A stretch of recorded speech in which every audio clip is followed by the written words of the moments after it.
Would the members of the Executive Committee please come to Committee Room 1 for quorum?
We have a quorum here, and for the benefit of those who are here for other matters, we have one matter that we put on because under the law we have to put this item on for a very specific time and follow certain very specific requirements, and so that's why we're doing this right now rather than just pick up where we left off.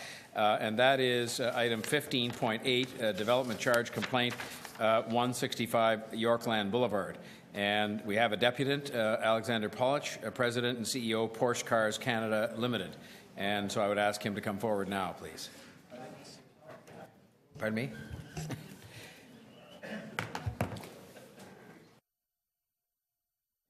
And, sir, you have the same rules as maybe all the others you sat through this morning, which is 5 minutes, and that's subject to possibly being asked some questions. We welcome you here. Okay.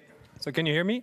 You're loud and clear. Okay, dear Mr. Mayor, dear members of the Executive Committee, I'm here to talk about a very exciting project that Porsche Cars Canada is bringing to this city, a new Porsche dealership coupled with the new Porsche Cars Canada headquarters and training center, which we are currently building at the intersection of the 401 and 404. So it's an exciting project. It has one little caveat, which is the development charges, and that's what I want to talk about today. So you see here at the presentation wall, and we'll also prepare the handouts, how this is going to be look like. So it's a flagship store, 100% compliant with RCI, will be beautiful, very functional, and will certainly be a landmark for the city of Toronto, but also for Canada and the world. We're actually creating 100 new jobs here in the city of Toronto, 50 in the dealership and 50 in the headquarters. So it's, I guess, very exciting. So we have paid under protest a City of Toronto development fee of $682,000 and a little bit to obtain the conditional building permit. The total ground floor area is a little bit more than 3,500 square meters, and multiplying it with the charge per square meter, this is basically what we paid. We are of the belief that part of this should be exempt. Because just put your time on hold for a second, because there's a lot of side conversations going on in here, and the deputant has come to deal with a very serious matter, and I just think we owe him to, please, if we could keep the side conversations to zero while he's making his deputation. Please carry on. Thank you, sir. Sorry about that. No problem. That will be counted towards my time, I hope. And anyway, so we believe that not the entire premises is for commercial use, but part of it is for industrial use. The reason being is we have a training center. That training center has nothing to do with retail. I mean, we will educate and train technicians there from around the country. So it's the first Canadian technical training center for the brand, so that's not retail use. Then we have parts of the warehouse, which has nothing to do with retail, and also the workshop itself. I mean, yes, granted, part of this is going to be for retail use because customer cars are being repaired, but around about 45% is for internal and warranty, and that's also why we believe that should be exempt from the development charge. So if you take those percentages out, we believe we should basically get a rebate of $175,229 as compared to what we have been charged so far. And our argument, I think, is supported by some other legislation authorities who have dealt with that matter. So Ontario Health and Safety Personal Protective Equipment. I mean, if you walk into the workshop, if you walk into this warehouse, you have to wear boots and in some regards also protective eyewear. So clearly this would be stated as industrial use in that regard. So I think one thing can only be one thing and not two different things. The same holds true for Ontario Ministry of Labour. There is a regulation about forklift and lifting devices safety in industrial workspaces. And we have 15 hoists in the workshop. So those rules apply there as well for industrial space. And we also have forklift operations in the warehouse. So that also clearly states that this is industrial use. And also Industry Canada, as the last example, there's also in the industry classification system, there's a differentiation between maintenance service for motor vehicles as an entirely different industry from retail activities. So I think there are very good arguments for us in regard to this request. Again, we are not sitting here and wanting to drop this to zero. We understand we have our obligation that this money is being well spent by the city, but we just think it should be fair.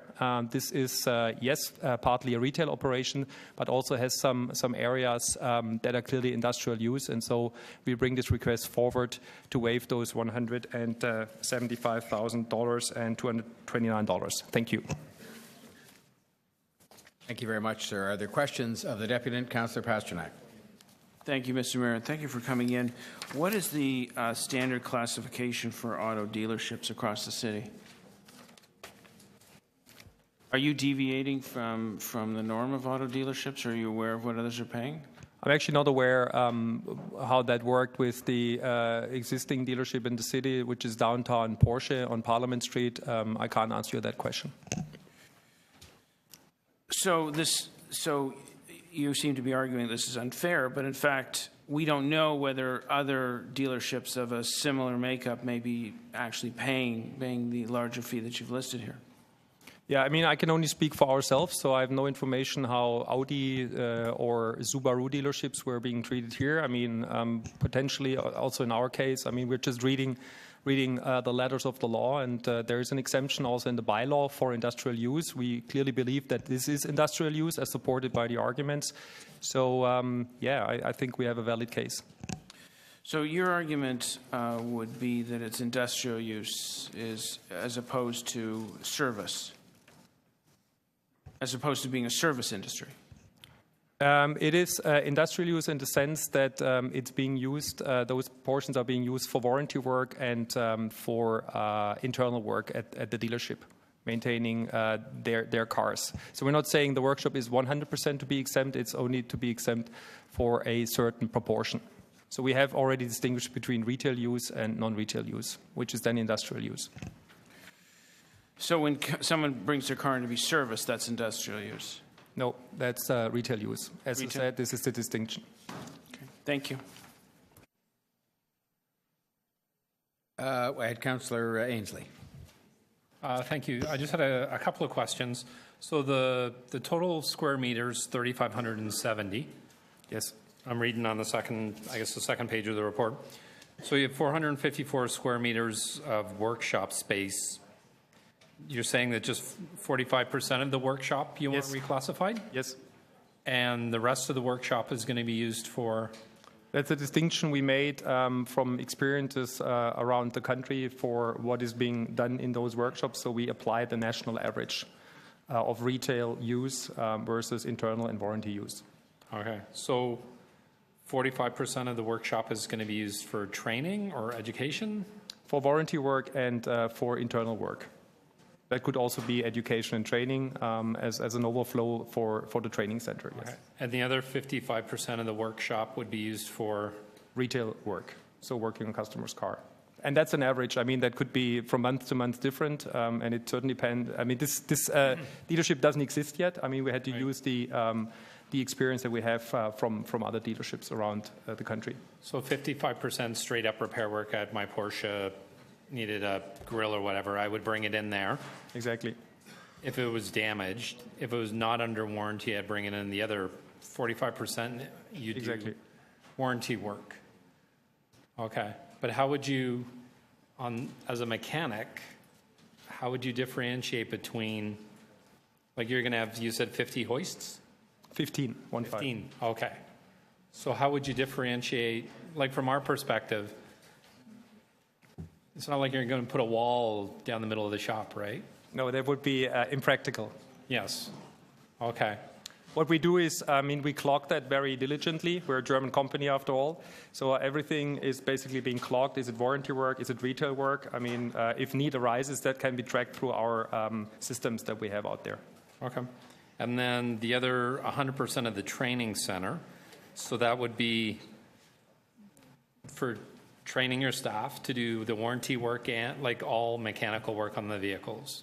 So that is basically a training center not only for the dealership itself, it's the National Canadian Training Center. We're very proud so far, all the training is being done at our friends in the United States. Right. We have basically brought technical training into the country. There were concerns about travel costs and border crossings and these kind of things. So this is not only a training venue for the staff of the dealership in question, it's for entire Canada. So you'll have technicians from Vancouver, from Halifax, from Montreal flying in to get trained in this facility. So there's absolutely no retail work, and that's the reason why we have applied the 100% factor there. So in the training center, you're going to have, I assume, classroom space? It is predominantly a technical training center, so we have 2 additional hoists there so that people really get instructed on the actual vehicle. Okay. And are those hoists or that training area, is that going to be differentiated from the workshop hoists? Absolutely, it's a closed shop. So it's a separate entrance because, the one is dealership and the Right. other one is a training center.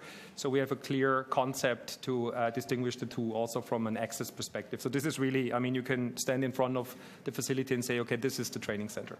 And you have a completely separate area entrance for the training center? Yes. Okay. All right. Thank you. Thank you, Mayor Tory. Thanks, Councillor Ainsley. Are there any other questions of the deputy? Councillor Thompson. Thank you very much, Mr. Mayor, through you. Sir, just so from my understanding, you talk a little bit about the technicians and the work that they'll be doing. So the technicians are working, what are the vehicles that they're working on? Are they working on customers' vehicles, or do you have special vehicles that they're just simply training on? So again, in the training center itself, this will be, it depends on what the training is. There's basically some refresher training on existing model lines, but there might also be new launches where the technicians really get a kind of a boot camp training on these vehicles to ensure that once we put them on the road and there is the need for service and maintenance, that all the technicians in Canada are properly trained on these vehicles. So who own those vehicles that they're training on? That might differ. That could be cars that actually are being owned by Porsche Cars Canada. So cars that, launch cars that are not yet available for sales. This would be our cars, but for refresher training, that could be a car that we source elsewhere. So that is something that can't be determined at. What I'm trying to understand then would the car be a car that's actually owned by one of your clients being brought in that they'll be working on? In the training center, 99.9% no. So there is a chance that it could occur? 1 out of 1,000. But typically, we wouldn't want to have our customers' cars being repaired there. That's for sure. But it's a possibility.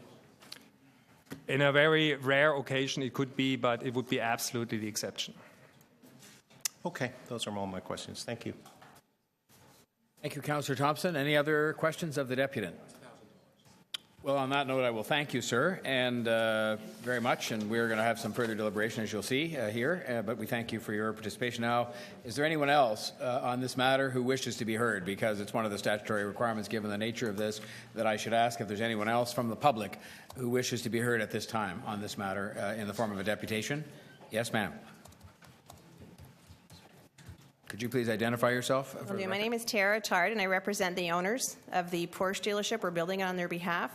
I just want to note that the development charges, should the service department not have been attached to the actual dealership and the retail, there wouldn't have been a development charge calculated. All right. Are there any questions of the deputant on those comments? Okay. Thank you very much. Appreciate that. Are there any other persons wishing to be heard on this matter? Any other persons wishing to be heard?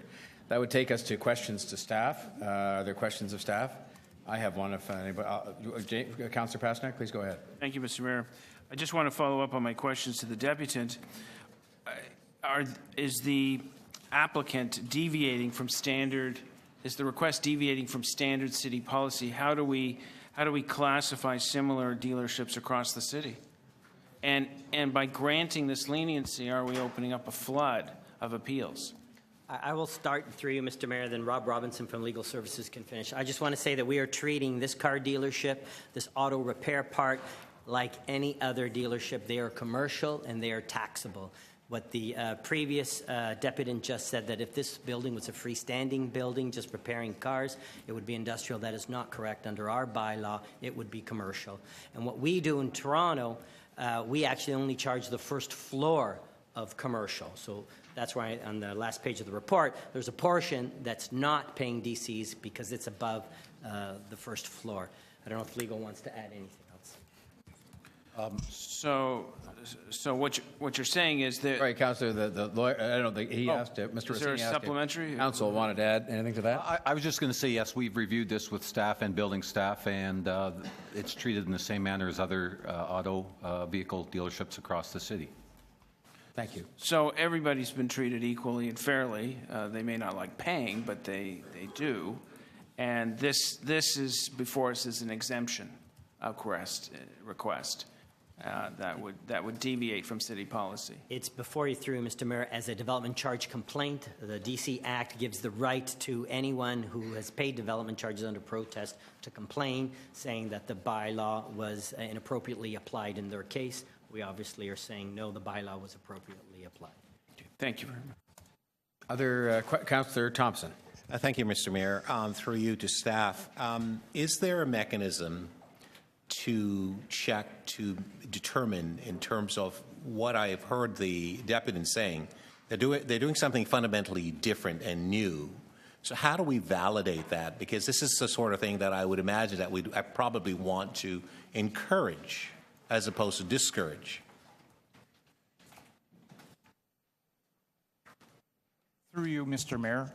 Councillor, we could run an IBMS staff report to filter down, to pull out all auto repair shops. Perhaps there's a category to track it for motor vehicle dealerships as well. And we could confirm through a staff report whether this has been applied uniformly. Okay, how much time would that take? I would say a couple of weeks. So why would we not want to do that in order to determine whether or not this is, in fact, a new way of doing things? Because clearly we would want to have technicians be trained or coming into Toronto to be trained, and we certainly wouldn't want to penalize the business if, in fact, what is being said is correct, that they're looking at new ways in terms of training people as part of this process to repair vehicles. I did hear him say, though, that there is perhaps a 1% chance that it could actually be a customer's vehicle. So I'd love to have some sort of analysis done. Would you not agree that perhaps we should be maybe taking a closer look at this? Sorry, if I may, Mr. Mayor, if you were referring to, Councillor, the training center itself, training centers are non-industrial, so they would pay a development charge. Only, and that's the definition that's on page 3 of the report, and I'm just looking for it, research and development in connection to manufacturing or the processing of goods, that kind of a research or training center would be industrial. But this is clearly not research or development or training in connection with manufacturing, so it would be commercial under our bylaw. Okay, fair enough. That's helpful. Thank you. If there are no other questions, I just wanted to follow along on that and just make sure that we're absolutely satisfied, because I think Councillor Thompson's point was well taken, but it seems like in the past, even in the present circumstance, we have not treated training facilities, even if they're different, in that manner. And I just want to have your assurance that in terms of consistency, so that we can look these people square in the eye and say you're being treated absolutely consistently, that there is nothing that has happened in recent times that has changed the treatment of training facilities. or of this kind of building, because car dealerships have changed. I mean, they're now these great big places where a multitude of things go on, so they are different than they used to be. And I just want to make sure that we can sort of look them square in the eye and say that for all of these much larger car dealerships, no matter what the different variety of purposes going on, that we are treating this one the same way as all of them, and all of them the same way as this one.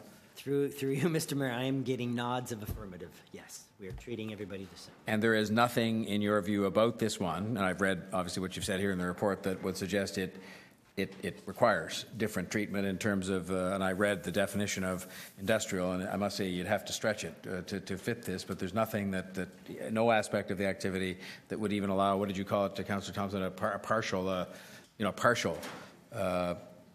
change to this levying of development charges. We've looked at it in consultation with building officials, with legal, with finance staff ourselves. We think we've been fair in the treatment of this facility. Okay, those are my questions.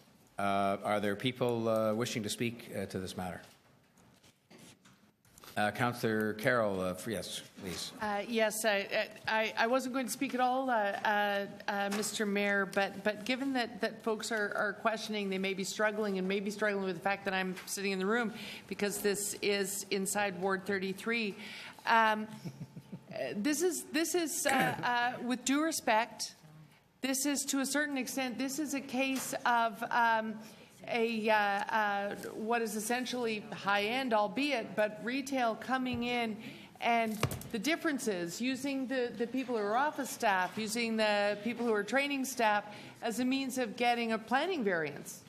Because Consumers Next is a business park that is very much on the cusp of huge potential for real commercial and office, A-plus office space to take hold.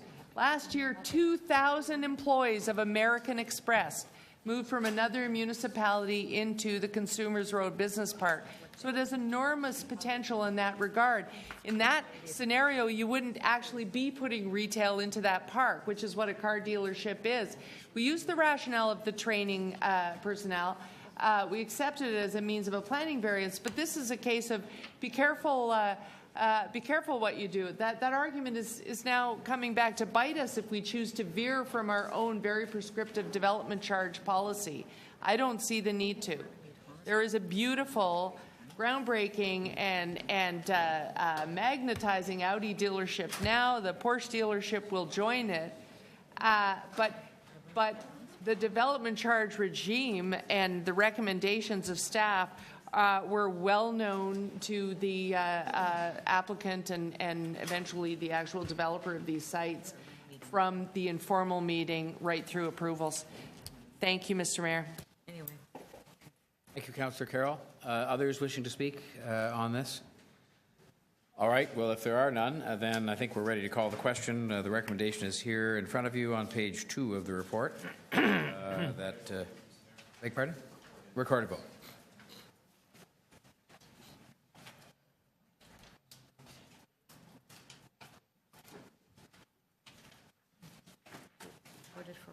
On item EX 15.8, all those in favor? Councillor Ainsley, Councillor Bailao, Councillor Crawford, Councillor DeGiorgio, Councillor McMahon, Deputy Mayor Minnan-Wong, Mayor Tory, Councillor Palacio, Councillor Pasternak, Councillor Shiner, Councillor Thompson. The item carries unanimously. Thank you, ladies and gentlemen, and that would bring us back then to item 15.1. And having heard all the public deputations, we were then at the stage where we would have questions to staff, beginning with people who are members of council but not members of the committee, and that would take us to Councillor Cressy first.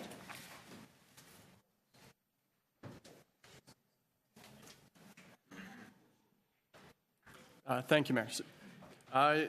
To the city manager, so I understand one of the comments you made. So when adjusted for inflation, our property tax revenue went down since 2010.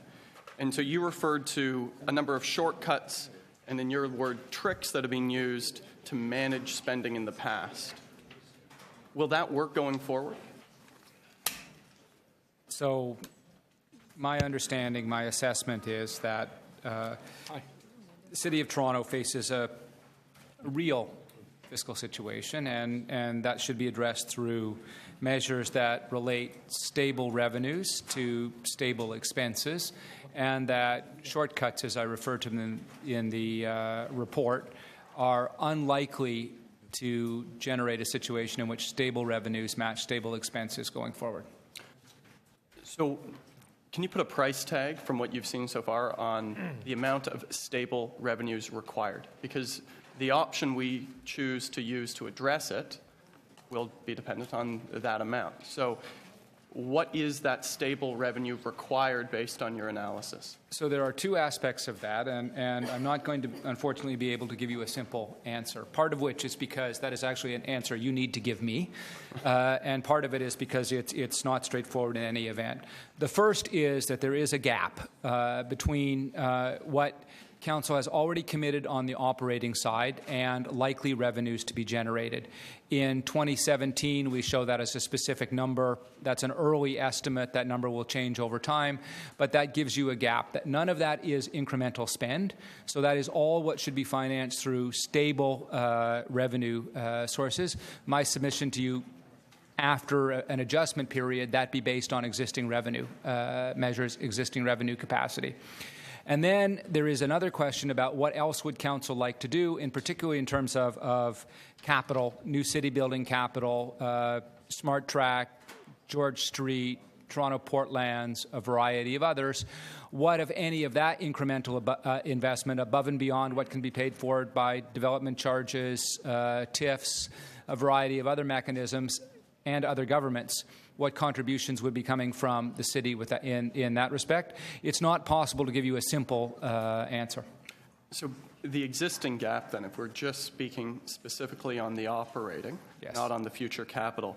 So I understand we have a $588 million base pressure for 2017. That includes operating and capital, but it does not include any of the announced but not yet matched to a revenue source capital. So if we were to look solely at that figure then, at that $588 million, and we were looking for stable and reoccurring revenue, of the options available to us currently under CODA, including the property tax, what would be a stable and reoccurring source that you would recommend we use to address that $588 million gap? Municipalities are structured on the basis of property tax. Municipalities are structured through provincial legislation on the basis of reliance on a large, stable, fundamentally important revenue structure. That is property tax.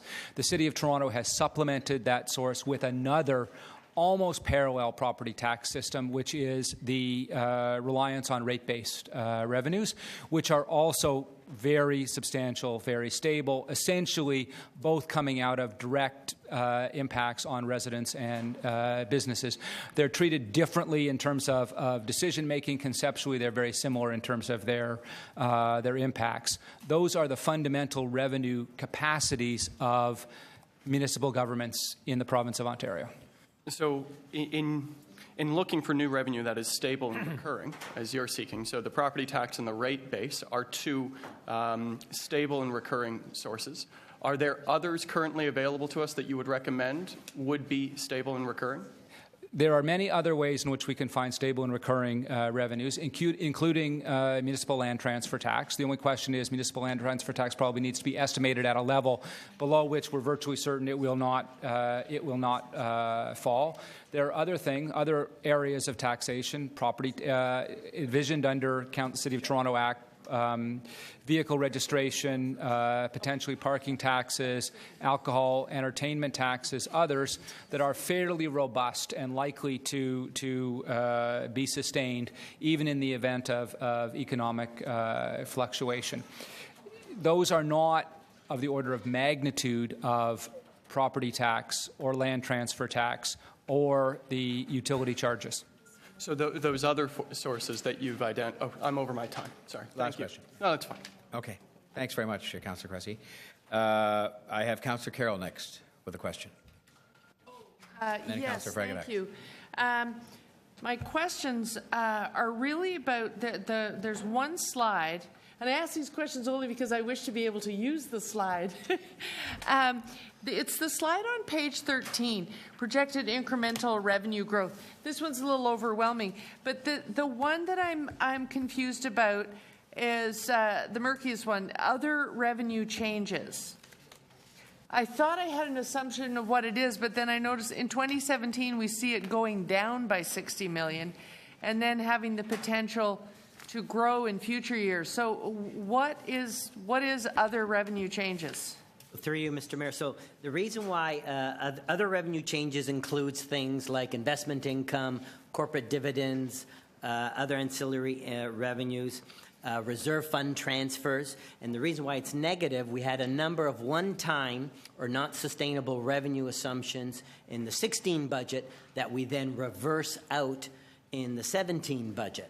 And that's why it's negative. And primarily those are... I'm sorry, could you go over that list again? Because this is revenue growth. A transfer from a reserve fund would not be... Yes, it is. It is under municipal accounting. when you transfer money from a reserve fund into the operating budget, it is revenue. Okay. This graph only... This is only operating spending, these revenues. That's right. But we do bring in operating revenues from reserves. So this year we had, I believe it was $38 million of one type revenues made up by dividends from parking authority, dividends from the TPLC, plus two types of reserve transfers.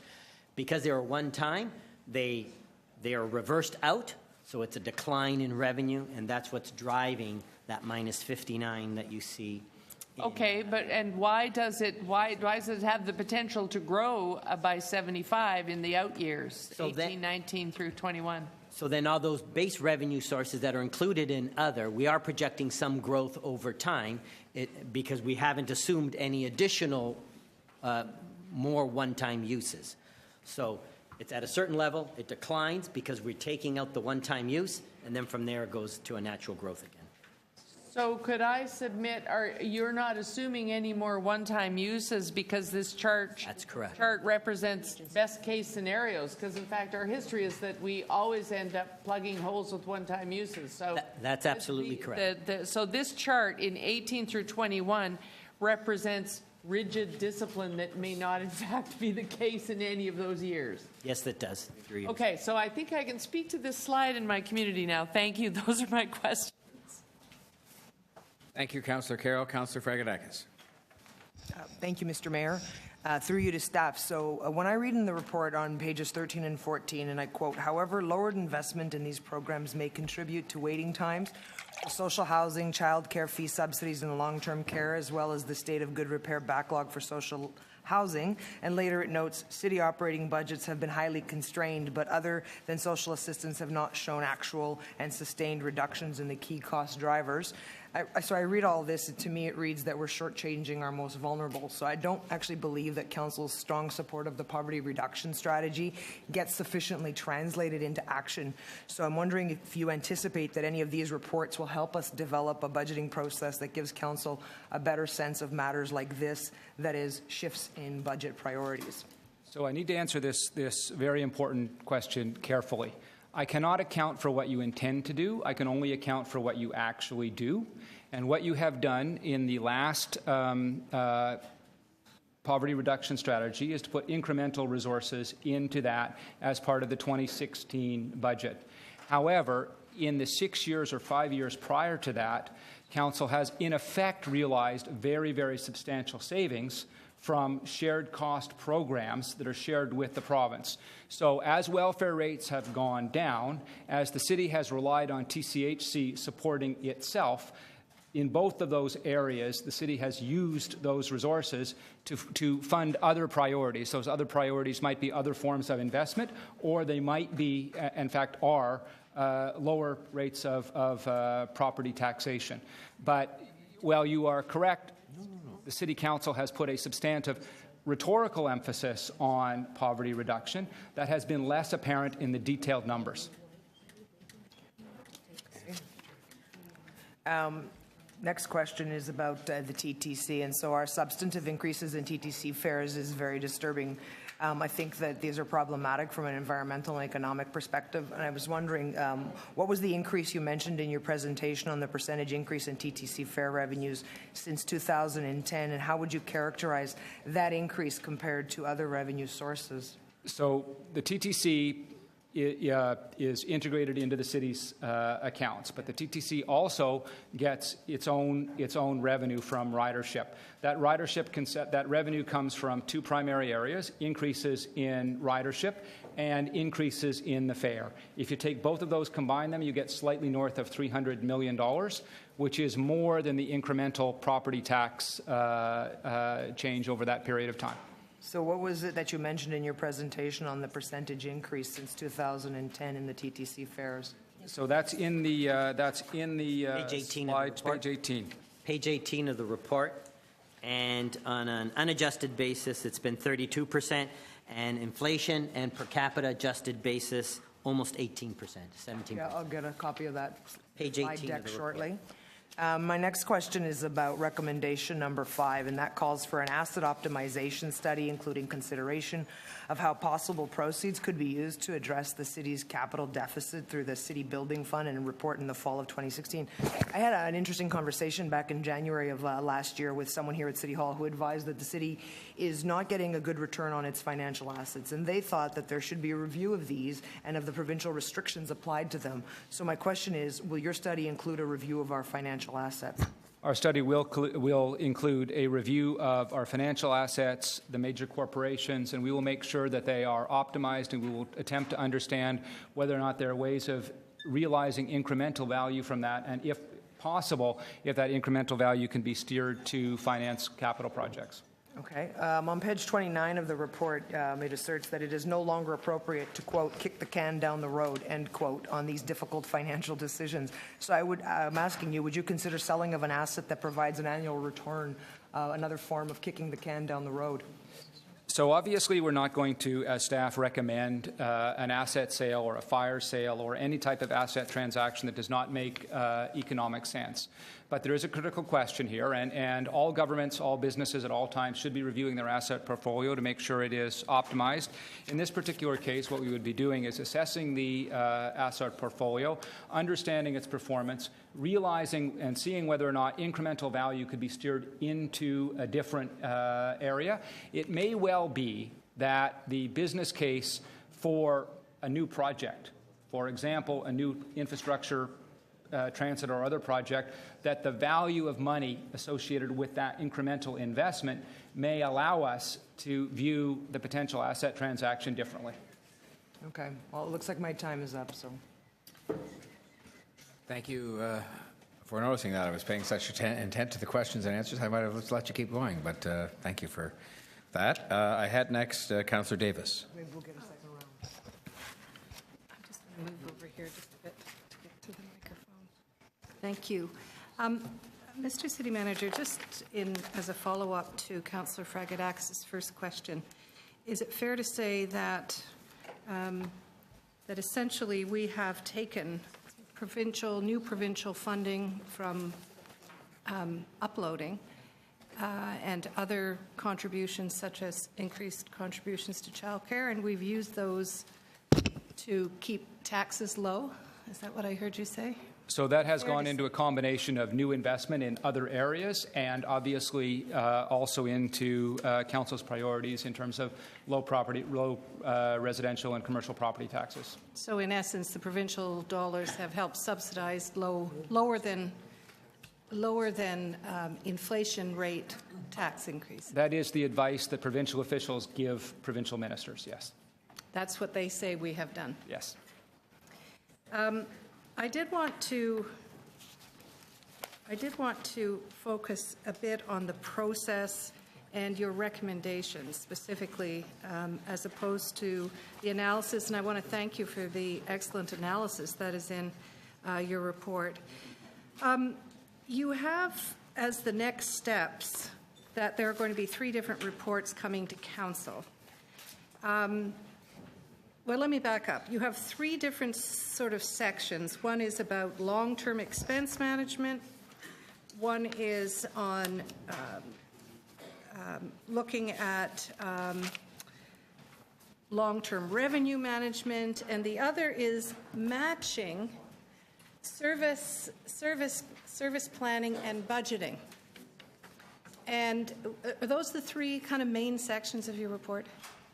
That's correct. Okay. And if I can take just a second here, I see these as relatively straightforward. The first recommendation is we just need a longer-term understanding so council can see on a 5-year going forward basis what is the basic pattern of expense and revenue.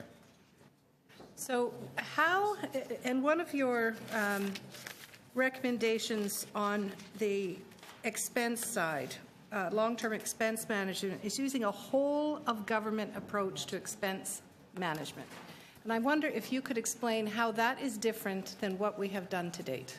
So much of the decision-making in council has been focused on a net basis, and that net basis being very narrowly focused on the property tax.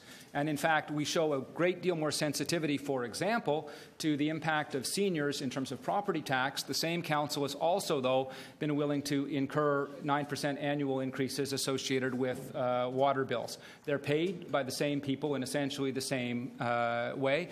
My personal perspective, my advice to you is that you think about this as a whole of government. Government is very expensive for our citizens and businesses, and understand the full cost of that footprint. So you're looking at rate side versus tax side. And understand that they both have detrimental impacts on the economy and on individuals' capacity to pay.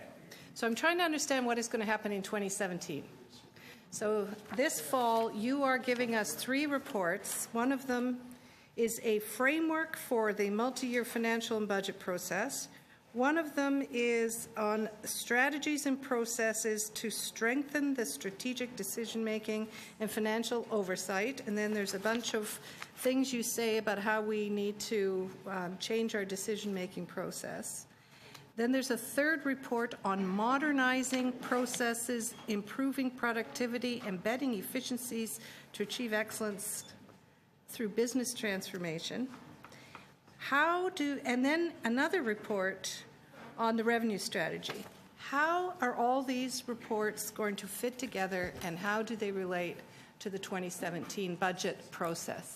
So the reports fit together, my view, well, because they are all simply common sense ways of let's understand what the fiscal footprint is, let's look at the expense, let's look at the revenue, let's look at the assets, and let's make sure we have a planning process going forward that integrates all of those.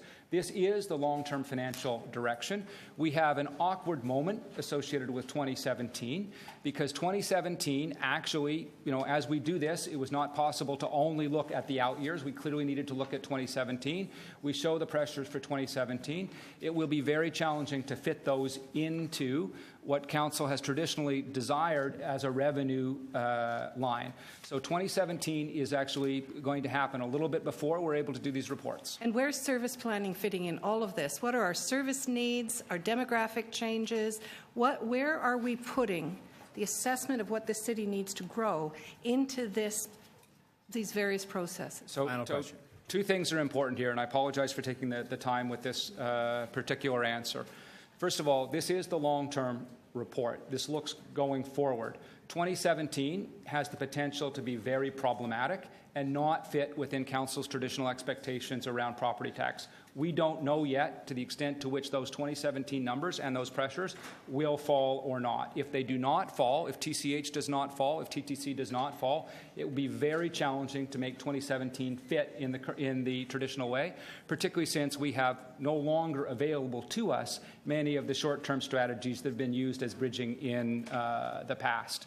Secondly, on a going forward basis, we clearly need to help council establish the mechanisms by which it can match its service expectations, whether those are capital and operating, with its revenue sources, so that council is not left in the position of committing, essentially publicly, announcing a series of projects, whether it's operating or capital, in the absence of the funding to match them, in the absence of the funding to make them real. Thank you, Councillor Davis. Councillor McConnell. Thank you very much, Mr. Mayor. Just following along on some of these questions, I had similar analysis around the lowering of the inflationary or the lowering of taxes below the inflationary rates, even though in all cases we have said that we were that we had taxes at the inflationary rate. And your chart very clearly indicates that, in fact, we've lost ground on that significantly over a period of time. Is that correct? That is correct. And what you're also saying is the fact that while all of that was happening, the upload that the provincial government was giving us, in particular a future around housing and childcare needs in particular, and TCH, if I could put that in a separate category, that until we really grapple with that, that provincial bureaucrats and provincial ministers are not seeing in that same significant way as we see it, the need for further investments. Is that right? So I think we want to be very, very careful about giving the province a free pass on this. I think that the original challenges associated with the downloading onto a municipal property tax base of very significant social costs, particularly Toronto community housing and others, something that we need to pay rigorous attention to on a going forward basis. And I would never request that Council give up its traditional priorities in terms of both that and transit funding from senior levels of government. Right. But yes, in strict factual terms, what the numbers show is that the City of Toronto has been able to significantly reduce its investment in some areas, and that investment has flowed into other areas. So if I could, if I was looking at it from across the street instead of from here, what it appears, and but it appears as if we have been augmenting our taxation with provincial dollars of their upload. Is that fair to say that that's how they would see it? That will be a part of how they see it, yes. All right. So in other words, they're subsidizing our taxation breaks that we're giving. So in your notion of kind of a more pay-as-you-go or a balance between recurrent and stable, how we get to recurring and stable funding, there's sort of the two ways. One, obviously, is to rely on user fees or increasing revenues. We've just talked about that from the provincial perspective. Or taxation increases. Is that correct? That is correct. Or a meld sometimes. There can be a combination of them, but yes. Right. So if we just went with user fees, is there sufficient in that list that is here to bring us to a pay-as-you-go or to a stability? So sufficiency is always a tricky question, but if we go by Council's past history, Council has increased expenditures in each and every year, sometimes by only a small amount, but it's increased expenditures in each and every year. That requires, in a practical sense, several $100 million worth of incremental revenue each and every year in order to keep up with that. The user fee base is not that large. We are already, in a practical sense, hitting the limits of user fees, particularly with respect to TTC, where the elasticities are already right at the margin. Right. And so if I could, in terms of the percentage of increase that would bring us to a recurring and stable existence in terms of property tax, what would you be recommending? I don't mean what are you recommending, but what would you recommend to bring us to that stable and recurring situation? I appreciate the question. If I knew the answer to that, I would have written in the report. All right. And the reality is that it will take us some considerable time. The reality is that we've had a relatively good 6 years on the basis of a series of conditions that will likely not apply. Council will need to turn its mind to how much it wants to spend and how much it is willing to raise to match that expenditure. Right. The expenditure that we are raising at the moment continues to be on one portion only of the tax base, the residential. Is that correct? No, it exists on both, but because of the very substantive and very real concerns about business tax competitiveness and locational decisions, Council has made, in conjunction with the province, has made a decision to protect certain property classes, multi-residential and commercial. So if we were to be able to do both simultaneously, we'd be looking at about $100 million percentage point, right? I think it depends entirely on how much of the incremental capital you want to fund. But yes, the orders of magnitude would be approximately that much. Right. So we can either slow that shift down to the provincial requirement, or we can speed it up to get to that moment in time. Can I ask you, let's say, for example, a 5% increase. Do you, I don't expect to have it in your brain, but right now I understand there's about $229 a month is the average tax base, and then $50 on our rate. What would a yearly increase at 5% be? Final question. So I'll answer we'll give Roberto to answer the question statistically, but in general terms, my own personal view is it's premature to answer that question. Okay. We need to have an understanding of the overall picture. Mr. Mayor, I had one very quick question. Could I ask it, please? You know what? I was getting some subtle, gentle reminders of the fact that I already gave you an extra minute. Oh, okay. I think to do more than that would be to risk receiving the wrath of others waiting. Well, their turn. Mr. Mayor, I won't ask my equity question. I just wanted to know that when we report on tools, you're doing what was asked. You're doing it. Okay, Thank you very much, Councillor McConnell. That brings us next to Councillor Fletcher, waiting patiently. I'm sure you'll catch me right at 5, Mr. Mayor, and I won't be that long. I just wanted to know about the possibility of tolls as a revenue source for the city. Is that still something we can look at? So I will answer all revenue questions to the effect of we cannot possibly exclude them, and certainly revenue tolls may may be an attractive source for council. And just looking at one scenario that I've thought about quite a bit, we just decided to do the east end of the Gardner and also connect it to the Don Valley Parkway. And there was an incremental expenditure there. Do you remember how much that was? I don't offhand. So was it about $400 million maybe, extra spending? I don't. Somebody might know that. Oh, it's more. So I'll leave it at that low amount. Have we ever, or could we ever give the thought to doing a pilot whereby if you wish to drive on the elevated portion of that Gardner and hook up with the Don Valley, that you could be told because it has an entry and an exit point, or you can always stay on the ground, on the lakeshore. Is that something that is even worth looking at as far as a revenue source is concerned? I suspect by the time we're done with this, all things will turn out to have been worth looking at. And Council has already requested a report. Staff have already, as I understand it, provided consulting a contract associated with the potential use of tolls on the Gardner.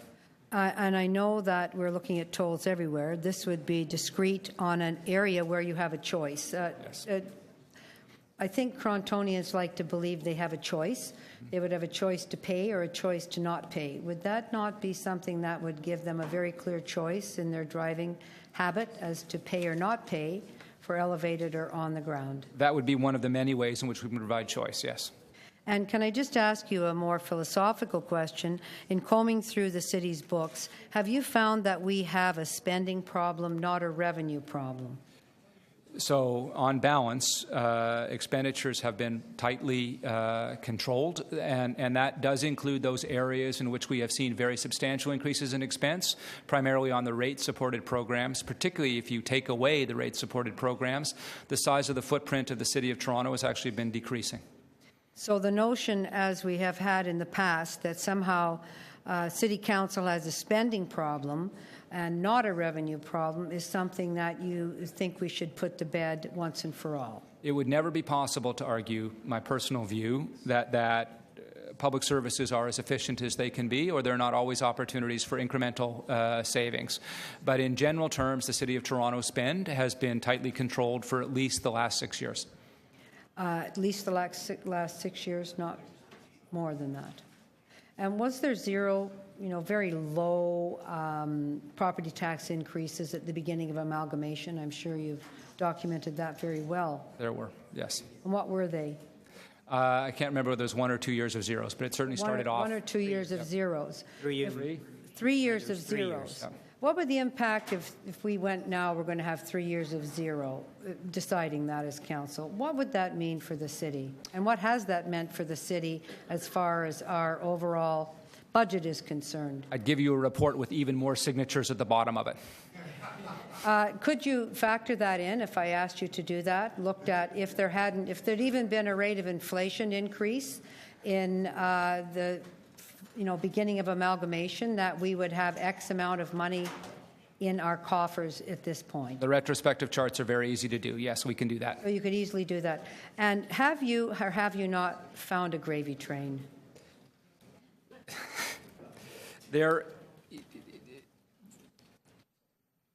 I need to be very cautious on this because I do not want to leave council or the broader public with any impression that I or others will not relentlessly look for efficiencies, or that efficiencies aren't an integral part of solving the challenges that I've talked about for the city of Toronto. But there does not appear to be an instance in which there are very large chunks of expenditure that are simply wasted. So there does not appear to be any area in which the City of Toronto pays materially more than other municipalities. It appears to be a tightly run organization from an overall expenditure management perspective. Thank you very much. Councillor Perks. Thank you, Mr. Mayor. I'm trying to understand a little bit of where we go from here. Listening to the answers to Councillor Davis's questions, it seems to me that much of the work won't be in our hands prior to the work you're doing to develop the 2017 budget. Am I correct in that? That's correct. Okay. And I'm thinking about 18. Let us suppose that your second report comes in the fall. We start to design a bit of a strategy. The strategy might be changing how we fund our capital, maybe an asset sale, maybe a new revenue tool, something like that. That stuff would probably itself take some time to roll out. Inevitably, yes. Inevitably. Similarly, if we were looking for some other stable revenue source to fund the operating side, that I think if I read your report properly, that would require provincial legislative change. Some aspects would certainly require provincial legislative changes, not all. Okay. So I shouldn't be looking at this anticipating that the reports you're bringing in the fall are going to make dramatic changes to the mix of things available to us to get through the rest of this term. I can certainly say with respect to 2017, it will be very challenging with respect to 2017. The rest of the term is at full 2 years. So I do believe that we can begin to make changes in that time. Begin, but we won't be out of the woods. It took a long time to dig the hole. It will take some considerable period of time to fill it up. Lovely use of metaphor. So for 17 and for some portion of what we're going to have to do in 18, we're going to be relying on those tools that are currently in our hands to try to manage things. There is a core reality with respect to public finance, which is path dependence matters. Path dependence, it's a fancy, technical, bureaucratic way for saying what you decided a last little while is actually effectively constrains what's going to happen in the near future. So we have had a very substantial pattern. It will take some considerable period of time to change that, but there is momentum with respect to the decisions. So we are now talking about a time which is, it is May. We passed the report at the end of, we passed the 2016 budget at the end of February. It's early to be looking at 2017, but the reality is 2017 will be fairly challenging. We will need to cope with that within the structure of the existing tools we have. There may be a possibility of hurrying up and finding some, but fundamentally it will be within a status quo environment. Then we will need to go forward and hopefully with these or other recommendations as amended by Council, take a longer term, more coherent approach to right-sizing both the expense and the revenue to deliver what Council would like to deliver on behalf of the residents. Okay. Changing tracks for a second. We had a deputation earlier from the Wellesley Institute, and one of the things we heard was a suggestion that there be some mechanism to engage either the broader public or some portions of society that have an interest in public finance. Is that something that would be beneficial, that you've turned your mind to, you've considered? Yes, and I think that staff are comfortable with the notion of a public consultation process associated with both expenditure and revenue management options. Thank you very much. Thanks, Councillor Perks. Now, that was the last, to my knowledge, member of the person who is not a member of the executive committee who I had for questions. If there's anybody else, I'm happy to entertain those questions now. Otherwise, we can move to members of the committee. Okay. I don't have a speakers list at present for members of the committee, but I've got Councillor Palacio with his hand up, so we can start one. And please go ahead, Councillor. Thank you, Mr. Mayor. To the city manager, some time ago and today, you indicated that that Toronto must not shy away in terms of finding new revenue tools, including gas tax, parking levies, payroll tax, and whatever else that's allowed under the City of Toronto Act. Mm-hmm. Now, you also mentioned in your presentation that previous city managers have cautioned the city in terms of financial sustainability. Mm-hmm. Now, during the last few years, and this is my question to you, a number of financial tools have been implemented to cover that specific end. Is just to mention a few, for example, not long ago, we had at City Council the road tolls, a study that's coming November, that probably will bring something new there to the table. The 0.5% property tax increase beyond 2017, and the municipal land transfer tax and so on. So there has been something that's been adopted. Mm-hmm. Now, from that perspective, that was supposed to be covered. That's what was supposed to cover some of the financial pressures on the operating side, year after year. How well or how bad have we done? Sorry, could you? How well or how bad have we done in terms of creating those principles and directions in terms of developing those new strategies to manage the gap in terms of expenses and the revenue growth? So the environment for both expenditure and revenue management in the City of Toronto is relatively constrained. There has been an earlier report suggesting that basically 90% of services are core services. There has been a series of annual targets aimed at controlling expense. So that has been done, and expense has been by and large controlled. The City of Toronto has also had, and then, a series of revenue measures associated with the City of Toronto Act.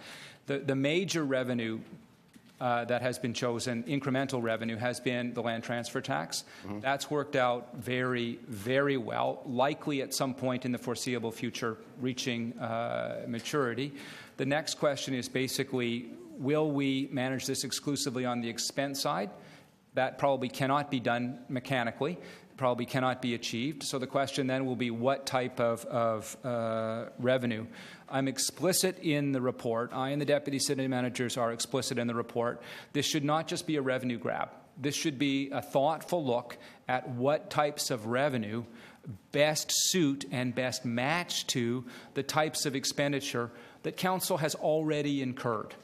One of the challenges here is that Council has already incurred the expense. That gap is against already incurred expense, not against new expense.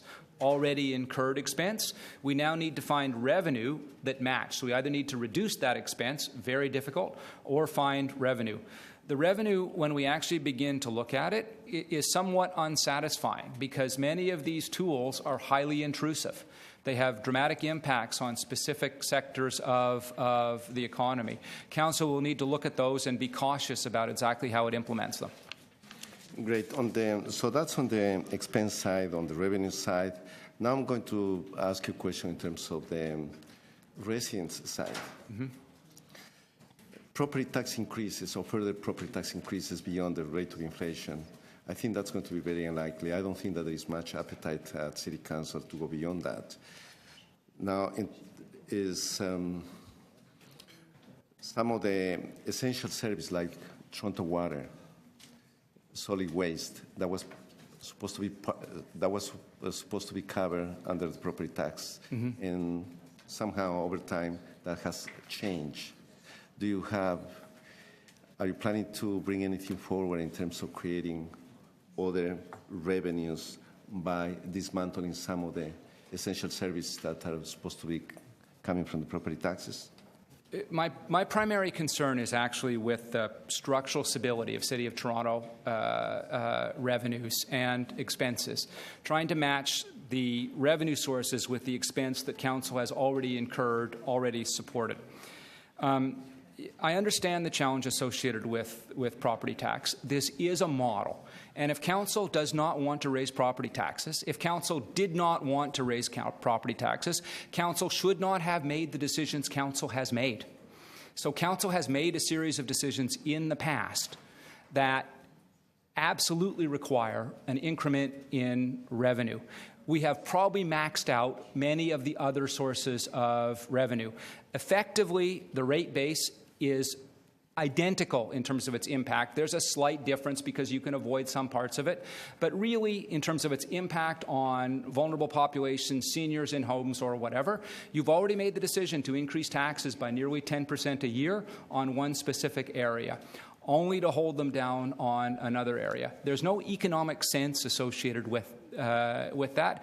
Council will need to have a substantive conversation about whether or not it's continuing that policy. If it is continuing that policy, then it will have to put incremental weight on other forms of revenue.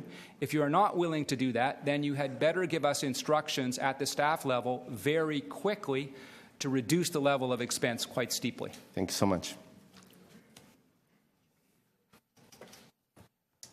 Councillor Ainsley. Thank you, Mayor Tory. So questions for the city manager. I wanted to start by asking, so the one figure that you have, it's called inflation adjusted per capita gross expenditure 2010 to 2011. Yep. And in it you factor in inflation and population growth. City spending per person decreases by almost 4% since 2011. Yes. Is that a Toronto-only issue, do you know, or is that occurring across other large municipalities in Ontario? Is that just because of what we charge in our property taxes? I don't actually know about the situation in other municipalities. Just to be clear, this isn't only property tax. This includes all of the rate-supported services as well. Sorry. So this is the all-in picture, the total cost of city government for residents and businesses. Yeah, and that's inflation and population growth. That's correct. That's correct. And also tied into that, so we've decreased our spending per person, because the biggest question I always get, my residents will say, you know, you're charging me property taxes every year. And when I say to them, well, based on inflation and population growth, you're actually getting less bang for your buck every year, as we've advanced since 2010. Yeah. Which would be correct. Yes, that's correct. More bang for your buck, yes. Yeah, okay. And one of the other comments, or I guess within the report I was reading, dealing with ABCs and getting them to do a 5-year operating budget. How do we force them or get them to put in a realistic 5-year operating budget, not the pro forma ones that we get sometimes, and then they come back and say, you know, I need $100 million more for this. We just missed it.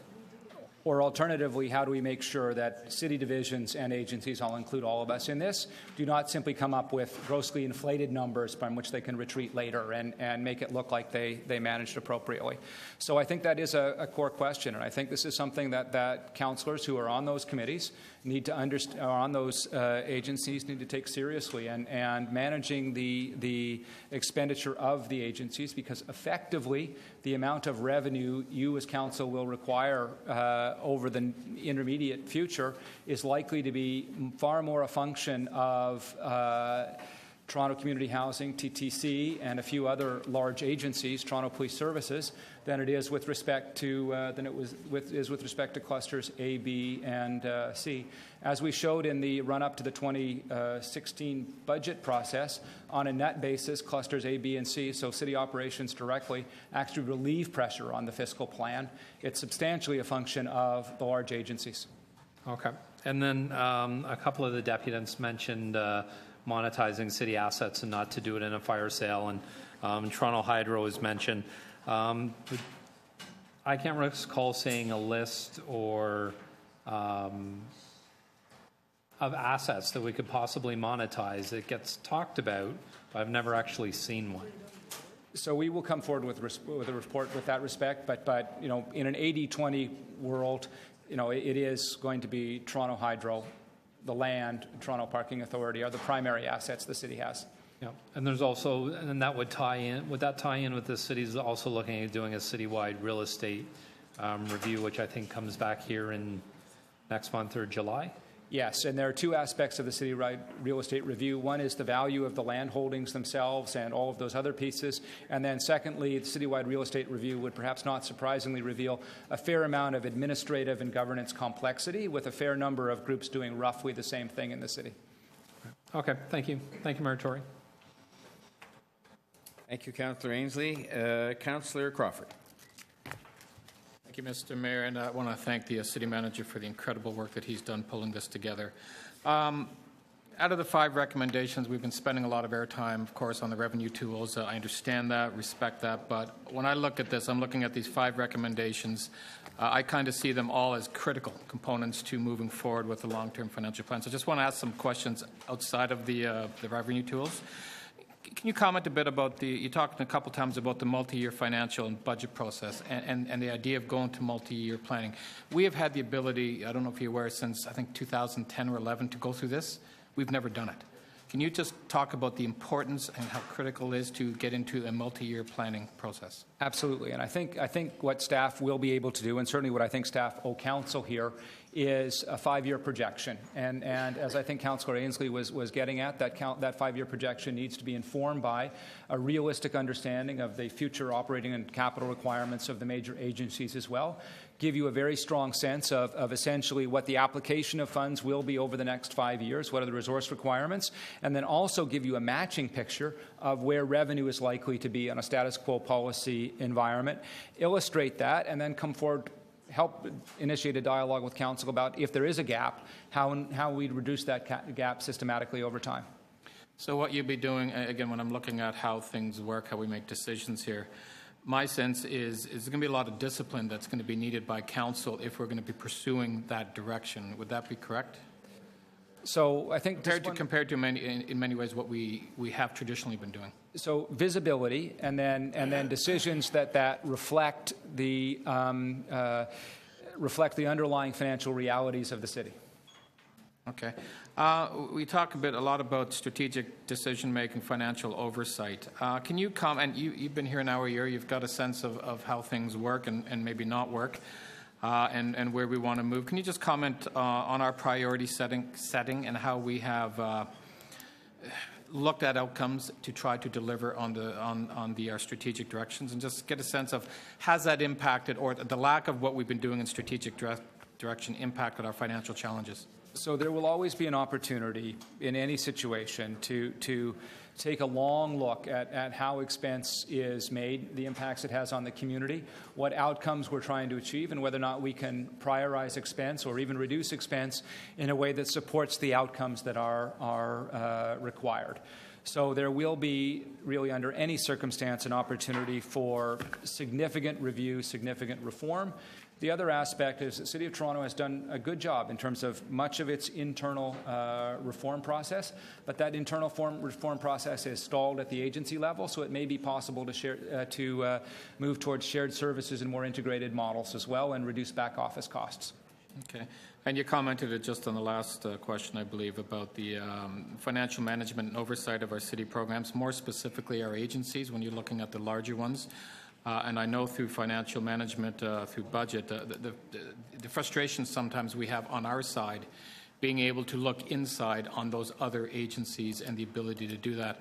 And how do we change that dynamic? You mentioned, councillors have much more oversight on those particular agencies, but how do we deal with that? That's one of the biggest frustrations I see, and I know financial staff see that, on how do we deal with these agencies and our ability to really get in and have a close look at how they're managing themselves. And there's a budget motion instructing me to undertake not a budget motion, a motion from, I believe it was Councillor Fletcher, who got council concurrence to direct me to do some work on that earlier. I understand council's frustration.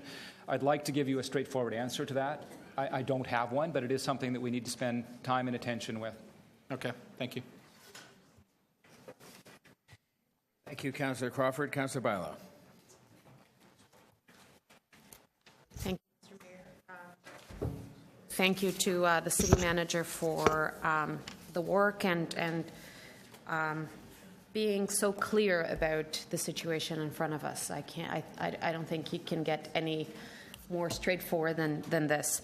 I have just a few questions with regards to the revenue tools and the report that we're getting in June. Are you going to be looking just at what's allowed through the Toronto Act, or are you going to be looking actually at what you think would be more appropriate, and if we need to ask the province for other tools to suggest that as well? It's not really a question of appropriateness, it's a question of fact, and the report is quite broad. So the report covers a variety of revenue measures, regardless of whether or not they are allowed or permissible under the City of Toronto Act. Okay. And when you're talking about stable revenue tools, are you, so for example, the land transfer tax is it's highly connected to the real estate market, or the sales tax with the economic situation of the country and the city.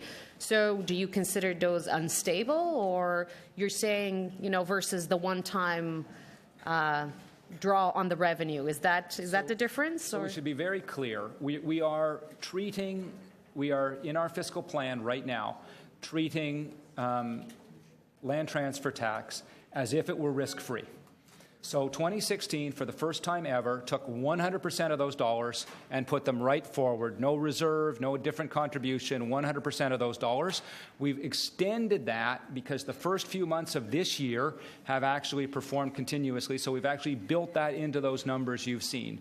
So regardless of any internal qualms we might have, we've given it full value and are treating it as if it were exactly the same as property tax, inevitable and completely stable. As the City of Toronto considers its long-term fiscal future, it would be my advice that we revisit that assumption and understand that. In the short term, there's not much opportunity. But it's revisiting the assumption, not the tax per se. That's correct. It's revisiting the assumption. Yeah. Okay. And when you're saying that we need to do a better job of matching revenue for expenses, you're saying, for example, that maybe the land transfer tax should be financing some of the projects that we have in housing because they're housing related, or the road tolls should be financing transit and transportation issues. Is that the kind of correlation that you think that we should be doing in the city so people see the value for what they're paying? So there are two aspects of it, one fundamental and the other policy or political. The fundamental one is that municipalities are set up to be risk averse. They are set up to be in the city, even under the City of Toronto Act, they're set up as relatively simple models delivering local services on the basis of local property taxation. The City of Toronto has strayed from that to some moderate extent. That's worked out relatively well over the past, may not work out so well in the future. My advice to council is that you build a model that has very little risk built into it, simply because if that risk is realized, you have no capacity, unlike the Government of Canada, the Government of Ontario, you have no capacity to borrow for a shortfall. You'd be forced to undertake immediate action. But we're also adapting to a new reality. I mean, the reality is that 20 years ago, we didn't pay for housing the way that we're paying now. We didn't pay for transit the way we're paying now. And this is also, the largest city in Canada, fourth largest in North America, trying to be competitive and adapting to this new reality that we have to deliver these services. So I'm going to quibble with the language because we are not adapting. So we have. Well, you're trying to get us there, no? But what I can look at is the numbers, and what I can see is that we've done the reverse. So knowing that social housing is an issue, knowing that those assets have been deteriorating, the numbers show that we have not put money into that area. So the numbers show that knowing that we have social priorities, we have steered money away from those areas.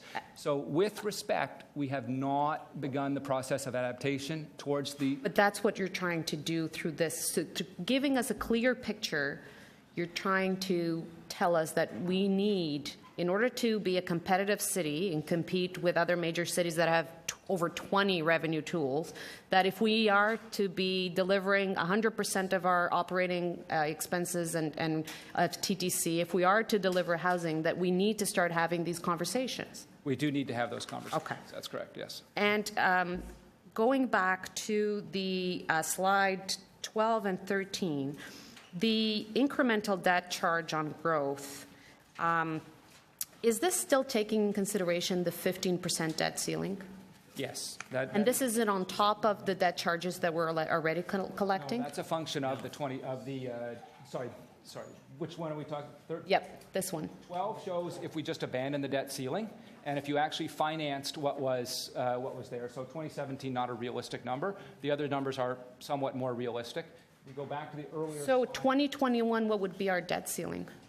So through you, Mr. Mayor, if we did all the $29 billion, it would take our debt ceiling from the 15% of taxes into the 40s, touching 50%, which obviously cannot be sustained just through borrowing. And remember that the 29 assumes no provincial, federal contributions and a variety of things like that, but it clearly indicates that what Council has ordered or asked staff prepare in the kitchen is far, far bigger than the actual appetite. Okay, thanks, Councillor Bailão. We have next Councillor Shiner, and I've added Councillors McMahon and Robinson to the list, and Thompson. What we've asked for in the kitchen, is that generally the summary of unmet capital needs? That's correct, yeah. So those unmet capital needs are approximately $3.7 million for Toronto Community Housing, $3.7 billion for Toronto Community Housing, $20 billion for transit, and $3.5 billion for the waterfront. Am I right? And you're saying municipalities should be risk averse and we should be dealing with local services. Are those local services? So many of them are, in fact. So transit should be funded by a city, not by the provincial and federal government for its capital infrastructure. For housing, in particular for many new immigrants that come to the city, and land in Toronto should be funded by property taxpayers. So the needs of the waterfront, which is a tripartite agreement, should all be funded from property taxpayers. And the fact that the provincial and federal governments have somewhat abandoned the city over the last decade is why it's being called tricks and shortcuts to cover up the expenditures, when in fact are those not responsibilities that shouldn't be borne by property taxpayers? So I'll be happy to take up the conversation. And I agree with you philosophically, these should not be on the property tax base. However, they have been on the property tax base for 2 decades now. The City of Toronto has taken the incremental uploads designed as part of earlier negotiations, as a new government of Ontario came in, explicit recognition of that, has taken that money and shifted it towards lower property taxes. So as a result, now 20 years in, the City of Toronto has left itself in a situation where it has deteriorated transit and deteriorated social housing. Sorry, I was here, and I don't find that the case. And I'm trying to find, because it was downloading, well understood, it was downloading by the provincial government for amalgamation. It was nothing to do with efficiencies. And in fact, your report goes on to say that one of the things you have to do under 3, a recommendation, is the short-term and long-term strategies to deliver a business transformation program that modernizing modernizes process, improves productivity, embeds efficiency to achieve excellence in service delivery, and maximizes value for residents. And that's the fact that we know right across the city, 4 districts all operate differently. Different standards, different levels, different response. So in the 20 years, no, we've never done that. But the major costs, the 3 major ones that I identified, they're ones that municipalities can never expect to be there. And in fact, it was the provincial government, was it not under Mr. Davis, that said 75% of the capital cost of public transit and 50% of the cost of operating public transit should be borne by the provincial government. They recognized at that time that, and that's been abandoned. So I ask you, why are you saying that property taxpayers, through additional fees, which are the same as taxes, have to look at covering up the expenditures that this council has said over the past 2 decades? Over the past 2 decades, we've said those are not municipal responsibilities and should not be municipal responsibilities, and you seem to take the position that they should be municipal responsibilities, and now we should generate revenue to cover up those shortfalls. I'm happy to answer the question, and I'm happy to answer the question specifically. It is not my argument that they should be provincial municipal responsibilities. That is my argument. It is my argument that the kid who was born when those responsibilities was downloaded is now in university. We have argued constantly up for 2 different regimes to the province that should be fixed. It has not been fixed. Now, we have had the assets. We have not funded it appropriately. We have taken the expense that we could have used and we've shifted it elsewhere. It is now ours. We can make the argument, and council can make the argument, no, we do not want to invest in transit because the government of Ontario and Canada should invest in transit. No, we do not want to invest in social housing because the government of Ontario and Canada should make that investment. That has been your argument to date. My submission to you is that that argument is no longer a responsible argument given the absolute fiduciary responsibility that we have on the basis of the taxpayers and ratepayers of this city, and I feel that very strongly. It is not a question of what should be, it is a question of what is. And what it is this council needs to address time this. I have left, because I definitely wasn't 9.5 minutes. Invested in your questions, 2.5. That I'm totally losing track of responsibility operating. So then, if you could tell me, because the downloading was quite one where you say that we put the funds that we miraculously got from the province, this great savior that was there, and put it into something else. Where did we put it? You put it into lower property taxes. What particular expenditures did we put into lower property taxes? We put it into maintaining property taxes at a level that people could afford, equal to inflation. We didn't surreptitiously or any other way try to lower them. So show me the money. Like, what big pot of gold did we put aside there? There is no big pot of gold. The reality is... And how much are you talking about in the millions or billions of dollars? Because I don't see it being the $29 billion you're looking for. If it's there, maybe it's a few $100 million, which in the nature of this isn't much. So I'm trying to see why the blame is being put on the council of the City of Toronto to try and do what was right, to maintain a public housing stock, to better public transit, to improve the waterfront, and doing all the things that we should be doing without the support that was there, continuing to ask for it, and why now, on behalf of the taxpayers, we should surrender that. Why we should stop saying it's not the property taxpayers in Toronto, which you said we should be risk-averse in local services, and we should be taking on all the costs of public housing and all the costs of transit and trying to fund that. Why are you saying that is now our responsibility because they haven't come to the table with their funding? We may end up in violent agreement here, Councillor. The $29 billion, and I've been clear about this, is a number that has been asked for by Council. This is a number when you take the collective asks of all of the projects on which Council has instructed work. We will get substantial resources from other governments associated with that, but it will not fully displace that.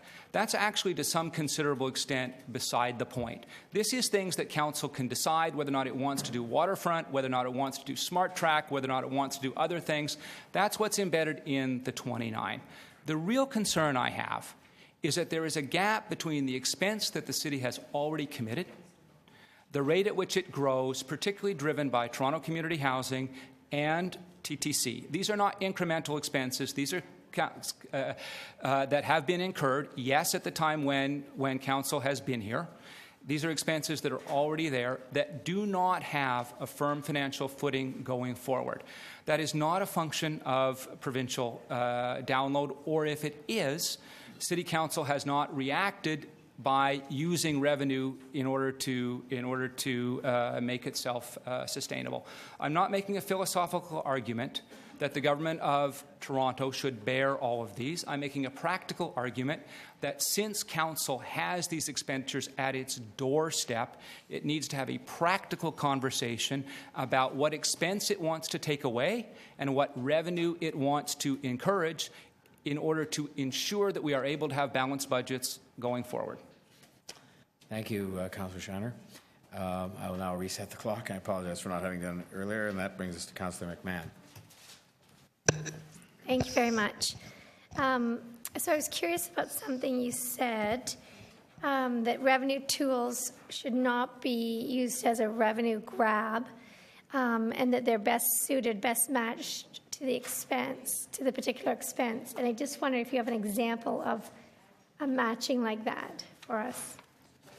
So the matching I'm looking for is there's two forms of matching, one of which could be that on a going forward basis, for example, if we were to realize a gain from an asset optimization, it can be put into the fund the mayor has proposed, the city building fund, and used to buy a segment of transportation or transit or something along those lines.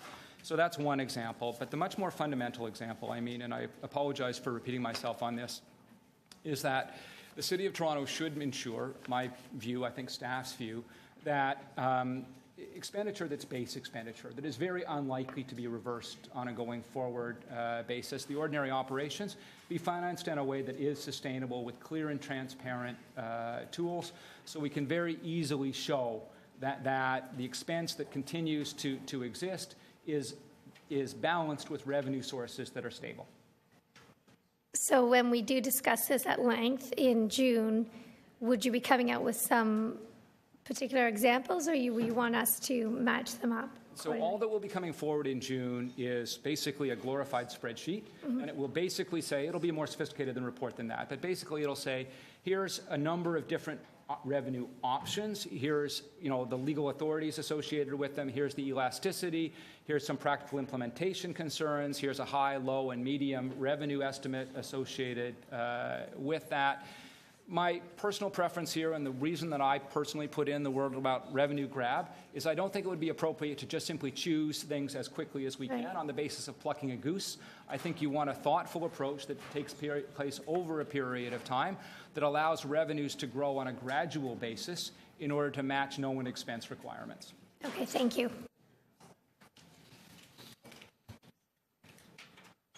Councillor Robinson, please. Thank you very much, Mr. Mayor. So right now, just to help me walk through this, people are paying taxes, then their water rates, garbage rates, and this year we put together a little envelope for a levy. Yes. And is that dedicated to transit and housing, or just transit? I'm not clear. So it hasn't been dedicated at all. It's called a city building fund. It's not yet approved. It's not yet voted. But just for the sake of completeness, we modeled it into the revenue numbers going forward. Okay. That's good. All right. So, and then again, what do you say when I go to public meetings? I hear my ward's under siege from a development standpoint. Yonge and Eglinton, unprecedented growth. Residents see this and they say they don't understand how we can have a money issue because they see all this development happening in the city. What's your response to them? I'm not sure I do have a response to that. What I can look at is the actual numbers. And if development continues at roughly the same pace it continues, which is to say that it incrementally increases by that we get another $500 million in another $300 million in land transfer tax revenue over the next 3 years, then in fact the city's fiscal problems are substantially less. And My perspective is that that would be not a fiduciarily appropriate decision for the City of Council to make, to rely on that on a going forward basis. It could happen, but if it doesn't happen, that would be a very difficult circumstance for the city. Thank you. And then, you know, everybody hears on the news things aren't happening on time or on budget, you know, not to pick on the TTC because it's a great operation, but, you know, automatic train control and which is a bee in my bonnet, being a councillor on the Young Line and the Spadina extension. You know, how are residents supposed to react to that when they hear this kind of thing? So it's a double-edged sword. It is true that some projects go over budget and are over time. The vast majority of projects are under budget and on time. But one of the real challenges is that we consistently overestimate capital expense. And in fact, you know, if we actually get a little bit more sophisticated about matching capital, the cash flow of capital, that will make the numbers look better in the short term, but worse in the longer term, because ultimately the expense will happen. Okay, and then duplication, efficiencies, you feel that doesn't exist in the current administration, not the administration, the bureaucracy and the divisions, departments, agencies. There's not a great opportunity to find efficiencies, or you don't think there's any duplication? What's your perspective? No, and if you look at the structure of the report and my earlier responses, I hope we're clear on this. I do believe that there are substantial opportunities for efficiency on a going forward basis. That in fact, as we look at things like real estate services or a variety of other things, we are finding very material areas of duplication. I think the city itself has made some progress in terms of shared services. I think there's lots of opportunity to expand that into the agencies. Okay, and then I guess my only other comment would be just I think in the last little while we have been spending. You're right. Every council meeting, I'd love to see a price tag attached to the council meetings. We've also been adding staff. With that comes benefits, and also in some cases cutting revenue. So, what do you think we should be? Given all that, should we be increasing services going forward, or should we be trying to show more restraint? So I actually think that is a question with respect for council. The challenge that I have is a very straightforward one, that council continuously requests expanded services and continuously looks for a larger input of public policy and has consistently expressed a vision of the city which has much more transit, much more much more in the way of public works, much more in the way of incremental investment, much more in the way of poverty reduction, a variety of other positive things. It is very hard in a practical administrative implementation world to balance that with a commitment to decreasing the size of some of the core revenue sources. So that is, with respect, a core question for council to answer. The one set of instructions I can't handle is both, because the efficiencies will not be there to allow us to bridge that gap. Okay, and I have 8 seconds. The last budget round, as you know, the EMS area, the first responders, so fire and police, it's a big chunk of the budget, and EMS. But yet in the last budget round, we added people to staff to EMS, which I agreed with. But fires tend to be on the decrease, and so I was surprised that that staff didn't propose offsets between the two, or some type of merging of fire and EMS, because I think something like that needs to be reviewed. POMAX did do a report. It wasn't a very great report in my opinion, but what are your thoughts on that? So the increase in fire staff were for prevention, and I think we're well justified and part of many earlier conversations. Having said that, Councillor, it is, I think, certainly the view I have, and I believe the Deputy City Managers have, that structurally we do need to look at the footprints of services, and we do need to understand the combined footprint of our emergency services, the emergency response models, a variety of other pieces. When I talk about something will take some time to sort out, that is one of those areas where, in the reality of separate services, collective agreements, a variety of other things, physical assets in place, we do need to develop a longer-term, more efficient vision, provision of public safety in the city. Thank you very much.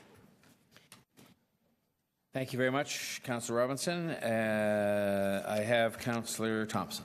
Thank you very much, Mr. Mayor. When I first arrived here, I had thought that we needed to establish a capital or an expenditure clock in order to give us running tabulation as to what we're doing. We're doing it in terms of decisions we're making.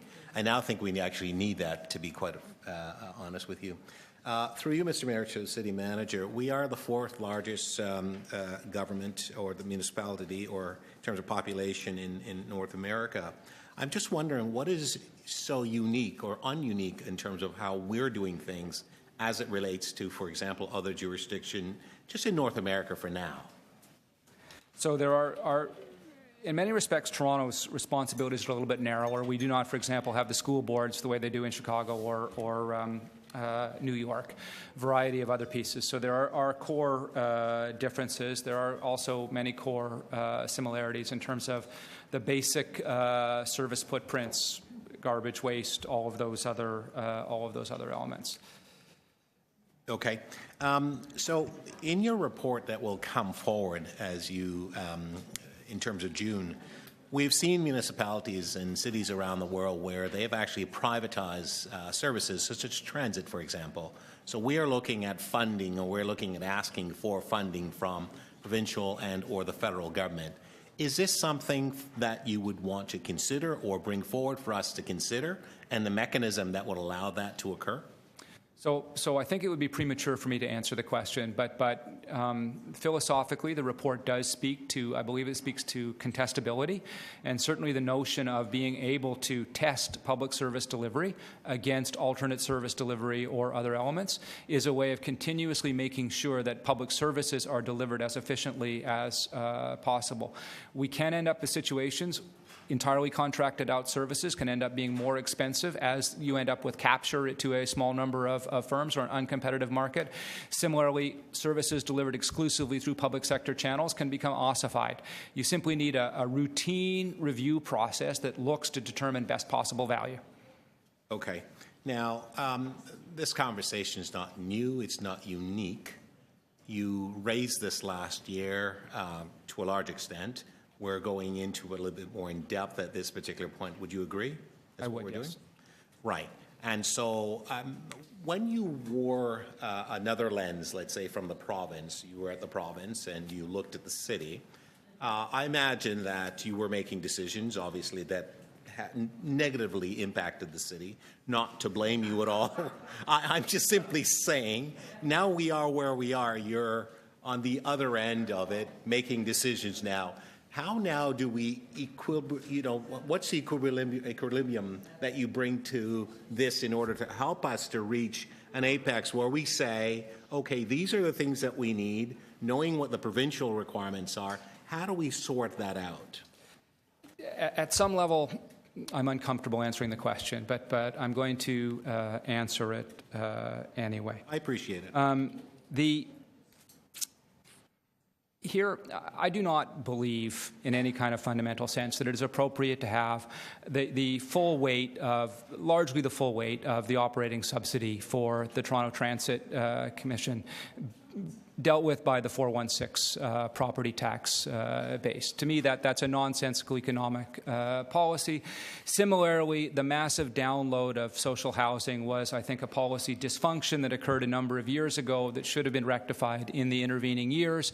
Those are things, and I believe that Councillor Shiner is entirely right about this, should not be entirely borne by the municipal tax base. They have now been borne by the municipal tax base for the last 20 years.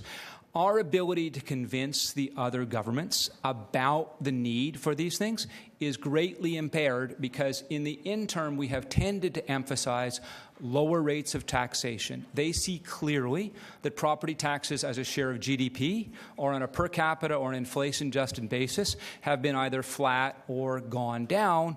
They look at that and they say, why should I give you money? You know, you've essentially hurt yourself and now you have chutzpah coming to us declaring poor for that. We have made these arguments now for the better parts of 20 years. We have a premier who is from Toronto. If those arguments were going to be successful, my view is they likely would have been successful earlier. At this point, relatively late in the game, I believe we do have to step up, take responsibility. By no means we should let the province off the hook. Absolutely by no means. But in the interim, these are ours, and we probably do need to deal with the reality that Toronto Community Housing, $96 million a year just to keep the lights on, incremental expense to implement the Mayor's task force recommendations. Similarly, TTC, basically $160 or whatever million it is, just for the existing service levels.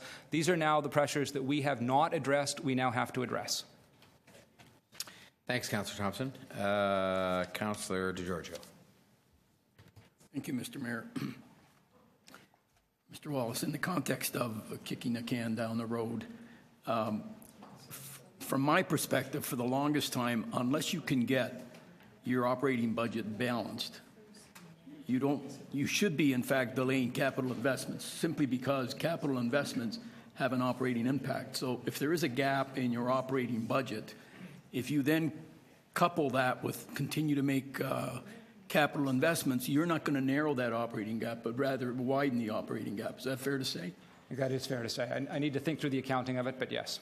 Okay. So if we go back to the downloading, that, as I recall, placed a huge operating pressure on the City of Toronto. And for the longest time, while the province continued to bail us out on an annual basis, for the longest time we were looking to find efficiencies or just operate more effectively as a way of reducing our operating gap. Is that? That's correct. And the city was largely, was to a considerable extent successful in doing that. Yes. And then when we sort of hit the ceiling and we couldn't continue to find efficiencies, then we got the opportunity through the City of Toronto Act to look at additional revenues to help us close the gap even more on the operating and budget. Yes. And as a reality, as the municipal land transfer tax revenues grew, we in fact approached being able to come across with balanced budgets. And now what I hear you saying is, now we've got to address that issue of delaying capital expenditures because you don't get a real viable, strong city unless you make the required capital investments. And in the context of going forward and making the relevant investments, we now find, because that has an operating impact, we need to find incremental revenues to deal with the incremental operating impact. Is that fair? Almost, but not quite. I'm actually, unfortunately, blowing two relatively shrill whistles here. Okay. The first is just on the strict, what we've already bought on the operating side. It's unclear that if MLTT stops rising at the same rate and the same near geometric rate of increase at which it's been rising, that the City of Toronto doesn't have a core kind of sustainability problem. So that's kind of step number one and a relatively shrill whistle. And that's basically the gap that we show for 2017. Then secondly, that gap does not include any of the 29. Now, the $29 billion is obviously an unrealistic number. It will be a fragment of that, but it doesn't include any aspect of that at all. At least some of that will be necessary for city building capital. So it's those two elements, but there is basically a core. It's unclear that 2017, 2018, 2019, at some point, the business model will fail. It has to fail if land transfer tax does not continue to increase. And so can you just, because I don't know how I missed it, but I read the recommendations, and what about the building fund, that fund that the mayor was trying to put aside to provide, funds to do the capital investments? So that's factored into the revenue picture going forward. So that is actually, we modeled that into the revenue numbers already. Thank you. Now, that was the last member of the committee I had, aside from some questions I have. Does anybody else have any questions? And they can go ahead or after me, but just in case there's anybody else who wanted to speak. What's that? I said, do we have enough money for air conditioning? Is it? Do you think it's off again? The air conditioning? I feel something coming. I don't know. Maybe that's what I'm feeling. It's the Yeah. So, City Manager, if I might just ask you some questions.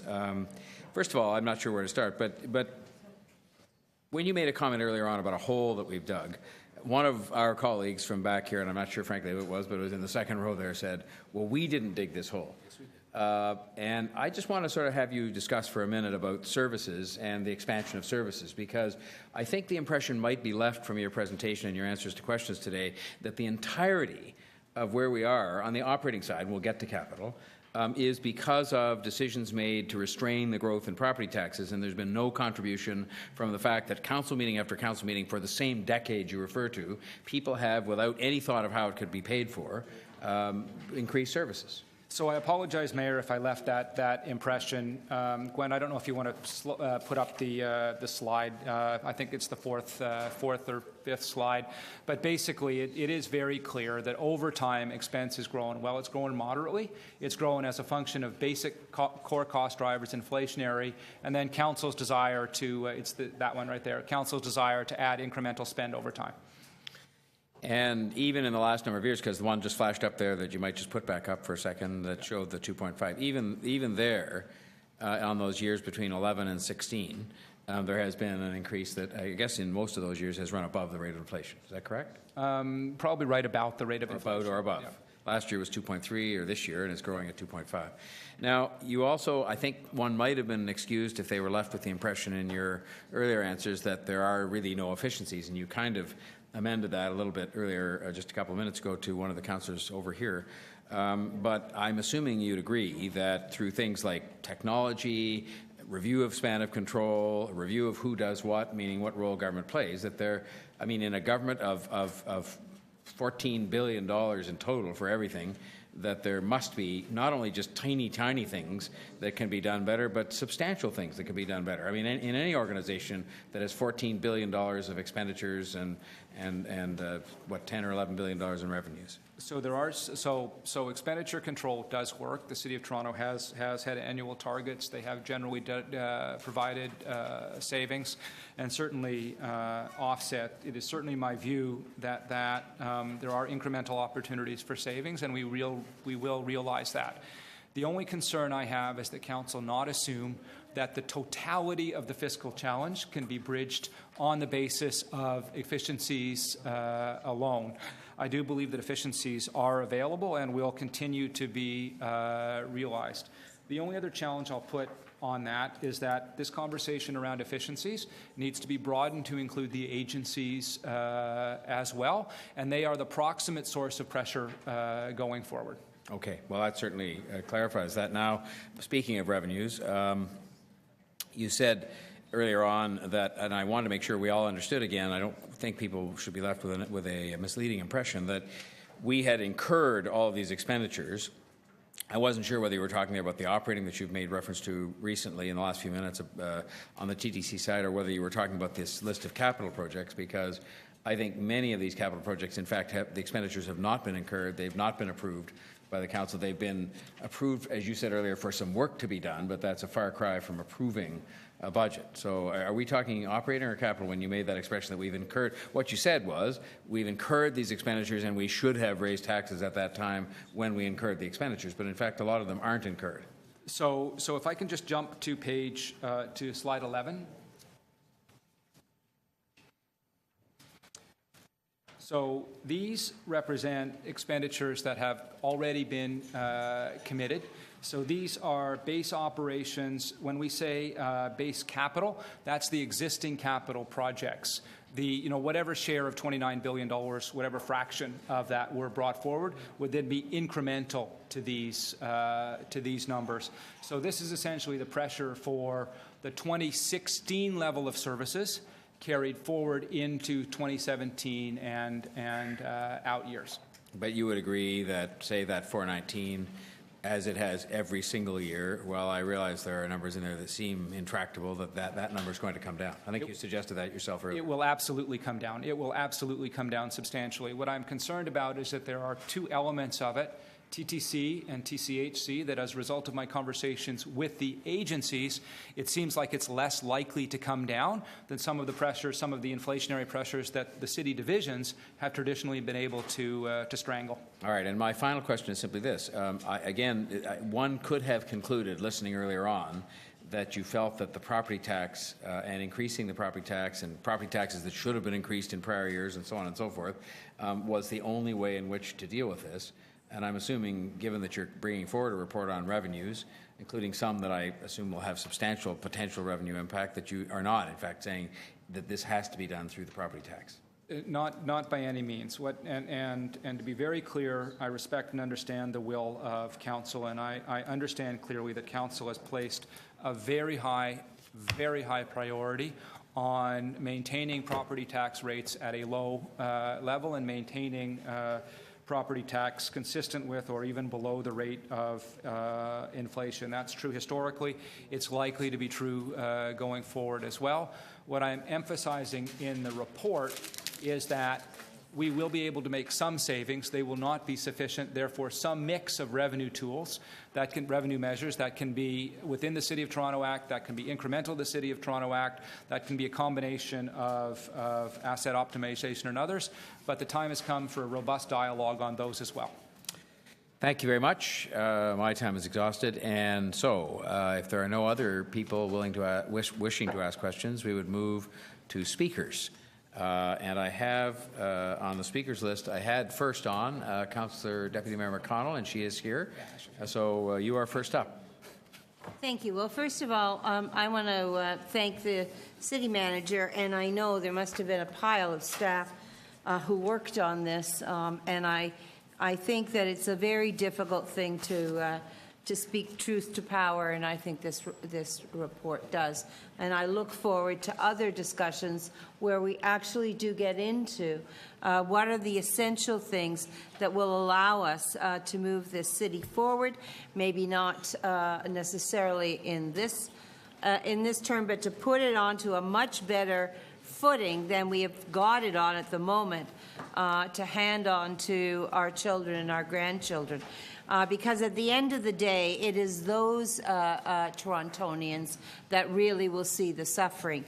But in addition to that, we see already a suffering, a polarization within our city, and the only way that we're going to be able to deal with poverty reduction is when we look at $11 billion, $12 billion budget and reallocate within that and to prioritize within that the spending. And I'll give you a very good example of that. We didn't have any difficulty in terms of the taking down of the Gardner, a huge amount of money, and yet George Street is still unfunded. So we as a council have a responsibility also to balance through this. So what I heard today and in the report was that we have decreased our reliability in Toronto on taxation, that we have taxed lower than inflation rates, even though we've said we were doing inflation rates, and that unfortunately, not our choice, but in fact, the uploading money that should have been used for the enhancement of social services and other important services to Torontonians has not gone into our housing, into our social service, into our childcare, but rather has had to be used for other priorities, such as offsetting the increase in taxation. That's not any one of our particular positions, but it is our collective responsibility.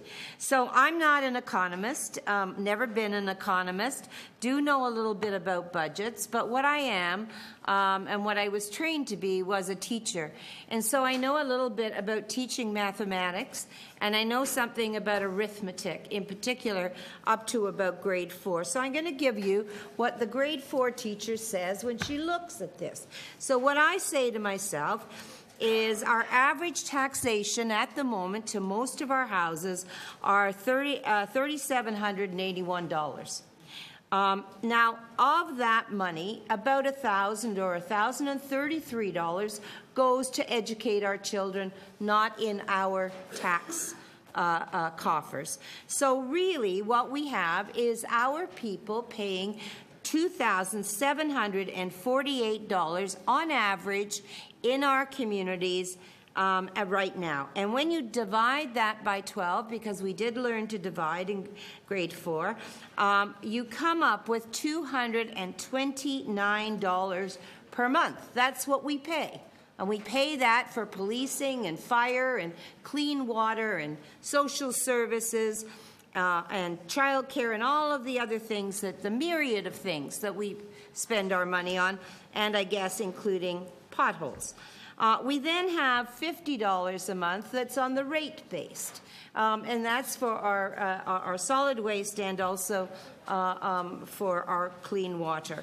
So the total of that is $279 a month, and that's what it is. So if we were to increase our taxation, as my residents say, by, let's say, 5%, then when I do the numbers and I multiply and do percentage a little bit over grade 4, I come up with $140 extra per average taxpayer in this city in order to get to a place in which we might be recurrent and stable. And you might need some other tools that kind of go along for enhancements and so on. But basically, you would need to do $140 more a year. So what is that a month? Well, it's $11.45 a month.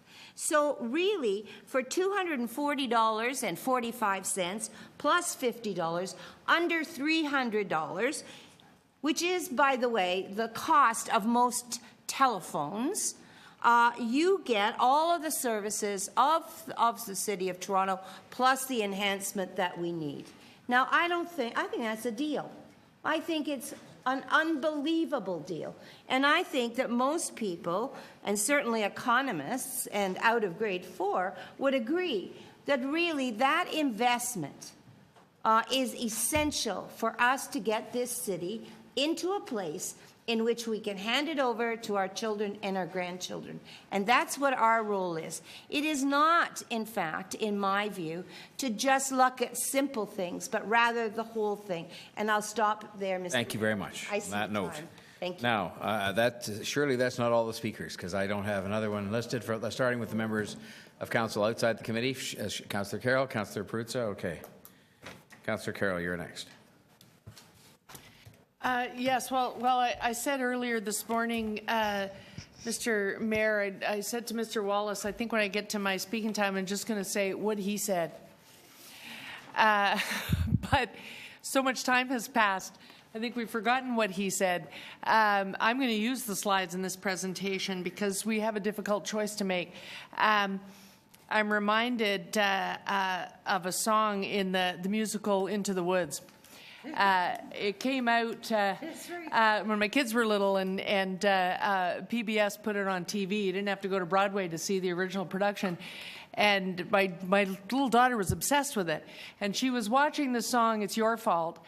And my father-in-law came in. And he said, what are you guys watching? What is this? I said, oh, it's Stephen Sondheim's newest. And he said, oh, Stephen Sondheim, the secret of life is embedded in all of the lyrics of Stephen Sondheim's musicals. So I think we want to just think for a minute about that, so it's your fault. It's because of you. There's a giant in our midst, and my wife is dead, so it's your fault. But it isn't my fault. I was given those beans because you persuaded me to trade away my cow for a bean, so it's your fault. And the song goes on so that every character on the stage or around this table has a reason why it's not their fault. Until the big bad witch, or in this case, the actually unassuming soft-voiced city manager, comes in and says, who cares? It's the last midnight. It's the last midnight. You have to solve this problem now. Figure it out. And the 2017 budget is our last midnight. That's what this report says. So to say in questions while we're discussing things with the city manager, well, I hear what you're saying about the property tax, but there's no appetite for that, so got any other ideas?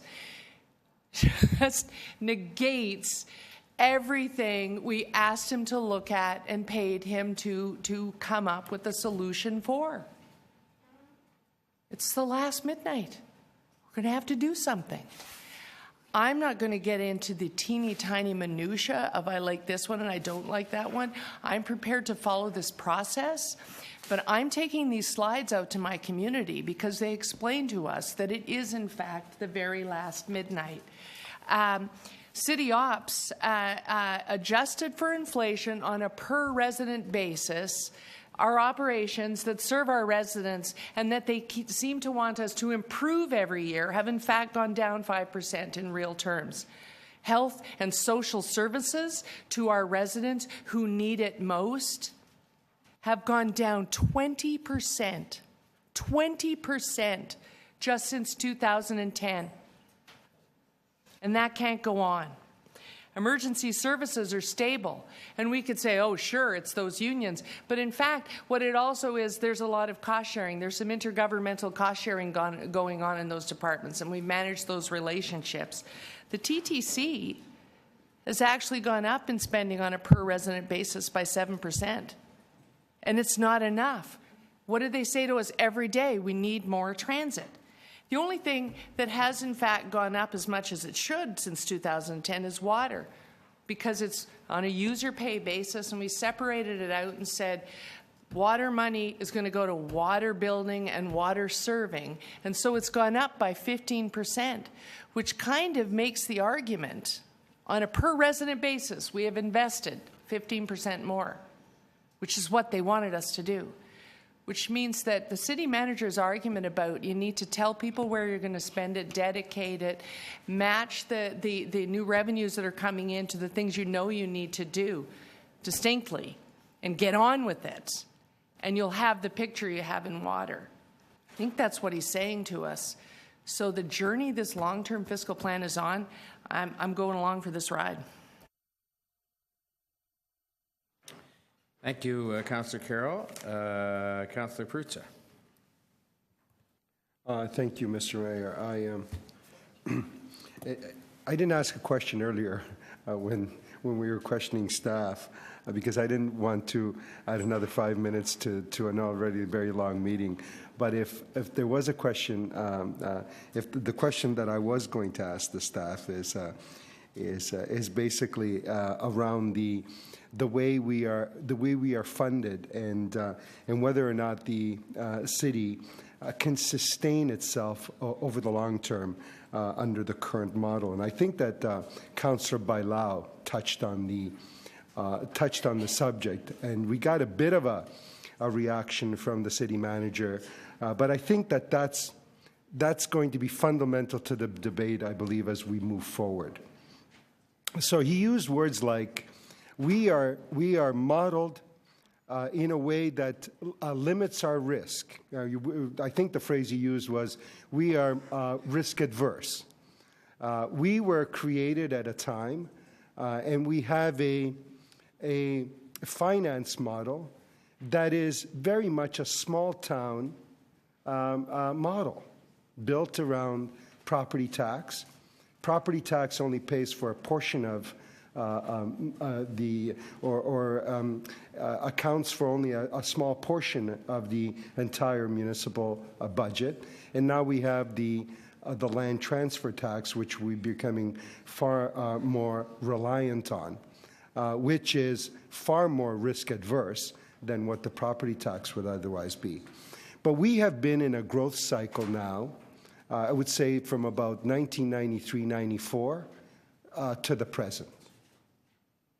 And we are in deep, deep trouble.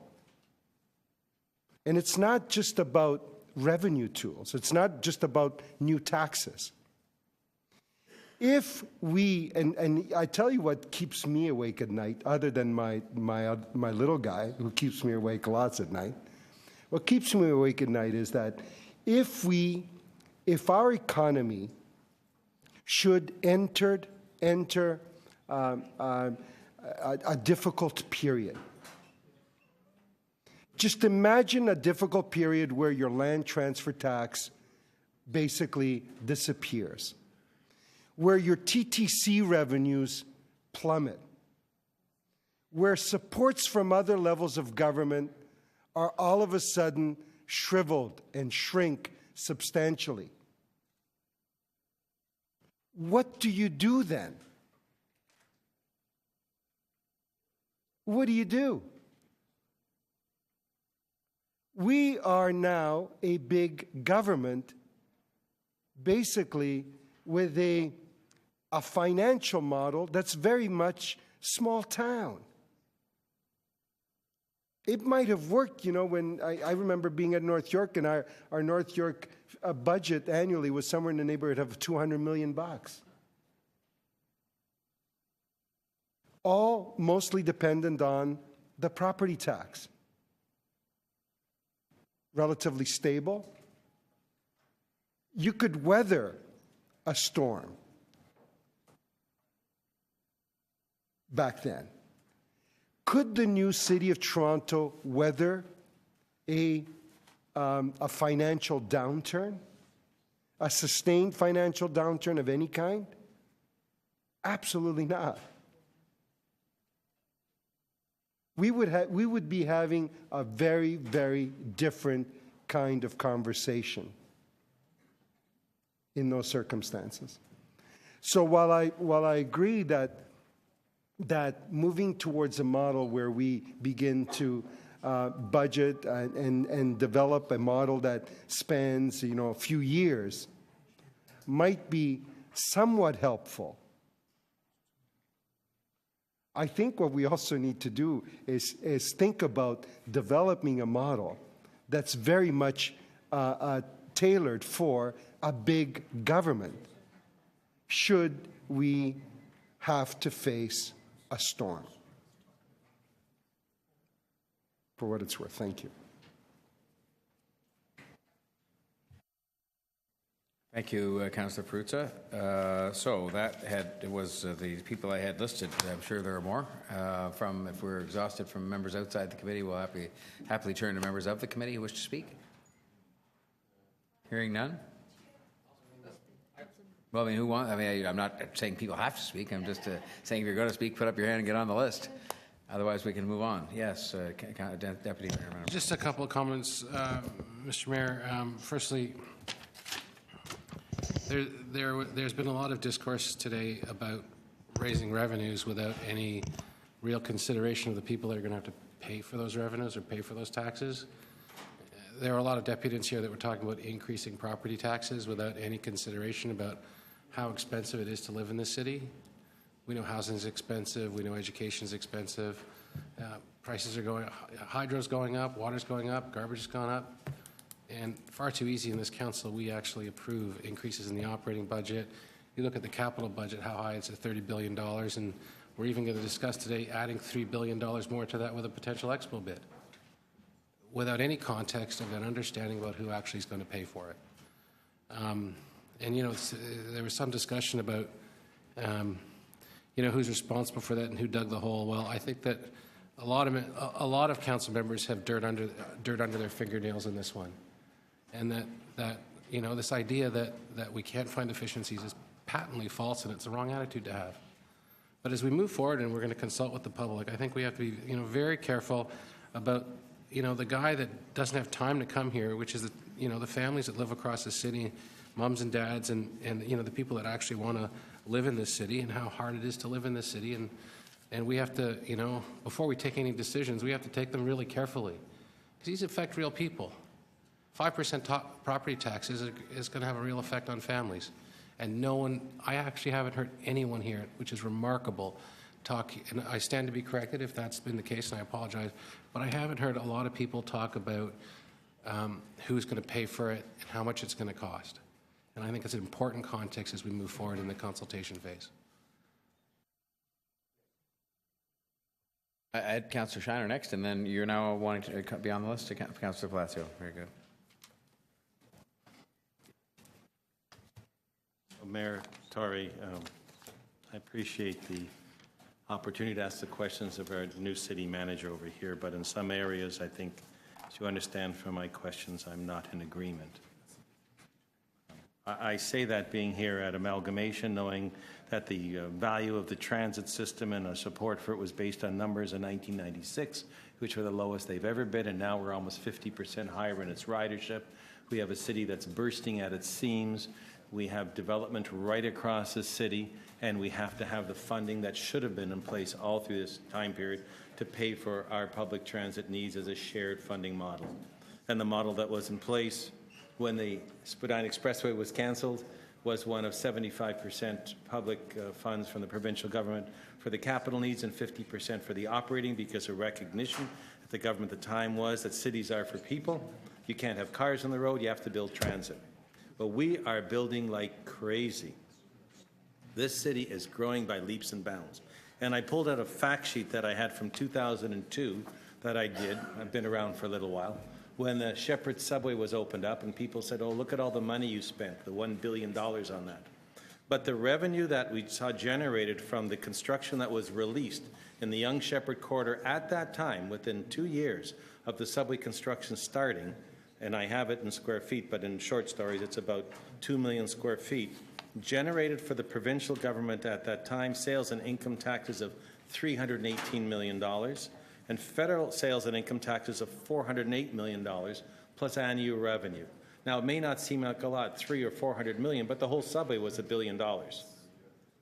So 2/3 of the cost, 70% of the cost, was recovered in the fees that the provincial and federal governments got out of their sales and income taxes. And what happens now on a property inside the city? When you're inside the city of Toronto, when someone buys a house, there's sales tax, there's the HST on the purchase, and there is the income tax on all the wages that are paid for all the construction, and that is going off to our partners at the provincial and federal level, and it is not being reinvested back in public transit in the city. Because if it was, we wouldn't be in the position that we're at. And I say to stop asking for the taxpayers of the City of Toronto deserve.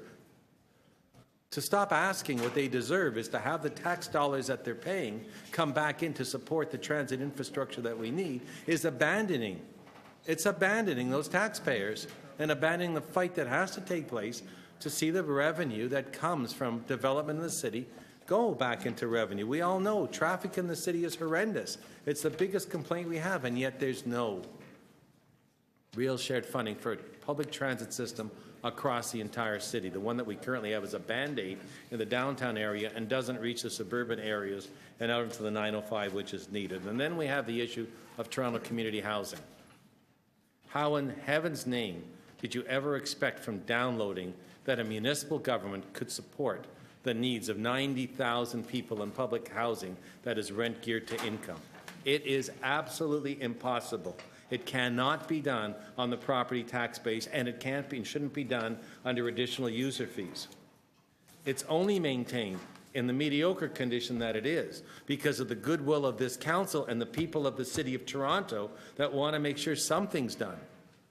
But it's not properly maintained, and I think it's shameful. It's really shameful that the provincial and federal governments have abandoned those very same people that they say they want to help and support, those that are in need, those that don't have a good income, those that need housing, by abandoning public housing. It was Metro housing, and it was a little bit Toronto housing, and it became all of a sudden a city problem. Then all the funding that came from the levels of governments disappeared. No, I can't agree with the city manager that you've asked for 20 years and you haven't got it, so you have to give up. You can't give up, because the people in Toronto that are out there, they can't afford to even buy the houses that are here anymore. So many of the young people have to move out of the city, or older people are selling their homes and downsizing because of the cost of just purchasing the real estate. Never mind the fact of having to maintain it. And if you charge them more fees, not only won't they be able to afford to buy it, they'll go in further debt just to maintain it. I have some great issues with the reports in here that are asking us specifically to examine and optimize revenue generation and new principles to guide these different issues for revenue, when the first step in the process, the abandonment of the City of Toronto taxpayers and the residents that live here by the provincial government and the federal government over public housing and transit, hasn't been righted. And to say we should raise property taxes first and raise revenues first to see if they come on board, I don't agree with. This has to be something that you work hand in hand. I think we can find some additional revenue for it. I think we can actually look at our services and say we're amalgamated and start to balance those services off so the service levels are the same, and the savings that should have taken place over the last 20 years will take place, because there's some savings within the city that we can find, and at our agencies and our boards. But nowhere near the $29 billion that is needed to fix the current problem, and that doesn't even include the rest of the transit system that we're going to have to put in place. So, Mayor Tory, when it comes to voting, the sections at the end, 4 and 5, about looking at new sources of revenue, I can't support them now. And I would just ask that they can be voted on separately. Thank you, Councillor Shiner. Councillor Palacio. Thank you, Mr. Mayor. I'll try to be brief. And first and foremost, I want to thank city staff and city manager for coming forward with this report, which is very thoughtful and creates a model that, in terms of financial sustainability and affordability at the same time. Some of the points that I would like to bring forward is in terms of it is essential to create and to have this series of principles and directions to guide the development of new strategies to manage the gap in terms of expenses and the proposed revenues, as is being noted. But also, it's also important to not to set off a sense of urgency, perhaps, on city finances and to let the world know that we are in trouble. And perhaps the only way of dealing with that is through city cuts and on services, and that would be on the expense side, and so, or to have a tax grab on the revenue side. So it's somehow we have to be mindful in terms of how we move forward with that model overall. Is one of the things that when I was asking the city manager, and previously other city managers, they have clearly indicated that for the city to become financially sustainable, we have to embrace new revenue tools. And that somehow has been addressed also in the past. And some of the things that we have, that City Council has adopted is, as we all know, and that's helping tremendously now, is the municipal land transfer tax, TTC fare increases that we all know, recreational user fees, the cost recovery system that's in place and that has been implemented. So all of that, I believe that is helping out in terms of creating that sense of firm, sustainable, and model. Do we need more? Absolutely. But, and that's where I think that we have to be a little bit more mindful as we move forward. There are things that have been approved already by Council in terms of the road, well, at least in terms of asking city staff to look into it. Road tolls, for example. We don't know what's going to come out of it, but my guess is probably it's another way of creating some revenues there. And in terms of the 0.5% property tax increase that beyond 2017 that was adopted by Council in terms of financial sustainability. All those are little things, but somehow when we look at the overall aspect in terms of creating those revenue tools, I think we've been doing a good job. Do we need more?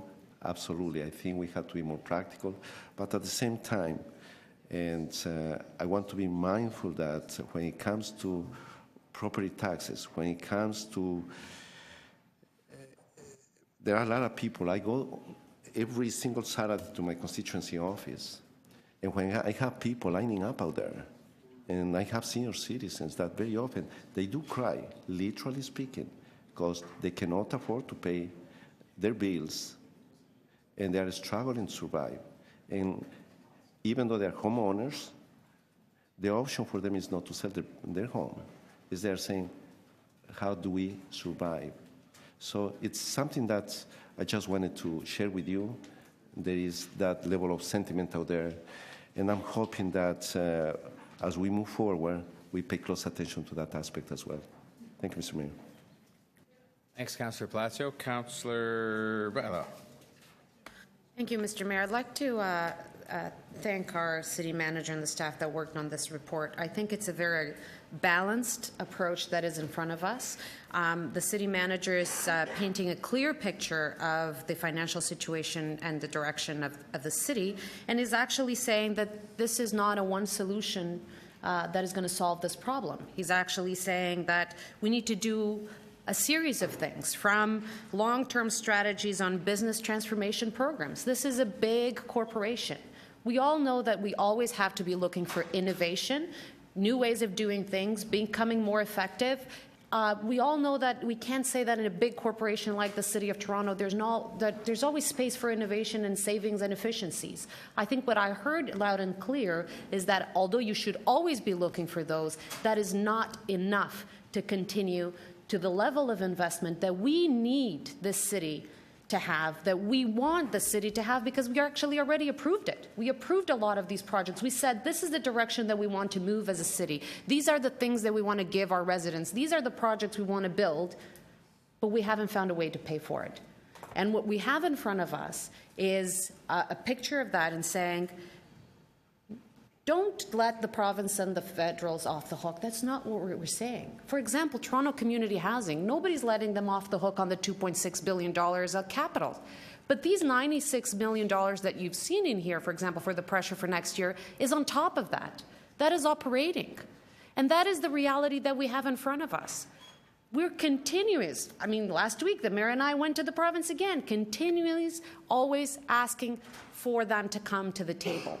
But the reality that we have in front of us is that people are living in deplorable conditions. And then when we're talking about these revenue tools, what we have to think about is there's only one taxpayer, absolutely. And we need to continue to have the province and the feds coming to the table, where the person paying for the property taxes is the same person paying for the income taxes as well. So we need to come and work with the province and the feds to have these issues addressed. And we need to understand that if we want to be competitive, any North American city out there, our competitors, Chicago, New York, all the other North American cities, San Francisco, LA, they have a very, very high number of revenue tools, diversified revenue tools. And that is the level of cities that we're competing with. So if we want to continue to attract jobs, and for that we need to have a good quality of life, we need to have good public transportation, we need to have good roads, we need to make the investment. And I'm ready to make that investment. So, Mr. City Manager, you can count on me to make that investment. Do we have to make it in a thoughtful, responsible way? Absolutely. And I think that's what you're going to be putting forward, and the mayor is going to lead us on. So I'm looking forward to have that conversation with the residents, but to make sure that we have a clear vision at the end of this process, which is a better city. And for that, we need to have a serious conversation on how to get there. Thanks, Councillor Bailão. Councillor Crawford. Thank you, Mr. Mayor, and I want to thank the city manager for the report in front of us. And I think what we're starting to see, I'd say finally, is an outside perspective, kind of looking up, looking in to us as a city. A lot of reasons that the city manager was brought in. Of course, he's brilliant at the province, but he brings a different perspective into looking at what we probably just get used to looking at year after year. And also with the mayor coming in, you know, somebody who hadn't been part of City Hall, who hadn't actually seen how we function day to day, month to month, and sort of looked at it up here. And I think between the combination of these two leaders, we're seeing the results of this report in front of us. We have to face a difficult decision and difficult decisions in the next couple of months. In many ways, we've been incredibly lucky, and I think the city manager brought that in. Just the land transfer tax would be one of them. I've heard the mayor talk about in meeting after meeting how important it is to look at transformational change, the police being one of them.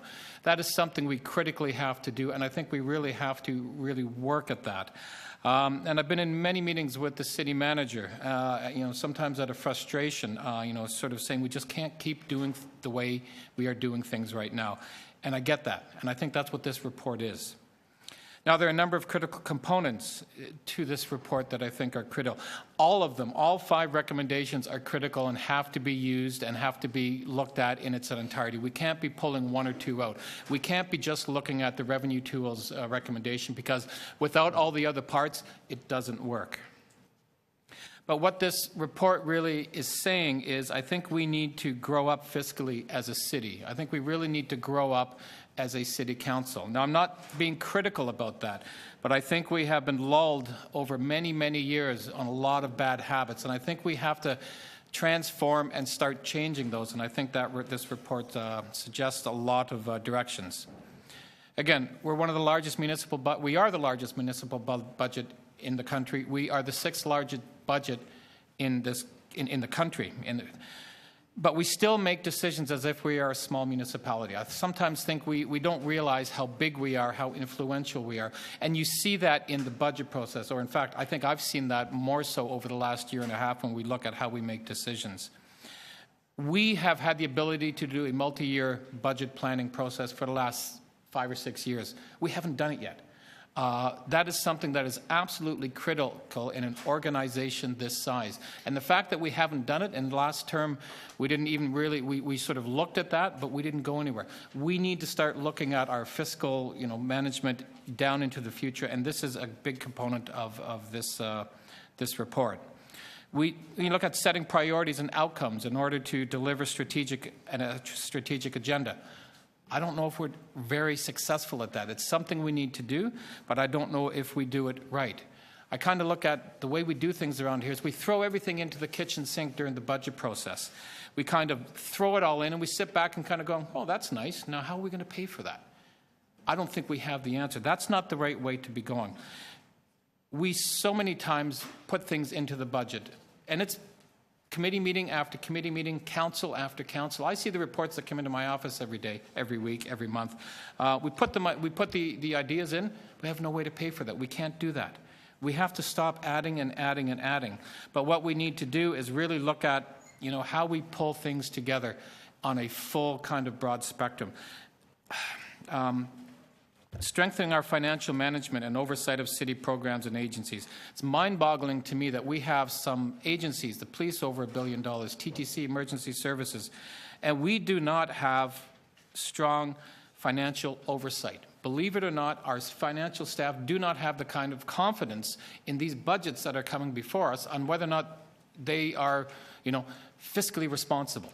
And that is a huge concern when we look at the amount of money that we're spending on these particular budgets. Yes, the individual councillors on each individual agency have a responsibility, but I think we have a bigger responsibility to try to sort that out. If we did, I think you would find things a lot different.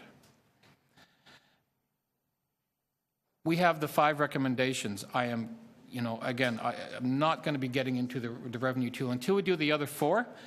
Which is the multi-year financial plan, the strategic decision-making and financial oversight, the multi-year expenditure management plan, and the asset optimization study.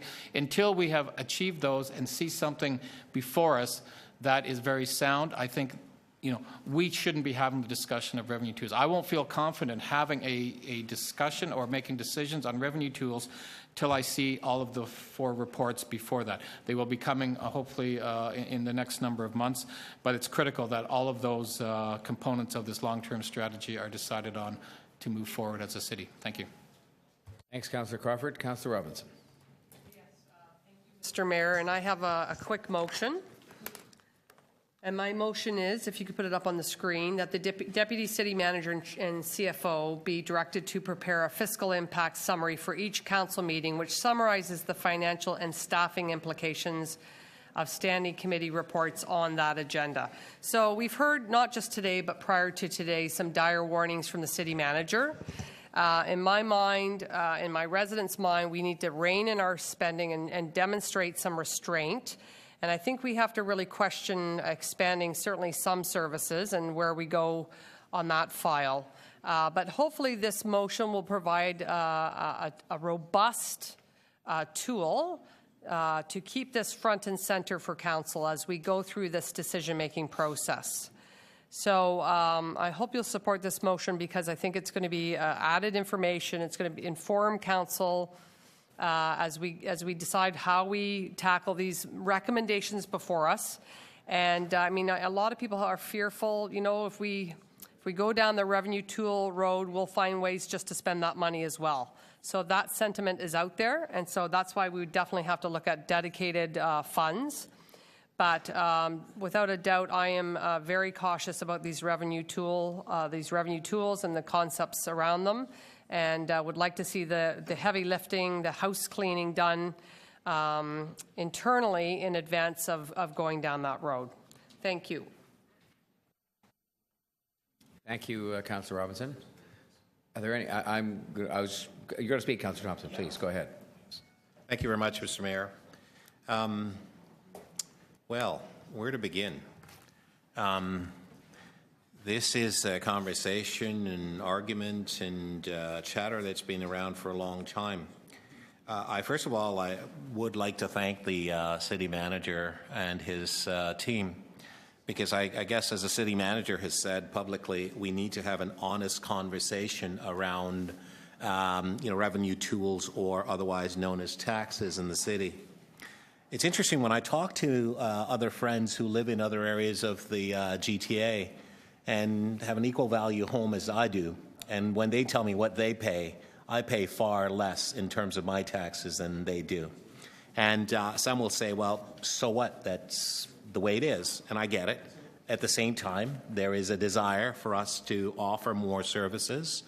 There is a desire for us not to reduce or cut services because of the impact that it has. We've heard about the poverty issue. We've heard about the challenges. We increase TTC fares and so on. And we hear politicians say all the time, well, people can't afford it anymore. And there is some truth to that at the same time. But at the same time, there is a tremendous amount of demands for more services to be offered by the city. And the question is, do I pull the rabbit out of the hat and magically the funds will appear in order to pay for the services? And I got to tell you, the rabbit's left the hat a long time ago. I'm just left with the hat and there's nothing in the hat. And so the question is, how do we put things in the hat? Well, first and foremost, I think we're going to have to start the conversation with the public, not simply amongst ourselves around the table and simply bring the so-called revenue tools in place and then decide which ones we like and which ones we actually don't like. I know when I speak to my friends at the province, they say to me, well, you guys have a bunch of tools. What are you using? Maybe one of them, the municipal land transfer tax piece. And I have to say this, I never thought of this before, but David Miller has done this city a great big favor by bringing in that land transfer tax, and I guess that's probably the reason why he lost this election. And so, that being as it is, the fact of the matter is that we really need to ensure that we understand. Right now, as I know that some of my friends who own same value property as I do in other areas, they're paying maybe almost $3,000 more than I do in terms of the GTA. And some people say, well, so what? That's too bad. The fact of the matter is that we need to start being honest with ourselves. And I know that there are a lot of people in the city who cannot afford to pay more taxes and so on, but then there are those who can. And I think at some point we are going to have to start to look at that. And as a politician, I guess it's a dirty word to use that people need to pay more taxes. Now, I'm not suggesting to you that that's what I'm sort of sitting here advocating, but I want to bring that reality that, in fact, there are people elsewhere that are paying a lot more taxes than the people in the 416 area. And so some people might say, that's too bad, the province has to pay more.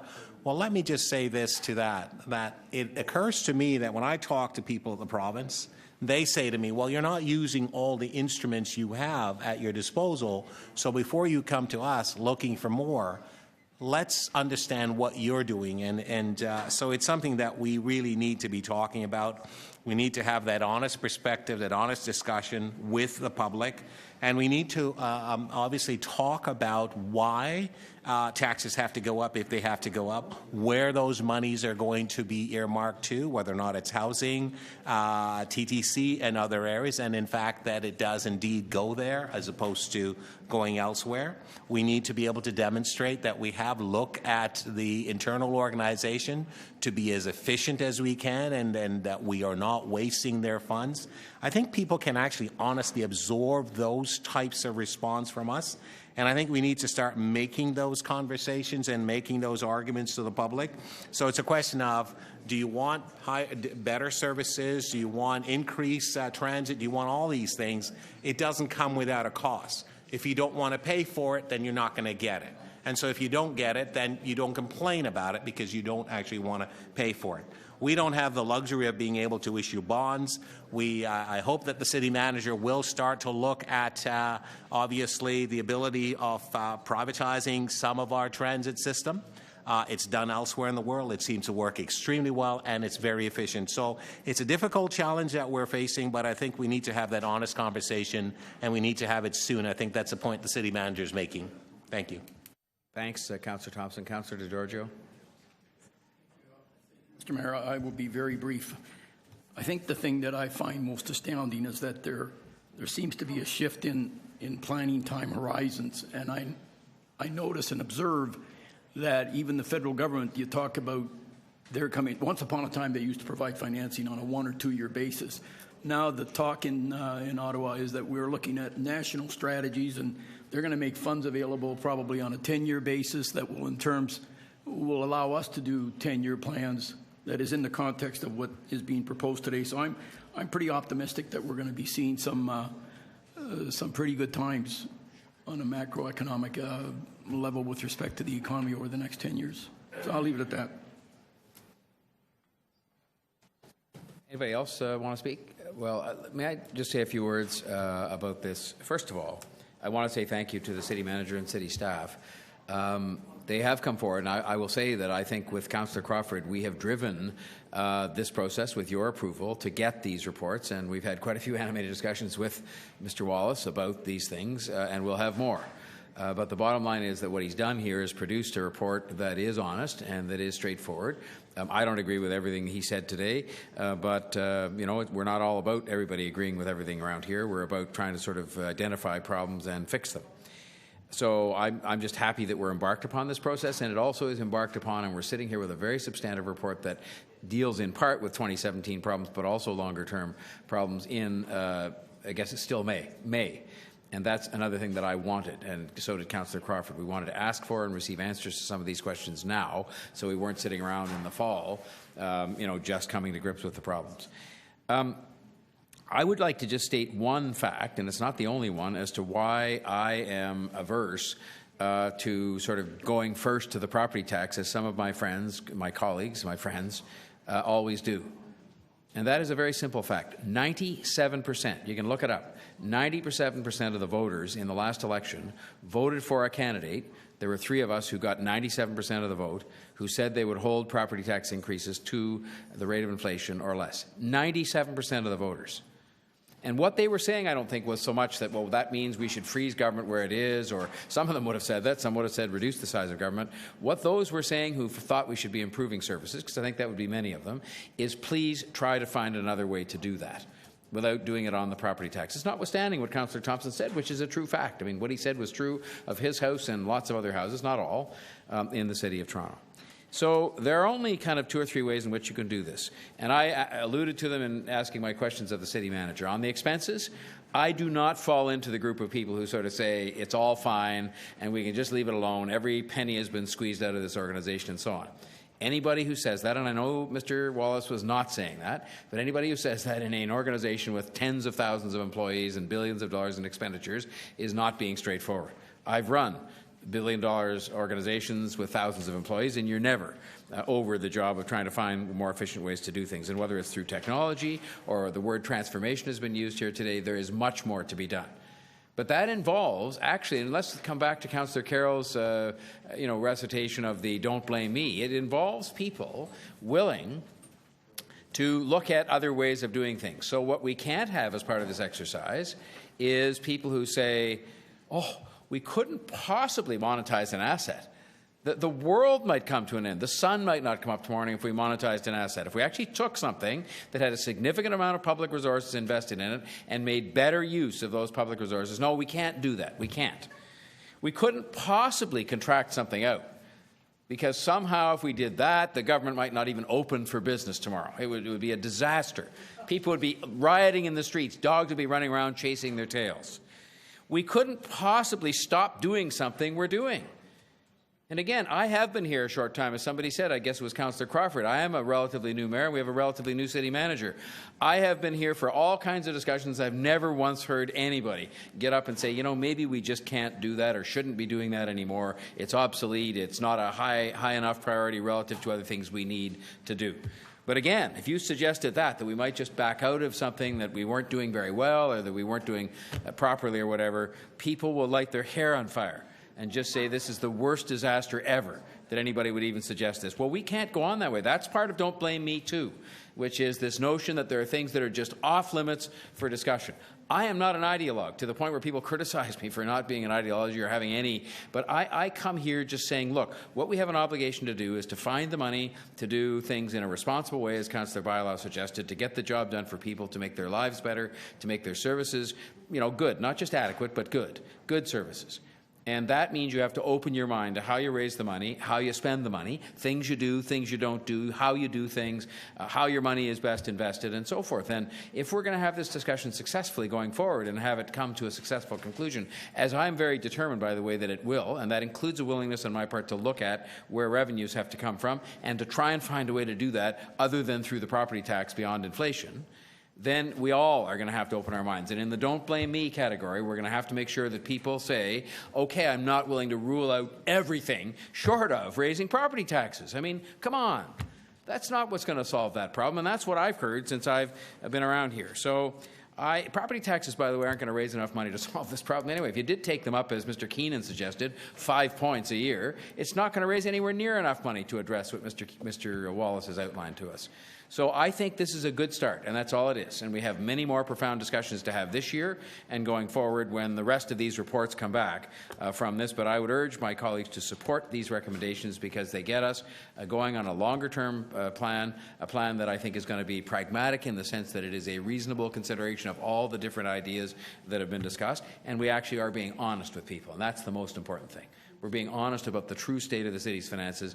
I wanted that, and I welcome that as much as sometimes it's tough to listen to the medicine being administered by my friend next to me, the city manager. So that's all that I have to say, and I apologize for the 45 seconds. Anybody else want to speak? All right. Well, are we then ready for the question? And we have some motion. We just have the one motion. Is that it? We have the one motion, which is an amendment moved by Councillor Robinson. Can we just pop that up so people can see it? You can see it here. So I'm ready to call the question on that. All those in favor? Opposed? Carried. You want that recorded? No. Okay. And then we're going to, on the main motion as amended. Councillor Schreiner's asked for three. Sorry. Separate, Mayor. Oh, yes, yes. Section 4. And Councillor Scheiner had asked for 4 and 5 to be dealt with separately. Sorry. I'm okay with 5, just section 4. 4, just 4. Yeah. All right. So 1, 2, 3, and 5. All those in favor? Opposed? Carried unanimously. And a recorded vote on 4. And then a recorded vote on 4. On recommendation 4 in the staff report, all those in favor? Councillor Ainslie, Councillor Bailão, Councillor Crawford, Councillor DeGiorgio, Councillor McMahon, Deputy Mayor Minnan-Wong, Mayor Tory, Councillor Palacio, Councillor Robinson, Councillor Thompson. All those opposed?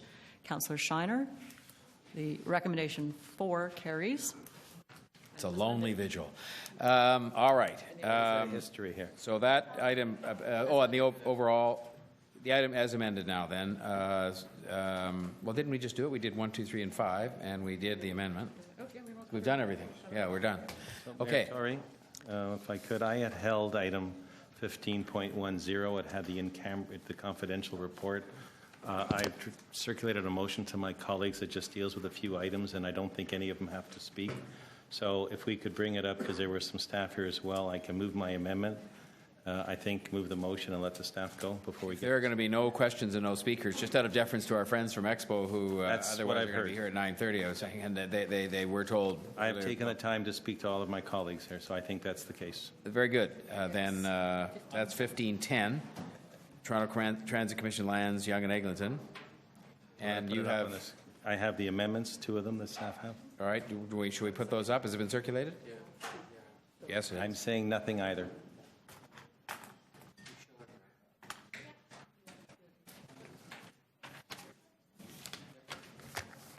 All right. Ready for the question then? So these are, I'm sorry. The motions, I promise not to speak as well. Yes, so motion A is in front of you, and it would amend or replace.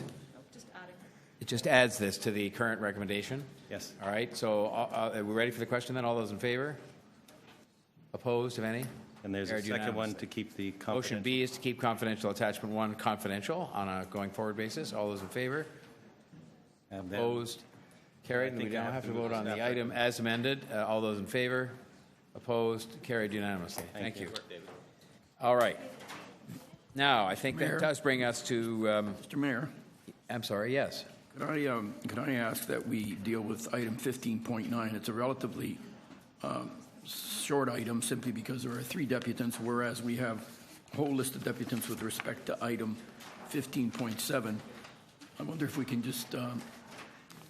I'd normally be happy to do that, except for the fact that we made a commitment this morning that we were going to deal with 15.7 after we did 15.1, and I had no idea we'd be sitting here at 4:30 reaching that point. I apologize to the 3 people. I was just compelled to make that simply because I was asked to make the request. I just think fair is fair because the other people have been waiting and they were led to believe this would be next, and I think it looks like this item with 3 deputations will take at least 45 minutes. I would think. It's 15 minutes for the deputations. And all righty. So I'm going to have to say no to that, unfortunately. All right. Then that brings us to 15.7, which is the Mayor's Advisory Committee. I'll remind people that we agreed earlier on today to limit deputations to 3 minutes. And I don't know if all these people are still here, but I have no less than 39 deputations. So off we go. Anthony Fernando, Residential and Civil Construction Alliance of Ontario. Now, I see also, Andy, you're here. Are you two appearing together? We're actually bringing in Ken Tannenbaum because he's using Anthony's spot. So we're going to start with Ken Tannenbaum, if that's okay with you. Mr. Chair. You're going to use the full 6 minutes then? Yes. Okay, that's fine. So who's first then? Yeah, just in the, Mr. Chair, if it pleases the committee, we're just in the efficiency of today's business. We're just trying to consolidate our feedback to the committee on the Expo item. So my name is Anthony Fernando. I'm with the Residential and Civil Construction Alliance of Ontario. We're here today to speak to you about the Expo report and the special events report that city staff have tabled, and we want to thank city staff for all the time they've put into the report. I'm going to turn it over to my colleague Andy Manahan, Executive Director, to speak a little bit about the coalition letter and some of the work that we've been doing on this file. Okay. I didn't know the order was being revised a little bit. There was a letter that should be in your package that was signed by a number of representatives, not only from construction, but from a broader cross-section of citizens in Toronto. And it's about 4 pages long. I'm sure we could have received more signatures, and in fact we did receive more people that wanted to sign on to the letter after we had submitted on May 20th. But it basically just shows that there's a growing and a broad base of support for an Expo bid, and that we would encourage City Council to also support the initiative. But I'd like to turn it over to Ken because he has some broader comments. Great, thank you. Mr. Mayor, members of the Executive Committee, we're deeply grateful for having the opportunity to speak with you today. I am privileged to serve as a co-chair under the remarkable leadership of Councillor Kristen Wong-Tam and a very broad-based group of leaders from labor, the arts, our next generation. It is truly a once-in-a-lifetime opportunity to have the chance to consider an expo, and it's our view that this is a winnable opportunity for Toronto today. And after having borne witness to the very difficult deliberations that you just undertook, we understand that resources are very constrained, and we're not here to ask for money. In fact, I represent a very broad group of business leaders who are willing to underwrite, that is to say, fund the next level of diligence to look at the cost-benefit analysis of hosting an expo in our portlands. When I've made the rounds around the business community, I have sung a 3-chord song. It's a CAE song. The C is about Canada. We are a beacon on the planet for multiculturalism, and 50% of our citizens are not born in our country. They are the logical ambassadors to welcome the 169 member nations to Toronto over a 6-month period in 2025. The A is about accelerating and aligning stakeholders. Accelerating the work in the Portlands is vital to unlocking incredible city value. The city owns hundreds of millions of dollars in our Portlands and will benefit in perpetuity from the tax increment that's generated from property taxes once that land is developed. And E is about the economy. And you're talking about tens of thousands of new jobs, 40 million visitors and associated restaurant, hotel, tourism-related activity. The pavilions are built by the visiting countries, so you have 169 member nations coming to retain Canadian contractors, use Canadian lumber, Canadian steel to build the pavilions for an expo. What we need to assess is the incremental cost of hosting an expo in the Portlands that we're already developing. So you have in your list of $29 billion a number of initiatives that will unlock those city-owned lands, will bring forward transit to that node, and we need to take the time to assess the cost-benefit of doing that work. We, a group of 40 business leaders, have signed on to fund the next level of due diligence, which is to say to update the PricewaterhouseCoopers and Ernst & Young reports that have previously been done, and to present to you, the province, and the federal government, the cost-benefit of the incremental cost of doing an expo in our Portlands. So with that, we are hopeful that at no cost to the taxpayer, you will give us permission to proceed, as we have license now from the federal government and Prime Minister Trudeau to explore further. Thank you. Okay, I'll just continue on. I know, Mr. Mayor, and some of your colleagues have been to Shanghai, and of course other councillors have been to Milan. And I think you've seen firsthand that these can be a catalyst for growth. Even a place like Shanghai that's, growth on steroids kind of a thing, they recognize the value of it. It's a cultural magnet. It does leave a legacy.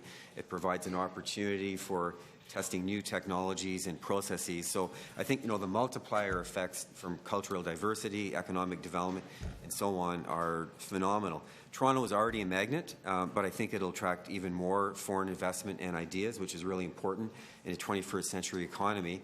The previous federal government, from my understanding, there's a staff report that came out over 2 years ago, said that there's no need for us to bid on an expo right now because we have the internet. We can exchange ideas that way.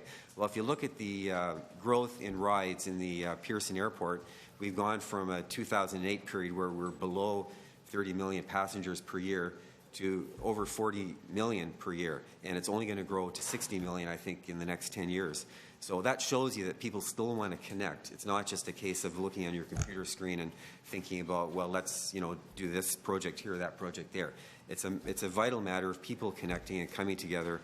And I know there's a concern about senior orders of government in terms of the backstopping. I think those types of challenges are real, but we can overcome them, and I think we're both happy to take questions. Thank you, all three, very much. I just have a couple of questions, if I may, for Mr. Tannenbaum. First, and I ask these, first of all, saying how much I respect, as you know, your family's contribution, your own and your whole family, and including to the success of the Pan Am Athletes Village, which was a project, I guess, that will be turned over quite soon. I assume, as a business leader, and you might just talk about what the views would be of your 39 colleagues, that you would concur that no decision should be taken to bid prior to knowing what the numbers are in terms of what the public contribution, regardless of where it came from, would be expected to be, and a whole bunch of other numbers and considerations that will come out of some of this work. Yes, I'd say that all 40 would concur with your sentiment to be cautious and optimistic.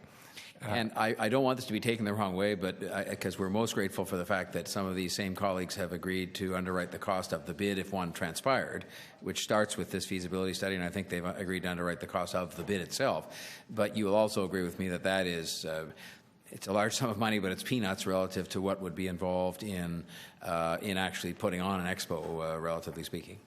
I think we have to take it one step at a time. I think we do need to prove out the cost benefit, and with a proven cost benefit, I think the case for support to the business community will be very strong, because all boats rise with the tide, and there should be a very strong multiplier effect by bringing 40 million people into Toronto over a 6-month period. I think the broad base of support for this that I've witnessed will respond favorably once we prove that out. But we need more data. And finally, and I want to acknowledge that I certainly, and I speak only for myself in this, want to be fair in terms of including, for example, as something that wouldn't be on the price tag of an expo, the remediation of the mouth of the Don. We're going to do that anyway, because we have to in order to accommodate any development, not just in the Portlands, but all around there, and to frankly provide flood protection for some existing neighborhoods. So that will be done. I'm optimistic the other governments will come forward with the money, so I wouldn't include that as part of the cost of an expo. I want to be fair about excluding those things and saying we're going to do those anyway. We haven't found a way to pay for them yet.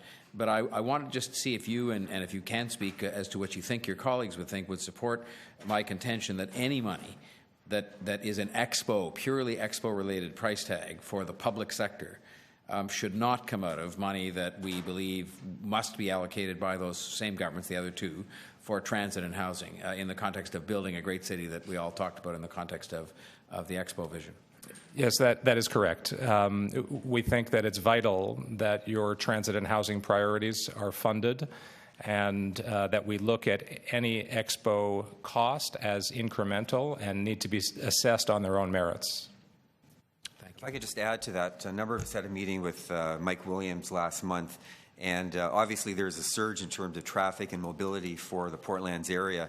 So you should be looking at building adaptable infrastructure. So if a station requirement or a footprint or whatever it is going to be so much for the Expo Games, you should be able to scale it back down so that it's functional for the day-to-day needs of Torontonians after the fact. So that's a positive legacy, which should be looked at in the accounting as well.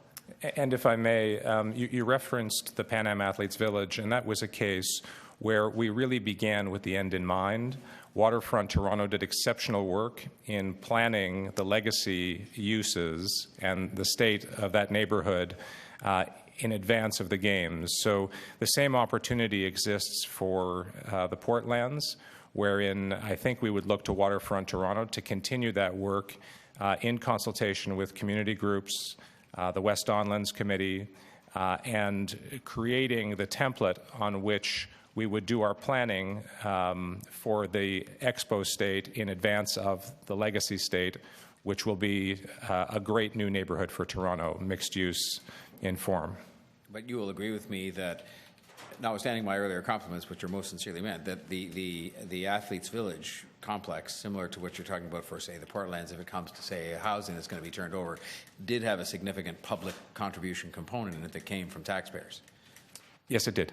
So, that's the reality going forward. That would be, you have to sort of say, is that just Expo or partly Expo? But anyway, you've agreed we have to sort all that out. Yes, but in that case, the province was the beneficiary of the lift in land value because it owned the former Ataratiri lands.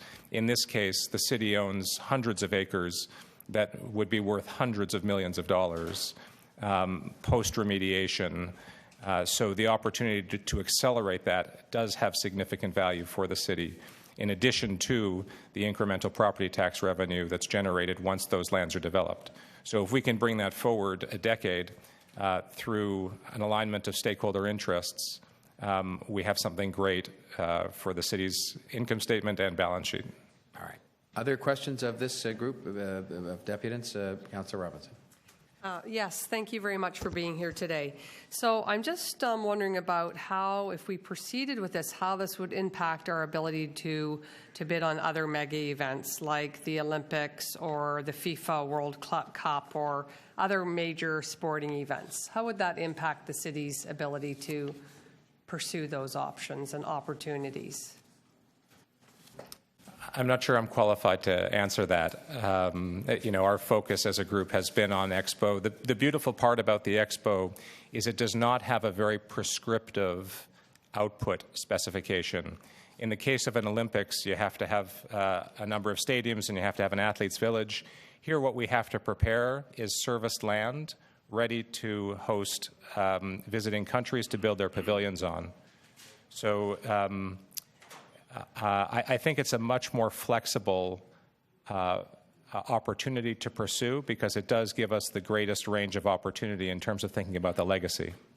And I can just add. Sure, of course, please. Yeah. Paris is on the list for the Expo 2025 bid, and they're also in contention for the Olympics 2024. Right. Yeah, that's so right. with those two close together, I think that's a challenge for them. So in this case, in hindsight, Toronto made the right decision not to bid for the upcoming Olympics. So I think it's a case of spreading it out. So there's going to be lots of opportunity in the future for FIFA for those types of major events. Okay. And the province, have they come to the table? And we heard something from the federal government over the weekend, but the province, have we heard any commitments from them?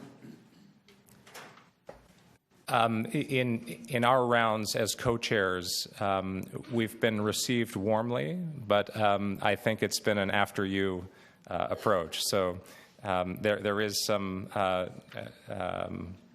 who goes first. So really what we're doing is putting our hands up as the private sector to say, let us bring forward a business plan such that we can make an informed decision.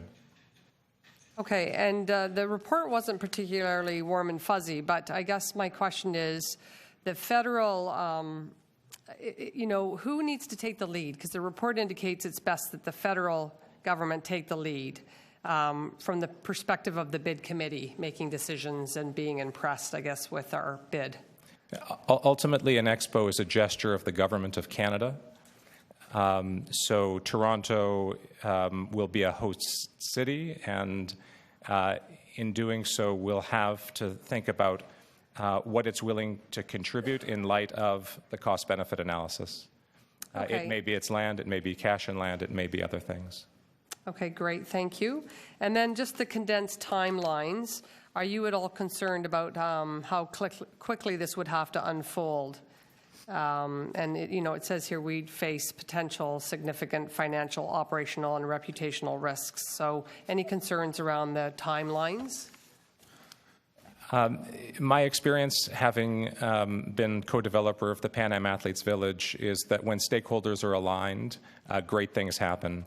We were on pace to spend $1 million a day in the Athletes Village to deliver it on time and on budget for the games in the summer of 2015. So I'm confident that we have the construction capacity here in the city, and if we set the right procurement model and align the stakeholders, we can certainly get it done.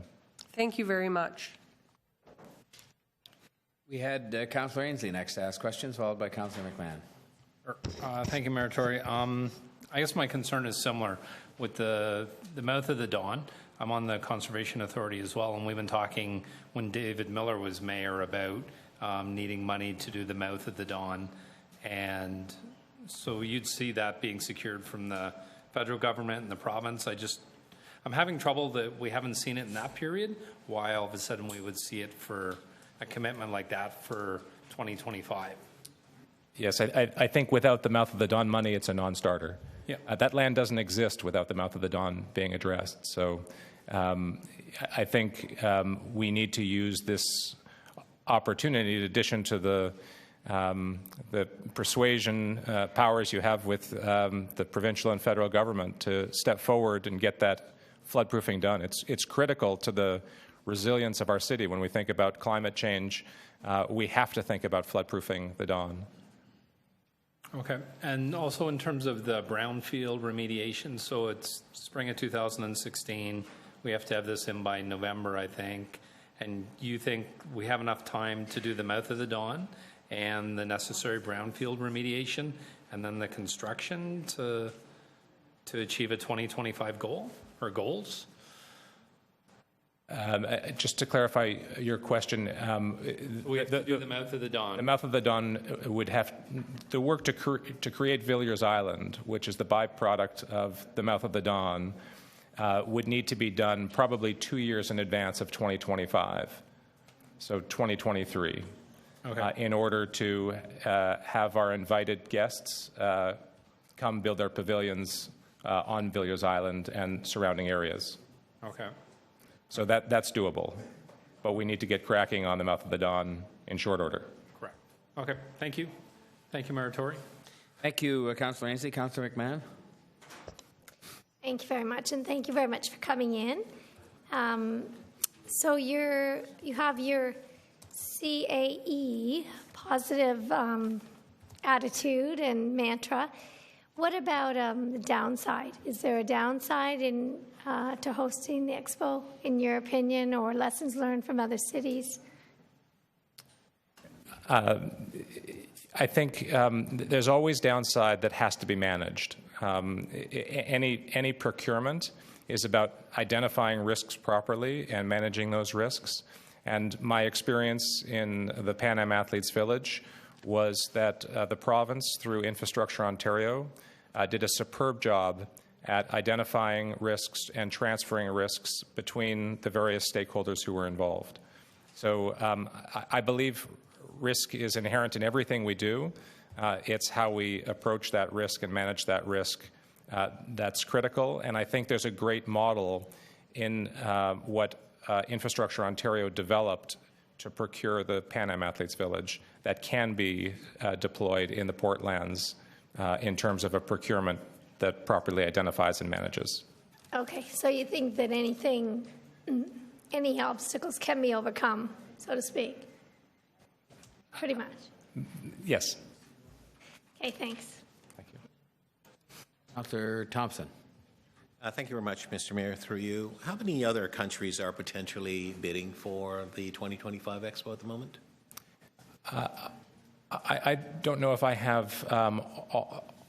We have Japan and France. So two? Two. And potentially Toronto or Canada? Yes. When the Secretary General of the Bureau of International Expositions was here, it was clear to us that there seemed to be a bias towards coming back to North America.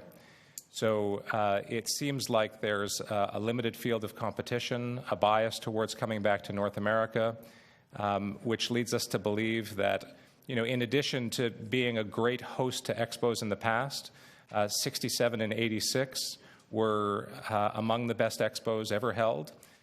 We think this is winnable. Right. And now, will you bring back a legacy plan as well as part of the plan that you'll be bringing forward for the Games? I'm sorry? Expo? A legacy plan. Well, we would view that the legacy plan would really be to currently Waterfront Toronto's planning oversight for the Portlands. What does that mean?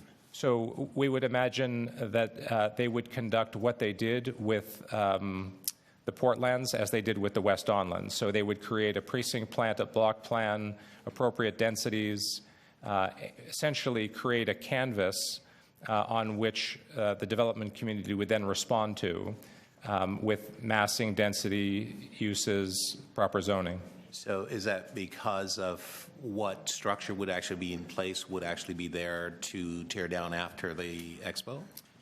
Yes, we view the Expo largely as a pad on which but not permanent. Visiting countries. There may be some permanent structures that would fit into the legacy plan. Right. Now, I ask you the question about the legacy plan because we were just in Shanghai, and we actually saw some of their facilities, and in fact, they were actually having challenges in terms of what to do with the space and facilities that's actually been left. And so that's why I ask you that. And the reason why I ask you that question is that in my conversation with the people there, they said to me, we should have developed a legacy plan with the actual plan. So that's why I ask you that question. So you may want to consider that as part of the conversation. Yeah. Yes, I think it's a must-do. You know, we have in the West Don Lands, it was developed by Waterfront Toronto. We have a community center, affordable housing, student housing, and market housing. Okay. Thank you, Mr. Mayor. Thanks, Councillor Thompson. Anybody else wishing to ask questions? Well, if not, we'll thank all three of you very much. Mr. Tannenbaum, if you would, because you're best placed to do this on behalf, I'm sure, of not only the whole committee, but the whole council, the entire City Hall building, and the whole population of the City of Toronto, use those channels, I know you have, to communicate to our basketball team that we hope they go down and kick some serious you-know-what in Cleveland tomorrow night. And if you could convey that message. You did agree to go and convey that message, did you? Yes, sir. Thank you. Thank you all for being here. Okay, we have, I think, a consolidation of the next two, Ellie Rosenblum and Leela Karim. Is that the two of you that are?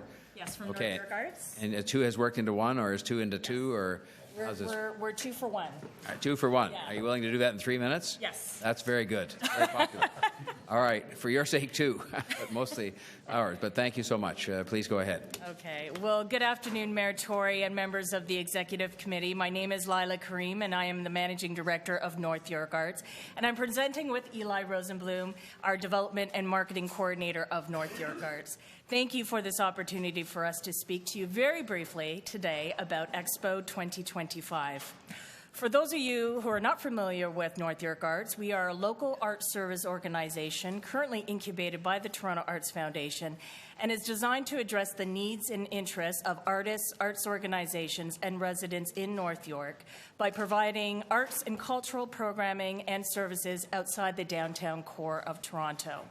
We receive funding from the City of Toronto, thank you very much, and we partner on citywide arts programming initiatives. We work in collaborations with city councillors, the City of Toronto's Culture Division, artists, art groups, residents, and local businesses. We partner with diverse organizations that serve the newcomer community, the youth and senior demographic. And we connect with artists and arts organizations that work to contribute to growing the local economy and the arts sector overall in Toronto. As you know, today is Newcomer Day at the City of Toronto, with the celebrations taking place at Nathan Phillips Square. And Toronto is home to 230 different nationalities.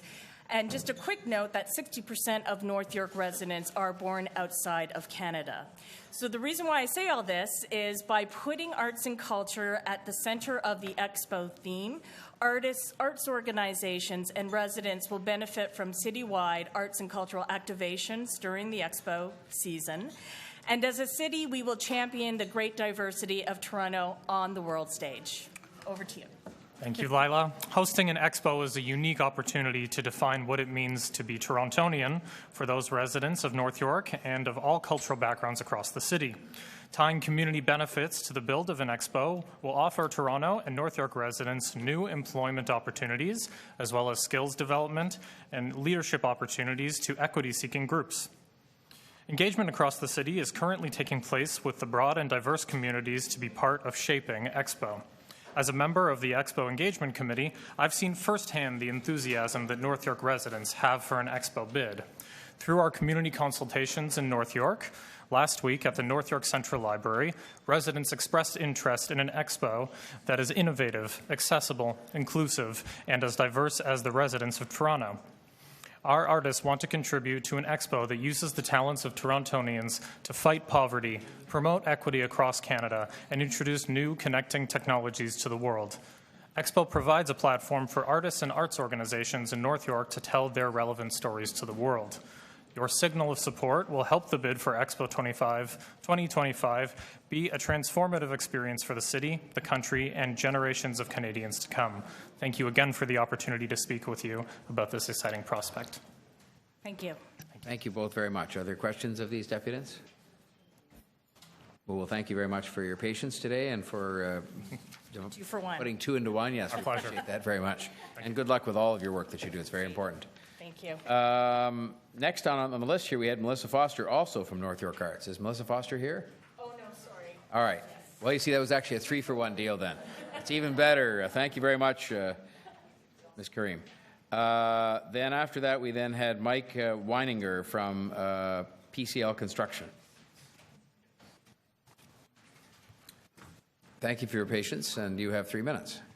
Yes, I do. Mr. Mayor and members of the Executive Committee, on behalf of PCL Construction, it is my pleasure to be here today to offer our support and commitment to a successful Expo 2025 bid. Expo 2025 in our great city has the potential for profound impact on our communities and will leave a lasting legacy for years to come. PCL, we are more than builders, we are construction partners who are passionate about our communities. Initiatives like this are a natural extension of PCL values. As construction industry leaders, we understand that it takes resources and dedication to be the very best. And as builders, we want to make sure we have a positive contribution creating strong and sustainable communities. Expo 2025 has the potential to build a highly skilled and educated workforce that is needed for the future. It means education, training, and work opportunities for a new generation of tradespeople and professionals. A successful Expo bid will accelerate and coordinate efforts by all 3 levels of government and the private sector to build infrastructure in Toronto, the economic engine of Canada. This is our opportunity to realize our dream of turning an underutilized waterfront portlands into a clean, green, vibrant, and sustainable mixed-use community on a revitalized waterfront. Most recently, PCL is very proud to have been involved in the legacy provided by the recent Pan Am Games. As a construction company known for building cultural landmarks across North America, PCL is a proud builder of several iconic sports facilities in the GTA that were showcased during the Games, including the largest purpose-built facility constructed for TO 2015, the award-winning Toronto Pan Am Sports Centre. During its 2 years of construction, this one project alone directly created more than 450 construction jobs, and that doesn't include all of the construction management professionals, consultants, and suppliers involved in the project. Expo 2025 has the potential to create thousands and thousands of needed construction job opportunities over the following 8 to 10 years. The Pan Am Sports Centre, along with all Pan Am project, had a goal to leave a lasting legacy of sustainability for the community who will be using this facility for years to come. We surpassed our goals of constructing the facility to achieve LEED Silver and actually achieved LEED Gold. To confirm a question earlier on construction capacity, the industry can certainly handle the construction to move forward with 2025. In closing, supporting 2025 provides a positive, lasting impact on our Toronto community with tremendous job creation, economic injection, lasting sustainable development for the people of the GTA. Thank you for allowing me here today as a voice of not only for our company, but for the construction community. Thank you. Thank you very much, sir. Are there any questions of this deputant?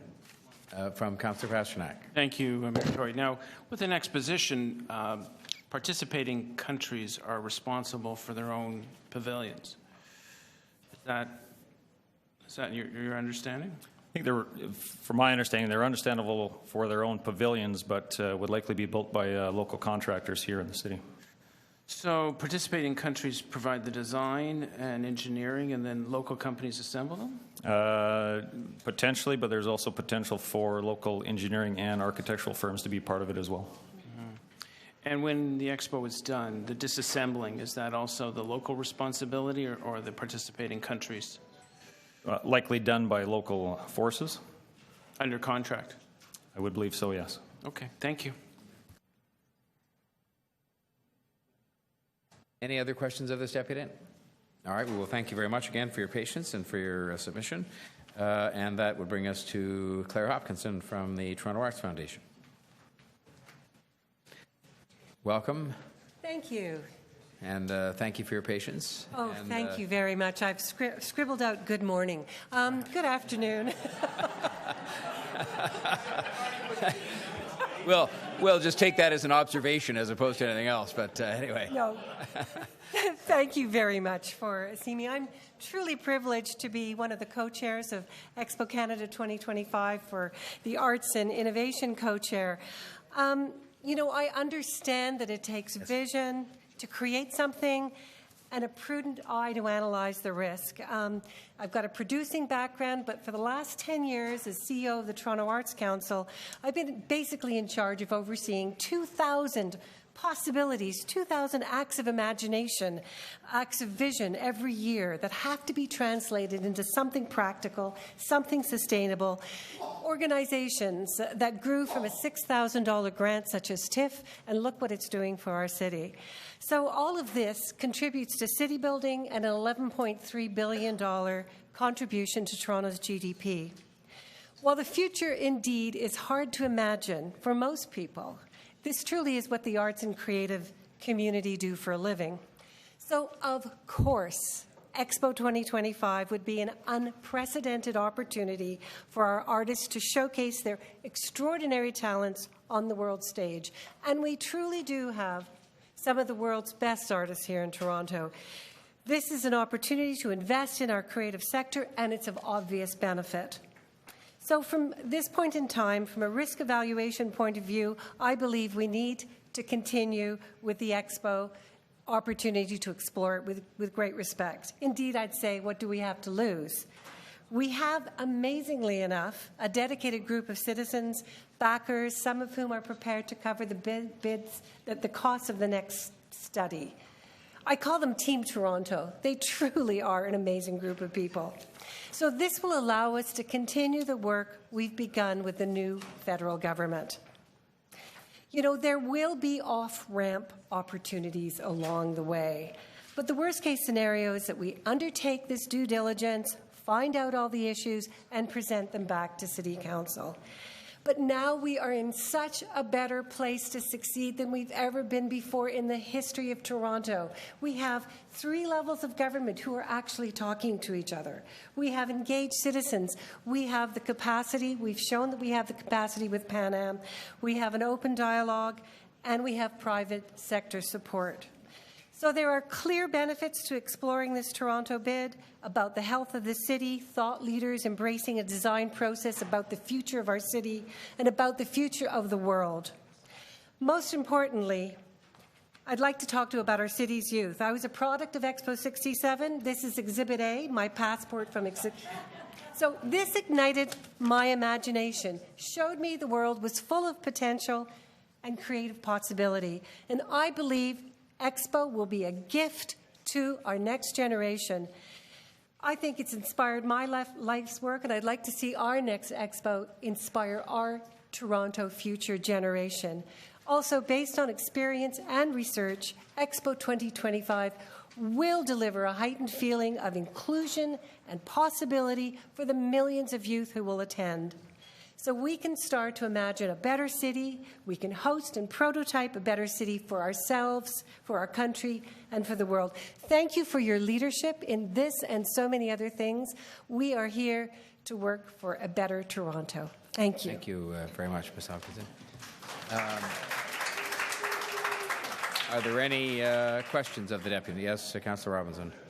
Sorry, Claire, Ms. Hopkinson. Yeah.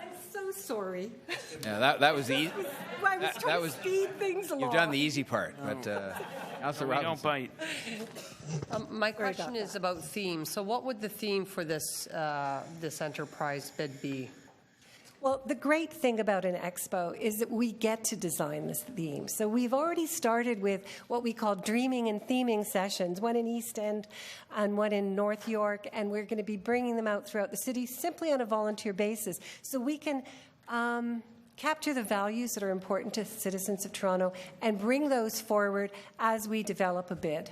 Obviously, there are some key issues which are in front of everybody in the world: sustainability, better cities, mobility, cultural harmony, social cohesion. All of these things we understand are really important to Torontonians, but also to the world.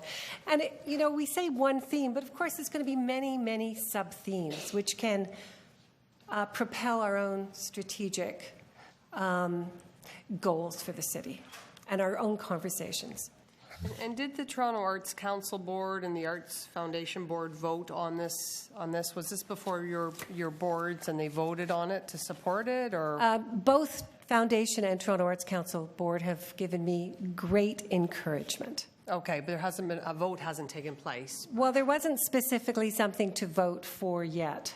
Okay. Yeah. All right. Thank you very much. Yeah. Councillor Pasternak. Thank you, Mr. Mayor. One of the concerns that's sort of in the chatter is the downtown orientation of all the documentation we've seen so far, the Dawnlands and so forth. What mechanisms would you recommend to make sure there's fairness throughout the city so that suburban wards can participate in the glow of Expo? This is such a good question. And as you know, and this is why I think the composition of the volunteer committee so far is reflecting the values of what will go forward. As you know, I'm very, very committed to bringing all Torontonians into greater access to the arts. That will continue. I will make sure that happens. But really importantly, this is an opportunity for all youth across the city to participate in, whether it's a fair and equitable posting of jobs to work on the Expo site, whether it is engaging the 169 member nation, their communities that are already here in Toronto all over the city. They will play host to this Expo. They will be involved. And I have to say that is one of the reasons I'm so excited about this potential, because I think about tomorrow's youth. You know, those whose parents come from a different cultural background or they themselves have immigrated here, they'll be able to participate in this Expo. They'll be able to bring their friends and colleagues and schoolmates out to a pavilion, which is showing the very, very best of their home country or their parents' country, tasting the food, seeing the fashions, admiring the technology. They will feel this sense of inclusion about their history, but also about the fact that it's showcased here in Toronto. And when we think about the future of Toronto, the future of an empowered youth and an included youth who from all over the city is a very, very powerful legacy for this Expo to leave. Thank you. Thanks, Councillor Pasternak. Councillor Wong-Tam. Thank you. I recognize I'm not in the committee, but I just wanted to ask a question, and this is something you may or may not know, Claire. Susan Crocker sent me an email. She's the chair of the Toronto Arts Foundation. She sent me an email early this morning, rising from Milan, reading about the headlines in Toronto that we were, having some conversations about Expo, and she shares with me that the city's cultural plan and the cultural strategy was greatly accelerated because of the Expo in Milan.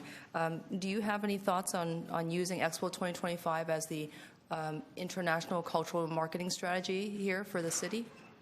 Well, absolutely. I mean, one of the things that occurs to me at this early stage is that when we talk about international collaboration, it's not just going to happen in 2025. It's going to happen in 2020.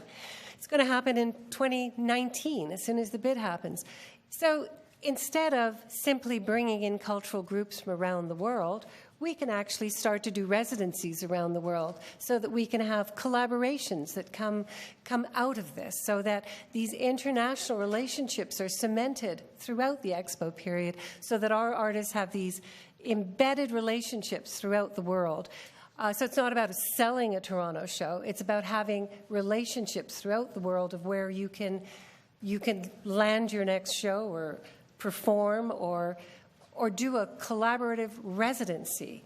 And I've been talking to even people in the film industry, which is a little bit outside my beat, but, they are seeing this as a tremendous possibility for the film industry because it is potentially about embracing new technology. We're already into virtual reality. What will it be like in 2025? And how do we showcase our city? Right now, we're a great back lot for New York and wherever in the White House. My husband builds more White Houses than I can tell you. He's a carpenter in the film industry. But what would it be like if we saw more and more films across the world that actually showcase the beautiful shoreline of Toronto and our beautiful city in these films? So, yes. Thank you.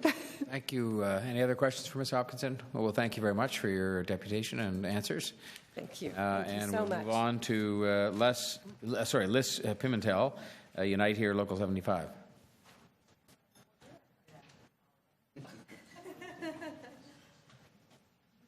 Welcome. Good evening or good afternoon.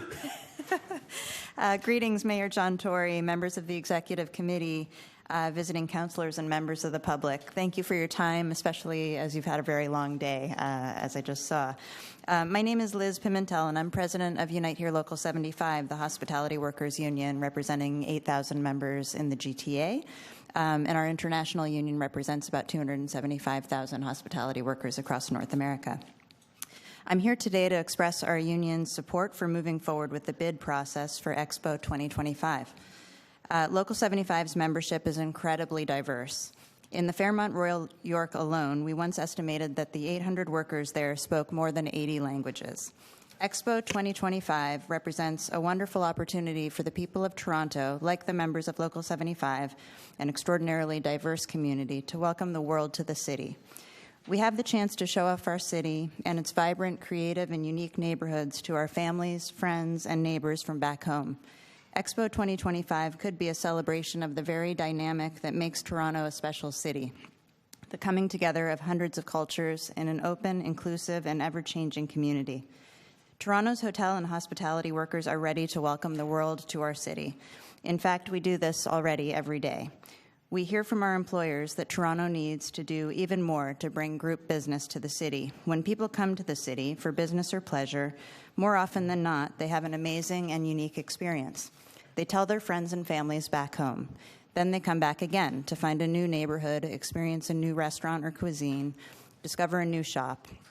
Expo 2025 could mean bringing millions more people, millions more visitors to the city before, during, and after the event itself. Investing in the infrastructure that would come from hosting Expo 2025 would also mean investing in our future as a global hospitality and tourism destination. Better transit, more vibrant public spaces, more green infrastructure. This could be the legacy for the city if Toronto hosts Expo 2025. Unionized hospitality jobs are good jobs with fair pay, decent benefits, and job security. We came here to work hard and to build better lives for ourselves and our families. When the hospitality and tourism sector thrives, our members thrive, our families and their neighborhoods prosper. By showing your support for an Expo 2025 bid today at Executive Committee, you're investing in the future of tens of thousands of hospitality workers and their families, but perhaps more importantly, you're investing in a more global, more vibrant, and greener Toronto. Thank you. Thank you very much. Any questions of the deputant? Thank you very much. Thanks for your patience. We appreciate it. Thank you. Thank you for your time. Jeffrey Wilson, CEO, Ports Toronto.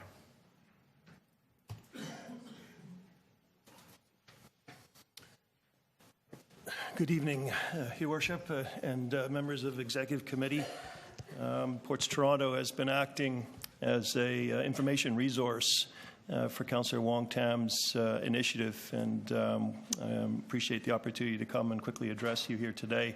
The opportunity to do a World's Fair obviously involves very sophisticated movement of goods and people. This is an area of expertise, obviously, that Ports Toronto is involved in, whether it's the movement of people through Billy Bishop Toronto City Airport locally, or people and goods, in fact, through the Port of Toronto, whether by cruise ship or by freight vessel.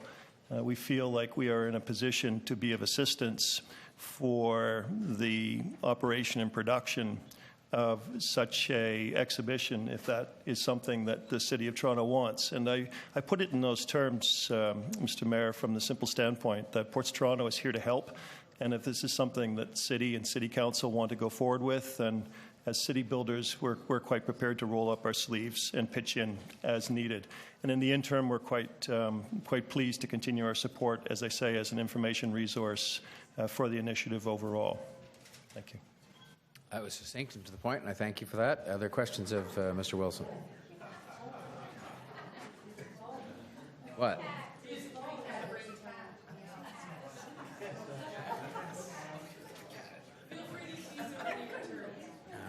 Yeah, I was going to say I'm going to give up my second number 29 position, and I'll just do them both in 1 minute and 39 seconds together. Are there any questions, Mr. Wilson? Well, if not, we'll thank you very much for being here and for being so brief, and we appreciate your coming by. Thank you all. Mike York, Carpenters and Allied Workers Local 27. Is Mike here? Oh, okay, he has a letter that we do have on file, though, because I just finished reading it, so that's here. Andreas Kalogianidis, Toronto Music Advisory Council, co-chair. Well, we can stand that down if he comes back. We'll, of course, let him. Alex Baduz, Chief of Staff, Toronto Region Board of Trade.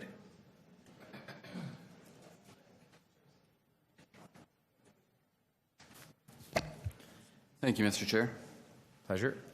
Good evening, councillors. I appreciate the opportunity to appear before you today to provide brief comments on behalf of the Toronto Region Board of Trade regarding a bid on Expo 2025 for the City of Toronto. Last summer, we welcomed the world to our city and our region for the Pan Am Para-Pan Am Games. By many accounts, it was a great success. The city and region were showcased to a new global audience, while engaging our citizens and creating a lasting legacy of sport and culture. Importantly, the city and region were also the recipients of much-needed new infrastructure assets, which will be critical to our region's economic competitiveness over the long term. So it should come as no surprise that we are looking to build on that success by hosting another major international event here in Toronto. But we know that the costs associated with hosting these kinds of events cannot be undertaken without weighing the pros and cons. We commend Mayor Tory, Councillor Wong Tam, and all the city officials for their thoughtful consideration and approach to bidding on Expo 2025. For our part, we believe that if executed prudently, Expo 2025 has the potential to showcase Toronto's strength on the world stage and leave a lasting legacy for future generations. We are a city that does a lot of things well, and as you yourself have stated, Mr. Chair, Canadians need to trumpet our strengths and our goals everywhere we go. Mayor Tory is absolutely correct. We must brag about our city abroad, but we must also bring people here to show them firsthand what we have to offer. We have unparalleled cultural diversity. In fact, just last week we were named the most diverse city in the world. More than 140 languages are spoken. In 20 years, over 60% of Toronto's population could be made up of visible minorities. We are home to a thriving arts, culture, and sports environment, and our businesses are dynamic locally and competitive globally. As an opportunity for Toronto, Expo 2025 can be a tremendous jobs and economic catalyst. It can act as a driver of tourism, raise the city's global profile, and advance various infrastructure, cultural, and social development projects. Toronto's Portlands is an ideal area to host the Expo and aligns well with the city objectives to redevelop this prime waterfront district. And it will be critical for our city over the long term. The City of Toronto is still growing. Our city's population is projected to grow by nearly 500,000 people in 2031, which means we need to embrace opportunities that will create jobs, develop our waterfront, and transit infrastructure to accommodate this continuing growth. Expo will also encourage us to prioritize and build transit projects by a set deadline. With the right approach, the Board believes we can leverage the Expo to positively engage our youth and our communities, and it can provide opportunities for GTA businesses to connect with partners globally to enhance engagement in export markets. Should the City move forward with an Expo bid, the Board will be looking for an understanding of the full costs of the Expo, and to the extent possible, ensure that assets constructed can be reused. Given the thoughtful and prudent review process the City has undertaken, the Board strongly encourages the City to choose participation as its approach to hosting mega events if they will provide opportunities to build our community while further opening our city and businesses up to the global economy. We believe Expo 2025 is one such opportunity. Thank you again for the opportunity to appear before you today. Thank you for being here. And are there any questions? All right, if we're hearing none, we'll thank you for your patience and thank you for being here. We have Brian. Brian, how are you doing? I'm fine. How are you? Thank you. Here you are. Hello, I'm Brian Nasmuck. Thank you for letting me speak. There are people here today who have more expertise on the huge impact of an expo, but I'm here to share how I believe expos have influenced my life. I'm president of Smile Theatre. We take professional musical shows into homes for the elderly and long-term care facilities. I'm producer of It's Always Something, the Gilda's Club benefit. I know the mayor attends that. I'm co-producer of Voices of Hope, the World AIDS Day concert in support of Casey House, and sometimes I actually work for a living. The first time I went on a plane was to go to New York City in 1964. Why? To attend the World's Fair. My family were all huge science fiction fans, and that was the place I saw science fiction become science fact. Working computers, cars of the future, a picture phone, they were all there to see and touch and experience, and it was inspiring. Even in those days, I was dabbling in creative writing, and that New York trip filled me with more ideas. Even if I hadn't been to New York, how could I not want to visit Montreal in '67? Bobby Jimby's Canada, 1 little, 2 little, 3 Canadians, we love you. That became our new national anthem.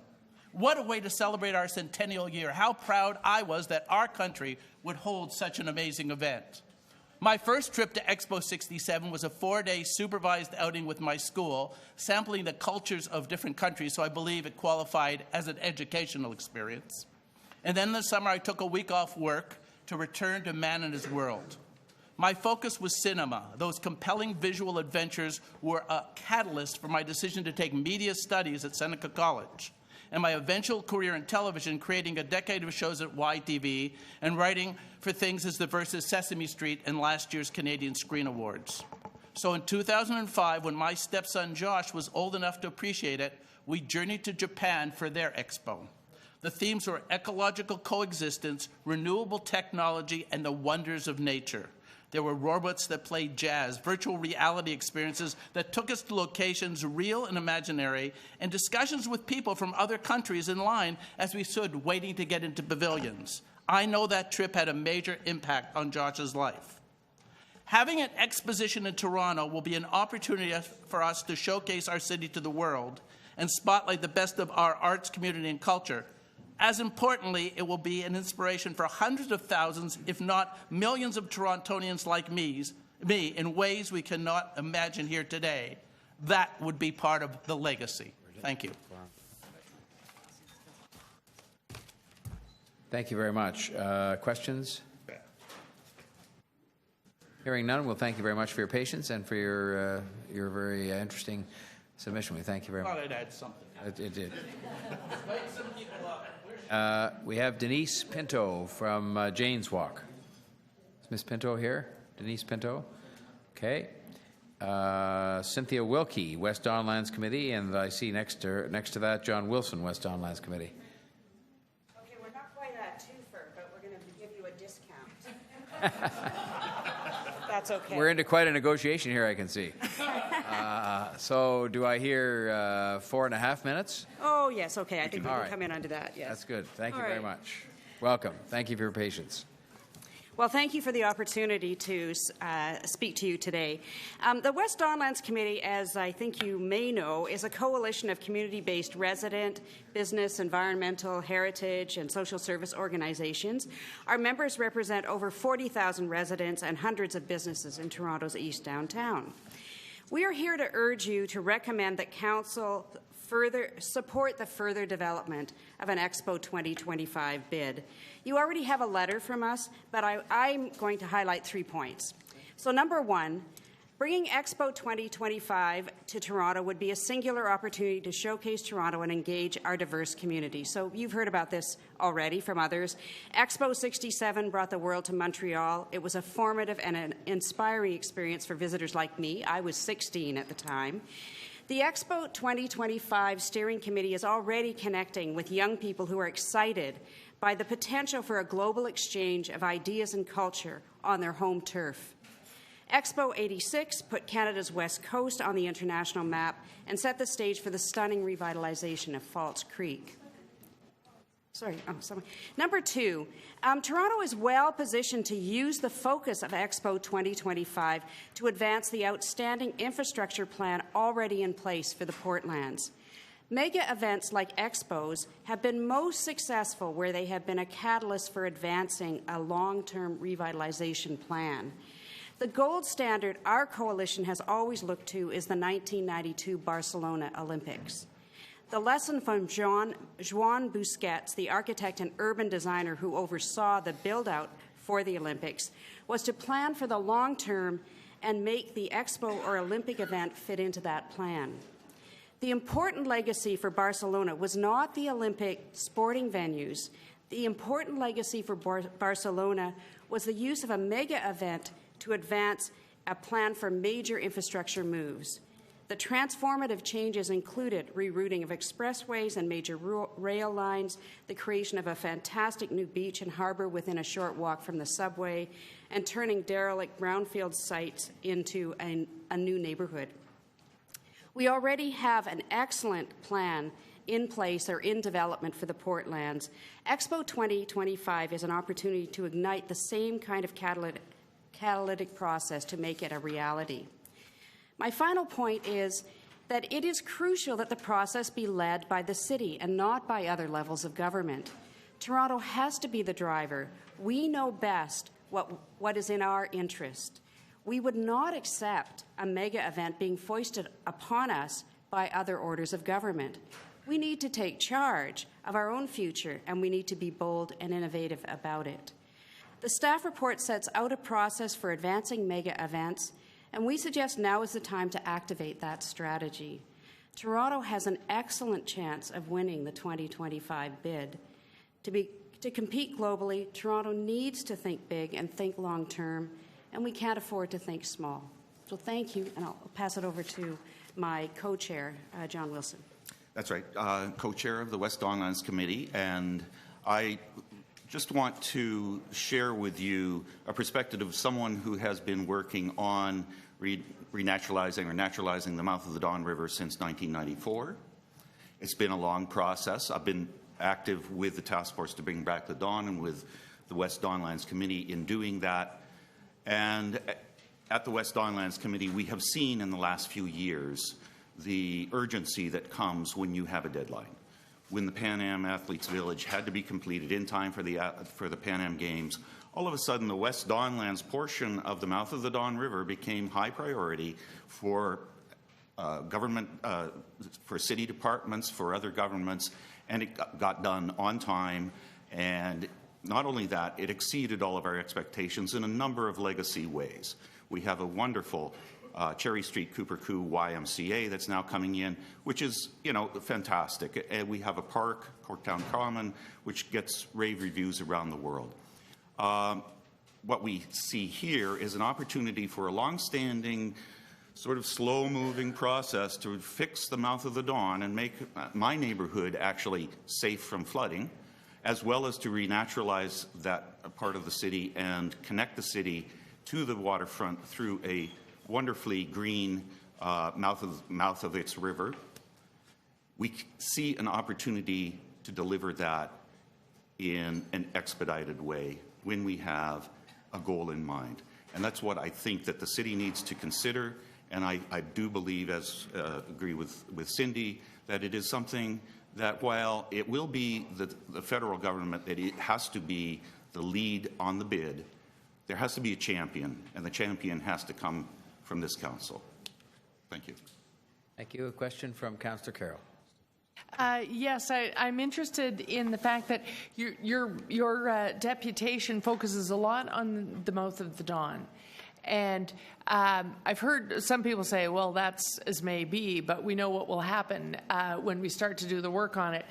The mouth of the Don, my initial impression was it has the potential to almost to be the theme of this expo, that whole issue of water issues that are going on globally, preparing for the flood going on nationally and globally, urbanized waterways being renaturalized is going on from Seoul all the way back to here. It could become the theme. But there's some reservation, yes, we know that, but the people who've been invested in it for 20 years and the EAs and the work and the people in the nearby neighborhoods will suddenly slow us down and we won't meet deadlines because they'll have all sorts of objections as soon as we start the work. Do you think there's enough work done already that the community that surrounds the Mouth of the Don project and have been doing the work so far are ready to march ahead with it if we made this the theme of the work that needs to be done? I don't think we need to make it the theme. I think that's a great suggestion. But the communities around the mouth of the Don are ready to go. Ready to go. Absolutely chomping at the bit to make this happen. They've seen, pictures, pretty pictures, various iterations of pretty pictures. They've gone to public meetings through the EA process over and over again. They've gone through the acceleration process that this council directed in its last term. Yeah, we're ready to do it. Whether this is the theme, that's smart cities, green, cities, diversity. All of these thoughts may be part or even part of a combined theme. Who knows? That's a decision yet to be made. Right. When Ken Tannenbaum says that he thinks it can be done, he knows better than I do as to whether or not it can be done in that amount of time. I take his advice and say yes.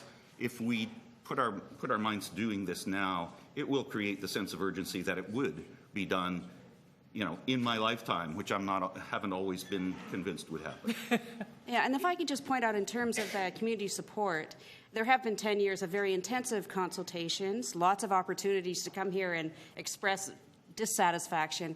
And one of the things, just to go back to the Pan Am Village, that process benefited from what was the many years of consultation, the over 10 years of consultation that Waterfront Toronto had conducted that had built a very solid consensus about that. There has never been a complaint about any part of that development. So I think that's your answer. Thank you. Thank you. That's my only question, Mr. Mayor. Okay, Councillor Wong-Tam. It's just a very quick question. In the Portlands Acceleration Initiative, they estimated, I think Cushman & Wakefield estimated that the full build-out of the Portlands would be completed by 2041. Is that your understanding from that report as well? Yes, I think so. Yeah. That's the way I recall it. Yeah. So really, some of your support for the Expo, and I heard the comments around the diversity of the city, creating that new green economy, but really it's that without a catalytic project, sometimes like an Expo or the Pan Am infrastructure build, it might take 2041 until that Portlands community is completely built out. So your hope is that this will accelerate a lot of that work. Yeah, I mean that's talking about the full community. I mean that's a lot of acres. It's a huge size, but the renaturalization of the mouth of the river and the site preparation to allow development to take place involves the regulation of every level of government, and so did the Pan Am Games process. So or build out. So the important thing to take away from this is that when you align all three governments behind a common objective with a hard deadline, things get done. And when you don't do that, you can end up with stuff dragging on for years because one department refuses to approve something and then another department, refuses to approve something and everything grinds to a halt while you're waiting. So the urgency, I think, is created by a deadline is very important here for the long-term interests of the city to actually get this project going and get the Portlands developed, as well as the benefits of the beautiful, new mouth of the Don River. So flood protection. Sorry, flood protection has been on the city's priority list now for about 20-25 years. Without the catalytic force of an Expo, and let's just say, for example, we do see funding from the federal government at some point. Is there a guaranteed delivery line without some hard Expo opening ceremony to launch it off? Well, no, there isn't. I mean, we do expect to see funding. I think from the federal and provincial government, the city has already put in, has already started a development charge process and other processes to come up with its share of the funding. But the funding doesn't mean implementation. That doesn't create the deadline itself. So the hard deadline of an opening ceremony is definitely what we see as one of the huge advantages from the standpoint of Portland's preparation. All right. Councillor Fletcher, questions? Over here. I'm over here. All that equipment. Keep moving around. Yeah, you and I, we all have been working on that environmental assessment for the Don Mouth for quite a few years, and I believe it was approved within the last 2 years anyway. And so you'd just call that shovel-ready, wouldn't you? I think you did already, John. There are obviously, on a civil engineering job this large, there's a lot of work still to be done, but absolutely the planning has been completed, the environmental assessment is there, and yes, shovel-ready, that will work for me. That's just new that there be civil engineer. What type of work is still required there? Well, it's detailed design. So how long is that going to take to do? It's within the 8-year framework that the Conservation Authority has provided us already. And so is it the Toronto Regional Conservation Authority is playing a pretty big role in the mouth of the Don. I'm just wondering about the dollars. You indicated the city had put in our money, or our money's spoken for. Do you have any idea the timelines or how we're doing in levering out those other dollars, since it's such an important project? And I think you've said it's fundamental for this expo to go forward. We can't have the Don mouth not done. No, so I mean, I think that the expectation is that we will hear something in the early fall on that. So before the bid date, you think that? We're hoping that that's the case, and that's been the indication for quite some time that would be the case. And have we any idea about the provincial money? I think I'm talking about both parts. As you may recall, that province and Waterfront Toronto has been undertaking a due diligence investigation requested by the province in particular and the federal government to fine-tune the cost estimates for this work. And that process, the first phase was finished at the end of October last year. The second phase, I don't know whether it's finished. I don't think it's been made public. It's very close. I think it's very close. So that's definitely one of the triggers. The two other orders of government we're waiting for before making a commitment in terms of their actual, funding contribution. So to define. All right. No, that was the last question. I couldn't see because of that pillar. No problem. Maybe it was one you would have asked, but I'll just ask if I may. Oh, yes. Just based on what you were just saying, because you've got your ear to the ground on these things pretty well, and I do for different reasons and from a different position, but I want to be careful that we don't hold out that Expo is going to produce the revitalization of the mouth of the Don. I think it's well on track to be done anyway, and that's, I think, what you were just saying in terms of the money and so on being confirmed. It is That's regardless of Expo. It is well on track to be done anyway. It's not part of the costing of Expo.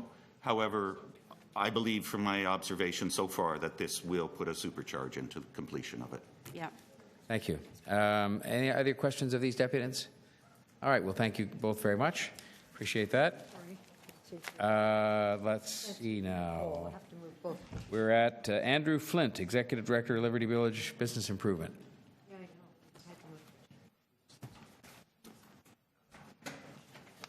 Disorganized chairs. I was feeling unsettled. Okay, Mr. Flint, you have 3 minutes, and thank you for your patience.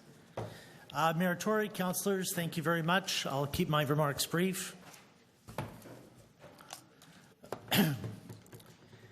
I'm honored to be here today on behalf of the Liberty Village Business Improvement Area. As the heart of creative commerce in Canada, the Liberty Village BIA breeds innovation while advancing and nurturing a creative and vibrant community. Liberty Village BIA, founded in 2001 as the first commercial-based BIA in Toronto as well as Canada, represents 600 member businesses and over 10,000 employees located in our unique and dynamic campus-style community on the west side of the downtown core.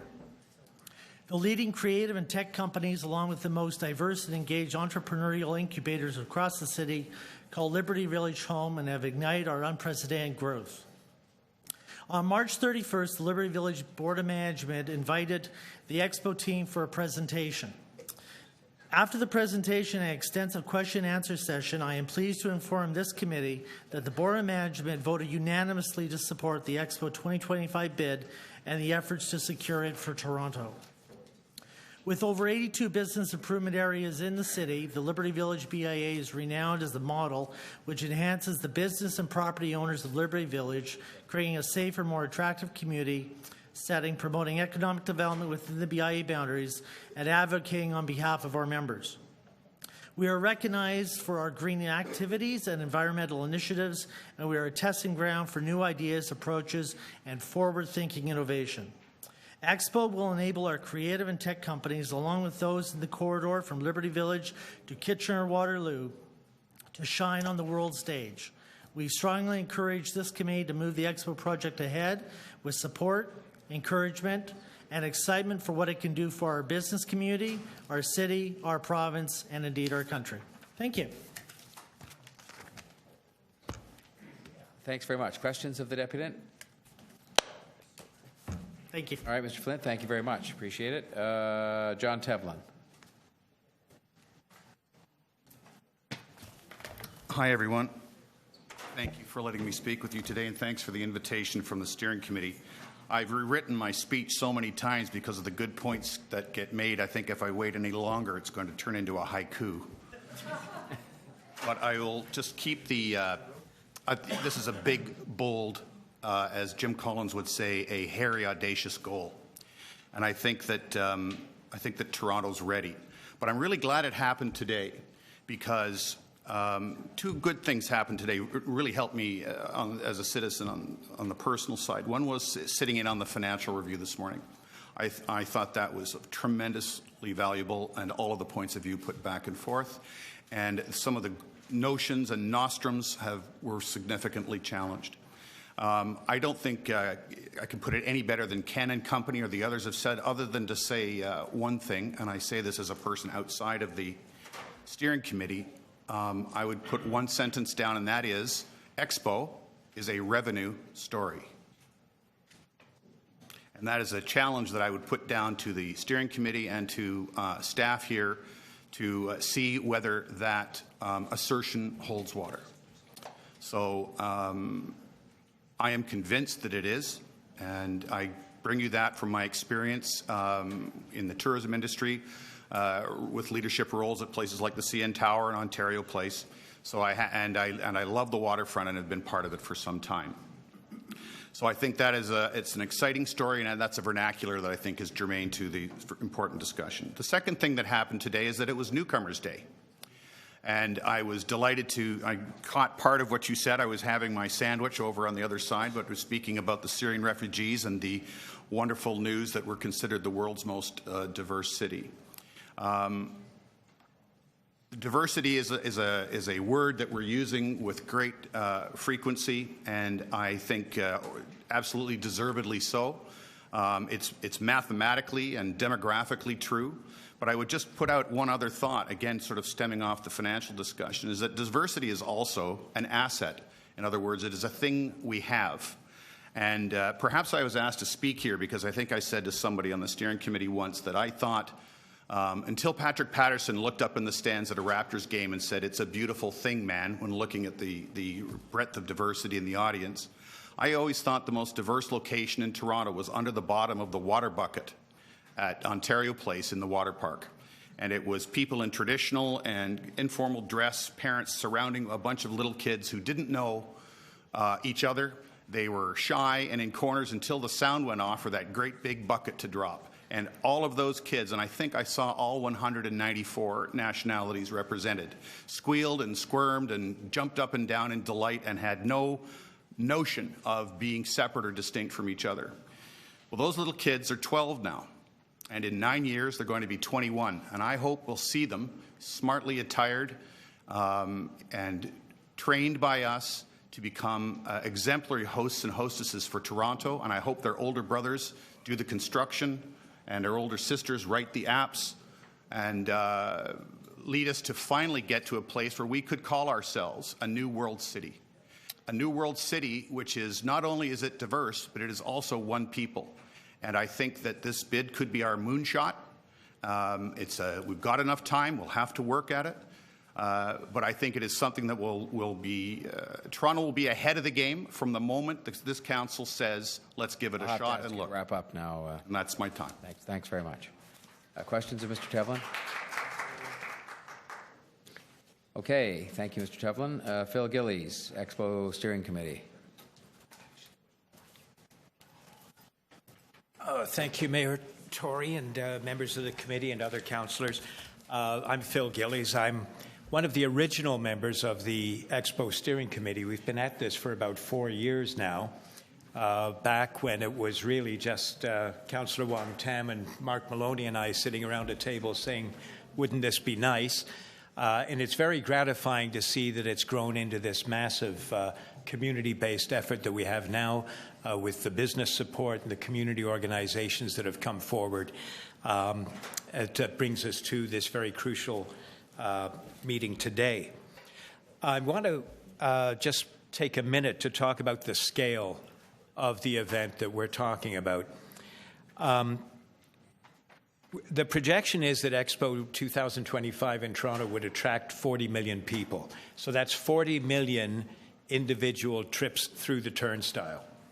Now, to put that in perspective, the biggest event ever held in Canadian history was Expo 67, which attracted 50 million visitors. Expo 86, which I attended, and I know Councillor Wong Tam and probably some of you in the room attended also, was 22 million. But with 40 million visitors, this expo would be the biggest event ever held in the province of Ontario. To put it in perspective, the Summer Olympics in London in 2012, during the month of its run, attracted about 500,000 visitors. About 70,000 of those were the athletes and the officials. So this is, to quote Bernie Sanders, this is huge, what we're talking about.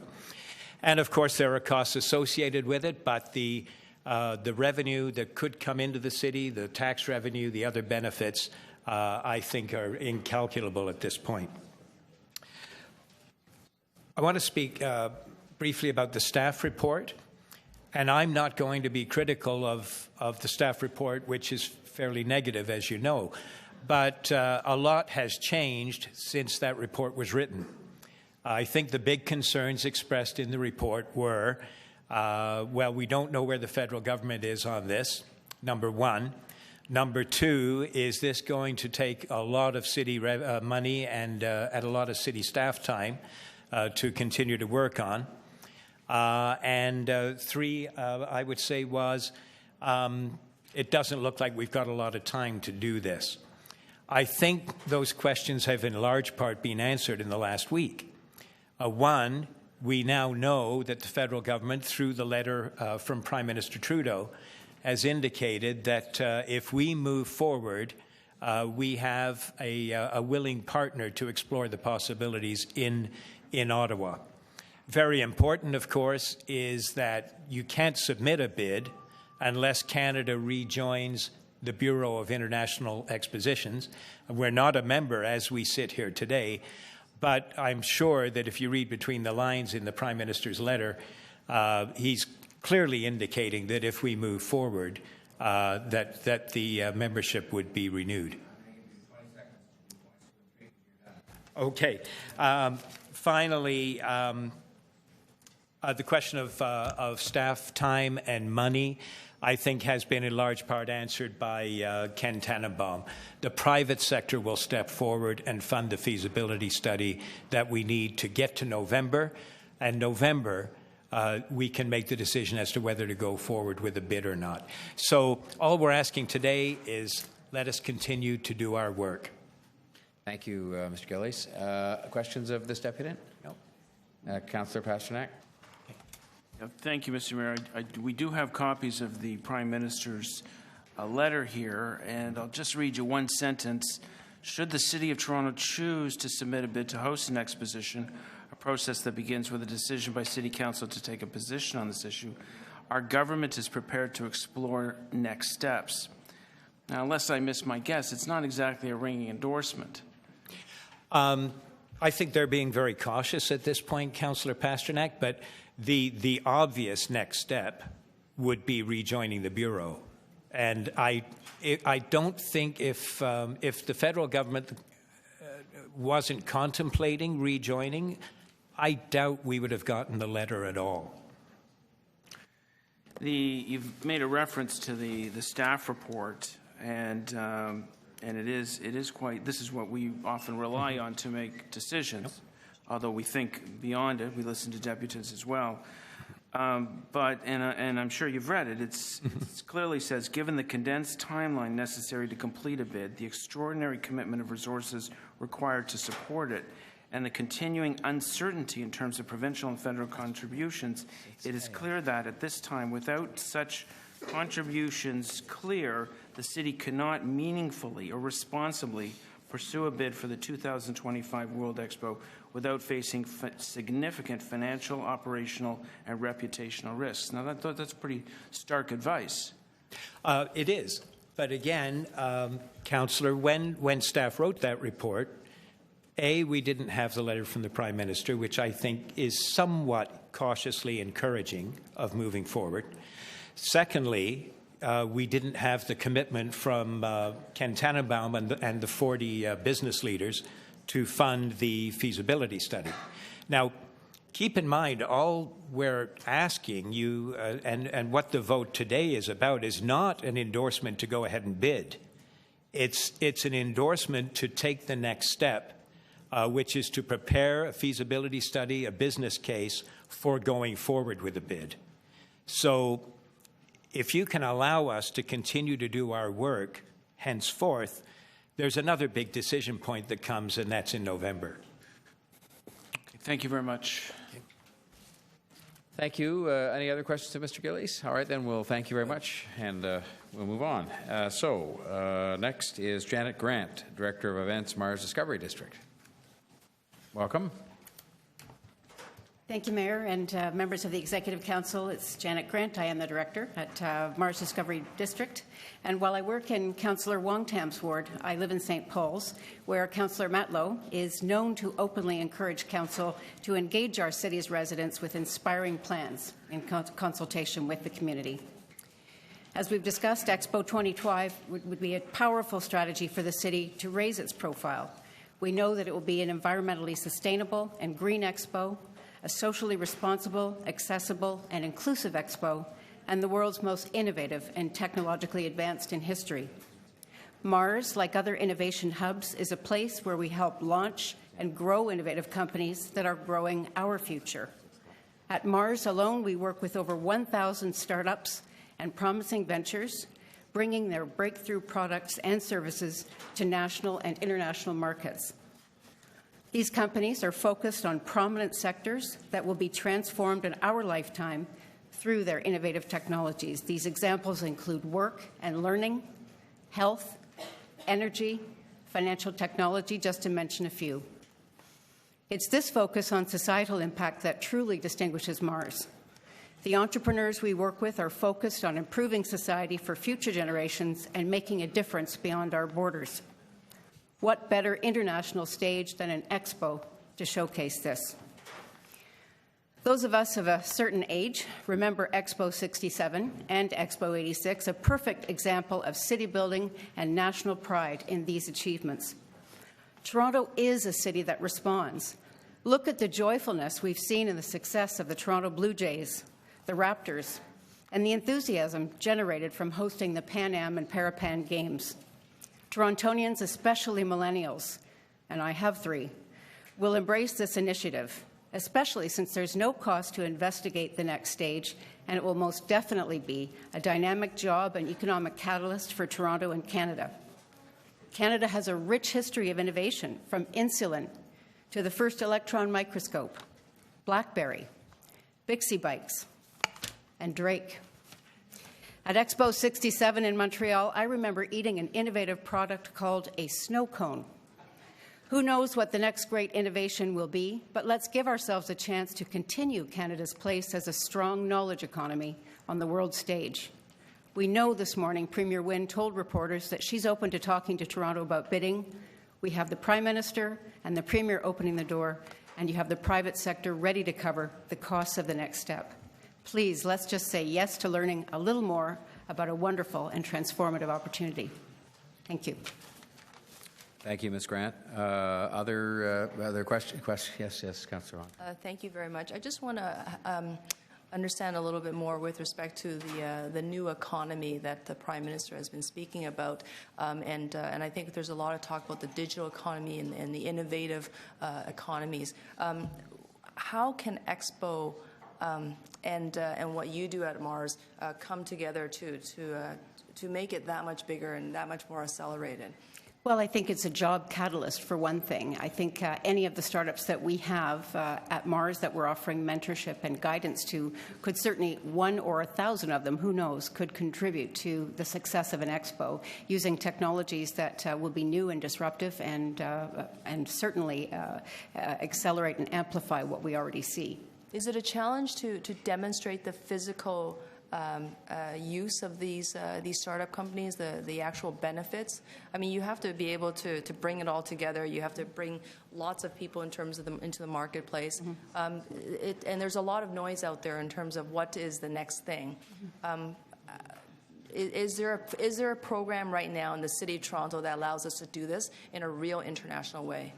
Well, at Mars, I can tell you we do close to 2,000 events per year, and many of them have sort of what we call a demo pit, and we can show off and showcase some of these technologies. Last summer at the Parapan Games, Mars partnered with the province, and we had over 80 technologies for people with disabilities. So we had a number of assistive devices that were on show across the Mars Centre. It was a fascinating journey into what is possible. But can Mars do this on their own to garner that international audience? Can you do this by yourself? Entrepreneurship is not a solo game. Absolutely not. No, we need partners and we need to collaborate. And can you think of a program larger than Expo to showcase Canadian innovation, the new Canadian economy, the new digital information era? It would be the biggest showcase this country has ever seen. Okay, thank you.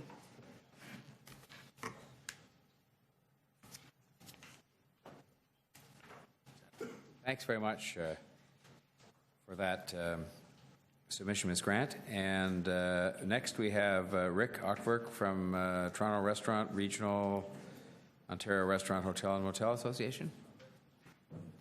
Okay, that would bring us to Miriam Kramer, OCAD University.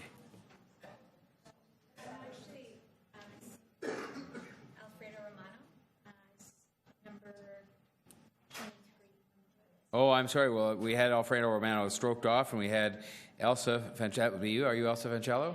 And it was down at number 37, Castle Point, Numa, on behalf of Paul Bronfman and Alfredo Romano. But we're happy to, I guess, hear you now, since you're standing there and ready to sit down. There's actually two separate deputations. So my name is Elsa Fancello, and I'm the development manager with Castle Point Numa. So I'm clear, because the name I actually called it was Miriam Kramer. You're not Alfredo Romano, I know that. No, so I work with Alfredo Romano. But I am going to be speaking on behalf of Alfredo and Paul Bronfman, but at the same time? Separately, actually. Separately. Okay. But you go ahead. You have so you'll be doing two deputations then. Yes, back to back, if possible. Can I just check with the clerk? Do we allow people to speak on behalf? I actually think you're only allowed to do one. Okay. So. I can't speak for. Unfortunately, Paul Bronfman, I tried to, because of his condition, I tried to see if he could call in and make a deputation, but I was told that that's not possible.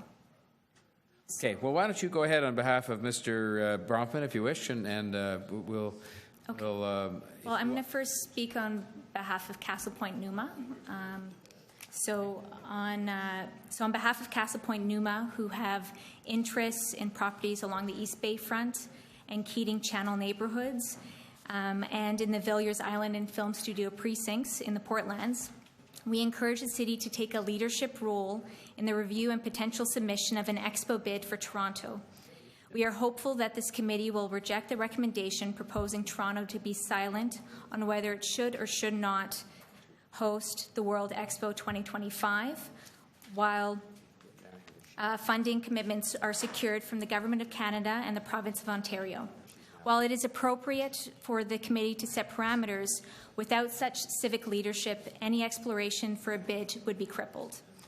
Inspiration for other levels of government must start at home, especially one with the potential to attract investment and promote growth for the city. We believe that Expo 2025, like many others, will bring the three levels of government together to accelerate major infrastructure projects. Specifically, Expo 2025 has the potential to expedite important legacy projects planned for the Portlands and across the city, including building public transit, waterfront LRT, smart track, downtown relief line, just to name a few, completing the naturalization and flood mitigation works required for the Portlands, promoting neighbourhood growth and placemaking on Toronto's waterfront, and encouraging economic growth, job creation, and innovation. These are tangible legacy items, but there are also intangible benefits that our civic leadership should celebrate. You often hear of the personal impact Montreal 67 and Vancouver 86 had on its citizens and many others from across Canada, including myself who attended Vancouver 86. Inspiration, pride, hope for the future all come to mind. Toronto has the opportunity to invest in its young citizens and provide the same in an Expo 2025 for the next generation of business, social, and cultural leaders. We trust this committee will recommend picking up the mantle to actively pursue and lead the 2025 bid process. So thank you on behalf of Castle Point. Thank you very much. May I just, before we see if there's any questions for you, something we have to do before 6, which is to get the committee's concurrence to extend the meeting to complete the agenda. And I think it looks more intimidating than it probably is in terms of finishing, but I think we should get it done. And may I have such a motion from Councillor Giorgio, seconded? All those in favour? Opposed? Carried. Thank you. Do we have questions for Ms. Fancello? Okay. All right. Well, thank you very much. Can I speak on behalf of Paul Bronfman? Well, we're certainly not going to do them 2 in a row like that. I can go back and... Yeah, thank you very much. Thank you. I have to figure out whether we're going to do it at all. No disrespect to Mr. Bronfman. We just have to, I don't know what the rules are here. I can't believe the rules actually permit one person to go and speak on behalf of various others. Maybe with Mr. Bronfman's instance, but why don't we let me consult the clerk on that? Thank you. Miriam Kramer, I think did we call Miriam Kramer from OCAD University? I think we were told she's not here. Marcelo Cabezas, who is here? Good afternoon. My co-chair for Expo Next, Kendra Fitzrandolph, is going to join me, and we're going to take 3 minutes each. She's coming right home. Good afternoon. Sorry, just let me understand what's going on here with the 3 minutes each.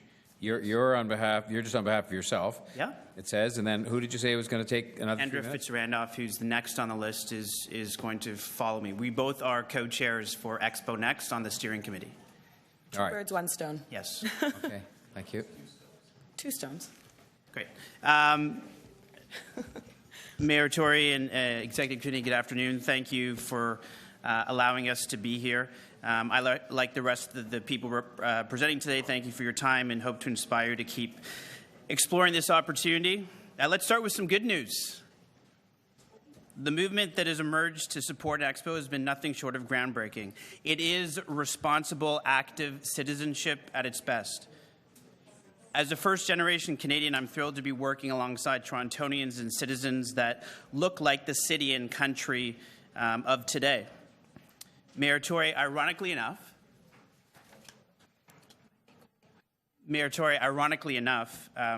this is the same feeling that reminds me of the same vibes working on your campaign. How all Torontonians came together because they cared about their city, no matter what their skin color was, how big their wallet was, or who they knew.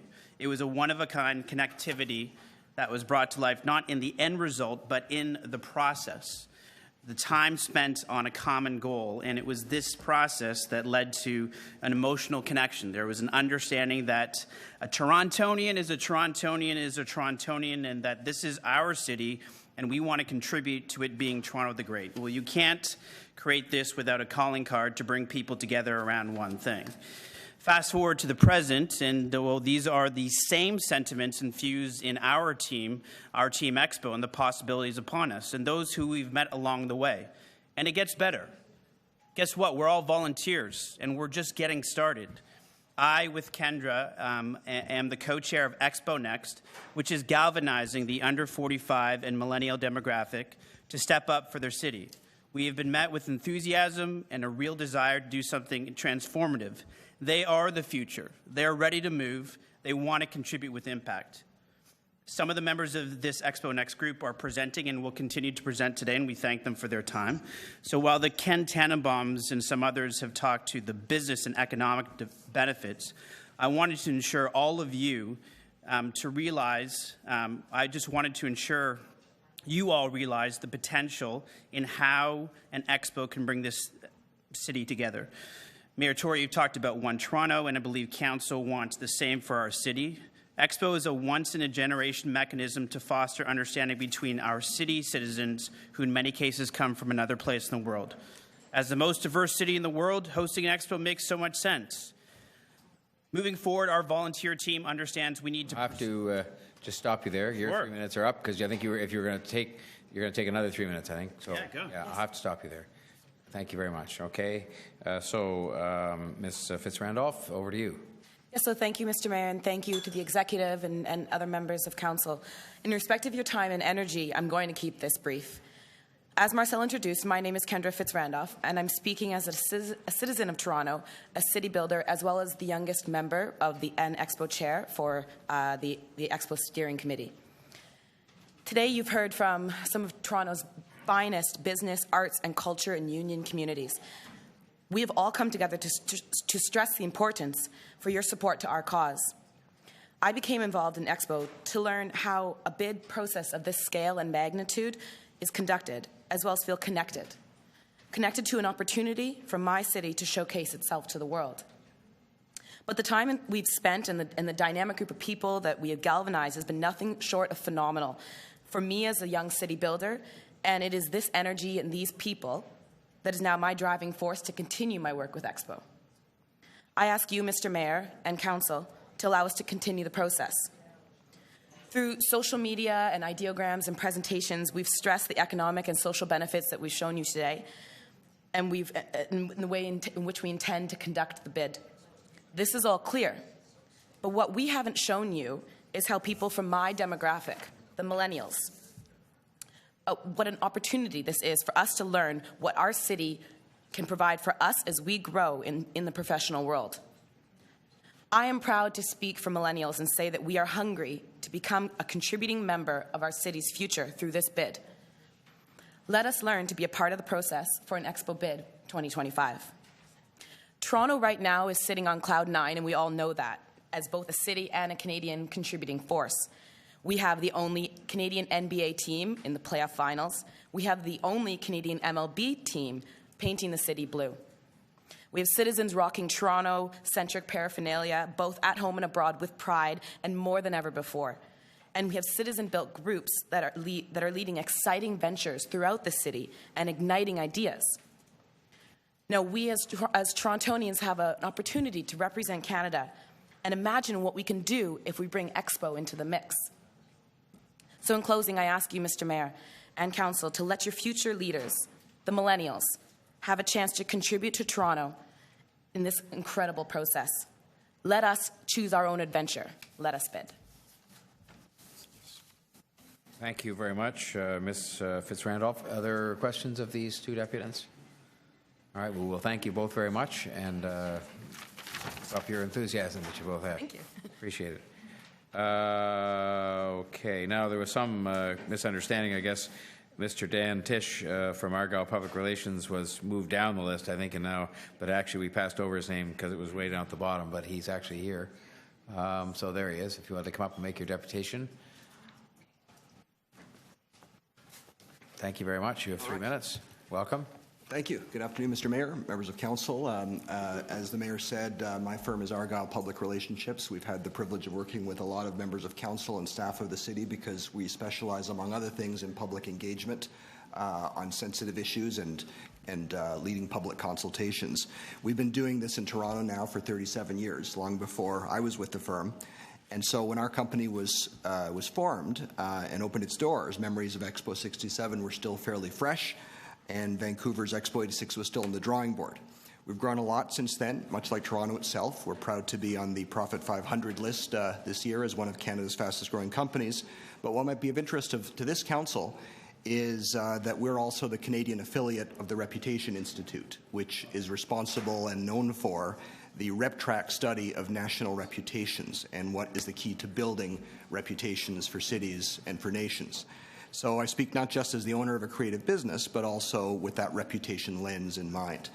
As part of our international work, I was excited last year to visit Milan and last year's Expo, and several things struck me there. First, unlike sporting events, you've already heard this, but expos last many months, and they attract local, national, and international visitors. The economic impact is substantial. We saw this in Milan, even on a site that was less attractively and centrally located than the one we're considering for Toronto. Second, expos are an opportunity to showcase leadership and innovation, and I was really struck by how Milan did this not just with the theme of food and sustainability, but also the extent to which Italian and multinational businesses used it as opportunities to build their brands, and I think there's a chance for Toronto to do the same. Finally, expos build the reputations of cities, provinces, and nations. And I know that this committee and council has to balance the management of risk with the exploration and the seizing of opportunity. But one thing I really want to stress is that reputations have an economic value. They have an economic value to cities and to countries. And according to research we've been involved in, national reputations are built on three things: an advanced economy, an appealing environment, and an effective government. Canada has prospered in these global rankings because we have all three. We lead the world as a place in perceptions of being a place to live, work, study, or visit, but we're not quite number one, although we're in the top 10 as a place to invest, do business, and organize events. Expo can be a chance to tell that story. As Canada's greatest global city, it's Toronto's turn to do this, succeeding Montreal and Vancouver respectively, and that's why I call upon City Council to join countless leaders from the business and creative communities in this exciting shared vision to welcome the world to Toronto in 2025. Thank you. Thanks very much, Mr. Tisch. Any questions of this deputant? All right. Well, thank you very much for your patience, and we appreciate your deputation. Alexander Josephson, Partisans Architecture.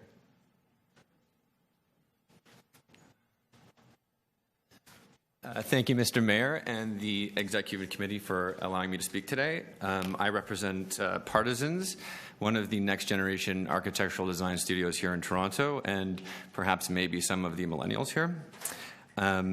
We're working on a number of projects, civic projects across Toronto, including the interior fit of Union Station and the Luminato project at the Hearn, located in the Donlands. We also just completed Bar Reval last year.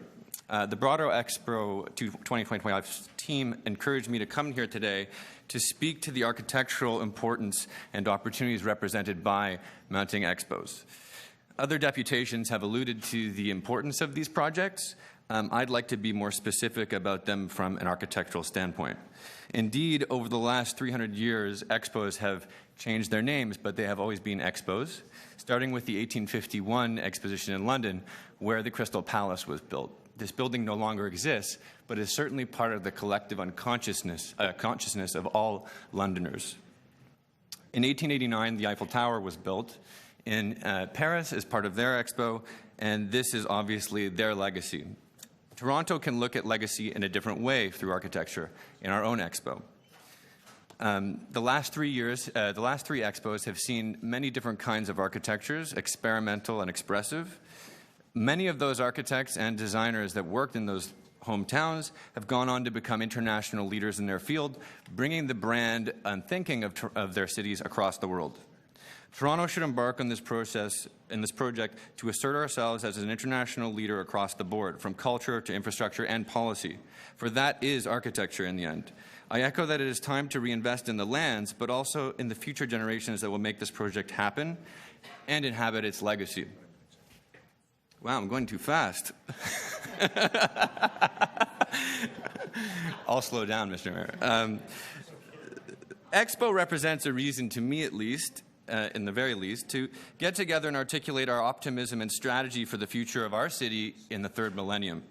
A chance to think about, as an architectural community and developer community, how we to build for the next 100 to 1,000 years versus the length of a mortgage, which is 25.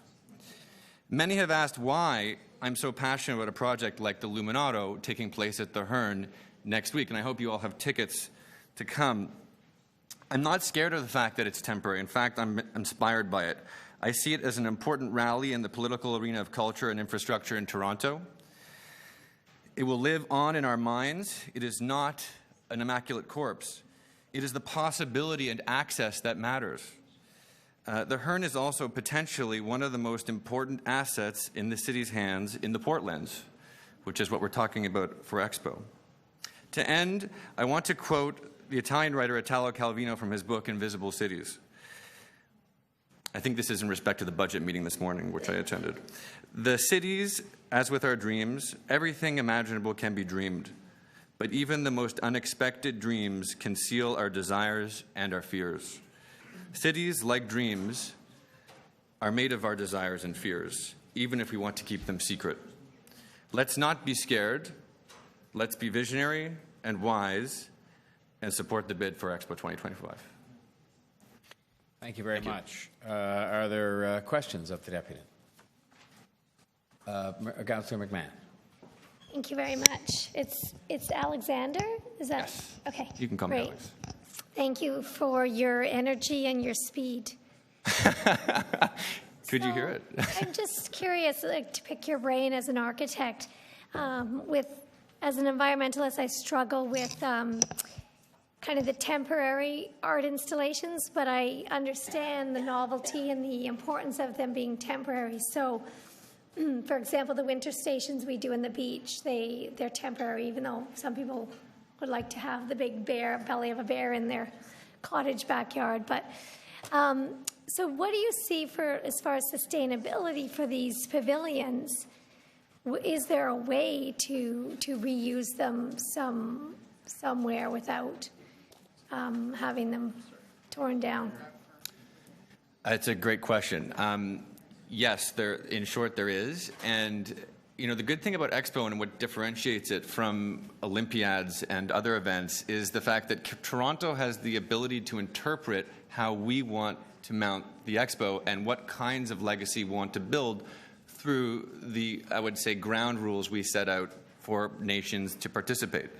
In the past, these pavilions have remained permanent. I mean, the Eiffel Tower was a permanent installation, but Shanghai has some pretty fabulous pieces of architecture, but fundamentally, Toronto could say, we need certain things built in certain ways for certain situations and contexts. So I think that what's great is that the steering committee has a very broad understanding of their ability to craft rules that benefit the interests of not only the immediate context of where the pavilions are mounted, but also how they're built.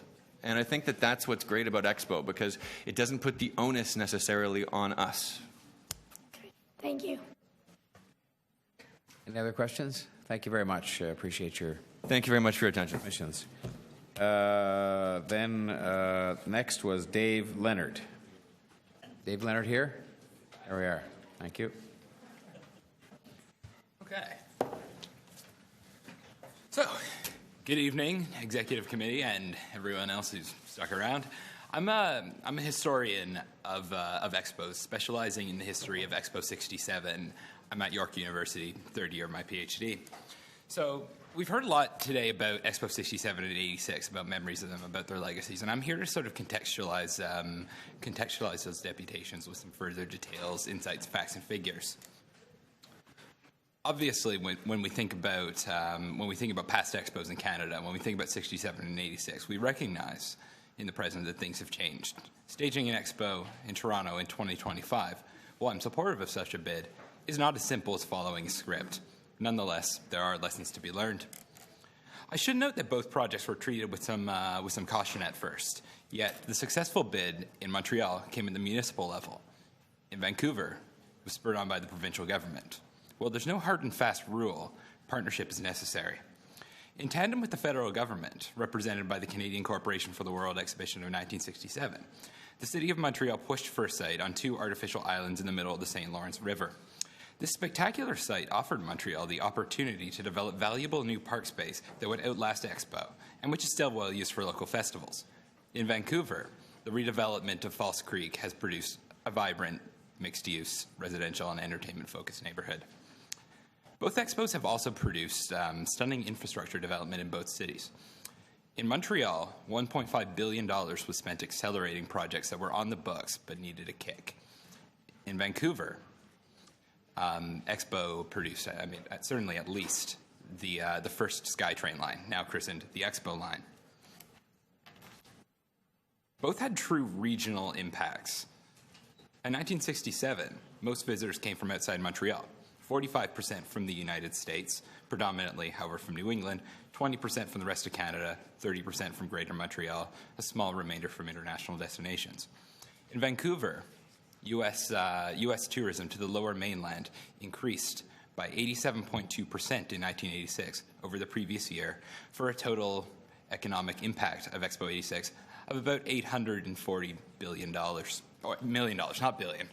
That was certainly not billion, right? The London Observer opined that Expo 67 isn't just a World's Fair. It has a glitter, sex appeal, and it's given impact and meaning to a word that had neither: Canadian. One Vancouver developer said that Expo 86 changed the city from Milltown to metropolis, and another former city councillor said that it gave Vancouverites a collective confidence that they had previously lacked. Expo allowed ordinary people the opportunity to experience and interact with representations of the international community and with new and advanced technologies.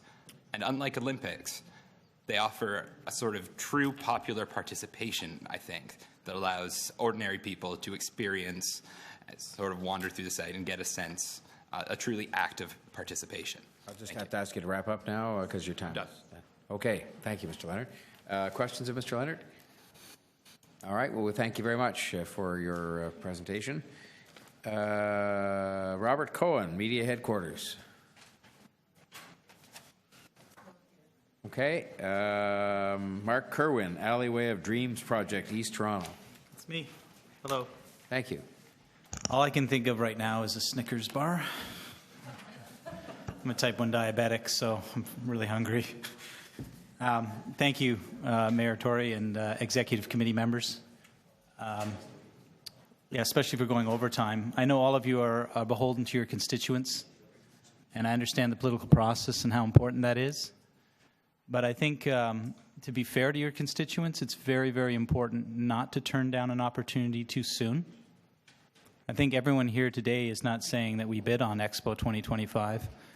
I think they're saying that we need to explore this opportunity a little bit more clearly.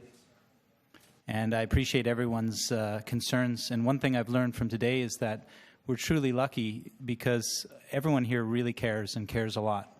We may not agree on all our opinions and philosophies, but it's clear that everyone in this room cares deeply about Toronto.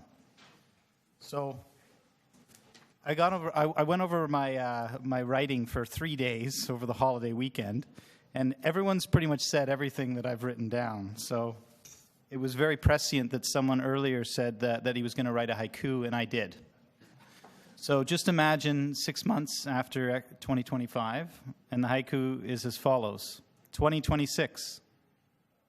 Expo was phenomenal. The 6 forever. Thank you.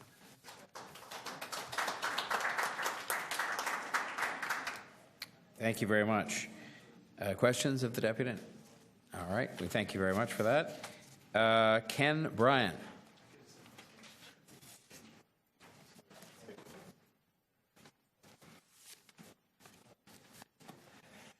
Mr. Mayor, thank you very much. Members of the executive, I won't take up too much of your time. I had a whole speech written out, but, you know, like everyone else has said, everyone else has touched wonderfully on a lot of the things that we were going to touch base on. I also received an email from Andre Domise, who couldn't make it because he's at work, and it's in support of the Expo bid and its importance to Rexdale and some of our priority neighborhoods, where if we treated people like we do natural resources, we wouldn't have priority neighborhoods. It's important because Rexdale is in the news. You know, all of us knows what happened there more or less. And Andre's support of this, of the Expo bid, frankly, is more important than my reason for supporting it. I'm in nightlife and bars. I'm in clubs, restaurants, lots of tourism means lots of money for people in my industry. That's a really selfish thing. So I'm not going to read his email because I know we're not too clear about the rules or whatever, but he is in support of it because transit investment, infrastructure investment, jobs, having one Toronto, all these things matter. And having something like Expo 2025, when we speak about moonshots and the things that came out of trying to take us to the moon, they help people in their everyday lives. Lots of technologies, lots of opportunities came out of it. Rexdale's been in the news a lot lately, and people are looking for solutions. One day somebody asked me, I think it was when the first time you and I met, you may not remember, but we met during the Summer of the Gun UTAG at Yonge Dundas Square, and I think we went to Peter Kent's fundraiser a few months later, and somebody asked me, well, how does somebody like you, somebody like Andre, who comes out of these areas, how come you guys aren't in malls, shooting people up and doing all of this? And I said it boiled down to one thing: opportunity. We talk about public-private partnerships. I'd like to see public-private partnerships for Expo Canada in terms of job development. I'd like to see the investments that are coming in that we need for transit not only be debated and talked about, when it comes to property taxes, but, tasking the provincial and federal governments to fund our transit properly so that kids from Rexdale will be able to get down to the waterfront, will be able to get down to jobs during Expo 2025, and feel like they have a real stake in this, feel like they have some real opportunity that speaks to them. Right now, most of them don't. We talk about environmental concerns. I know kids in these areas that have never seen a body of water outside of a pool or their bathtub. These things are important. Expo 2025 is important, not only for our reputation as a city, but for the opportunity that it gives to all the citizens of Toronto. And that's it. Thank you. And you weren't even watching the clock, or were you? Oh, yeah, I was watching. That's very good. You did very well. Thank you. Thank you very much for that. There's a question from Councillor Wong-Tam. Yes, and I hope it's a quick one. Much is said about the city's motto, diversity or strength. Yep. And we sort of rely on those words as a foundation of how we want to live together in relative harmony in our city. Does that need work? Do we need to nurture that, or is that just a given? Yeah, absolutely we do. And, we talk about things like structural and systemic things, and a lot of that really, it's incidental. If we talk about diversity and representation of people's concerns, there's a lot of people in this room, and it's not necessarily super diverse, not necessarily in terms of the way how people look, but I think I'm the first person here all day who may have mentioned Rexdale, and that's only because Andre's in that community and he's doing that work, developing children in those areas, making them, making it more likely for them to end up, with a job than a gun. And I think diversity is our strength as a nation and as a city. A lot of people are looking at Toronto to figure out how we do it. In the Raptors thing, one of the things that made a lot of the news was one of the Indiana Pacers fan was like, what's up with all the Muslim Indian fans in Toronto and blah, blah, blah. And we're like, hey, man, welcome to our city, I think it's important that when we have these things, there's an old Bible verse. It says, for lack of a vision, the people perish. With Expo 2025, we have an opportunity to reach out and go after a grand vision and show people the best of Toronto, and that also includes diversity. And I can't think of a better thing that we could use to say, hey, this is what we need to do to be able to get there, and that thing will help, a very diverse group of people within the city. So in order to make this expo reflective of those values that you're talking about, bringing communities into the process, absolutely, involving them at the discussion, at the decision making, absolutely, what would it take for us to build the world's most inclusive, accessible, and most harmonious expo that the world has ever seen, considering that we have people living in Toronto represented around the world speaking every single possible language? Absolutely. What would it take? I think when we speak of inclusion, that is making sure that all the voices gets heard. It sounds really cliche and buzzwordy and all that, but that's true. I think this city council will do a great job of that. When we speak of inclusion, I think, transit's important. When I used to live on Jane Street, I never made it downtown. I couldn't afford it. It took too long. It took me an hour and a half when I used to live in Malvern to get downtown, both ways. So I spent 3 hours on transit to get. I got to work quicker downtown Toronto when I lived in Hamilton. It was 45 minutes. So the investments that we will make in terms of transit infrastructure will benefit people. It will benefit people in those areas, and that'll help us get to our goals of inclusion and diversity. Thank you. You're welcome. Thanks very much. Any other questions? Sir. Thank you very much. Next, we had Natalie Kaiser speaking on behalf of Paul Bronfman.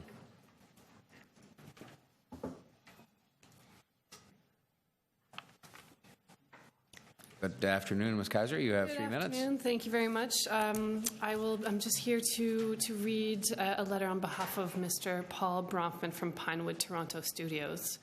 On behalf of Pinewood Toronto Studios, we are supporting Toronto's further consideration of hosting Expo 2025 for Toronto's Portlands to be the Expo 2025 site. Toronto should encourage the provincial and federal governments to support this opportunity by making a commitment to review the civic benefits that will accrue for the host city. Anything less would be short-sighted, since significant infrastructure investment associated with this Expo bid will provide opportunities for decades to come. Expos have proven to be catalysts for youth, and Toronto should be at the forefront of a sustainable future for the generations to come. A revitalized port will play a strong role in Toronto's growth and opportunities for youth. As you are aware, Pinewood Toronto Studios have been located in the Portlands since 2008, and for the past 7 years has been actively involved in the planning and visioning work to transform the Portlands into an urban and dynamic film-friendly community. As the largest purpose-built film studio in the city, we have to continually respond to the needs of our industry and the type of environment that it demands. We believe that the planned investment, including flood mitigation, public transit, and mixed-use vision for the Portlands will be accelerated by the Expo bid and provide the necessary infrastructure for our industry to grow and compete with the best studio locations in the world. We do not agree with the thinking that an Expo bid will create conflict with the industry. Our studio is designed to operate whatever activity is taking place on its borders. And surely, the industry cannot deny that what's good for the city must be good for the industry. Our offering here in Toronto to the film world is a strong mix of talent, financial incentives, recently developed studio space, and equally important, the city itself. I see our Expo bid as an opportunity for the industry to show our strengths, not something to be feared as disruptive. We strongly encourage the city to continue to play a leadership role and continue to actively investigate how the Expo 2025 bid can inject significant infrastructure dollars that will transform Toronto's Portlands and the city as a whole. We are a great city, but we should not miss an opportunity to be better for all of its citizens. Thank you. Thank you, Ms. Kaiser, and please extend our thanks to Mr. Bronfman. Are there any questions of Ms. Kaiser? Okay, well, thank you very much. Indeed. Colin Lynch. Mr. Lynch. Okay. Christine Che. Okay, I think that, believe it or not, unless I've mistaken something here, that brings us to the end of the list. Is there somebody who's been waiting who has not been heard? Yes. How could I have made that mistake? What is your name, sir? Andre Morso. I'm here representing JP Gladue, the President and CEO of the Canadian Council for Aboriginal Business. Okay, well, I didn't have that at all, but you're most welcome. So you have 3 minutes, and thank you for coming. Thank you for your time, and thank you to all the councillors. The Canadian Council for Aboriginal Business was founded 35 years ago by esteemed Canadian businessman Murray Koffler, former Prime Minister Paul Martin, and a number of other business people from across the country. We are the bridge between corporate business Canada and Aboriginal business. We don't receive core government funding. We have a national membership of over 500 members that are both Aboriginal and non-Aboriginal, and a lot of great corporate citizens. We support the bid. being here today. We see it as a positive opportunity to message Aboriginal business as well. There is an opportunity for a form of economic reconciliation here. We support the idea of a legacy possibly being left that would, maybe a cultural business center to be a part of what is left from what we think would be an amazing opportunity for Toronto to shine as a city. And I want to say thank you to Kristen for doing something that Torontonians do really well, and that is reaching out across to each other. Thank you for your time. Thank you for your time. Any questions? Yes, Councillor Longtime. I recognize that everyone's had a long day, and Andre, you've been here since 9 o'clock this morning, so thank you. Reconciliation with Canada's First People. It's something that we have to embrace across the country, across the territories, across the province, and in every municipality and town. How are we doing in the City of Toronto with respect to reconciliation, meaningful reconciliation? I think that we just have to go to our airport. If we come off of a flight in Vancouver, you are welcomed at least by the recognition that there are Indigenous peoples that live here. I think that reconciliation comes in many, many forms. And one of them is when you come off of a flight from anywhere in this world and you come to Toronto, when you get to the airport, where is any kind of identity that says there's anything Aboriginal here? We can go a long way, and we can do it really fast. I think we just need to open up our minds and our hearts to the idea of conversations that need to be had. So recognizing that the Prime Minister has stated, and I think publicly on numerous occasions, that no relationship is as important to him as the one with Canada's Indigenous people. Recognizing that Toronto has one of the largest Aboriginal populations anywhere in the country, especially in an urban setting, what type of desired outcome do you think that the Aboriginal community would like to see out of Expo 2025 if it was to be a platform for all these major infrastructure projects to showcase Canada's diversity?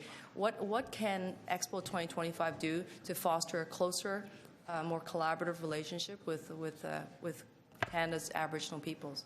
Well, I think that the experience at the Parapan Games, where, getting jobs for Aboriginal people, there's over 70,000 Aboriginal people that live here in Toronto. There's the opportunity for jobs. But I will say it again, and that is that if we're going to have something like Expo 2025, that we don't, I will speak for myself. I'll say we don't want to be a part of the wonderful Indigenous. We already are. But how about us celebrating our Aboriginal people? How about us having a beautiful building left as part of the legacy where we can have a cultural center? Our people do not have a cultural center in the biggest city in the country. And here's an opportunity for us to get something that's brick and mortar or whatever it is. We could get something out of that that would be a lasting legacy. Thank you. Thank you very much. Thank you for that deputation. That brings us to the end of deputations. I called her name. There was no answer. Yeah, and so we would now move to questions to staff. Okay, Councillor Fragadakis.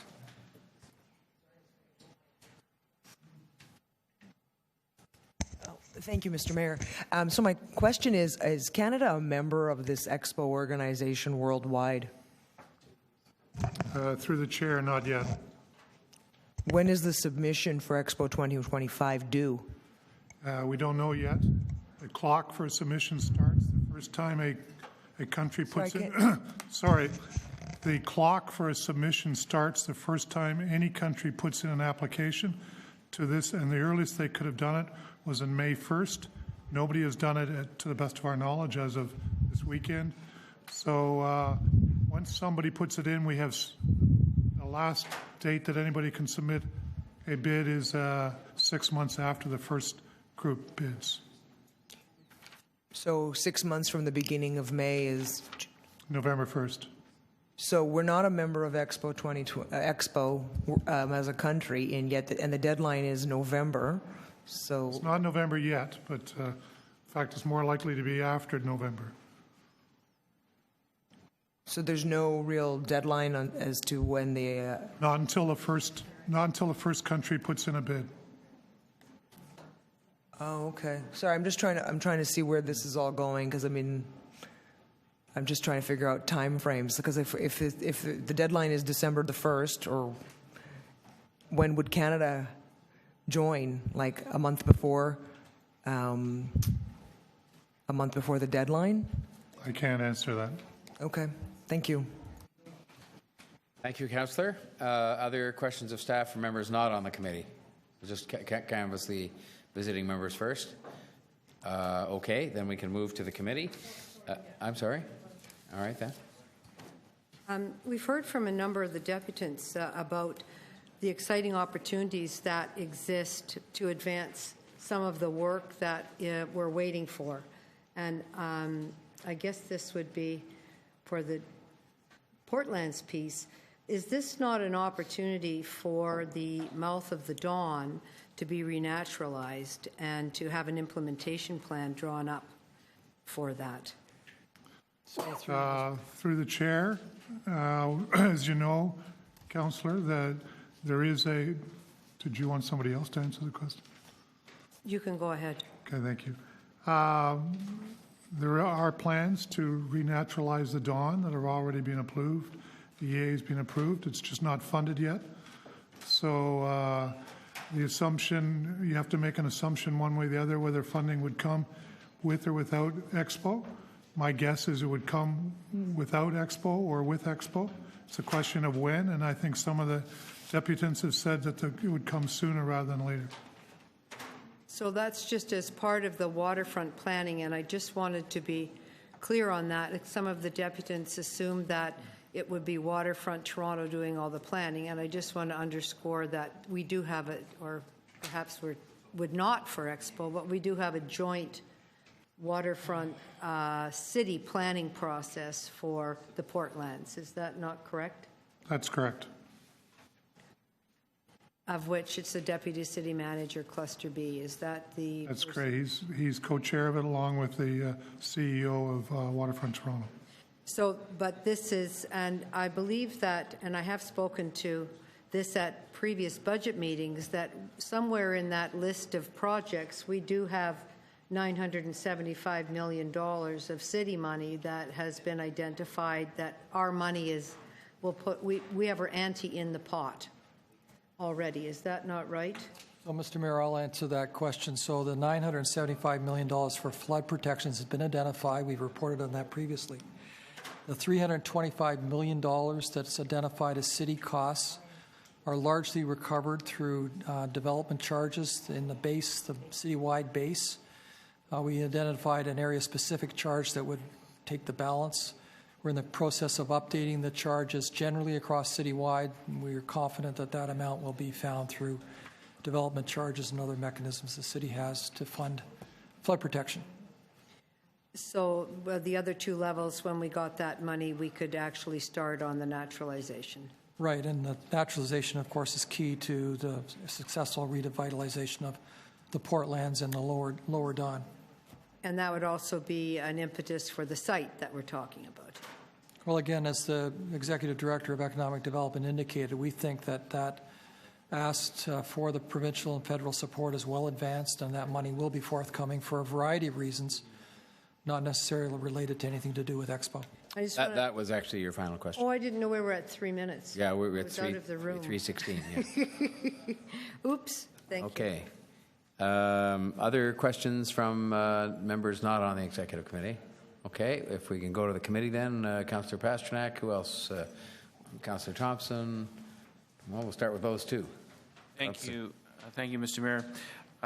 Mr. Williams, I assume you've seen this letter from the Prime Minister. If you had seen this, if this had arrived 2 weeks ago, would your report to us have changed in any way? we certainly would have added that letter in reference to that letter, and we would have indicated that it was unclear to us how far that letter took us towards solving the first problem. That is the one of whether the federal government would be willing to provide financial assistance to an Expo 2025 bid, but more importantly to an Expo 2025 execution. Would you have written the line, "The city cannot meaningfully or responsibly pursue a bid for 2025 World Expo without facing significant financial, operational, and reputational risks"? I would have added a phrase that said, "without clarification of what the federal government meant by the Prime Minister's letter." And one of the concerns in all the reading of Expo and what it purports to be is it's primarily a downtown event. Would you be able to build in strategies for fairness across the city so that other regions of the city can participate in some way? I think one of the deputants answered that question, and I would add to that answer that there are 169 members of the BIE, many of whom would be involved in pavilions. Many of the people from those countries live across the city, and obviously we would engage those communities in the planning for and the carrying out of the Expo and the energizing of the pavilions from their countries. When it comes to legacy, it's not like a Pan Am Games or an Olympic Games where there's sports facilities and an athletes' village left behind if properly planned. These are temporary pavilions that are assembled at the beginning of the Expo and then dismantled. I was at Expo 67 and then visited again in the early 80s to write a newspaper article, and it was just really a sort of a barren wasteland. It was pretty depressing when you saw it. How do we prevent ourselves from getting into this situation where in fact, when the party's over, it's really over? There's nothing much to speak about as far as the legacy is concerned. So I think each place that does an expo have some buildings that last, and some of the deputants made reference to some of the very iconic buildings around the world that have lasted. My understanding is that Dubai, in their successful bid for 2020, have indicated that all of the expo site will continue on in the future as a satellite, I guess, city to Dubai. So I think the principle, if you have to pull them down, is not the case anymore. However, given the plans for the Portlands, how we would work in legacy buildings from the site along with the plans as they're being envisaged by the different groups involved would be an element that would have to be resolved in the early stages of the planning. I'll thank you on that note, Councillor Pasternak. Thank you, Mr. Mayor. And I had Councillor Thompson. Thank you very much, Mr. Mayor. Through you, Mr. Williams, you have a report in front of us that speaks to the future of mega international event and bidding and hosting for them. Is that correct? Yes. And there are 5 recommendations in that report. Is that correct? Yes. And within that report, there are a number of criteria that have been identified as it relates to bidding on specific events. Where does the Pan Am event sort of stand on that in terms of, I know we've already taken place, but if we were to look at that, where would it have fit in prior to us actually coming forward with this report? I would put it into the mega events category. Excellent. And then the expo? Mega events. Okay, great. And so it fits the criteria then as the mega event. Is that correct? The issue, though, is that because we don't have the I guess, Canada as part of the BIE, and the federal government is unclear with respect to rejoining that. That's a major concern for you as you wrote this report. Is that correct? That's correct. All right. So if, in fact, Canada was a member of the BIE or the Prime Minister's committed to having Canada join, what would be required of you in terms of, or the city? Would there simply be that you would wait until the federal government obviously put its application in, because that's the applicant. Is that correct? They do the formal application, yes. Right, and the city's responsibility is to do what? They would identify the city of Toronto as the host city. Right, and constructing around that in terms of the money, where that would come. Is it the responsibility of the federal government to pay for the games, provincial government to pay for the games, or the City of Toronto? What's that relationship like in terms of the question we've been asking the city manager this afternoon about how we fund things? This is a big capital cost. What would be the component part that would be required for the city to contribute? And what the final part of that question is, what would be the total cost of actually hosting the expo? So I'll start with the last question first. It's a huge range depending upon the infrastructure needed to build it.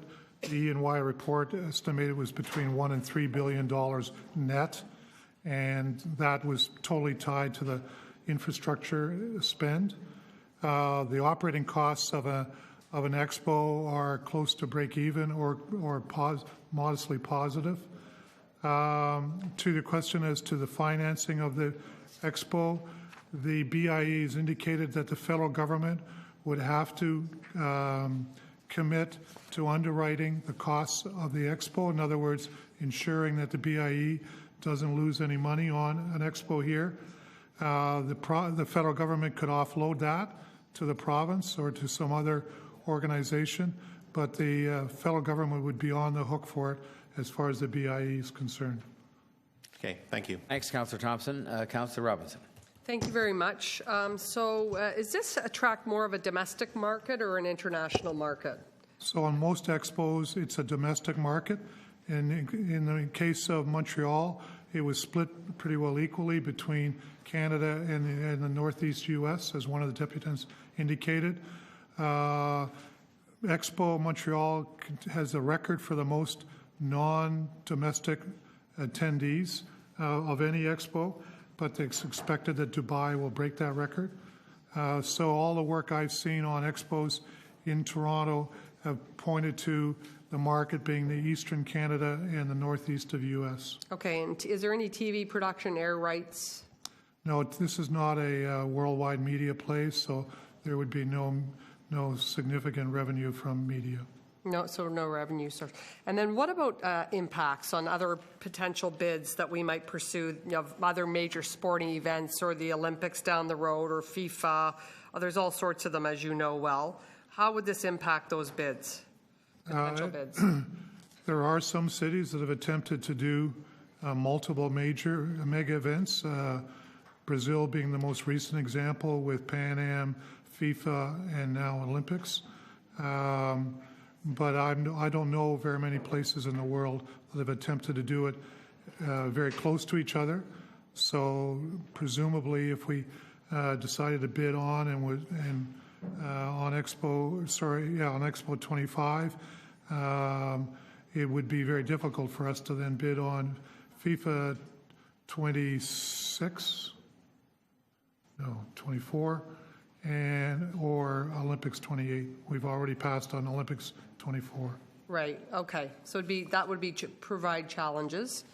The Mayor's Advisory Panel on the international hosting opportunities, the three people that really pulled together the package that we're now using to define how we move forward. Would they, those three people, would it be their perspective that this would fit the formula they've created as the people who initiated this?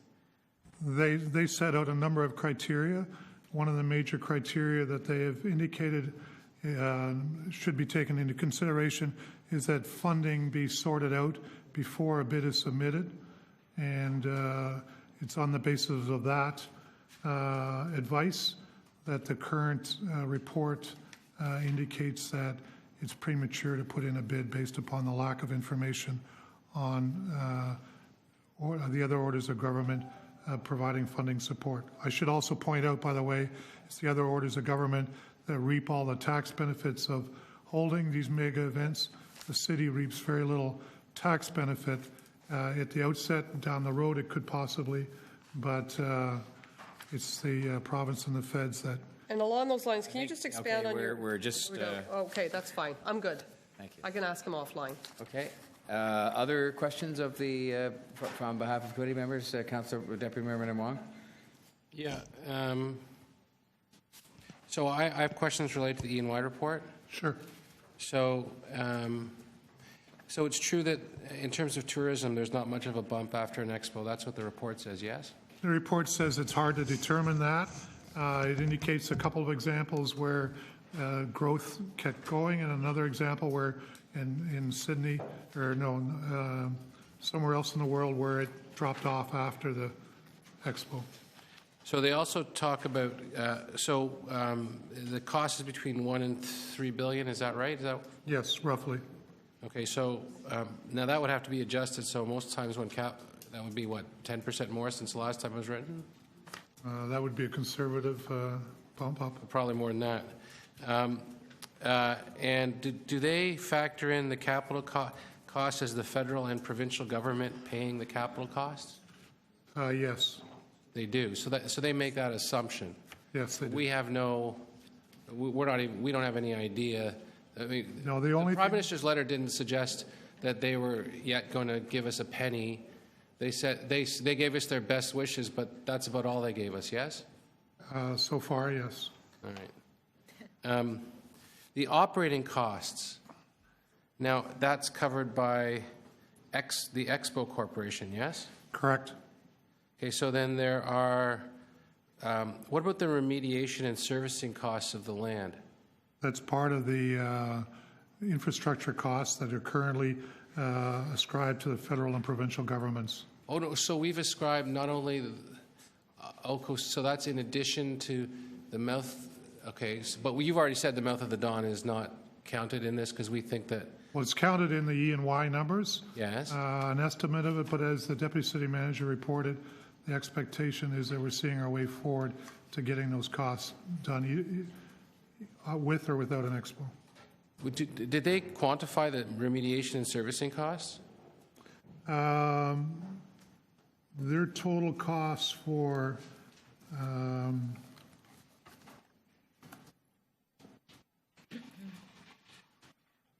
are between 1.5 and 2.5 billion for all of the remediation for the infrastructure costs are from 1.2 to 5.5 billion. 1.2 to 5.5. Right, and the 5.5 was tied to the cost of the relief line on the east side. Okay, okay, and it's also true that some expos lose money. I saw in the E&Y report that Hanover lost $600 million. Yes, that included operating and legacy. And just one more quick one. Does that include security costs? They have an estimate in here for security costs. I can't remember what it was. Oh, yes, here it is. It's between $400 and $900 million. Oh, okay. Thank you. All right. Are there any other? Have you got your hand? Yeah, ordinarily, we dealt with, I think, first the non-members, but if you have just like by one question or? Just two questions, Mr. Mayor. This is with respect to the questions that Councillor Minnan-Wong was asking. So I wasn't going to ask because I thought we were going to move forward, but so I'll ask them. With respect to the estimates out of the Ernest Young report, those estimates into the quantums of $1 and $3 billion, that includes work that we need to do, work that the City of Toronto and the city managers, and before even Mr. Wallace arrived, has already said that these are important priorities that the city is committed to doing. Is that not correct? I'm not sure how to deal with the word committed. Many of those costs are... Sorry, maybe I'll rephrase it. Meaning these are infrastructure projects that the city would like to do at one point in time. And so it's contained in the Expo report by Ernest Young as an expenditure for Expo, but really it could be an expenditure or seen as an investment for the City of Toronto. Is that not correct? In most of those costs, yes. Yeah, so the bulk of the costs in the Ernest Young report actually speaks to the hard infrastructure costs. Is that not correct? Yes. And so what we need to do is actually what Ken Tannenbaum in the private sector is stepping forward to do is to try to extract the incremental costs, simply that is expo-related costs to hosting the fair. And that is not in the Ernest Young report. Is that not correct? No, there are costs in here for pavilion construction, for instance, that are very significant, and it's unclear as to who would pay for those. Do you find it? Do you find it strange that with when the Ernest Young report was comparing both an expo and an Olympic bid which has almost 30 different venue sites, and an expo has one site, that they would come up with the same security cost for both events? I Did you can't find remember that to the be number odd? they had in theirs, so. Okay, so But I mean, I you're remember comparing the a report. 23-day fair to a 6-month fair, so it's probably possible to get to roughly those same elements. Based on securing 30 different venues versus one. Okay, thank you. Well, it says 9 minutes is 3 times 3, so your 3 minutes are up, and I thank you very much. Okay, thank you. All right. Councillor Barlow had a question. I just want to go back a little bit to the work that needs to be done that is happening anyway. So the flood protection, when are we scheduled to start that work? Well, currently, we have a request into the feds and the province for the funding, the matching funding, and we're in due diligence. We've been doing further work. We'll be reporting back on that. Optimistically, if the monies were to come forthcome in the fall or the next round of infrastructure funding, we could go into detailed design, and somewhere in 2018, we could start looking at procurement. 2019, 6-year project, 2024-25 for completion. And then we have the Gardner as well. Similarly, we've got a decision on the hybrid model. We've got a procurement option with a P3 that we're looking at with federal government assistance. Have to report back on that. And we again, have there's transit. design. Design's usually a year or two in production, procurement another year, and it's a 6-year building cycle. And we have the transit, the LRT to that part of town also underway, right? We're not that far along on designing transit, bridges, et cetera yet. So this... Those are additional things that we would have to... Would you have a concern with the timing on this, or would that...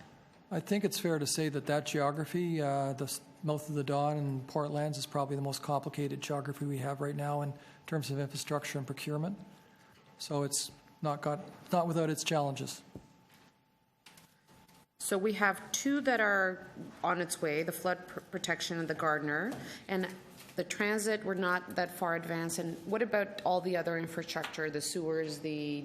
So in the $975 million number is included a number of bridges and utility relocates as a result of creating the mouth of the Don. And in addition, there's other public works that are included in our capital plan for replacement and construction. What isn't in our plans long-term is the East Bayfront LRT and extension into the Portlands. That would have to be a further council decision sometime in the future. Thank you.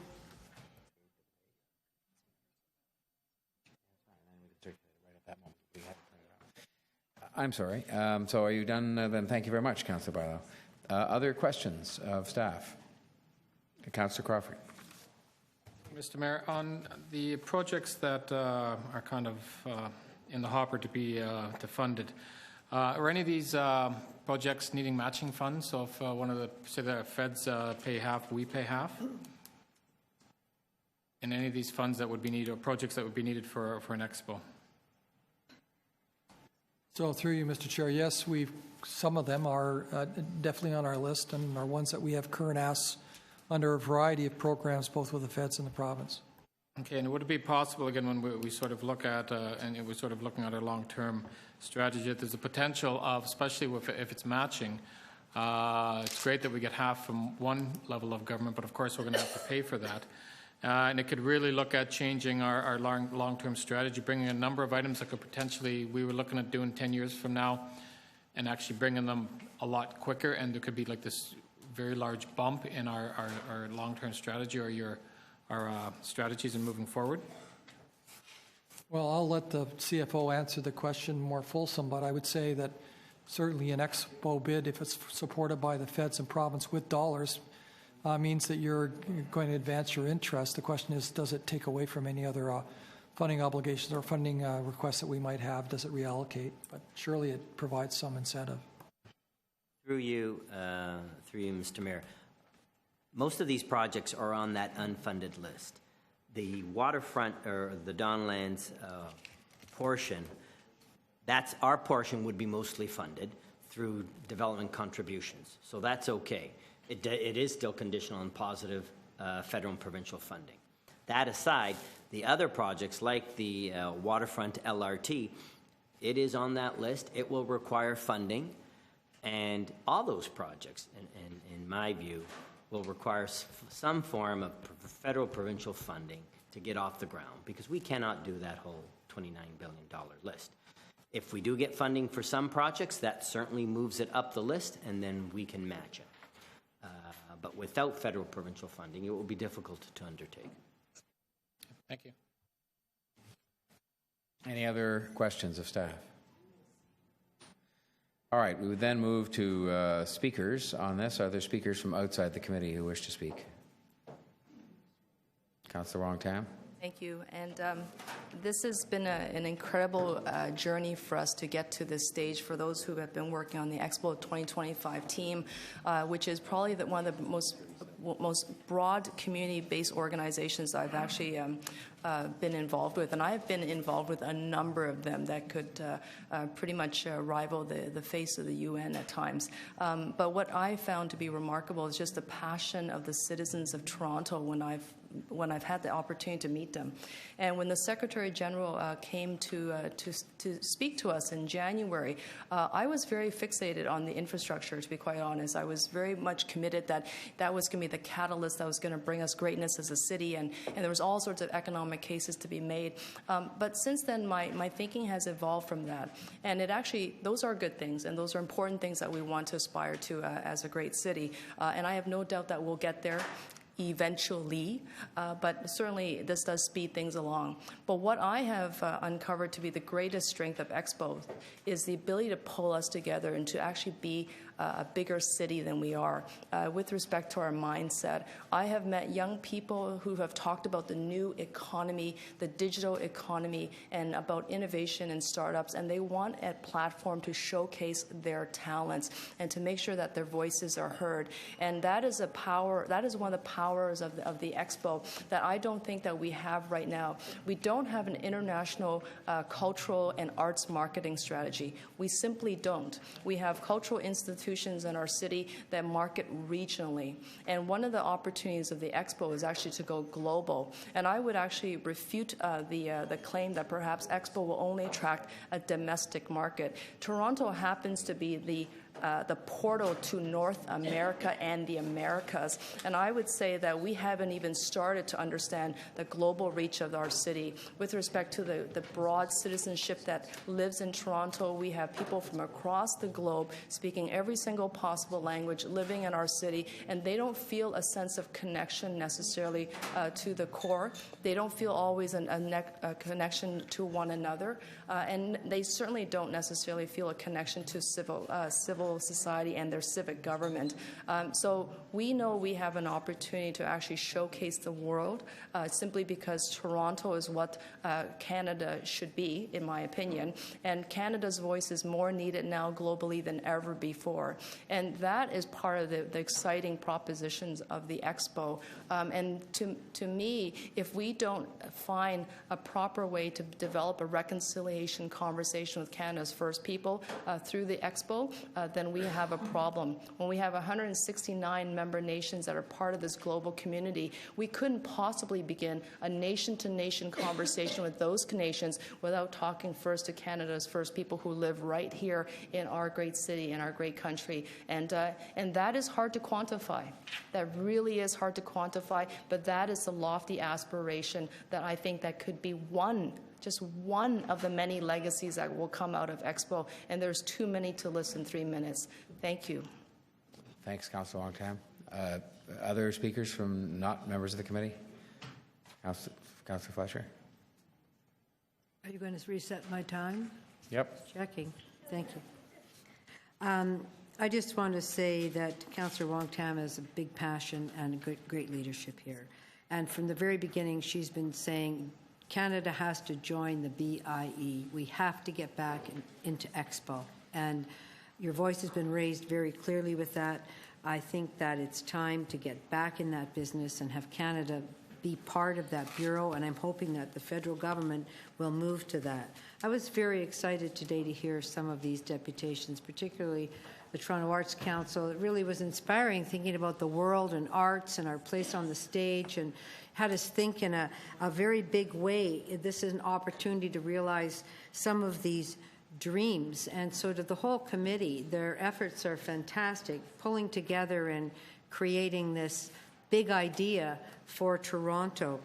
I'm also very interested in some of the questions that put together some of the infrastructure requirements, because in order to host Expo, we have to have the site ready, and the Donmouth, as I understand, is ready to go. We have our money. That's why I've asked that a few times. But we are waiting for money from the federal government and the provincial government, and we've been waiting for that for a while. They need to hurry up to the table and bring us those dollars outside of Expo. And I heard the mayor say that, and I agree. Those are commitments about the waterfront. Nothing can happen until the Donmouth has been done. And nothing can happen with roads or sewers, etc., until we actually have that Donmouth done. When we decided to take down the Gardner and free all that space up, I don't think we were thinking about Expo at that time, but when you think about it, that's the right decision.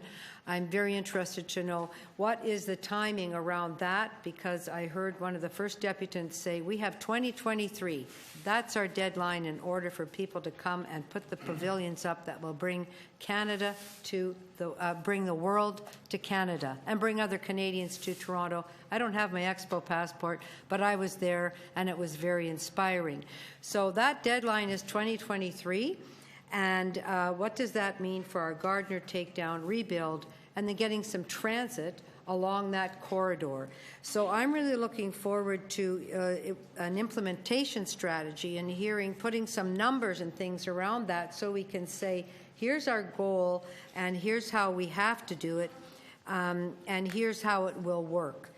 Because it's my ward, and I know it very well. There are some big pieces that have to happen. How will we stage them? How will we implement them? How do we get that all ready for 2023? And that is, I'm hoping, out of today or the next steps, that we know what those are going to be. Thank you. Thanks, Councillor Fletcher. I had Councillor Nunziata wanted to say a few words. Yes, just a few comments. As a newly elected member of the Budget Committee, and after hearing the city manager this morning on our financial crisis, I find it very ironic that we have a budget in 2017 where it was very clear by the city manager where there are a number of projects that City Council has approved but unfunded. And we're looking at increasing property tax, we're looking at means of revenue tools, and here we're talking about an Expo bid. I'm not in a position to support the bid where I feel very nervous, and when we're going through the budget, on putting the city in debt for millions of dollars in the future. So my personal opinion is that I do not support it. Thank you, Councillor Nunziata. Then, do I have any other members of, not members of the committee, members of the council, who wish to speak on this? All right. If there are none, I'm going to, I'm sorry, there was. Pardon me? Yes. Yeah. But I was going to speak first because I wanted to put a motion on the floor, and I think it hopefully might focus the discussion. So the motion I think you have distributed, and we can put it up on the screen. And it will form the bulk of my remarks because I think it's self-explanatory. It would delete recommendation 5 and add the following new recommendations: that City Council accept the offer of a privately funded feasibility report to determine the incremental cost and associated benefits with hosting Expo 2025, and request the City Manager to participate in the establishment of the terms of reference, with the final report to be submitted to the City Manager by mid-August 2016. for comment and analysis. So this covers off a point I was actually asked about by the media today, which is, well, if you have all the proponents paying for the study, what are you going to get? And in this case, we, aside from obviously the professional reputation of those who conduct the study, we'll have the city manager involved in the terms of reference, and the report will be submitted to the city manager for comment and analysis.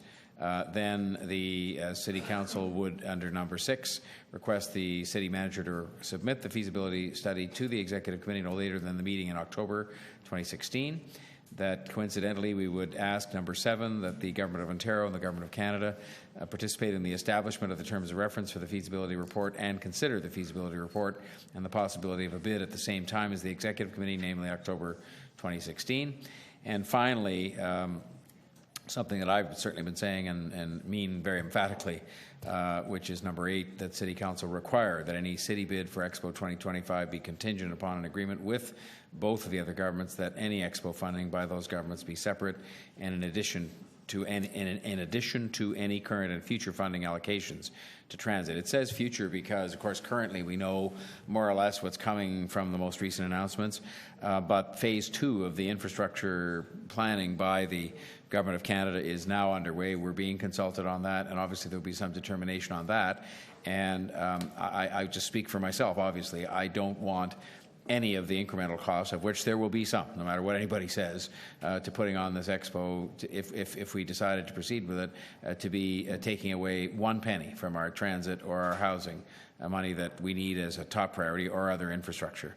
And so this is an attempt to take the approach that I said I would take in my written statement yesterday and my statements to the media today, which is a cautious approach that I think is responsible within the context of overall city decision-making, including all the material we discussed this morning and through most of the afternoon in terms of our finances. We obviously need to know far more than we know today, but at the same time, you don't want to shut this down, given the level of enthusiasm and some of the commitments made to pay for the feasibility study. So it is put forward in that context, which is a good faith requirement that we do some of this work, some of it to be paid for by these private sector proponents, that the city manager have a good hand in it so that we can make sure that it is as objective as it can be and that he analyze it to make sure that we get objective analysis, that we get the other 2 governments to be involved in this quite directly in terms of reference and analysis, and finally that we make absolutely clear from the beginning that whatever transpires going forward, we're not going to see the transit and housing and infrastructure money coming from the other governments spent on Expo and then be told we can't do the transit or the housing or the other infrastructure. So those are my comments. I commend this motion to you, and we'll now move ahead to hear from others who wish to speak. And I think we had Councillor McMahon on the list first. And we have Councillor Bailão, Councillor... Okay, well, there's 2 to start. Can I just ask you a question on your motion quickly? So, just if whoever supports this, are they actually voting for the bid to proceed in any way, or is it any? If you support your motion, are you in any way committed to pursuing Expo in Toronto? No, you're committed to accepting the kind offer of a feasibility study to be done and paid for by the private sector, with us having some involvement in the terms of reference, and to have that reported back to you in October. Same with the Government of Ontario and Government of Canada. We're asking them to participate in the same exercise, and you are making a statement that says if there were ever to be a bid, we would make it clear that transit and infrastructure and housing money not be included or in any way interfered with as part of paying for an Expo. Okay. It doesn't commit us to a bid. Thank you very much. Any other questions on my motion? Councillor Bailão.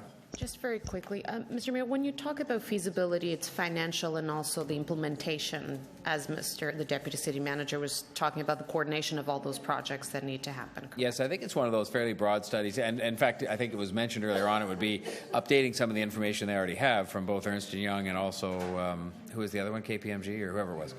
PwC, and I think it would be, certainly I would contemplate it in terms of being useful to us as not only going over all the numbers in terms of finances, but also the feasibility of doing it. It will analyze some of these questions we've been discussing, like what is the impact on tourism, and trace a bit of the history of others, and so on and so on. So I'd look at it, and I would hope that the city manager obviously will have the input into the terms of reference, that it'll be a fairly broad document, but it doesn't need to reinvent the wheel in terms of some of the work that was done before. Okay, well, if there are no other questions, then we'll go to the others who wish to speak, and that starts with Councillor McMahon, and I had Councillor Bailão as well. Is that right? Those are the two I had, and Deputy Mayor Manon. Great, thank you very much. And I will be supporting the mayor's motions. I think that they're very prudent and they will help allay people's financial fears.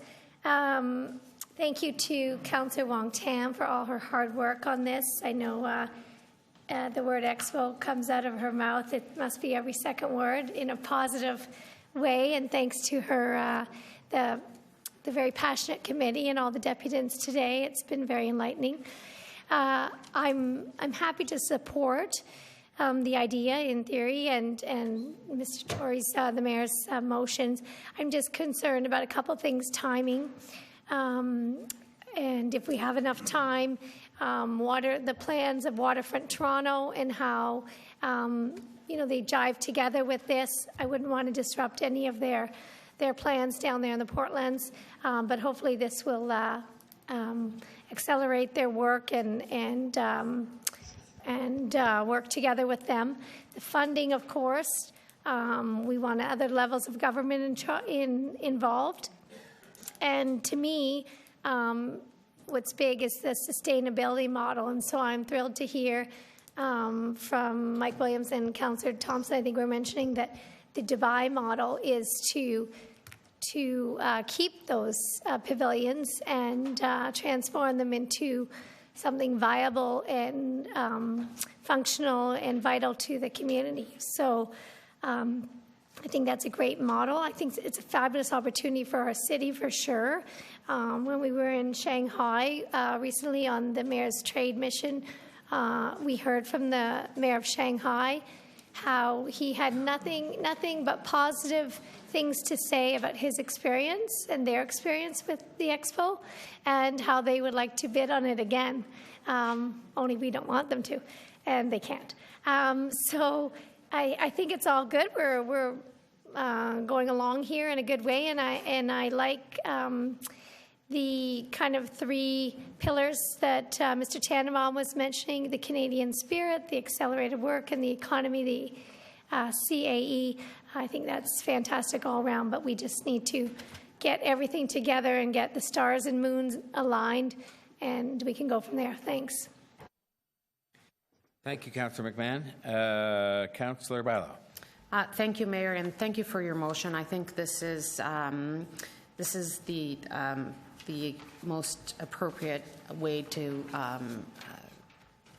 lead on this issue. I think one of the deputants said, cautious but optimistic, and I think we have all the reasons to be optimistic because having such a broad range of people from our city coming together in support of a project, I think it shows that there's a huge broad acceptance and enthusiasm and that we need to recognize and we need to embrace. And so for that, I would like to thank everybody and the co-chairs and everybody involved that had so much work over the years to bring this forward.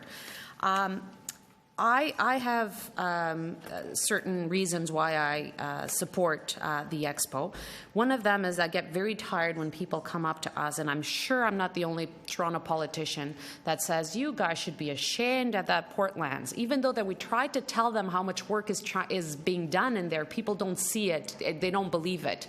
So it gets really exciting to have something to say, you know what, there's going to be something extraordinary happening there.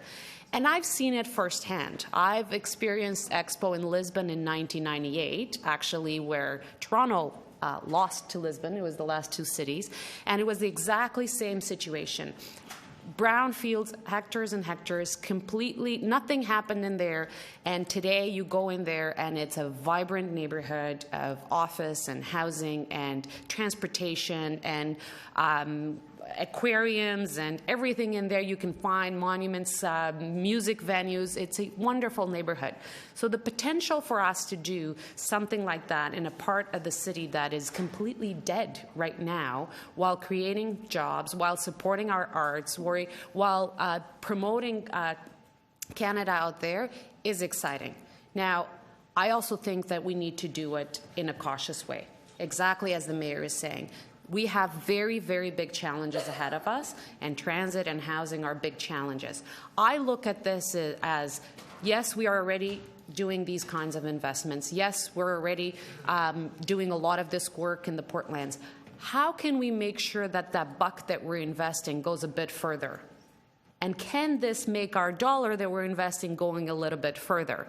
If we're doing all this investment, does it make sense? Can we actually, out of that dollar that we're investing in transit and in the flood protection and all that, can we actually help our arts community and create, some more jobs and promote Canada out there? If we can do that without destabilizing and without affecting the investments and the focus that we need to have on crucial files such as transit and housing, I think it is worthwhile. And that's why I'm looking forward to have the results of this study done and what you're asking here, Mr. Mayor, because I think this is the responsible way to proceed. We're not saying no, we're saying thank you for this amount of work that our citizens have done in this file. It can be exciting, but we need to be cautious. We have big challenges ahead of us, and we need to understand what we're getting ourselves into, and I think that's what we're going to get from this report. So thank you. Thank you, Councillor Barlow. Councillor Deputy Mayor Min Wong. Thank you, Mr. Mayor. I have some pretty serious concerns about moving forward with this, and it's certainly not ready. And I think it's right to say with this financial update, it's very interesting that these two reports are on the same agenda. We're talking about revenue tools, and we're talking about hitting the taxpayers with, increased all these people want to come in with increased property taxes. They want to charge cars again. They want to toll roads, and yet in the next breath, we're going on this adventure, to spend upwards of $3 billion on a project we know not where the money's coming from. What are the people who voted for us? What are they left to think? The thing that I thought about this is what this reminds me of is it reminds me of the UP Express. And so there was all these best intentions, and we had to go ahead and do this, right? And it was going to go pay for itself. But there was all this information that we didn't know about that said the thing couldn't make money, and the taxpayers are going to be are going to be paying for this thing forever. I also think about, Mr. Mayor, I also think about the Pan Am Games. Tremendous success. But you remember that first week when we weren't really sure that it was going to, that we weren't really sure whether we actually had picked the wrong mega event, and it could have easily gone the other way, and Torontonians helped us out on this, and the imagination of the city was captured, and we did very well. But something like an expo could go the other way, and if you look at cities like Hanover and Louisiana, that actually happened. What we have in terms of commitments, in terms of finances, we have a letter from the federal government that basically says, good luck, but there's no money behind it yet. There are no money commitments, right? No money from the feds, no money from the provincial government. Ask questions about remediation and servicing. I think I heard our CFO saying if we were going to do that, there's no money for it. It would go on to that big $30 billion list that's in your binder. And then actually, if we had to pay for it, we'd probably have to bump other projects. And I ask you, which projects in your wards are going to get bumped for to finance any potential expo bid?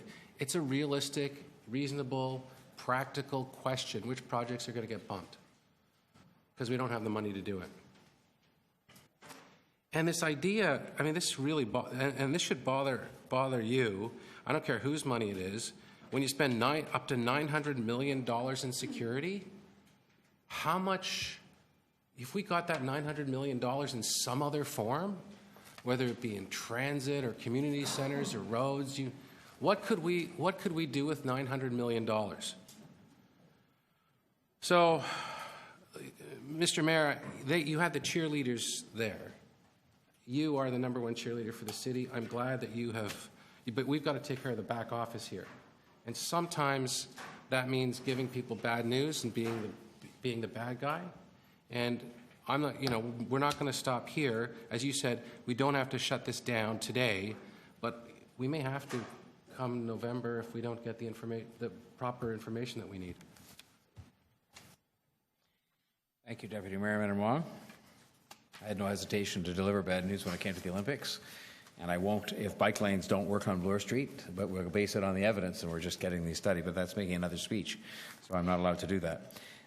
Councillor Thompson was next. Thank you very much, Mr. Mayor. There's no doubt that this report is very helpful to us in terms of deciding how we stage international events and their impact on the city and so on. I'm glad to see that we have some criteria in place. I want to thank the panel that you've struck to put together in order to bring this report forward, because this is that report that we're actually talking about as part of this item EX 15.7. Clearly incorporated in that report is the effort by many members of the community and led by Councillor Wong Tam to look at the Expo 25 bid. I know that was one of the first opportunity I had as a newly minted councillor when this was brought to my attention to push it forward. I know that Councillor Ashton tried to push it forward and so on, and there's been a lot of effort, obviously. There's no doubt there's a huge amount of upside to it, but there's also a huge downside as well. So there's risk, there's reward, there's opportunity, and clearly we want to have all the appropriate information in place. I spent some time with the folks in Dubai learning a little bit about their planning and preparation, and the whole nation of Dubai is behind this, and that's the big thing with expos. You need to have your nation against it, behind it, not just the city. And so it's an important thing that we need to basically get across either to the Prime Minister or the two ministers that he has identified in his letter. One of the interesting things about Dubai, they have allocated 200 million euros just to allocate to give to varying groups coming to be creative. I don't think that that's ever going to happen with our bid, and it's not just simply a cost. Now, the ruler of Dubai has identified a specific area where their expo is going to be because they wanted to develop the area, and it's being done. There is no strings. There's no, in fact, there are budgets, but the budgets are just so gigantic. It's amazing, actually, what they have. There's a lot of money that they have. We don't have that luxury. We've heard about Shanghai. They've had a good event, and the legacy issue was in terms of how do they deal with some of those. And I dare say that we want to make sure that we have a legacy plan. Clearly, this would be a great opportunity for us if everything can be aligned. But as has been pointed out, we had a discussion today about where monies are going to come from, about potentially taxes and new taxes on our seniors and so on, and some of the challenges we actually have in terms of decisions that we actually make. But I do think what's being asked of us today is to allow the group to go spend some money, their own money, and then to come back, and we will have ample time in order to make a decision on this particular file because the Prime Minister still has to make his decision, Mr. Mayor. Thank you. Thanks, Councillor Thompson. Councillor Robinson. Thank you very much, Mr. Mayor. I have a motion I'd like, if the clerks could put it up on the screen. It's quite simplistic. I'm just simply asking for a report back on potential impacts to other international hosting opportunities in future years, which I alluded to in my questions. So what I'm asking for here is just the big picture. Given that we now have this amazing document that the mayor actually initiated by putting three very prominent Torontonians together to develop this kind of bid package. And so I'd like to understand the context, I guess is what I'm after, and what are the impacts of pursuing this particular bid and the opportunities and challenges and what those look like. So is this going to be, what's the appetite like? Is this going to be the event of the 2020s? As it's been said before, Pan Am was a huge success story, and I'm a huge proponent of anything that creates infrastructure and accelerates the mouth of the Don River. Some of the challenges that we're going to face on this one is the timelines are tight. Staff are saying at this time it's now premature. We have absolutely no signal from the province of Ontario. And also in the report, it's stipulated that the city should follow the federal lead. So those are all challenges, along with the fact that it's more of a domestic market than some other international events. And today we have technology at our fingertips. So I'll just wrap up by saying that I had put forward a motion to the city manager to look at potentially establishing an organization, whether it's volunteer or not, to operate at an arm's length, in an arm's length fashion from the city, to work with a range of municipal, regional, provincial, federal, business and community stakeholders, and to identify and facilitate international hosting bid opportunities. So I hope that's still being considered, because I think this would be a huge asset as we objectively try to work our way through these big issues, these mega issues. Thank you, Councillor Robinson. That was the end of the speakers list I had. Is there any? Oh, I'm sorry. You're right. You've written your name down, Councillor Pasternak. And who else did we bring out of the woodwork here? Councillor Crawford. Okay, Councillor Pasternak, you were next. I had written that down. Thank you. I apologize. Thank you, Mr. Mayor. Like most people around the table, I'm very torn on the issue. On the one hand, an expo, World Expo, can be a transformative event for the city and for the country, and case studies have proven that. I was one of those at Expo in 1967, and you just knew, even if you were quite young, that you were at a remarkable international event, and you were seeing things that you would not normally experience in any casual setting. It was a transformative, historic occasion. And with every great party, though, there's always a hangover unless you're planning carefully. And the planning must be a strong legacy, not only for the area where the expo is taking place, but across the city. An ability to point to the spin-offs and benefits that have derived from it. We don't see a strong commitment from either the federal or provincial government, which is disconcerting at this late stage of the event. We do have the Prime Minister's letter, and it is ambivalent at best. And the city cannot proceed without good, strong federal and provincial partners who are not only going to come to the table with new capital and investments, but also be able to underwrite cost overruns. And at the same time, though, fair is fair. It was Torontonians, through their federal tax contributions, that paid for Expo 67 and 86 in Montreal and Vancouver. And certainly, if we do come to the table, we believe the national government has an obligation to be a good partner. If you could, Councillor. So with that, I believe the mayor's motion strikes that balance, and there's no harm in looking further and making sure we make the most prudent decision possible. Thanks, Councillor. And we then had Councillor Crawford. Mr. Mayor, very quickly, I think what this motion is really a back over to you, Mr. Prime Minister motion. Just puts the onus now back on the federal government to really come back to us with a plan. And it really, again, and I appreciate where Councillor or Deputy Mayor Min Wong was going with the fact that we had this long-term strategy in front of us today, and here we're dealing with this. That's going to be dealing with a lot of the infrastructure things we need to do. But it's all about number 8 to me. Any expo funding by these governments be separate and in addition to any current and future funding allocations in transit, housing, and such that.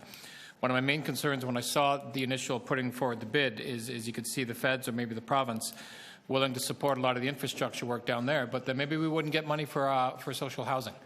And that would be a concern, because I think that would be the priority with me before I looked at doing money for the bid.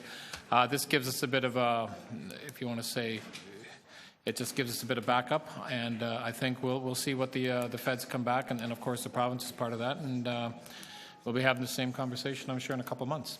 Thank you. Mayor Tory. Your turn, sir. Well, I'll try and be brief, but after the discussion that we had earlier today about having to set priorities in the city, I've always been a supporter of these larger events and was a supporter of going after the Olympics a number of years ago. I think we're at cross purposes. We said earlier we have to set priorities, and Councillor Minnan-Wong was talking about that. We have to decide what's important for us to... It's someone trying to set priorities with me. Come on. So here we're saying to look at a bid that we don't know the cost of, we don't know how many dollars will go in ourselves. We know we have to tie up the land on the waterfront for hundreds of millions of dollars worth of land until well after 2025, which we may need for other to move into, and we were looking at using for development purposes and getting revenue from that. So I'm really trying to decide where we're at. It is, I think, a little bit contradictory, lack of a better word, to have it at the same meeting when the city manager has warned us. Choose what your priorities are, choose carefully, and start to look at what you have to do to fulfill your financial obligations to just meet the basic needs of those that need housing and public transit. On the other hand, we're looking at a major event like this. And let me tell you that people may say that the Pan Am Games was a success, but go up to the ward that I represent and see who really thought it was a success, who really thought the benefit was there, who was able to attend it. They all left town. The biggest thing in my area was there was a lot of less traffic because everybody left the city because of the huge scare that they had about getting around. They found themselves inconvenient trying to run or drive along any of the highways that were there because the lanes were gone. They didn't find a real benefit from it. And now I'm looking at Expo 2025, a multi-month affair in the city that may cost a substantial amount of unknown funds. And I think we're just at cross purposes here, and I think it's just a little bit. In one case, we really do have to decide what we're going to do, and having them on the same agenda really does say that we don't really know the direction that we're going in, because in one saying we're saying let's organize this, the other one we're saying we have to tax people because the provincial and federal government aren't giving us funding for the needs that we have for transit, housing, and we're going to ask them for money, but we're going to ask them for money now for Expo. What's most important? Housing for people, transit to get around the city, or hosting the Expo?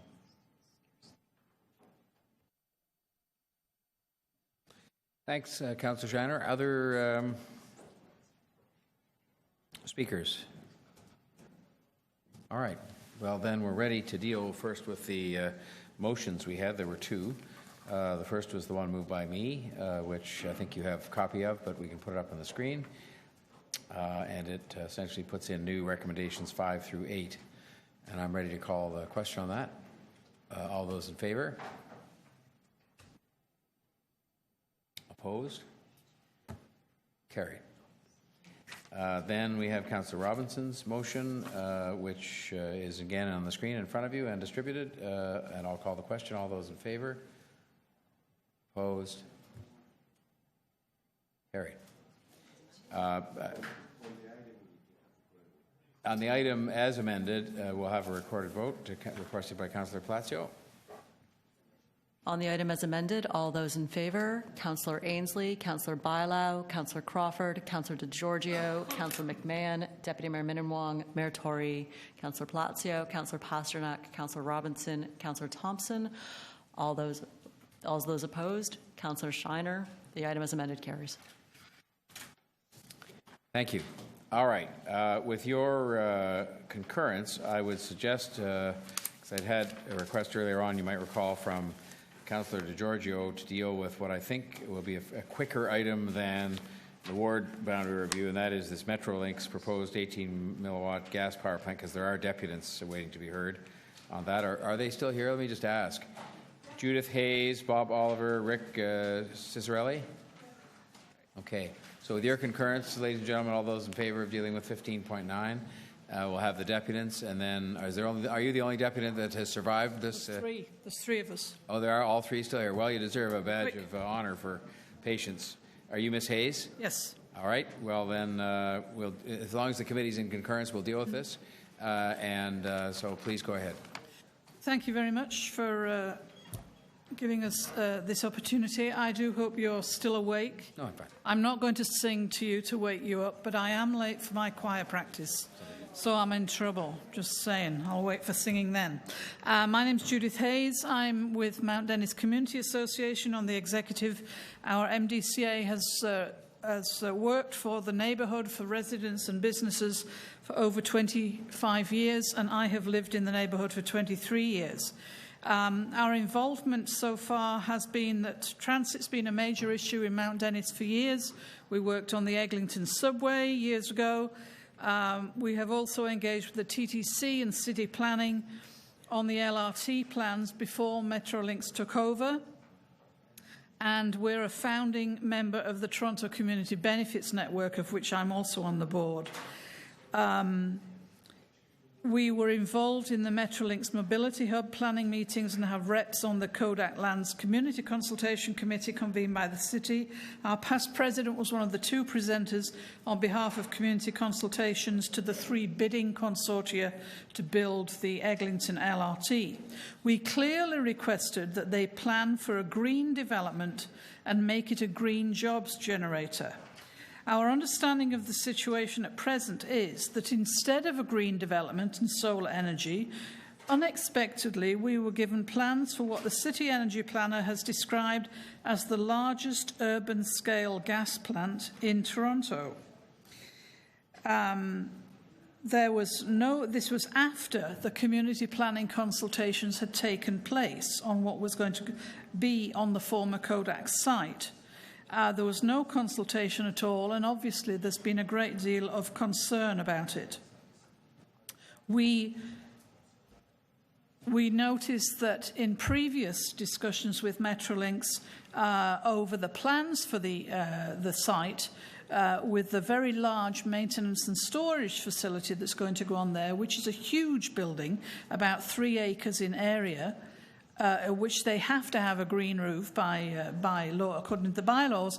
They were asked whether they could put solar panels on to make it self-sustaining, so that that would fuel the building. And they said yes, they would think about it. And then the plans came out, and it has moss on the roof. That is how green Metrolinx could go with that building. So we're not impressed.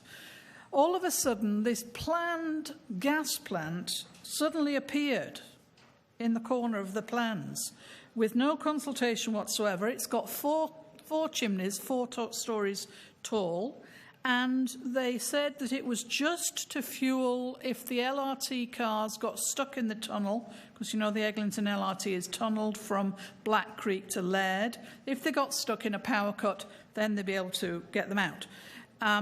And they also said that it was for to run only during peak hours. Well, we know when peak hours are. That's in the summer when everybody's using their air conditioner. So on hot, smoggy summer days, there's going to be pollution coming out of the top of these chimneys. There are houses within 50 metres of the site, this planned site of the gas plant. 100 metres away, there are 2 large apartment buildings. There are daycares in the area. There are 3 elementary schools in the area. And there's also the hospital, which is the main hospital in the city for those with respiratory diseases, namely the West Park Health Centre, which was built in a remote, beautiful area over the Humber River for tuberculosis, for, an isolation hospital. So all of this pollution is going to be coming over Mount Dennis. And this is in addition to the UP Express going up and down every 10 minutes, powered by diesel, which we fought against in the beginning, which we wanted to be electrified. We know eventually it will be, but at the moment those residents are having to already put up with diesel every 10 minutes in addition to the GO trains at rush hour. So this gas plant is not tied to the grid, but was first planned to run all the time, powering the Crosstown LRT line. It's now promised it's only going to run during peak hours, but of course, as I said, this might be quite often, particularly during the summer. It's needed for safety in case there's a power outage. Well, the last all-Toronto power outage was 13 years ago. It seems a lot of money to spend on a power plant. I have to ask you to wrap up now, please. We are very concerned about public health because we know that public health is far worse in low-income areas. We are a low-income area, and we want Metrolinx to stop work on the gas plant and to look at alternative energy systems. And on that note, we will thank you very much for your comments. Thank you very much. Are there any questions of Ms. Hayes? Okay, well, thank you very much for your patience and for your submissions. Mr. Bob Oliver, Tech KO Inc. Thank you very much. In the interest of time, I'll forego some of the context and preamble because it's already been set by in the previous submission. And I'll get to potentially one of those alternative technology solutions that may help resolve a lot of the problems that have just been described. Because this problem is not something that's unique to Toronto. Investments in light rail transit systems around the world are growing rapidly to meet the demands of urban intensification. Governments are likewise confronted with competing demands for electrified commuter rail on the one hand and for ways to reduce fossil fuel-based power generation on the other. A solution has recently emerged in which Canadian technology and know-how is playing a crucial role. Specifically, Canadian hydrogen production and fuel cell technology is being used to power commuter rail systems electrically, but without overhead power lines. This solution is informally referred to as Hydrail, hydrogen fuel cell powered rail. Today, Alstom, a French multinational and one of the world's largest suppliers of high-speed locomotives, tramways, and track work, is working with Mississauga-based Hydrogenics, a modestly sized, hard-working Canadian clean technology company, to build a Hydrail system composed of 40 hydrogen fuel cell-powered commuter coaches, which will go into regional service throughout Germany beginning in 2018. It works like this. Clean, zero-carbon electricity from renewable sources is used to electrolyze water, separating it into hydrogen gas and oxygen. The hydrogen is accumulated and stored for later use. Hydrogen is then supplied to the fuel cells on the train, which generates electricity to drive the wheels. Hydrogenics manufactures and supplies the electrolyzer technology that separates the water into hydrogen and oxygen, as well as the fuel cell technology that reconstitutes the hydrogen back into oxygen, or hydrogen and oxygen back into water, in a process that generates emissions-free electricity. Germany isn't alone in adopting zero-carbon, zero-emissions electrified commuter rail service. In China, the country's first domestically designed tram route, running 9 kilometers and serving 12 stops in the coastal city of Qingdao, and which went into service earlier this year, also relies on Canadian-built hydrogen fuel cells to power commuter coaches. Building on these experiences, Metrolinx and the City of Toronto could consider a fleet of hydrogen fuel cell-powered light rail cars to service the Eglinton Crosstown ridership. This would avoid the cost of building extensive catenary infrastructure to support the overhead power lines that would otherwise run along the entire length of the corridor.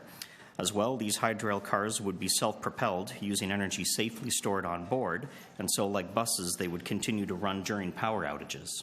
The hydrogen could potentially be produced on the former Kodak lands adjacent to the maintenance and storage facilities.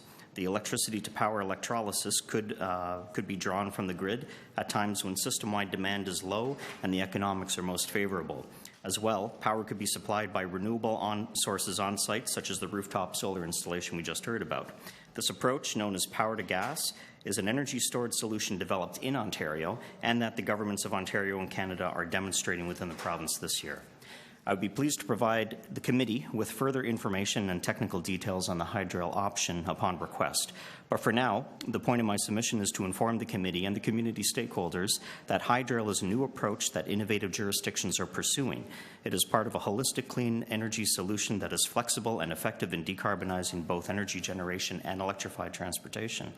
It also avoids the expense of building and maintaining overhead power line infrastructure, enabling zero-carbon, zero-emission commuter rail at lower cost.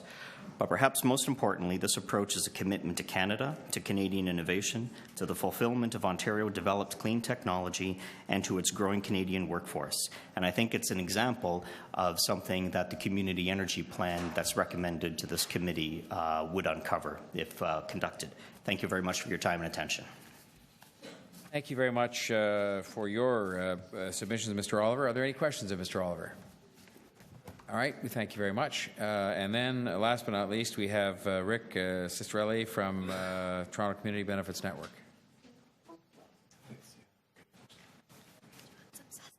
Oh, that'd be great. With the chair's permission. Thank you. Perfect. Distribute that on either side.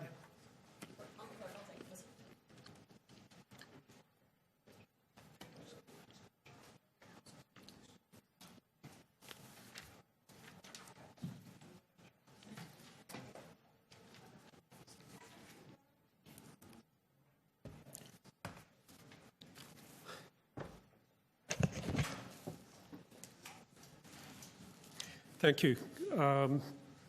Mayor Tory, Executive Committee members, members of Council. My name is Rick Ciccarelli. I'm here on behalf of the Toronto Community Benefits Network to address the Mount Dennis gas plant issue. TCBN is a citywide community labor partnership. We're working to leverage infrastructure and large-scale development for jobs, business opportunities, improvements to neighborhoods and environment, and connect these into disadvantaged neighborhoods and employment equity-seeking groups such as those in York South-Weston. We have a community benefits framework in place with Metrolinx and are working with them and Crosslinx on these issues along the Eglinton Crosstown and other Toronto transit implementation projects. All of us here are aware, we recognize the threat of climate change and the urgency for developing meaningful responses. Part of the issue is business as usual. And I'm going to fast track because, in fact, what we had produced in Mount Dennis has been a process of business as usual. That's resulted in that gas plant being proposed as a technology, an advanced technology, to deal with energy efficiency. The reason that I'm here in support of Mount Dennis Community Association and the 12 Residents Alliance, we're here as well, Blue Green Canada, is that we've got a residential community immediately adjacent to the site of the plan. Those are people's bedroom, kitchen windows that you see on the other side, immediately on the other side of the corridor. That's 60 meters. And the apartment buildings are directly west of the site, so would act as a wind block. That's essentially the exhaust zone. That's hypothetical in that we don't have the scientific information on what this plant is about. Now, the reason that I'm speeding through this is Metrolinx just updated. We've been working in response to the announcement of the gas plant. Councillors had met with City Council, asked for the community energy plan. We've been working along with Environment and Energy to provide them some basic information, and reached out to Metrolinx around the idea of energy use reduction, energy storage, renewable generation. What we've got as of today is feedback that Metrolinx has been working very closely with Toronto Hydro, not just on making sure that there are redundant power connections, which lessens the need for a gas plant as a backup facility, but they're also working with them on alternatives. This to us is huge news in that there was no indication that they would be interested in doing this as of last November when the plans for the plant were first unveiled. The indications we have is there's been no movement on the environmental assessment file, and the likelihood is that this plant will not go forward, although Metrolinx is not quite ready to say that. They're hoping to be able to announce details of their work with Public Hydro in the next 2 to 3 weeks. So that, to me, is huge. We did come in with some recommendations about asking for stop work. I don't think that's necessary. 1 minute left, so please make sure you use it wisely. Yeah. But we do want to encourage the city to work with Metrolinx and to ask them to work on the community energy plan. I think there's economic development possibilities there, and certainly this is something that in the Mount Dennis Weston area we've talked about as a future use in the employment lands. Thank you very much. Thank you very much, Mr. Ciccarelli. Are there questions of Mr. Ciccarelli? All right. Hearing no questions, I will thank you for your patience and for your submissions. That would bring us to questions of staff by members not on the committee. Are there any questions of staff? Councillor Ainsley? Thank you. Through you, Mayor Tory. I'm sorry, who am I? Jim. Jim. I wanted to, so not specifically to this LRT line, but so each LRT line that we build, do we have to build like a backup natural gas plant for a power supply? That would be a decision made by the operator. Oh, okay. That was my question. Thanks, Councillor Ainsley. Other questions of staff by members of the committee or otherwise? All right, speakers. I had Councillor Nunziata to speak and Councillor DeGiorgio. Okay, thank you, Mr. Mayor. So as it was mentioned by Mount Dennis Community Association, which is in my ward, the hydro land is, the Kodak land is in Councillor DeGiorgio's ward. That's why I got it ward 11 and 12. Councillor DeGiorgio and I and Laura Benese hosted a meeting November 19th, a transit meeting at the York Civic Centre, and at that time, Metrolinx had brought forward their plans on the Kodak site. As you know, that would be the site for the maintenance facility along the Eglinton line. And so at that meeting, there were concerns from the community and as well as from our MPP and myself and Councillor DeGiorgio. So in the past since November, I can tell you that the MPP has been speaking to the minister and has spoken to Metrolinx and have tried to get some answers from them and working on alternative. And we're waiting for comments from the minister, and then we will be prepared to host a public meeting and let the community know. But at the end of the day, I spoke to Metrolinx this afternoon, and they informed me, and I've drafted up a motion that Councillor DeGiorgio will move on my behalf, and Councillor DeGiorgio has agreed to, and I think he's amending the motion as well, is that they are in discussion with Toronto Hydro, and they're looking at alternatives energy for that site. And so they have this dialogue going between Metrolinx, the province, and Toronto Hydro. So the motion that Councillor DeGiorgio is moving is to request Metrolinx and Crosslink Transit Solutions at Toronto Hydro to include staff and the city's Environment and Energy Division in their ongoing exploration of alternative energy options for the Eglinton Crosstown LRT backup power facility near Mount Dennis. And then Councillor DeGiorgio has asked for another recommendation, and I've asked for it to be reported back to the Executive Committee. So that dialogue is happening. They're looking at alternatives, and I think we just need to wait to see what happens with the dialogue between Metrolinx and the province and with Toronto Hydro. And I believe that they're going to come forward with an alternative plan rather than what they proposed in November. So moving this motion gives us enough time. And at the end of the day, I don't believe that they're going to be building what they are recommending originally in November. Councillor Nunziata, and that would bring us along then to Councillor DeGiorgio, unless, are there any other people I put on the list? Okay, Councillor DeGiorgio, you have a motion, I think? Thank you, Mr. Mayor. And my motion, I will be brief in the sense that Councillor Nunziata has already read out two portions of it.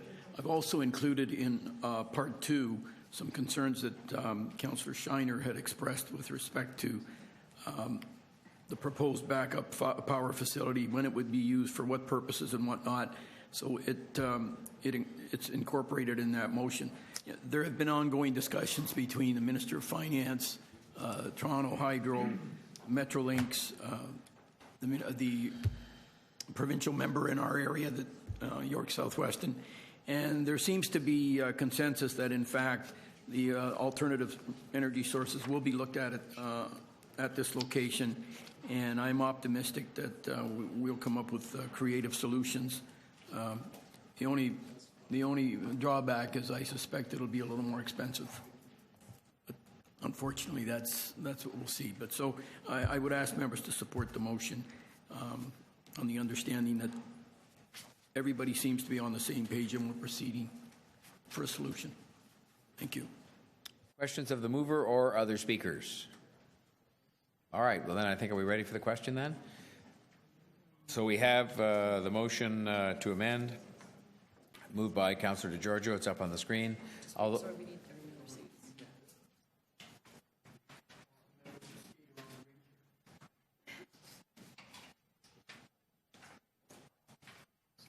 those in favor? Opposed? Carried. Thank you. Now, on the, we don't have a concept per se of quick releases here, but and if they're not really quick releases, because I hear you have a couple, Councillor Ainsley, then we'll shut them down and put them just back on the list. But you had a couple. One was number 15 point, was it 5? Sorry? No, first 11. I'm sorry. 11, which I understand was a one-word change to the. Sorry, number 7. Sorry, the first one was number 17. 17. This is an easy one. I have my questions answered by staff and my concerns were addressed, so I will release it. All right. So that would mean that we could then adopt the recommendation from the Budget Committee, unless there's anything else. All those in favor? Opposed? Carried. Thank you. And then the other one you had? Going back to number 11. Yes. Which is the Aboriginal Employment Strategy Update. And so basically I'm making a one-word amendment to the recommendation. So it now reads, at the end, mandatory targets for Aboriginal employment within the City of Toronto Public Service. And I've talked with the chair of the Aboriginal Affairs Committee and the HR staff as well, and they're fine with this. Well, where the word mandatory, is that because there are presently mandatory targets? There aren't any targets right now. There aren't any. They're working on. Well, I think the very fact we're asking these questions indicates it's not a simple one-word change. Okay. So we'll have to put it back on the list, I think. Okay, that's fine. All right. So that would now take us back to. You have I should ask. Does anybody else has quick? Yes. Are they really quick? That last one wasn't so quick, but. Yes, Mr. Mayor. All right. Number 24. And that's it has to do with the West Toronto rail path extension to the south. And there is also an environmental assessment for the same thing to the north. So it's just to add on the.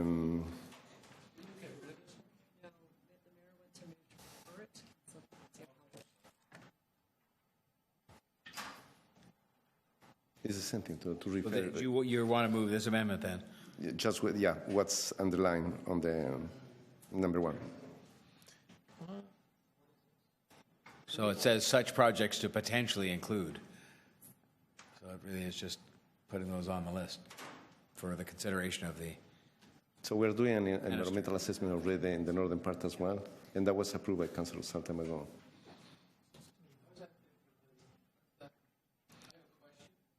Please. Well, it's not going to be a quick release then.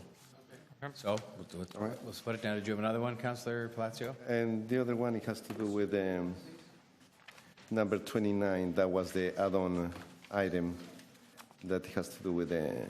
Oh yes, the Ecuadorian earthquake. Yeah. And I have a quick motion there. I work with city staff on that. Has it been circulated? Yeah. It hasn't. So I'll call them to it. Just put it up. It's it just says we.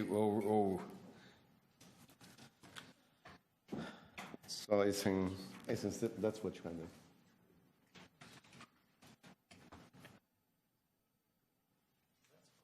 And I work this with city staff on it. Yep. All right. So we have this amendment to the original recommendation, which was just that we receive the report for information. It looks like it's pretty straightforward. Are people content to call the question on that then? All those in favor? Opposed? Carried. Thank you. That's 29. Any other sort of quick release items? Because otherwise we're going to go back to, I'm threatening you to go back, which we're going to do to ward boundary reviews, which will not be a quick. Yeah. All right.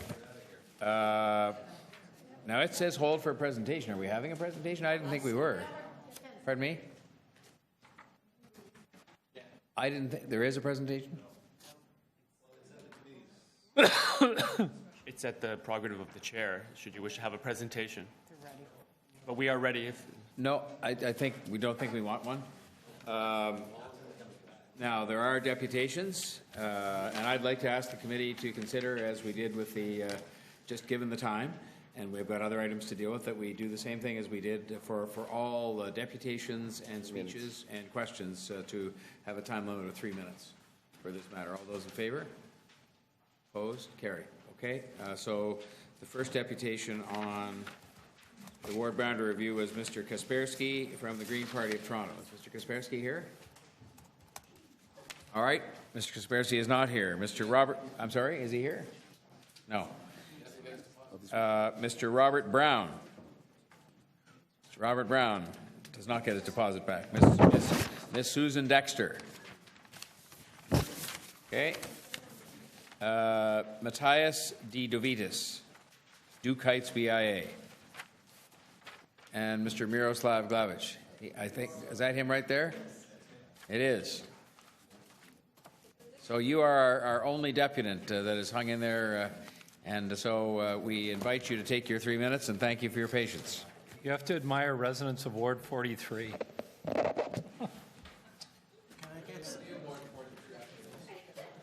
Who might soon be in Ward 36. I'm not comment. Yeah. It might be all yours. The old one. We upgraded. Is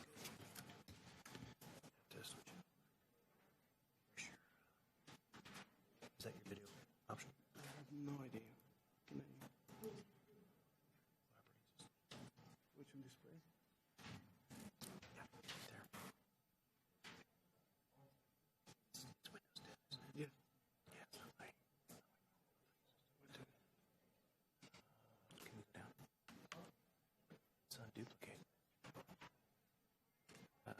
Can you go down? Yeah, you know. Yeah.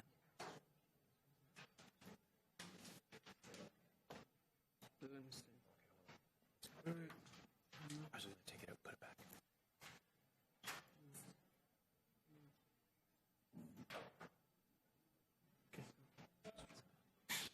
Give it a thought. How are we coming along there? Okay, if it doesn't work, I have that manual drawing.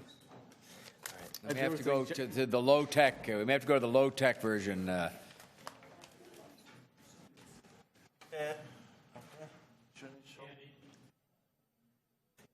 Again, the low tech. That's definitely the low tech version.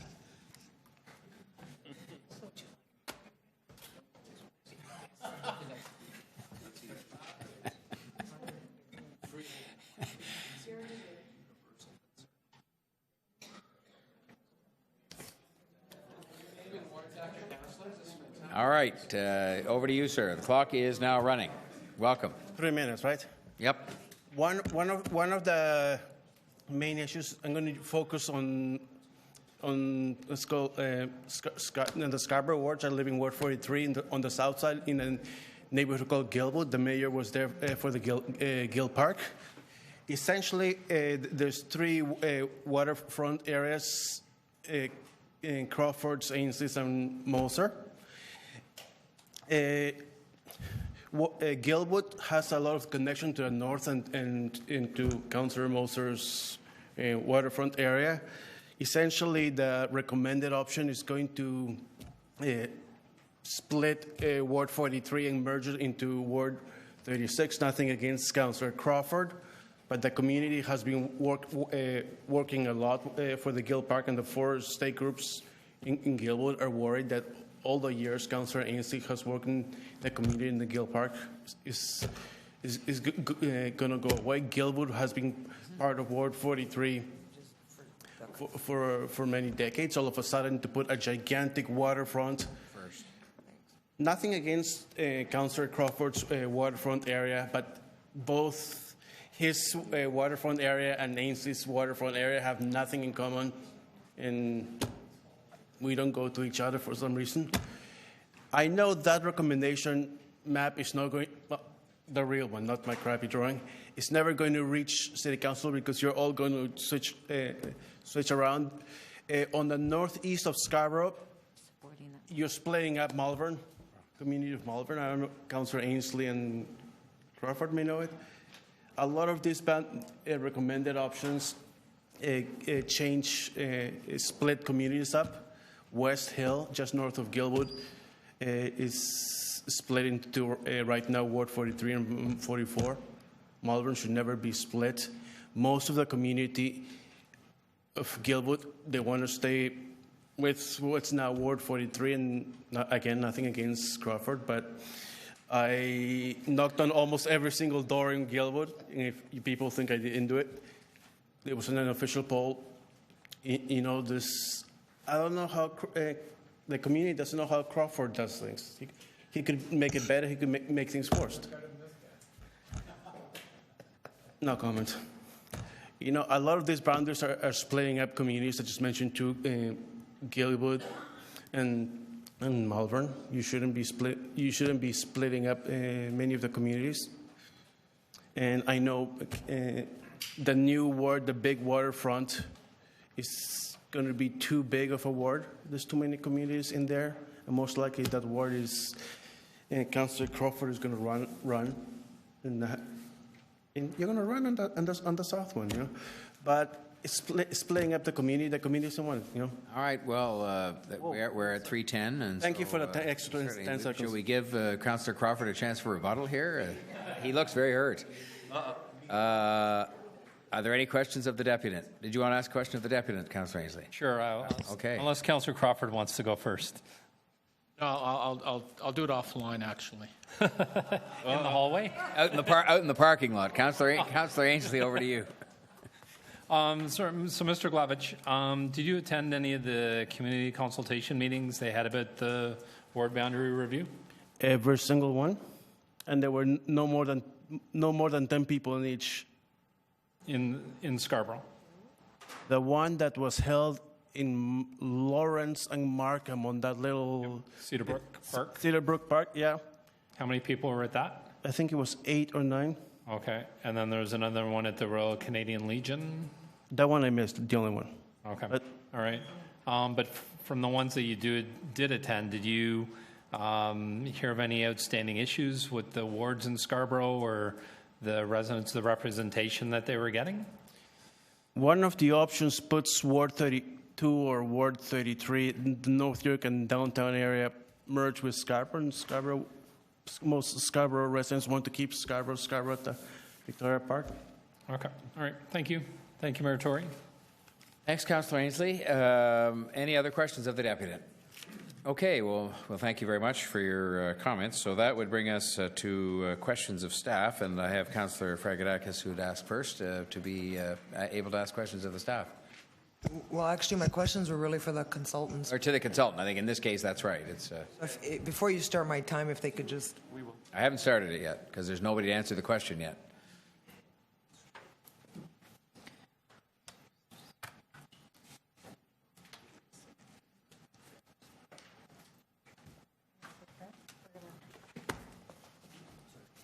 Oh, that's okay.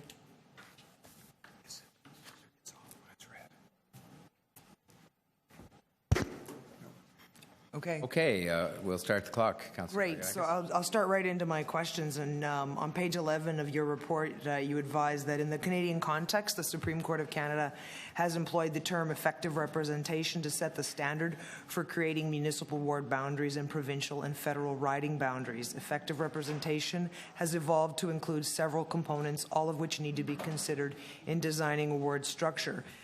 Is this what is commonly called the Carter case involving riding boundaries in Saskatchewan? Yes, that's correct. Thank you. So did the OMB in their review of the 2002 Ottawa ward boundary base a lot of their decision on that Supreme Court ruling? Yes, they did. Okay, you mentioned in your report that part of effective representation is the capacity to represent. Is that the same as what the OMB in the Ottawa case characterized as representation means having a voice in the deliberation of government as well as the idea of the right to bring one's grievances and concerns to the attention of one's representative? The capacity to represent means the ability of residents to bring their views to their councillor, and whether or not there is the ward is too big or too small to do that. So is that the same as what the OMB in the Ottawa case characterized as that? Yes. Thank you. So I'm trying to understand the role of that, but not as a counterbalance to voter parity, but rather in terms of what or which neighborhoods are grouped together into a ward when working towards voter parity. And so on page 13 of your report, you mentioned that in your deliberations on the capacity to represent, there is no specific information or data set to quantify this criterion. So if you had some information or data, it would have been legitimate to use that to help determine which neighborhoods to group together, correct? No, the idea of capacity to represent, when we said that there was no data, was that there was no data on individual councillor workloads that we could use. Okay. So on the same theme of how best to group, did the Supreme Court rule that some types of voters, in the Saskatchewan case, rural voters, for example, might be harder to service, and that could be taken into consideration when creating riding boundaries? Yes, in the Carter case, they were dealing with northern Saskatchewan, which is a very remote rural community, and the distances, of course, are extreme up there. Okay. So on page 28, when discussing the options of a 1 ward per federal riding or 2 wards per federal riding, the report states neither variation of the federal riding approach meets the tests of effective representation going forward. Specifically, the ward population size spread is too large from a voter parity perspective. So it strikes me as odd that the federal riding boundaries would not be consistent and somewhat disturbing with the rulings of the Supreme Court of Canada. So in accepting your rejection of these options, is City Council making a statement regarding the federal riding boundaries? I don't quite understand your question. When we looked at the federal riding boundaries, we looked at them as 25, and we then said, what if you split them in half? So you'd have 50. And in neither case did they meet the voter parity test. So it's not that you're rejecting that option, you're not making a statement about the federal riding boundaries? Only if they were converted into wards. That's your final question, Okay. Councillor Fragedine. Thank you. Yeah, no, I know it's rushing. Other questions of the consultants or staff? Councillor Pasternak and Councillor Prutz is a visiting member, so we'll take him first, and then Councillor Pasternak.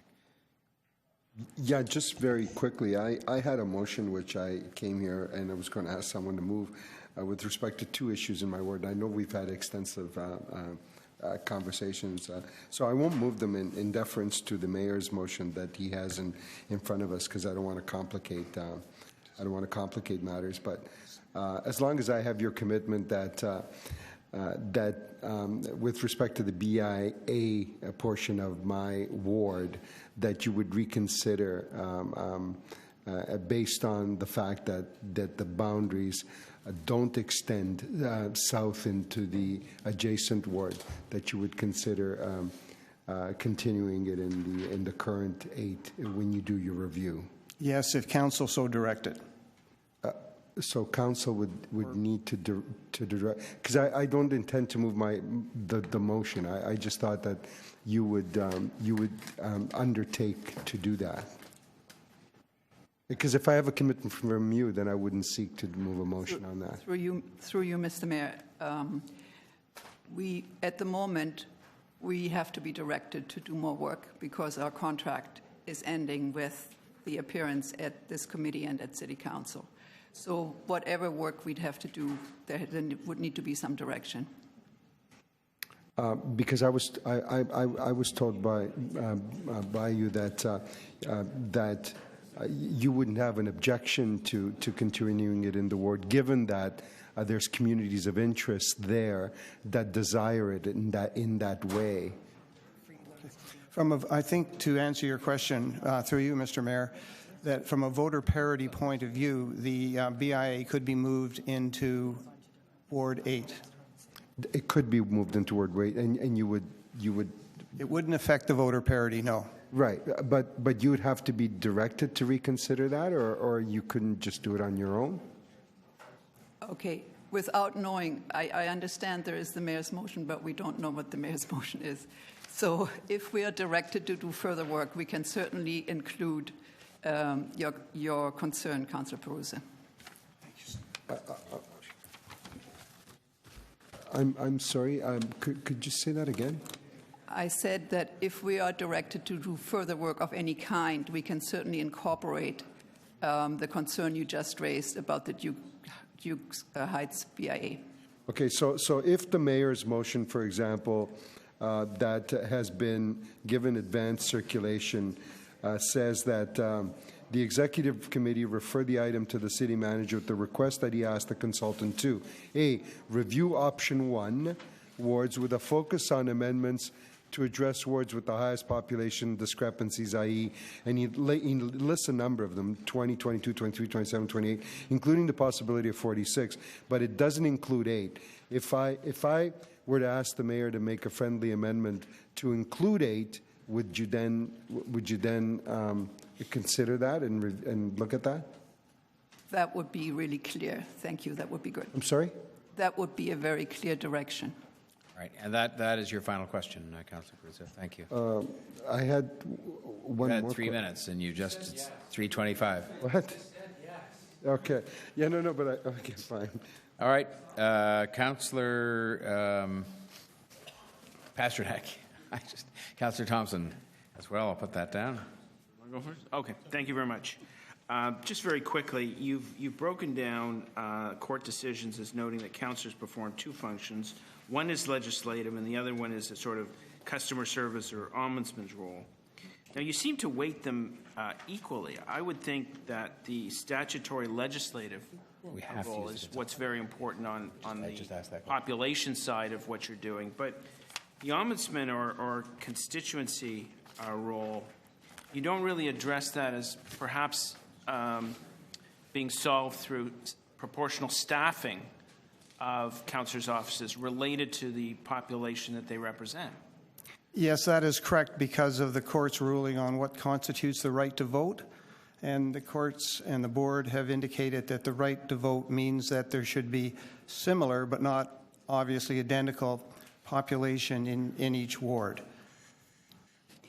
And if I may add to this, the issue of extra staffing was outside of our terms of reference. We were entirely limited to reviewing the boundaries of the wards. Okay, so you were not allowed to go beyond that. I mean, you could have probably created a simpler model by saying that certainly with these wards, a proportional staff model will offset the fact of redrawing the boundaries. Yes, as I said, we were not. Those were not our terms of reference. We did report on what we called out-of-scope comments, and there is a very high-level summary in our final report in one of the appendices. There are more detailed descriptions of the out-of-scope comments in our earlier reports, and some people certainly raised the issue of extra staffing. All right, that aside. So you know, Councillor, I didn't reset the clock, but it'd be about 6:25. It would be 3 minutes. Okay. Just very quickly, one last question. When I met with your group, I think at the onset, I said one thing you have to be very cautious of are Section 37 agreements, where development sites may not be in the same. If you start drawing wards, may not be in the same ward as a location of a community benefit, which could violate the Planning Act. But I don't really see any addressing of that issue that is a particular concern on the ground when you're redrawing ward boundaries that have active planning applications in them. Again, Councillor, unfortunately, that was not inside our terms of reference. Okay, I'm done. Thank you, Councillor Pasternak. Other questions of staff? Did you, Councillor Fletcher? I'm sorry? I was next. Oh, you were, Councillor Thompson. Yes, you were indeed, yes. So if I can just work from here. to ask you, this is, I'm looking at 40 and RW 41. And in this particular area here, maybe I'll excuse my pen, you've actually broken a community in half here on the west side of Brimley Road here. So you've got the creek going through there and going up to the railway line here. I'm just wondering whether or not, in terms of shifting that over, so going straight up to Brimley and Lawrence, and then over to Midland on the west side, and then going north on the west side, as opposed to the railway corridor area. Because in this area here, it's all business. There's no resident. Well, there's actually some residents just at Ellesmere and Midland, but this area down here, that's all business. This area here, it's probably less than 300 homes. You've just sort of broken that community into a half, and on the east side, there's really nothing other than simply the houses are similar, but it's a whole community in this area here. You've broken it into a half, in essence. Just wondering if I can write a motion to sort of ask that you maybe align it a little bit better. When we spoke, we talked about aligning them, but we did not talk about splitting this in half. We talked about the upper area, which is fine, which you do capture, let's say, the area which is Midland Park and so on into 41, which is fine. But you've broken down basically the southern portion in half, and you've got a small portion, which is this area here, which you're transferring to the east side of Brimley Road. And then basically the bottom half here, it's now obviously on the west, which is fine, but you've actually broken that whole Haleyberry and Hunter Glen community in essence in half. We could relook at that, especially based on if you're indicating there aren't many people there, because and if it doesn't affect voter parity, that becomes the big issue, because we would like to keep communities together. Yes, and that's what I'd like to do as well. So okay. Thank you. Those are really all the questions. Thank you, Councillor Thompson. And Head Councillor Fletcher. Yes, I just have this motion, the mayor's motion here, looking at reviewing the 47 wards with a focus on amendments to address wards with the highest population discrepancies. And that would be to look specifically at moving things around in those wards and leaving, I would say, achieving effective representation, but focused on those wards. Would you have a problem doing that? Because you might not agree with that since you didn't bring that forward. We could look at that. One of the things that becomes an important thing is right now we're dealing with a population size, and there are some wards then, if we don't change anything else, there are some wards, especially in Scarborough and East Etobicoke, that then get very large compared with the rest. So we would have to look at that. But if this is referred back to the city manager, and I'm sure they will oversee that, since you might not agree with it, do you have a problem in doing the work? That's my question. We could bring back a report telling what the implications of that were. I'm asking for the report. You'll be asked to bring these things in. You might not agree with it. Can you do that work? Of course. And do you agree that in the first preparation of what you took to the public in the first round, that you had been given improper information by the planning department as to the number of people who would be in Ward 30, upwards of 60,000 extra people? Is that a fact? Yes. And then have you checked every single bit of information? I just want to ask that again. You were given improper information which had 60,000 residents moving into Ward 30 by 2031, correct? Yes, I believe, Councillor, that the planning department changed their data, and I think... I'm not asking what happened. I'm asking if that's what you brought to the public to start with. Information given to you by planning. We did, and... I have to call a meeting with... Yes, sorry. Who's calling?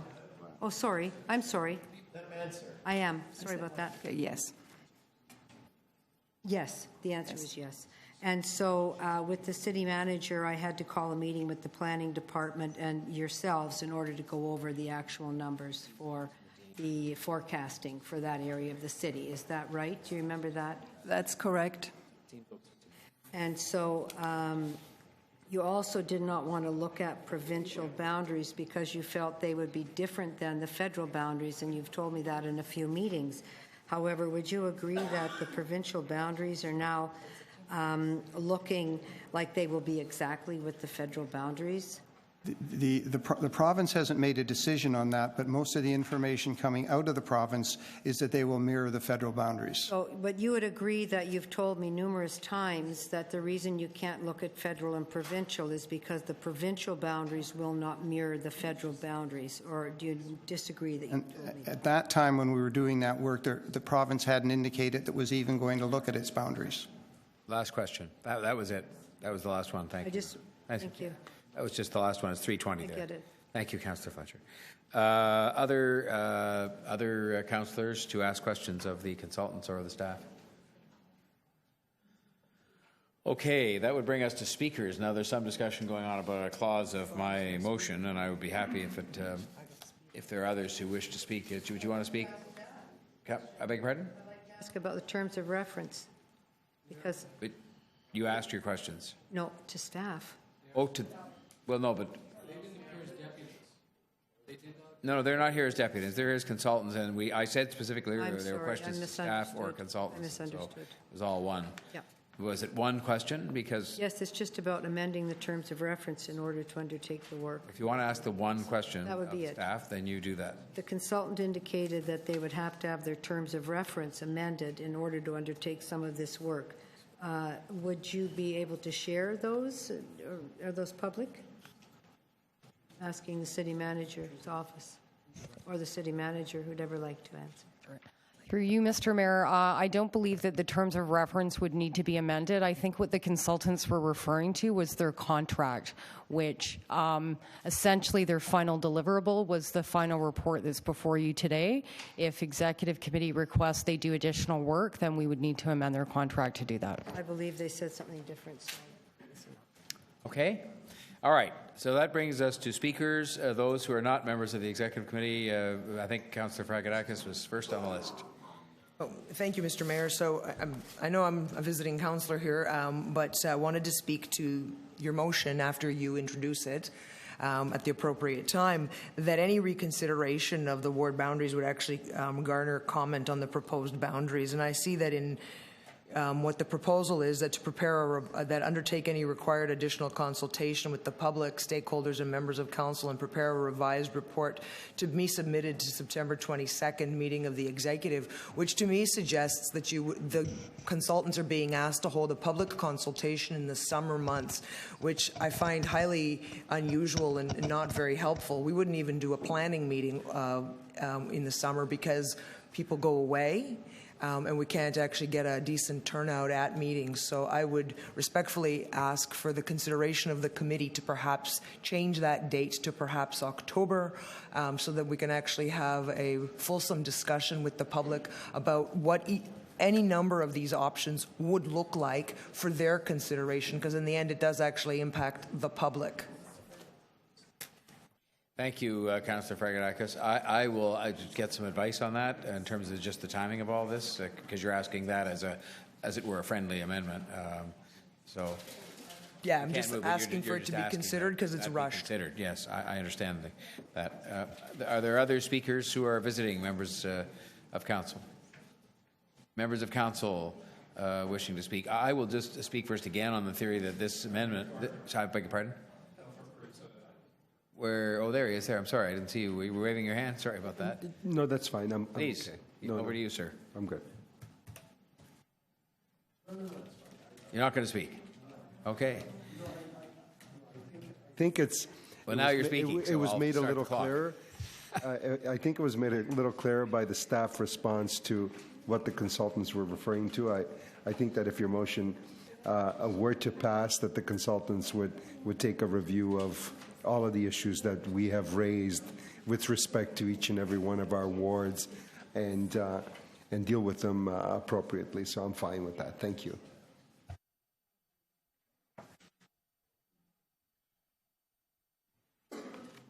Okay. So what was going on now? Oh, did you want to speak? Yes, please. Just as indicated in my questioning, and I have met with the consultants, and they've had some meetings, but I'd say that the public interface with this has been quite low, 0.002% of the population of the city. And I have been concerned always I think all of us being political beings knew that those provincial boundaries would be lining up generally with the federal ones. So not being able to consider that has been frustrating for a number, well, for me anyway, during this time. I think that we don't have anything here that talks about any of the school boards and what that reconfiguration would look like for them. As a matter of fact, they were left out of this conversation for a long time. And that this particular map that we're now sending back, very few people have actually seen that. That wasn't a configuration that was brought in. It, I believe, came later. So I just have a little concern about what might be coming back. And the type of change. I'll say for 44 wards, that there's no way, I believe, that 44 wards can be developed without piercing the boundary of Scarborough and piercing the boundary of Etobicoke, which may or may not be a good thing in this city to stop Victoria Park boundary and the Humber River as being sacred, but it's very hard to do. There's other small cities, York and East York, that if we're going to be honoring the boundaries for Scarborough and Etobicoke, that we should be thinking about our legacy cities. There's many things go into making this stew. And I understand what the consultants were given for their terms of reference. And I am going to have a look at that because I did think that Ms. Bowron said that they would have to have some changes to their terms of reference. And I hope, Mr. Mayor, that you might undertake and at least have a little look at that to make sure that the scope that they would be using now would give them the ability to add some of these other things on that are in your motion, or that the city manager's office would have to do that. So that would be my request. I can't make a motion, but I think it's certainly worth looking at. I'm trying to capture in my amendment something that would, satisfy people that this is the stuff we want the consultants to take a look at in their second go around with the city manager. And I heard you. I think Part C does not. I know this is not a question period for you, but I'm just trying to move this along here. Part C doesn't address what you said. Toronto boundaries for increased consistency. It does. I simply think that. I would think that it was important to review the terms of reference to make sure everything's captured in here, so we're not. And then down below it talked about historical significance of communities of interest, which I think covers the kind of Etobicoke, Scarborough, Victoria Park, Humber River. East York. Point? York. East York.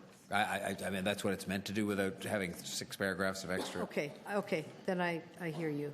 I accept that. Thank you. Thank you.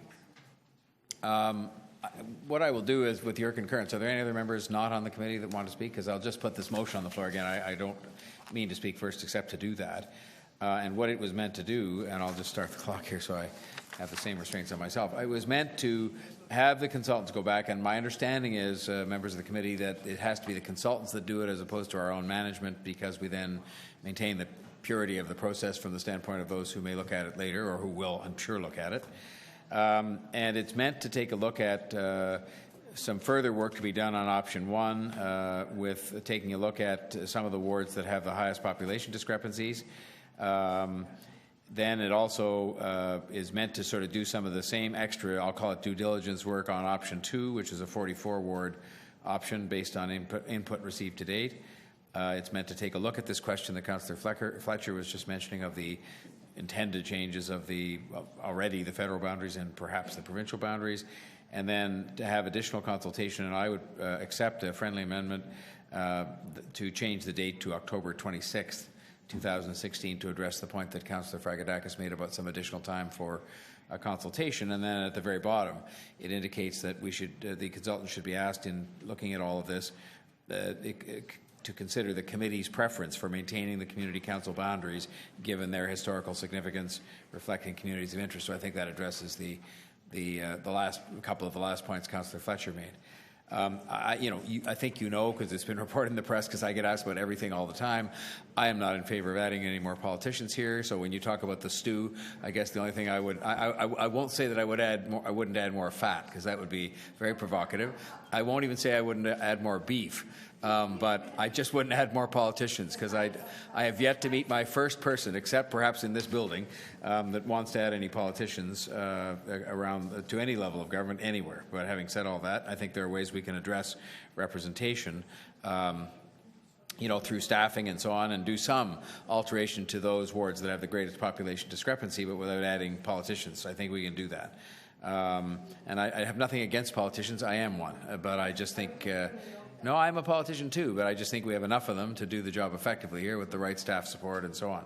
So that's the purpose behind this motion, which was meant to sort of send them off to do some further work, because I think no matter which side of this, as it were, that you're on, I don't think anybody feels the work is done, and that they can do some more work, as apparently they have to do in consultation with the city manager, and come back to us, now it would be in October, with a revised report.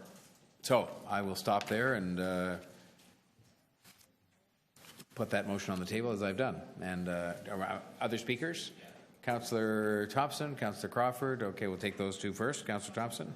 Thank you very much, Mr. Mayor. Well, first of all, I want to thank the consultants for their work. I had some opportunity to spend some time with them, and I thought they were very, very thorough and very diligent. And obviously, we see by the work that they've produced, we may not agree on certain elements of it, but they've done, I think, what we've asked them to do. So I want to thank you very much. I'm putting a motion here that basically looks at, I guess I'm amending yours in a way that incorporates this, but I'm asking the consultants to look at redrawing the boundaries. And I had put up on the teleprompter the map that really showed what was actually happening. It was one area of the ward. You actually took a community that's been in effect for a very long period of time, and you segmented, you put it in half, and they're actually on the west side of Brimley Road. So you're going to move them onto the east side, and believe it or not, there is a big difference between the two communities. And I'm just simply saying, keep the community the same. In my discussion with the group, I mean, in my area where I live now, I mean, they've actually taken me out of the ward that potentially I would run in if I was actually going to be running in the next election. Don't know if I'll be fortunate to do so, but I just thought that it would be better to keep the community intact. And I think that that's kind of where we are at this particular point in time. The other thing is that going north up to Midland, there are some residential units on the north side, but most of what we actually have are actually like commercial industrial units. So it's not people in essence, but at the same time you get to keep it aligned, not at the creek. So that's why I'm moving this recommendation to redraw the boundary on the east side of what is considered to be RW 40, I believe. Yes. So you're asking the consultants to consider this because in a number of cases, I think there are neighborhoods being divided, like Don Mills is an example, where it's currently divided in 3, and it will continue probably to be divided. So you're not directing them; you're just asking them to review this option, or what? Yeah. Well, no, I'm asking them to review it, to redraw it. I think that if I look at areas in the ward now, communities are actually divided, and it is divided in a way though that's manageable. What is actually happening here is that the small pocket in the south side of Brimley Road, south of Lawrence, you're actually it's in the same area, and you're actually making a line through that community. Whereas it is. In my view, it's a drastic impact on that community. It is not an alignment which I think would have been, which is better. For example, if you look at the north side, you have the whole Midland Park community all together. It's in that block. So what you're doing is actually, if we took off just a small bite of it, it didn't seem to make any sense. And that's actually what's actually transpiring here with respect to what we actually have in the diagram. But my question, I guess, is they may have done that because they're trying to address the population allocation. Sure. So there may have been a rationale that maybe we're not aware of, but that's, I guess my question was whether you just want them to look at it. I want them to review it. Yeah, I'm not directing them to do based on I want this done. It makes sense for them to review it. And again, they don't necessarily know the area as well as we do, so I want them to re-examine the decision. I think the language is fairly clear, requested to consider. Yeah. Which is request to consider. Yeah. Great, thank you. All right. Questions? Any further questions of the mover? Any other speakers that wish to speak? I had Councillor Crawford down, Councillor Ainsley to come. Thank you, Mr. Mayor. First of all, I want to thank you for putting in number C about looking at the ward boundaries consistent with the federal provincial boundaries. I was going to be moving a motion to add that, so I won't be now. And I get where the consultants were looking at the number one, two on the part of the terms of reference, voter parity and effective representation. I still do believe that, and hopefully it'll come out in the report that we bring, is how do we look at effective decision making? We talk about effective representation. I get that. And the argument that you will have 25 representatives, 2 city councils, 2 city wards down to 1. First of all, it's not a decision I think we will make ourselves, regardless of where we go. But in the end, I really think when we're looking at the effectiveness of council on a whole, we make better decisions, and we would make better decisions if we were 25, as opposed to, well, it would be end up being 50. With regard to effective representation, that has nothing to do, and it was interesting, I think Councillor Pasternak talked about appropriate staffing levels. It wasn't part of the terms of reference. So if we brought it down to 25 councillors, and we looked at, we're not bringing the staffing levels down. In fact, when we're looking at the whole piece of the pie on how much money we spend from our city council budget, in fact, you may find that we may be adding a little bit of staff, because when we're taking away 1 councillor from a ward, you still need effective representation. You still need those people to answer the phone. So chances are you're actually going to be looking at, maybe increasing staffing. So it has nothing to do with decreasing staffing. But again, as part of the terms of reference, I got the sense that wasn't there. What I'm hoping to do is and out of this, I was looking at doing an amendment to this. Staff have told me not to do that because even though it may change the terms of reference, I'd like to be able to come back and to really look at the 25 or the federal boundaries between the federal and the provincial boundaries on what is effective decision making, not just effective representation. I think that's a key component that I did not see throughout at the report here. And we need to get there. I think we need to get on. Look again, as I said, we probably will not. We won't support this when it comes. But I want to see a report that suggests to me or shows to me what effective decision making is on a governance side to make a more, the ability to make a better decision. So I will support this, and hopefully something will come back. Thank you, Councillor Crawford. Councillor Ainsley.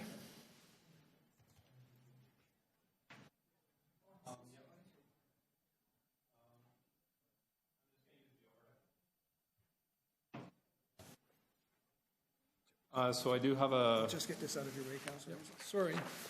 It's okay. Just didn't want to get in. I do have a motion that I'd like to move that amends, I hope it's a friendly amendment to part of Mayor Tory's when we're looking at option number 2. So the consultant be requested to consider moving the eastern boundary from Morningside and Ellesmere northward along Morningside Avenue to Highway 401 for Ward 243. So on the overhead here, Ward 243, which is an option number 2, the area that I'm talking about is from here to here, so it's squaring up Ward 243. This area that I represent now, outside of that area, the consultants are considering moving it to Ward 244. The difficulty here is that area splits up what's now currently a neighborhood improvement area. This area of residential housing would be isolated because on this area here, currently it's the University of Toronto Scarborough and the the TPASC Center, which is the Pan Am sports complex that we just built.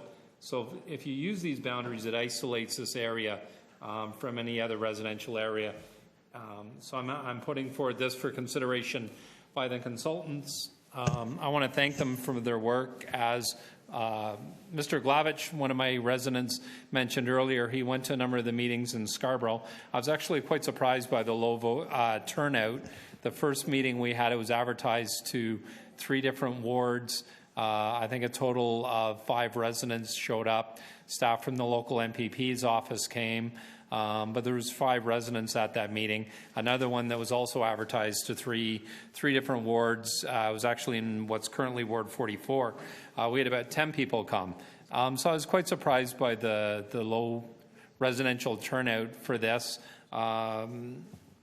And I think that, from what I've seen of what I've read and what I've heard from people, the main two concerns seem to be in the north end of North York, where Councillor Fillion is, and then there's the downtown wards. I think, those two areas, one's highly, Councillor Fillion, I think, he has 110,000 people in it, and we have a rapidly growing downtown area. So as we look at Mayor Tory's recommendations, I would support the first one that looked at dealing with the discrepancies in those two areas. I think that, when you look at some of the other areas of the city, you're cutting off part of a ward in one area and then adding in another. And I think the disruption it's causing isn't really helping address the issues that we're having in those two other areas in the north and the south end of the central part of the city. Thank you. Thanks, Councillor Ainsley. Any questions of Councillor Ainsley on his motion? All right. Others to speak? I don't think I had any other names down, but Councillor Bailão wanted to speak.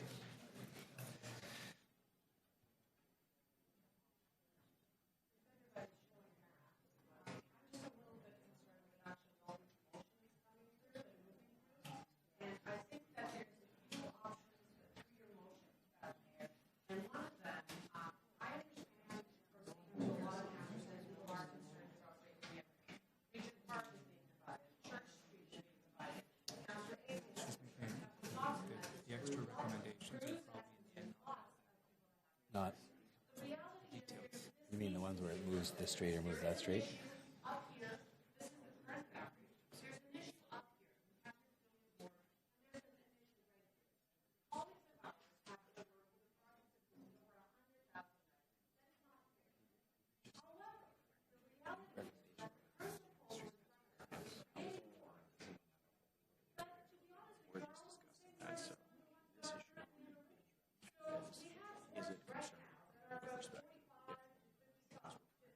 People. Well, we have wards being proposed that are 38,000.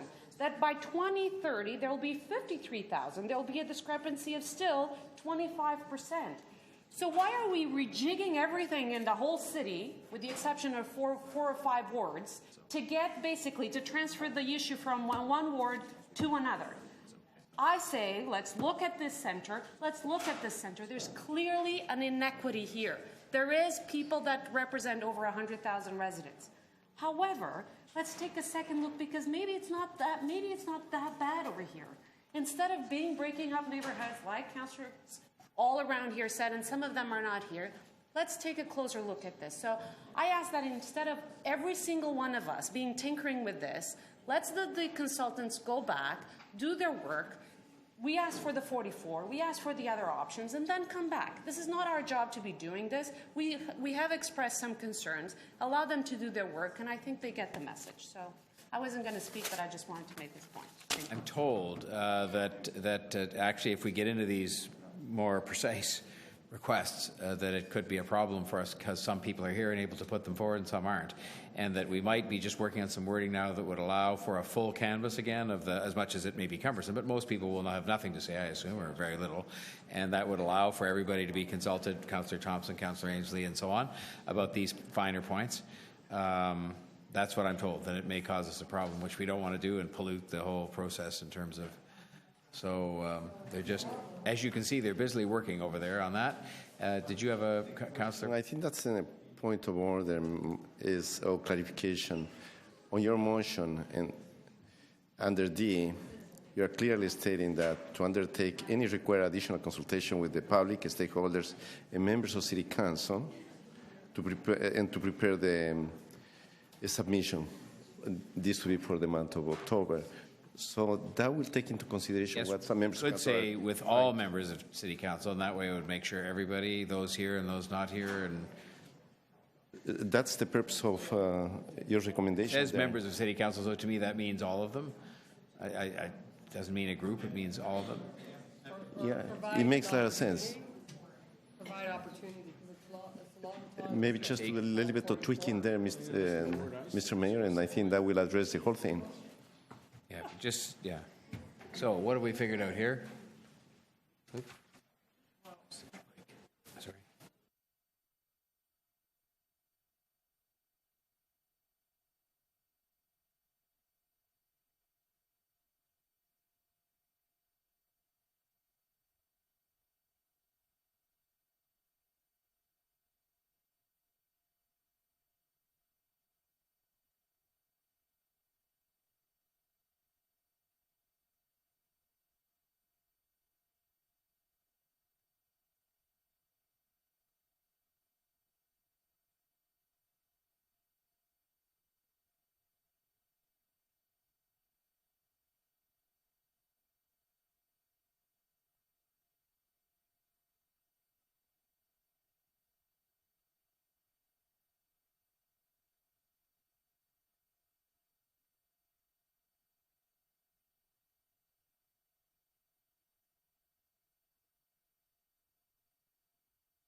So the advice I'm getting, ladies and gentlemen, is that if we get into these particular motions, it looks like sort of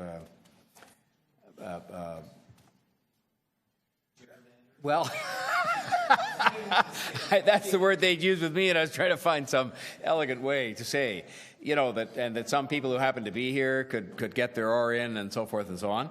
And so what I'm hopeful that you'll concur in is that this motion actually says here, undertake any required additional consultation with the public stakeholders and members of City Council, and that means, and that the consultants will take it, and as meaning all members of City Council will at least be asked if they have anything further to say, and we would then not risk tainting the process. Okay. And Councillor Ainsley, where did he go? Will you also withdraw your motion on the same basis? Yes, sir. Thank you.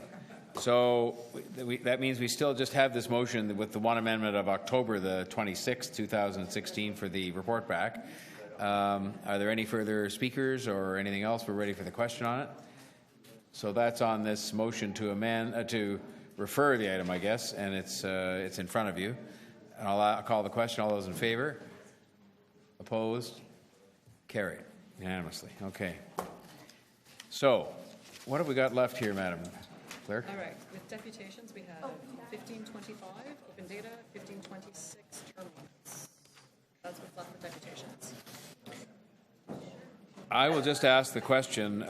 We have one deputation only. I'll just ask on the.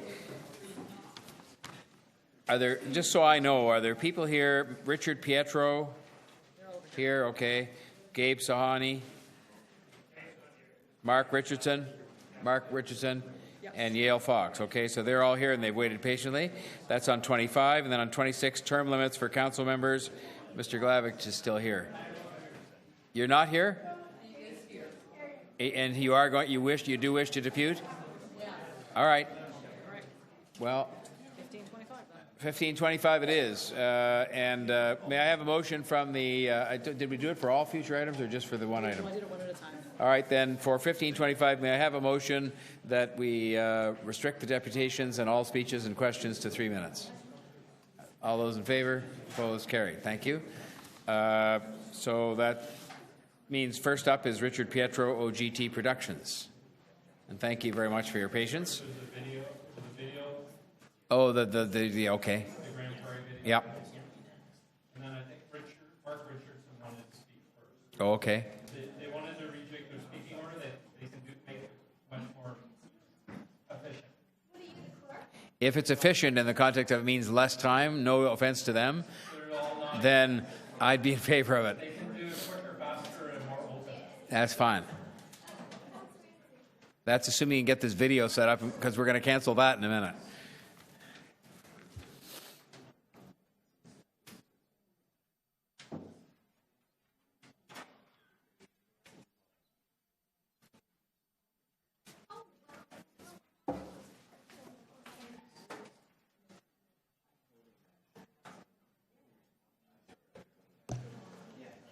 Start when I'm ready.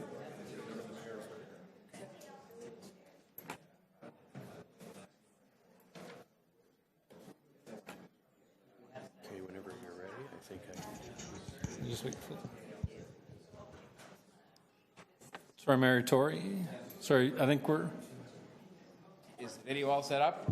Yep. So this is on open data. There's a video that. So the deputants would like to show a video first before. That's fine. They speak. And this is from Grand Prairie. It's on open data. Ready?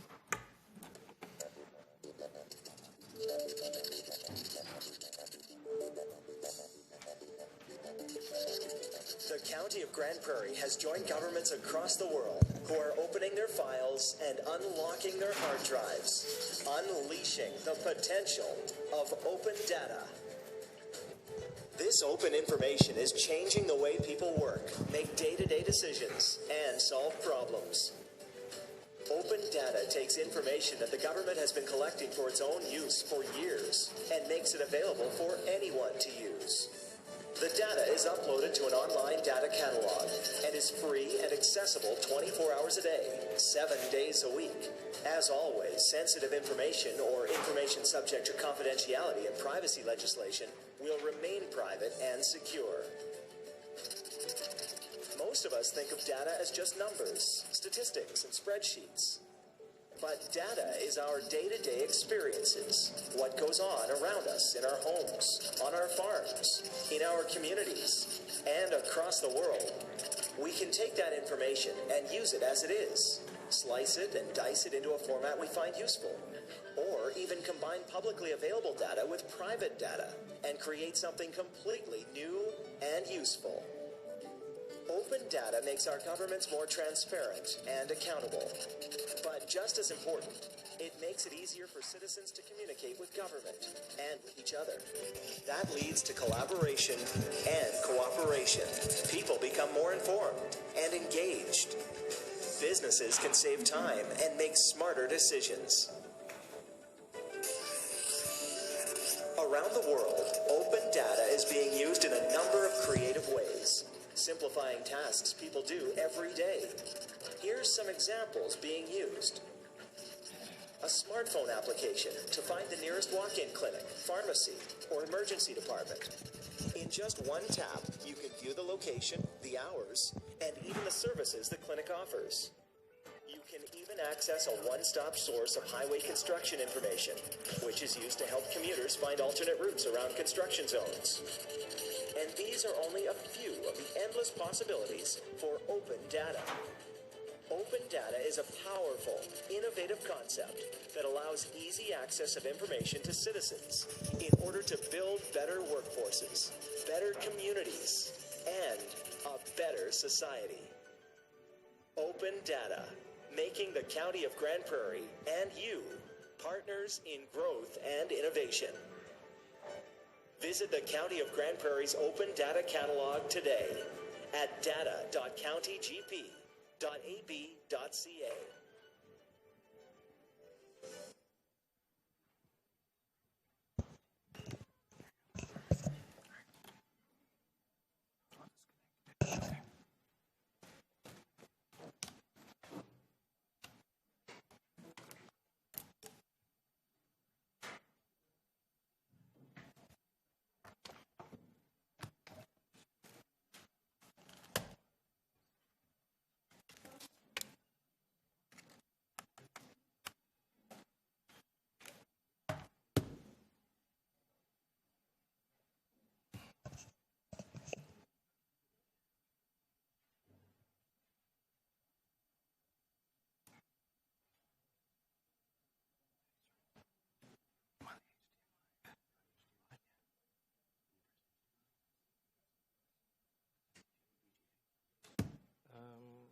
Can we get a bit of an update on what's going on? I was looking for an adapter to go to HDMI. Okay, because we'll take a couple more minutes to get the adapter, and then we'll proceed with a verbal presentation.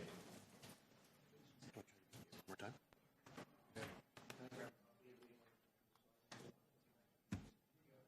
Sure, if you want. Let's try this one more time.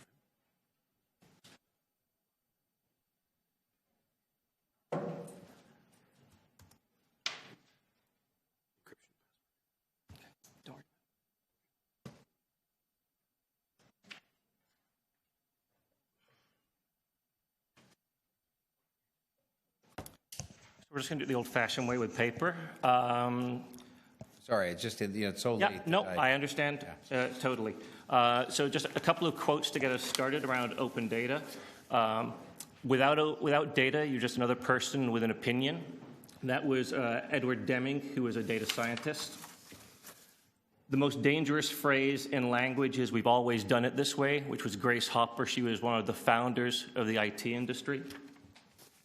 And very appropriate for today, from Elvis, a little less conversation, a little more action, please. We've been waiting for a long time for activity here at City Hall in a meaningful way around the open data file. Some of you may be aware that the province of Ontario just brought in the open by default standards. Currently, it only applies to the departments and ministries, but we are expecting that it's going to roll down to the MUSH sectors, municipalities, universities, school boards, and hospitals. So you need to be prepared for this when it rolls your way. And the full document of that open by default standard has been provided. A quick primer on what is open data. It's a complete, timely data set from a primary source. It has easy physical and electronic access. It's delivered in machine-readable formats, which is very important. And it has permanence and is regularly updated and refreshed. City of Toronto is really falling behind. You've had an open data policy since 2011. The effective date was 2012. In that time, you've only released 213 data sets. That's less than a data set per week. The experience of the community is that we find that you're often unresponsive to specific data requests. You're releasing data that has relatively low value. There are a lot of internal silos with no clear command or enforcement about who's in charge. And there's a split responsibility between the CIO and the clerks, which isn't helping. And there's no sense of urgency while other cities around the world do move ahead. A good example of the bad data that was provided was the open data release of dog and cat names. It's essentially, it's fun, it's fluffy, but it's useless from a decision-making point of view.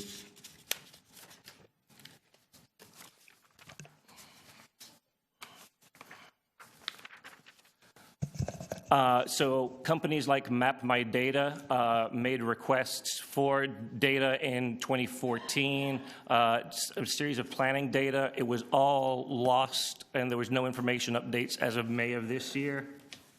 We have asked for class data in the past from the registration system. We've asked for fire, live cat information since 2013. So there's a series of recommendations at the end here. What we're essentially asking for is that the Economic Development Group under Councillor Thompson finds about $11,000 for each division, and then mandates that they produce 2 high-value open data sets over the next 7 months. We can quickly crowdsource what data sets per division are the highest demand. You spend $500,000 now, you get a 10-fold return in economic activity. You make a real commitment, you set firm deadlines, and otherwise you're going to lose these businesses to other jurisdictions that are more responsive.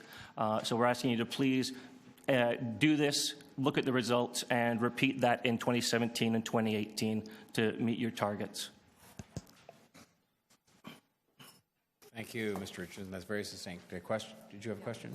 Are you aware in Public Works and Infrastructure and the Transportation Division, we are actually looking at big data, and we had a great traffic jam event, which was a hackathon. Any feedback on that? So there's a difference between big data and open data, and there's also a difference between public data and open data. You have a situation where you're getting a lot of data sets internally, and you're releasing them to a very limited group at a hackathon to work with for a few days. When they come back with whatever they've produced out of that, right, there's no recurrence of it, and it's not sitting somewhere in your open data site so that people who weren't involved in that specific hackathon could still take part. Okay, so this is more accessible, broader. It's more accessible and it's broader, and your staff often intentionally or unintentionally muddies the water between public data and open data. So putting information up in a PDF might be public data, but then we have to go through as a community, write programs that manually scrape that data out of the PDFs in order to make it machine readable and usable. Okay, I just have one more question. Recently, just in the last 2 weeks, I saw this aired on TV. It was a mayor, I forget what city, I'm sorry, in the U.S., and in his office he had this huge Boston. video screen. Was it Boston.gov. Boston. Yeah. And the mayor was watching the number of potholes that were filled that day and how effectively they reacted and responded to those. And it's not just the mayor who's watching that. It's anybody in the city of Boston can go to that website and look up, based on their ward, their neighborhood, where they are in their local zip code, or if you're on a smartphone, based on your GPS. Okay, that's great. Thank you for clarifying that. Councillor Thompson. Thank you very much, Mr. Mayor, through you. You mentioned economic development and so on. Why would you not want to look and maybe have the city manager look at the whole city? I mean, it's not just economic development where data is available. Why would you not want the city manager to look at the whole city? No, sorry, it's not economic development. I'm not looking for the data from economic development. I'm looking for economic development to pay for it. So, because every time we go to any one of these 44 divisions, they say, we have no funds to do this work. It's not a funded mandate. Oh, I see. Okay, that's fine. Thank you. I think the actual recommendation does have the city manager doing some of this work. Oh, yeah, as far as we're concerned. We're trying to identify a source of funds. Yeah, it seems to be a very required thing to do around here. It certainly is. Councillor McMahon. Thank you very much, and it just shows how patient and tenacious Ward 32 residents are to stay this late. Thanks. Well, we've been waiting for 4 years for some of these data releases, so another 12 hours of sitting around didn't seem too much extra. What do you think of the report? Do you think it goes far enough, or what do you think? The report is a strong starting point, but you have always sort of patted yourselves on the back about policy, not about practice. You need to deliver on these things. Other cities, New York, Chicago, San Francisco, Los Angeles, these companies exist on a laptop. So even if the company is founded at the DMZ at Ryerson, they're going to go where the data is flowing. Data is it's a natural resource, but it's a natural resource you tap by undamming the rivers. And there are a lot of dammed rivers here at City Hall. And you just need to release that data, get out of the way, and let the community use that data to bring economic benefit, social benefit, some of which we'll be talking about in future deputations. Thank you. Councillor Ainsley. Thank you, Mayor Tory. Mark, can you explain the difference? So open by default. There's some concepts. There's open by default, and then there's open by design. Correct. Which one would be more applicable to a municipal government like Toronto? Your wards, for lack of a better phrase, of the province, and the province is bringing in an open by default standard, which means that it is also retroactive. So it goes back into data you've already held and released in other formats. So open by design would be when you buy a new fire dispatch system, you are going to then build open data requirements into that new design of a net new system. It doesn't mean that you're going to go back and look at the 10 years of history that you hold for legacy data from those same earlier systems. Open by default means we pick a period of time, back 5 years, back 10 years, back whatever, to release data sets from existing systems as well as new systems. Okay, and I guess one of the examples that I think was just released last week was somebody took one of our data sets and they created a landlord-tenant review. There's an app out now where you can look at buildings and what the number of complaints are. That would be an example, the most recent example here, that somebody used one of our data sets and created an app. And that's Yale, who'll be speaking in a couple of deputations. But getting the data to do that was a painful, multi-year, tooth and nail process. And we can't continue on that way if you want to have the benefits of being a startup city or an innovation city. We can't be sitting here waiting for 12 hours to talk about individual data sets. Yeah, and one of the you mentioned earlier. So the motion, there, $11,000 per division to create a data set or 2 data sets a year, and you said that the return on our investment would be 10 times that, $11,000. Easily that, based on development of new applications, improved internal efficiencies. How long do you as councillors sit around waiting for staff to get you a piece of information, a particular piece of data? The city manager or the CFO can answer, how much do you burn every year on recurring freedom of information requests, where you're being asked for the same pieces of FOI material and you're churning them out over and over again, burning staff time to do that, when it's free information, it's data the public has already paid for. If you had it on an open data site, it could be consumed and it would lower that overall cost. Okay, and I guess another example that was talked about earlier. Final question, Councillor Ainsley. Okay, of open by default versus open by design. If you're doing pen and paper and there's some concerns that you've got to come into the 21st century and get away from the pen and paper, that will actually help efficiencies of the city by turning it into open by default data. Yeah, and why anything you are doing in the city currently is still on paper in 2016 is a question you need to ask yourselves. Okay, thank you. Thank you, Councillor Ainsley. Any other questions of this deputant? All right, well, we'll thank you very much, Mr. Richardson, for your time and your patience. Now, I'm looking to you for guidance. I have listed here Mr. Pietro, Mr. Sawney, and Mr. Fox. Is it Mr. Fox, Yale Fox? And I was promised, and I really want to make sure I understand what the nature of the promise was, to be shortening up the time by having it go out of order. How are we doing that? We're going to... He's going to be a lot faster in his presentation. Okay.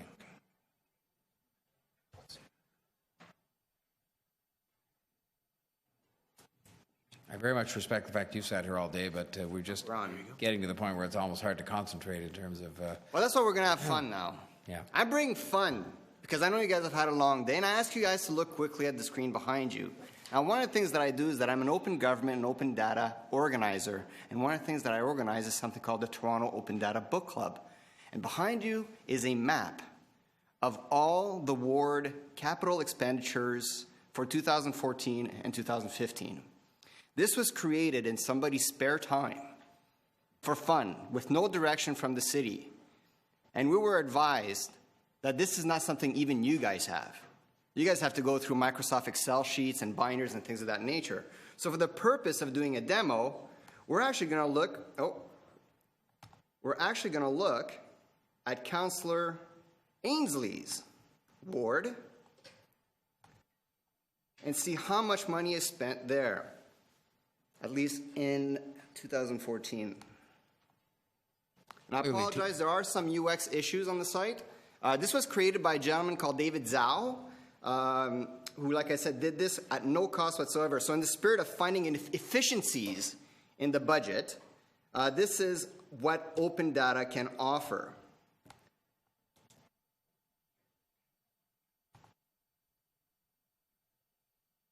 So, Councillor Ainsley, I believe this is your ward? Yep. So the Guild Revitalization Project is what's being spent most in your ward right now. The Cedar Ridge CRC Restore, $1 million right there. Are there any other councillors that would have to have a quick look at what they're... Yeah, so Ward 18, Davenport.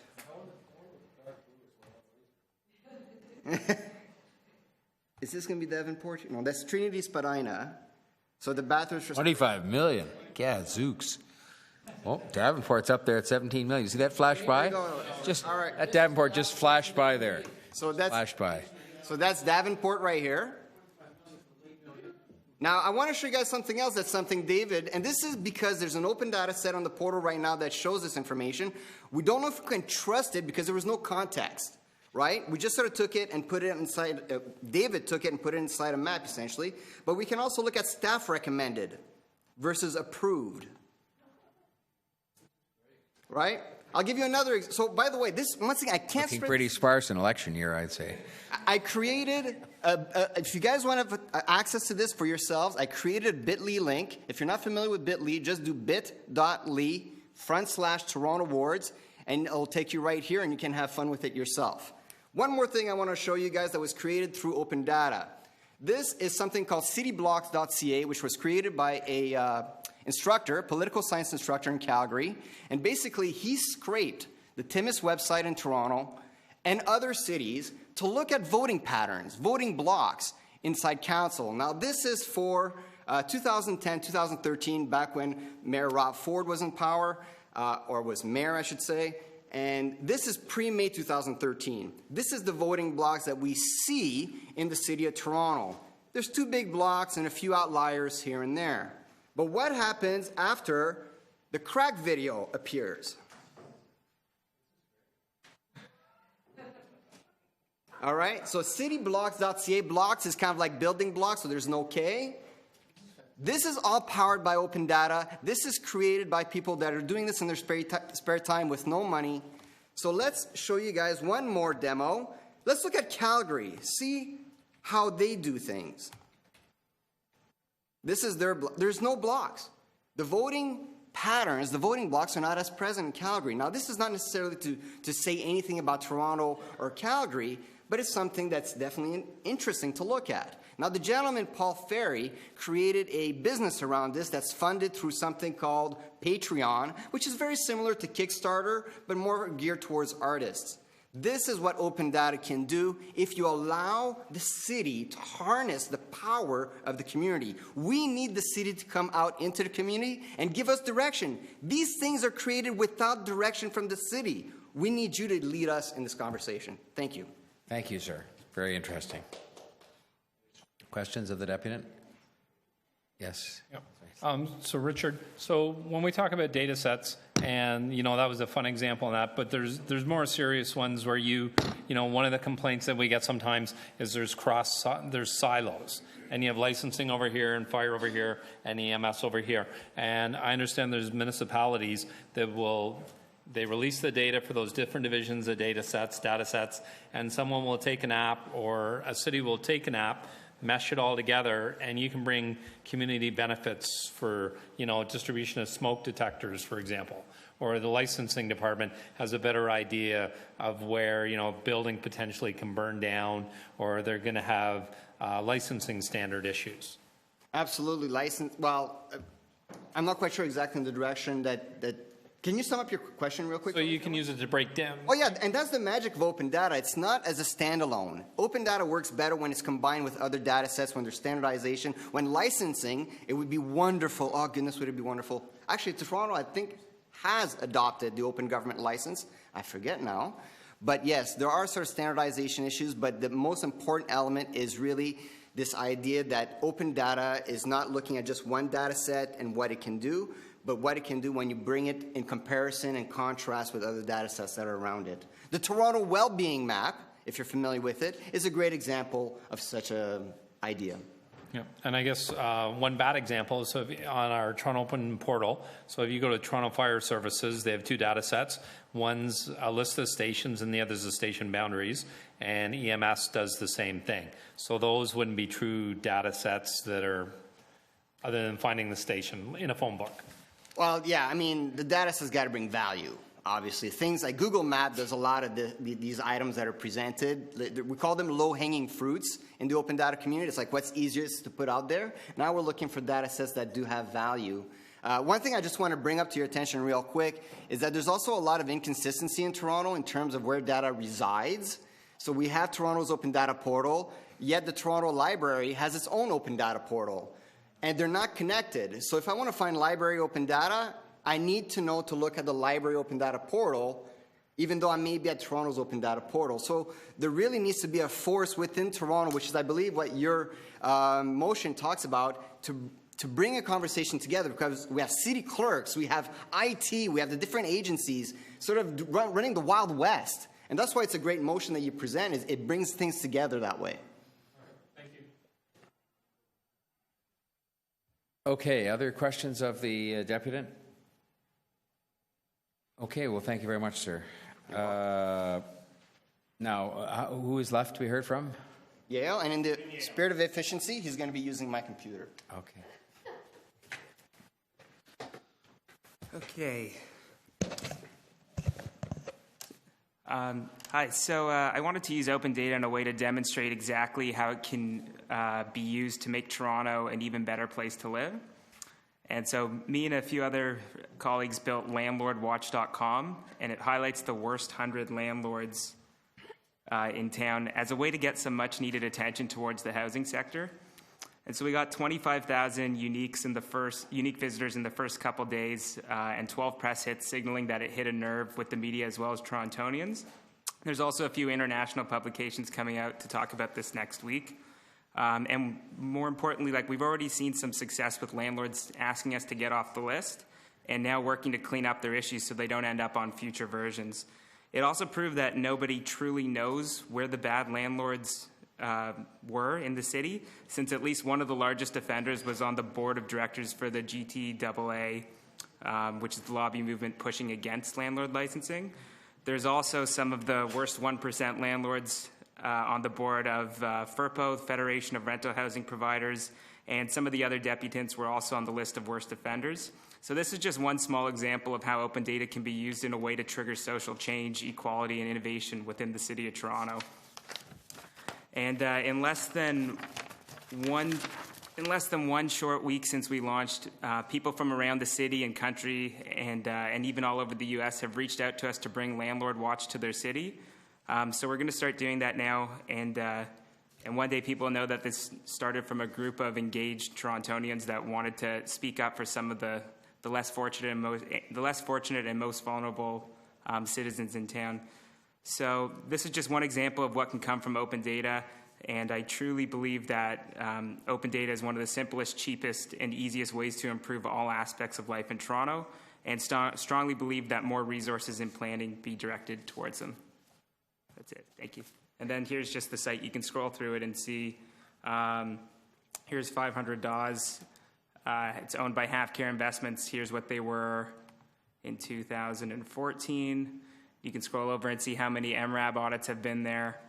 Then here's 2015. And then 2016, it cuts off to where we are now. And then you can also sort by landlords with the most violations. So that's it. Thank you. Questions of the deputy? So how many hours would that take to develop that? That, from start to finish, was about a month, but we started coding it about a week ago, and it'll take a few more weeks to get it where it needs to be. One of the biggest problems was in the open data, how we got it. It's better than PDFs. It's not quite up to where it should be. So we're going to have to log in once a month and spend 5 to 10 hours updating all this. Whereas if it was hooked up to like a different format with something called an API, it would just work automatically without anyone having to do anything. Okay. Okay, other questions of the deputy? All right, thank you very much. Much appreciated. Are there questions of staff? That ends the deputations, correct? Okay, thank you. I thought we'd had, your name would be, sir? Ipsani. Okay, thanks very much. I'll be quick. I just want to point out that in 2009, in Toronto Council Chambers, David Eves, who's now a prof at Harvard, explained the value of open data in a really simple way. And what he pointed out was that governments are cash poor, but data rich. There are lots of things that we'd like the city to do to make Torontonians happier and more prosperous. There's only so much money to go around. However, the city has lots of data, and there are talented people outside of the city who can use that data to analyze and visualize and create websites and apps that can be enormously valuable to Torontonians. So a revamped open data effort, as suggested, would help to save the city money by enabling the tech community to work on solving municipal problems, make Toronto more competitive, increase opportunities for Toronto businesses, and most importantly, create new value for Torontonians. The city's open data initiative started off strong, but has slowed down in recent years. There's a trickle of new data sets being added, but talking to city staff, many of them still don't know what open data is or what its potential is. And even talking to younger and more digital savvy city staff, they're saying that internally their teams aren't thinking about open data at all, even when they're designing new programs and policies or when they're purchasing new IT systems. So if Toronto intends to honor its open data policy and principles of open government, which are transparency, participation, accountability, and accessibility, we need strong leadership in this motion to step in the right direction. And in February, Civic Tech Toronto and Urban and Digital released this report called Open Data in Toronto, A Community Perspective. In it, we list 15 clear actions that we'd like to see the city take to get its open data initiative back on track. And if you haven't seen the report, I'd be happy to email it to you if you give me your card. That's all. Thank you.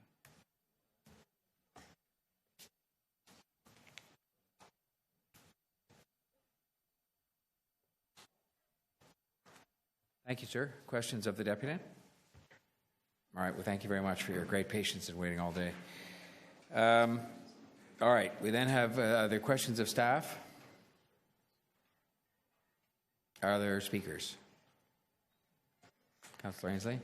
Thank you, Mayor Tory, and I want to thank all the deputants for coming in today and waiting throughout the day to reach this point. Part of the rationale that this is here and the deputants are here, as the Chair of Government Management, we moved similar motions to this at Government Management. I was the following month, I was at the Parks and Recreation Department on another item when we were talking about the permitting process, and there was an organization here from Montreal that was talking about how they use open data and in their permitting process to permit out people to find it easier to permit their parks and their tennis courts and facilities. From there, I was at Community Development and Recreation with fire and EMS because, as I mentioned earlier, they each have two data sets on their on the City of Toronto open portal. They have one that lists their stations and another one that lists the boundaries of the stations. Last month, I was at Toronto Police Services to discuss how they could better use open data to make their services much more open and transparent and much more efficient. About a week and a half after that, I was actually invited to the City of Montreal because somebody had heard my deputation at the Toronto Police Services Board. City of Montreal, their police department opened up and basically implemented an open data system to move their department forward, and they thought I might be interested in being there for that presentation. So that all kind of worked here today, where, you know, going to each and every division or standing committee wasn't the best use of my time, and so I'm here at the executive committee to kind of having an overarching motion when it comes to open data. The first part of that motion is, it's called Open by Default. It's a provincial standard that was developed, kind of a province-wide open data set, you know, to make much more uniform right across the province, throughout all the municipalities and the provincial government. As was mentioned earlier by the first deputant, we started our open data portal in 2011. There's just over 200 data sets on it. The city of Chicago started their open data portal a year and a half before we did. They have over close to 1,400 data sets now. There's a wide variety of uses, as was mentioned. There's the landlord-tenant one. Some of our staff are actually mandated to do something like that. They've been working on it for close to 2 years. The gentleman took the open data, had to reformat it a bit, but was able to do something in a month that our staff was actually mandated to do close to 2.5 years, 3 years ago now. And there are a lot of different uses for open data. There's a jurisdiction that I mentioned earlier just outside of Baltimore. They had an organization that gives smoke detectors away to homeowners that they feel need it. They used an open data set from their fire department, EMS, and licensing. They were going to people's doors, knocking on their door and saying, Mr. Ainsley, here's your smoke detector, you need it. And the people are saying, well, how do you know I need a smoke detector? Well, we used all these open data sets. We created an app. Based on that, we know you need a smoke detector. And Mr. Ainsley was saying, well, yes, I do. And that's only one example, Mayor Tory. There's hundreds of examples like that across the country. President Obama has actually created a nationwide open data process. So I think this is very beneficial to the city. You know, the small investment that's mentioned is tenfold, and it's not a witch hunt exercise. It's making our government more open and transparent and accountable to people. Thank you. Thank you, Councillor Ainsley. Others to speak? I'm not trying. Councillor Thompson, go ahead. Thank you. Just be quick. I know everybody's pretty tired. I just wanted to support what Councillor Ainslie was saying, and also to support the 4 presenters who presented. I mean, I think we know that data is extremely important, valuable. In fact, City of Toronto itself has funded the World City Data as the ISO standard that University of Toronto and Professor Patricia McCarney has actually been basically, I was going to say selling around the world, but been purporting to advance around the world. And cities now, it's a World City Data. There's a standard, and we're part of that group. And I think that what we've heard today is that the whole notion of data mining and what the significant benefits are is absolutely significant. And I think that we ought to do more to support the availability of information so that our talented people in this city can utilize it in very constructive and economical and beneficial way to create opportunities, create jobs, and also to provide us with information that's very helpful. So I think it's something we should do. I'd love to see the timeline be more advanced, though. Instead of it being October, I'd love to see it earlier, but we've heard that our own staff have taken so long to actually do some of the work. Now, that may not be their sort of expertise per se, but a lot of these younger folks, I mean, that is their expertise. That's what they can do in a month or a few days or so on. So I think we need to make this information available to them. We have gotten awards for being obviously an intelligent city. It's an intelligent thing to do, to reflect on that. Thank you, Councillor Thompson. Other speakers? Well, may I just say a word, then we'll have a question. I am surprised I'm doing it because I don't want to extend the meeting, but we've got to get serious about this kind of thing, and I'm just staggered at the fact that we're doing so poorly at getting these data sets out the door. And you sort of ask yourself, is it a lack of priority? Is it a lack of cooperation? Is it a lack of urgency? Is it a lack of support? Or is it a lack of money? And I guess I totally support what Councillor Ainslie is doing. I totally support Councillor Thompson's comments. I think that I have no idea if the proposal that was put up there about $11,000 times a number of departments is the right way to go about this, but I would just say what we really have to have is somebody, and I'm afraid your name seems to be on this in the sense of this report, so you may want to change it. But I would say that, like in Parliament, you'd say you're going to have somebody come to the bar of Parliament and explain themselves if this isn't done. Because this is the minimum. This is the minimum, I mean, in 2016. And so somebody's going to have to come to the floor of council, and I think there should be a deadline on here that says they're going to come to council and say this is either done or it isn't. But somebody had the time to do the list of dog names out of the data. Who authorized that? Who chose that as a priority? Who had the time to do that, but they didn't have the time to do something on landlord and tenant? And I realize we're talking about people in different parts of the operation, but this causes the public and me, frankly, as the mayor, just absolutely, I just shake my head in amazement that somebody would have the time and choose to do a dog name analysis of that data, but wouldn't have the data done 3 years later on landlord and tenant. So it's got to get fixed. And if this is the way to fix it, by having this process, I'm sorry it lands on your doorstep, Mr. Wallace, but it's got to get fixed. It's crazy. It's crazy. It's embarrassing. So I support this if this is the best considered way to go about this in terms of trying to light a fire in it. But I agree with you. There should be some deadline, and somebody should be held to account on October or whatever it is. And that's fine. Give the time so there's no excuse there wasn't enough time. But on October, this should be done. Ready to vote? Okay. All those in favor? Opposed? Carried unanimously.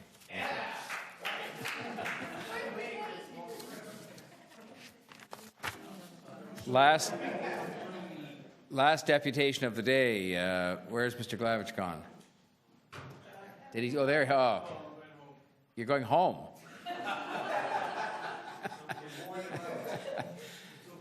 This is on item 15.26, term limits for council members, appointments to agencies, boards, commissions, and corporations. What do you have against dogs, by the way? I beg your pardon? What do you have against dogs? 15.26. What's the data set? Clock is ticking, sir. Okay, 3 minutes, right? 3 minutes. Well, we have to have a motion on that. All those in favor of the 3-minute limit for speeches, questions, and deputations? Carried. Thank you. I'm not yaying him, I'm you. Okay. You want to go home? Okay, there you go. I'll be nice. Unlike Councillor McMahon, who likes the words term limits, the people should decide. Whatever. There shouldn't be a term limit. If you guys put term limits, Councillor Ainsley won't be in the Toronto Public Library Board, and he should stay in that board forever. If you guys are doing good work on whatever committee, you should stay there. The whole thing, diversity, just because you bring, let's say, Councillor Pasternak to whatever committee, doesn't mean he's going to do good in that in that committee, board, agency, whatever. Nothing against you, but he's better in certain committees than others. If he's doing good at whatever committee he's on, he just stay there, and there should be term limits.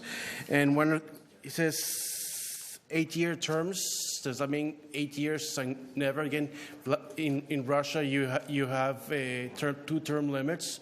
Vladimir Putin, after 2 terms president, he became prime minister, then went back to president. If you put 8-year limit, like it says here, does that mean you take a break 1 term and then you can go back again?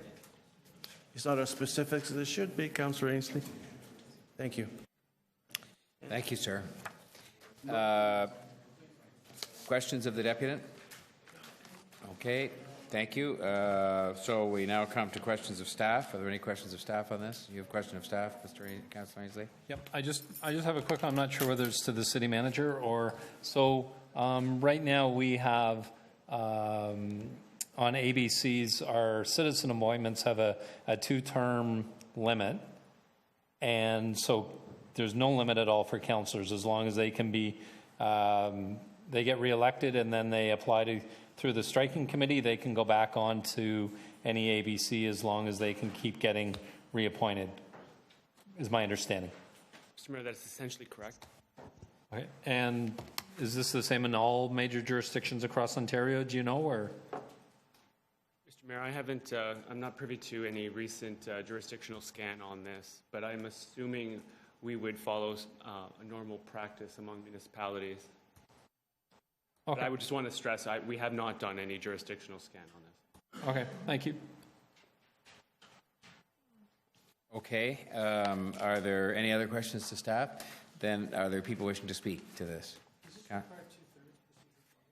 Yep.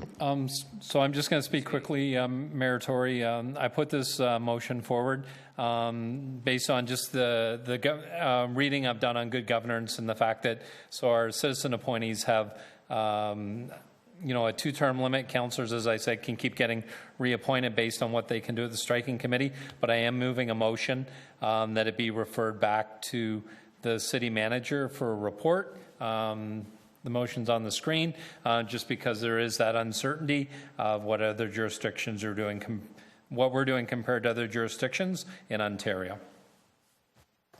There's a motion to refer. I think we can. Does anybody wish to speak to that? All right. Can I call the question on the motion to refer? All those in favor? Opposed? Carry. All right. If we want to go back to the beginning, we don't have too much left to do. I think there's some people here from Pan Am that have been waiting all day, and I held that, and I apologize for the fact you've waited. But I have some questions for them, and they won't be long, but they're just out of concern I have that we're going to end up 5 years from today wondering why we didn't start to ask questions earlier about this thing.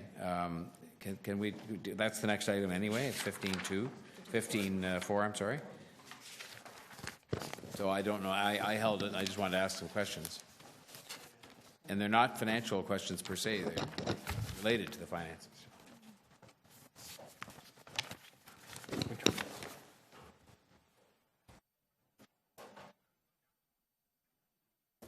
So, Just Mr. Mayor, introduce yourselves to us, if you'd be so kind. Sorry you've had to wait all day. I apologize. Okay. And I'll just put the timer on here. Could you just identify yourselves to us? I'm sorry. I'm Bob Singleton. I'm the managing director of the Toronto Pan Am Sports Centre. And to my right is Mr. Smith, who's the chief financial officer of the Toronto Pan Am Sports Centre. So my questions were as follows. First of all, I'm led to believe that the actual number of people, sort of the turnstile count, going into the centre is not that high. But could you tell me what is the average daily, attendance, if I can call it that word, or use of the centre? In 2015, which is an 8-month count, we did over 800,000 people through the turnstiles. Okay, but that was the Pan Am. So if we look at No, that's not the Pan Am. That's the 8 months outside the Pan Am. Okay, so that's the 8-month year outside of Pan Am. What was the number again? 800,000. So if you divided that down, what would that work out to per day? $1.2 million. Pardon me? What, $1.2 million? That's $1.2 million annualized, but if you took it down to a daily, what does that, just somebody at the calculator could do it, but do you know offhand? Not off the top of my head. And Mr. Mayor, for clarity, that's turnstile count. That's not visitors to the facility. That's just those through the turnstile. Okay. So if someone comes to an event to watch, it doesn't count them. Are things like the warm-up pool getting adequate use? I gather these warm-up pools are more a feature of international, competitions, and they're heavily used then, but may not be as much used, or is it converted to a different purpose when it's not a competition? The 3 bodies of water. So the training pool has the movable floor, and that gets used for more community activities. The competition pool, which is the daily training for Swim Canada, Swim Ontario, and swimming clubs. So it's both pools are used quite a lot.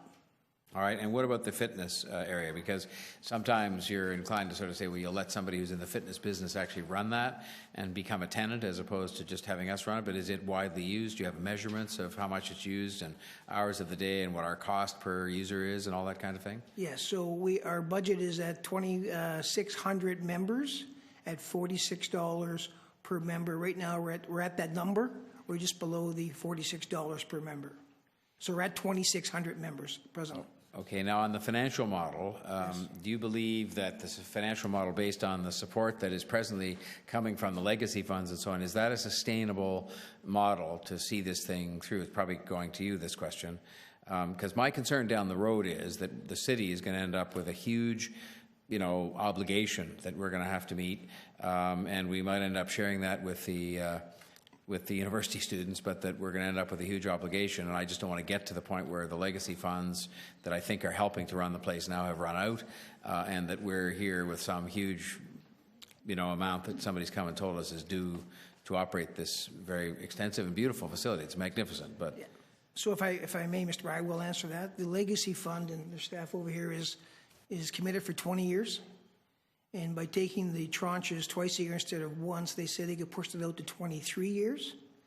And we're confident as staff of the Toronto Pan Am Sports Centre that we call it, the budget will be zero. So presently we pay a license fee back to the city and the university every year in 14 and 15.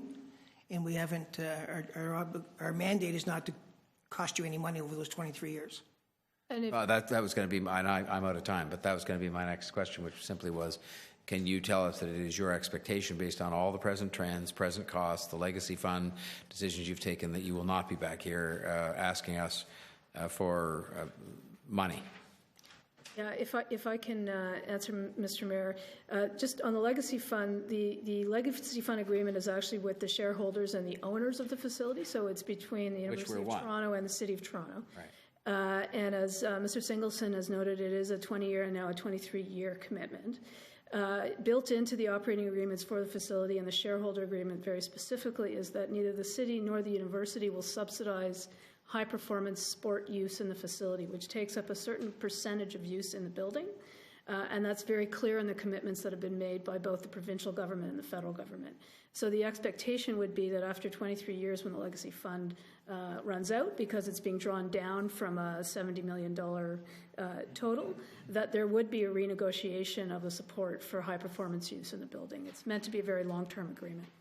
I'll just ask my one last question, which was, there was some thought, I think, that the lottery funds at some stage might be made available in addition to the legacy funds. Is there any truth to that? And if so, I gather that hasn't happened. Mr. Mayor, I was involved in the negotiation of this from the beginning, even before when I was actually working at the province, and I've never heard At this point, lottery funds as part of the mix. But there is a legacy allocations committee that the City of Toronto is the only municipality that has a seat on. So we're very engaged in the discussions that take place at that committee. Okay. Well, with thanks, and I apologize for the fact it was just those two questions. There may be others here now that you're here, and so I'll make the wait a little bit more worthwhile. And I apologize for that again. Councillor Thompson and Councillor Ainsley. Thank you very much, Mr. Mayor, through you. So I see on, I don't know if you have this, page 4 has a list of activities, I guess, for the city, some stats that talks about number of registered people in the program, 7,300, and another 34,500 attended the swim, attended leisure and swim and so on. The other side, it has stats for what appears to be the University of Toronto. So stats are being kept in terms of folks that are using as part of the city programming and then part of the University of Toronto programming. Is that the case? Through you, Mr. Mayor, that's correct. So as part of the agreement for the facility, the city has 31% use total of the total hours in the building, and the University of Toronto, and someone will correct me if I'm wrong, 19%. 17%, I was close. So those numbers reflect those committed uses of those hours in the building. Right. So I gather during the course of the daytime, the university students, obviously in weekends as well, are able to utilize the facilities. That's correct. And the sort of city-run programs, when do those occur? So the schedule for the building is negotiated between the city, the university, and Mr. Singleton and his staff. Right. Based on the needs of all the users. And on the schedule that goes forward, the city has time available to run its instructional and drop-in programs as needed. There hasn't been any scheduling issues, and my understanding is that the University of Toronto has been able to run their programs as well as balancing the needs of the high-performance sport users who are also in the building. So and what scheduling has worked out quite well. What does it cost to operate the building in terms of expenditure on an annual basis? I'm going to ask Mr. Singleton to answer that. The budget for 2016 is $17 million in costs. Right. And that would include a contribution to capital maintenance reserve of $4 million. Right. And the two partners, how is that broken down in terms of the city funding? May I? Yeah, go ahead. The City of Toronto would pay 31% of utilization. Okay. The high performance would pay 30% of utilization. The university would pay 17% of utilization. And our staff rents out the balance, which is 22%, to basketball leagues, club rentals, and so on. Oh, I see. Okay, fair enough. Okay, thank you. Those are my questions. Councillor Ainsley. Thank you, Councillor Thompson. Thank you, Mr. Singleton. So when I look at the users of the TPASC, so there's, from me as a councillor's perspective, so there's the residents, there's U of T, and then there's the high-performance sports organizations that are utilizing it, and I would assume that there's a benchmark for each one of those three in terms of attendance and memberships. Councillor, I wouldn't want to speak for the city programming or the university students. So I can, through you, Mr. Mayor. So each user of the building is responsible for their own program management and supervision. So as an example, on the city side, all of our programs are in the fund guide, and you're registered through the regular processes, and we track attendance and maximums and minimums of all those programs accordingly, and some of those statistics are listed here. And the University of Toronto would have the same approach around their program management. And then when it comes to the high-performance sports activities and the organizations using it, I understand that because there always seems to be somebody else holding an event there. A few weeks ago was synchronized swimming, and there's diving, and I understand there's organizations coming from all over Canada that are starting to use it. That's correct. So if it's a high-performance group, Councillor, that would go through the high-performance usage, which TPASC staff work with high-performance on that. And then if it's the Scarborough Swim Club, for example, hosting an event, again, that would go through TPASC and not be on the city utilization. That would be on our utilization, our 22%. Yeah. And then in terms of Mayor Tory mentioned earlier about turnstile attendance or measuring the people going through the turnstile, but so does that take in people that are using the walking track, for example, on a daily basis, or leisure swim, or? Yes, the walking, anyone that goes through to use the fields of play, as we call it, would have to go through a turnstile, which would include the walking track. I can go by memory. The walking track's getting about 4,000 users a month right now. Leisure Swim is up in over 4,000. And Leisure Swim, for clarity, is free swimming for all community. That either goes through the City of Toronto program or a joint program, which is all 3 users. Okay, and then, sorry, Ms. Romoff, then there was the other program I'm very interested in, the Swim to Survive.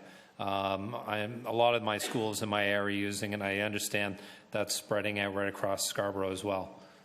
Through you, Mr. Mayor, so you're asking if we're going to expand the Swim to Survive program to that particular facility? Yes. I don't know offhand, but it certainly can take that offline and talk to staff about it. I wouldn't have any opposition to it. Okay. It would be a good location for it. Okay, thank you. Thank you, Mayor Tory. Thank you. Any other questions? All right, are there any speakers? Okay, well then, there is a recommendation in front of us which has to do with accepting the financial report and also some board appointment matters and so on. It's all there. I'm sure you've all looked at it. Are there any, if there are no further comments, we'll just call the question on the recommendation. All those in favor? Opposed? Carried. Now, that leaves us with 1511. Thank you, gentlemen, very much, and thank you for your patience and for everything. It's just 1511, Aboriginal Employment Strategy Update. That's the one that had the one word change, the word mandatory. The Toronto Police Service Hate Bias Crime Statistical Report, you're holding that as well? I have a quick one on that. It's just that it conforms to, there's a motion that I submitted earlier, and it's just that conformed in an open data format. Has this been circulated? Pardon me? All right, we can put it up on the screen so people can have a look, because I think the principle of what you said, I don't think people will have a problem with.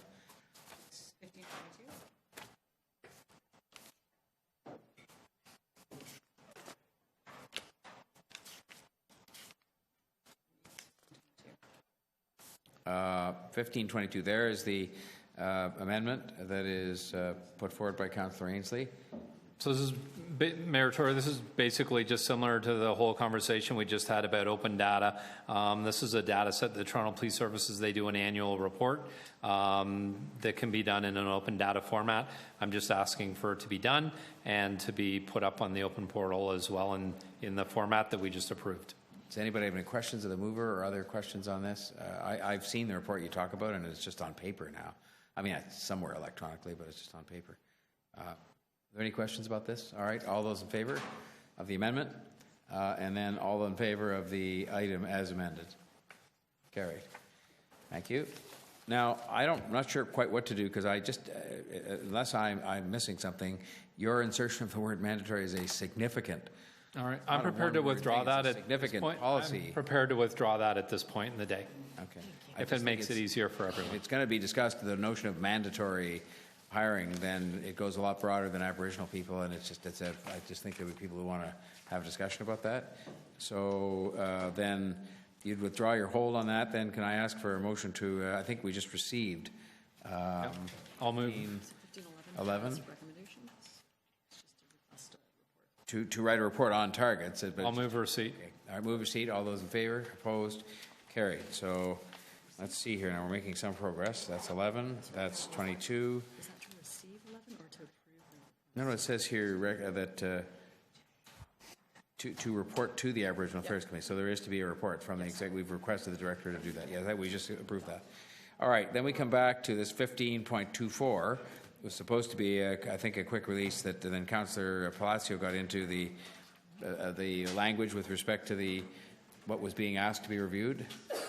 There was a minor change, Mr. Mayor. It was just to refer to staff as it was originally proposed with that minor amendment that they put it. We put that, I see it there. You have it. So this, I think, just added, I guess, a more specific example of among the things. It says, request the Federal Minister of Infrastructure to allocate to active projects such projects to potentially include. And there's just some language added to make it more specific with respect to this West Toronto Rail Path. But it's asking for their consideration of that.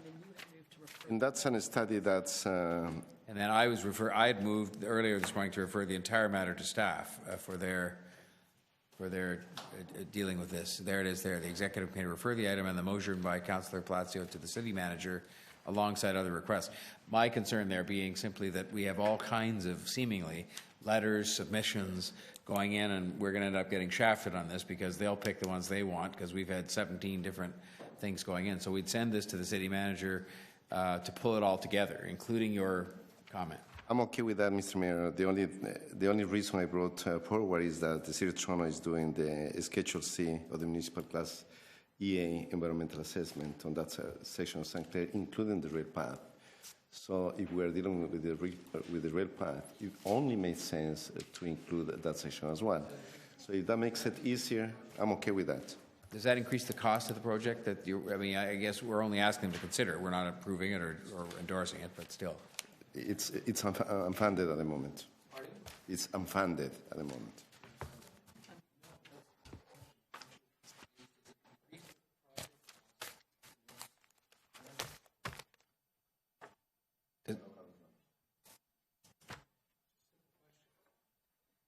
So does my motion allow for this to go back to the city manager with your input and all be considered there? I'm okay with that. Okay. So then what we have then is this motion to refer this item, which is item 15.24. All those in favor?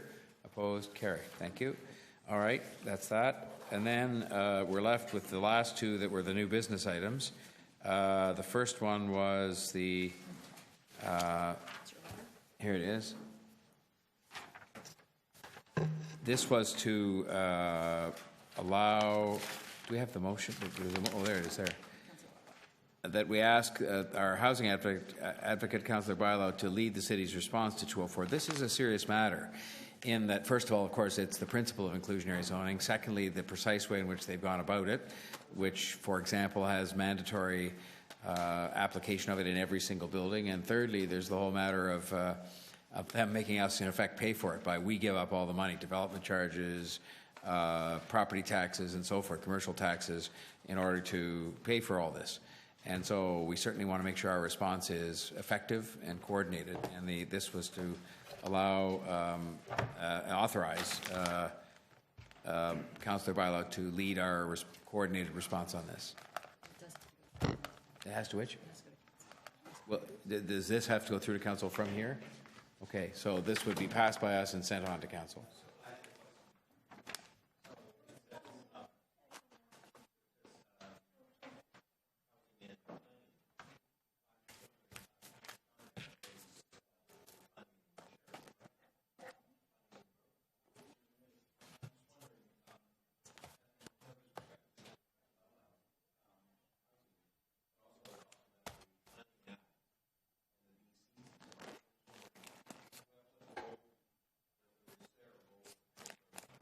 Well, it says right here that she's to do the city's response in consultation with the Chair of Planning and Growth and the Chair of Community Development.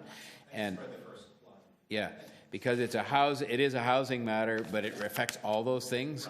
And I think that's why we thought that she, as the housing advocate, was the one.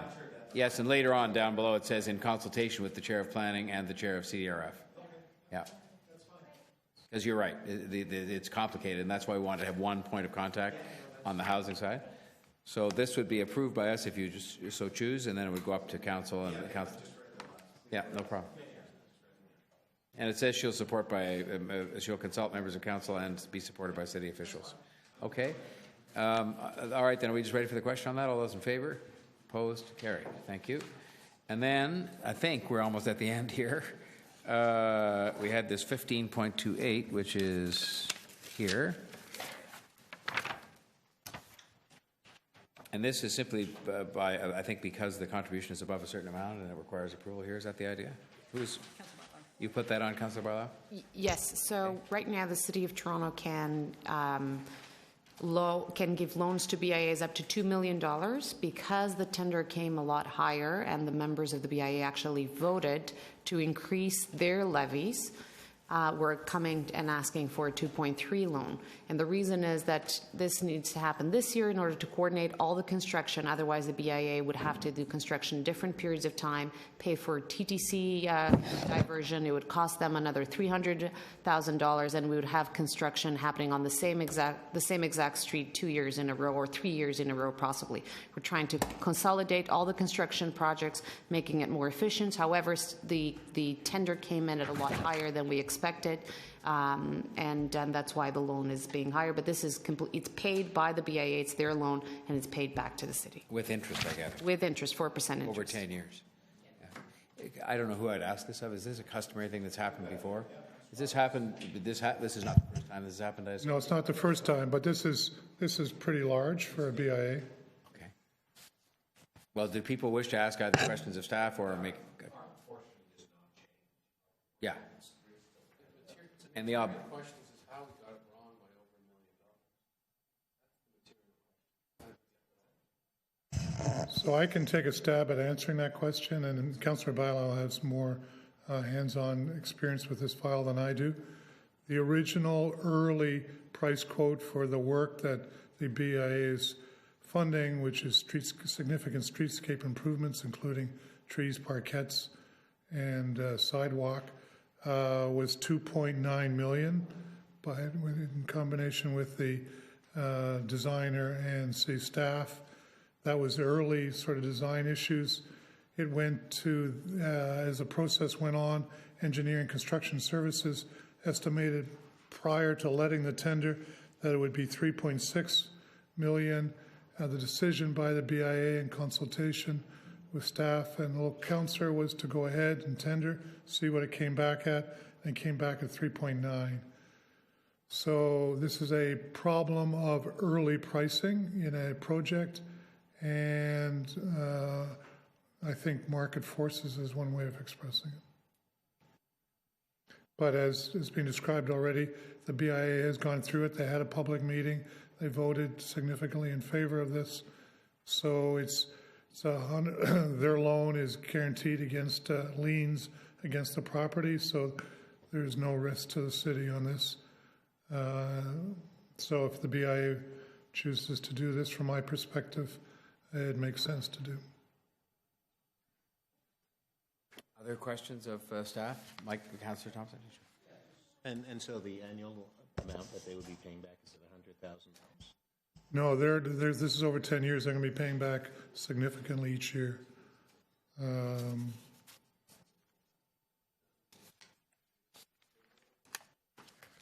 you, Mr. Mayor. So the levy would double from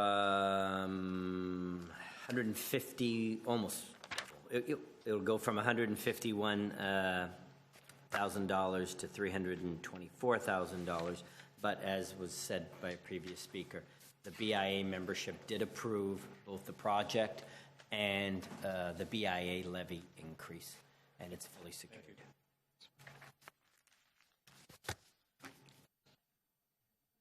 Are you is that in your, do you have any comment or do you wish to speak to it at all? Okay. Do you wish, all right, Councillor Bailão has moved the report. All those in favor? Opposed? Carried.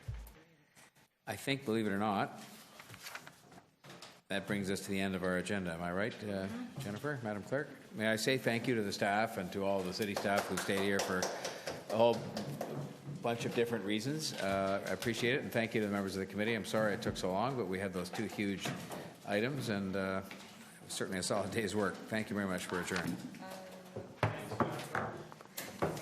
And Jennifer and Janice.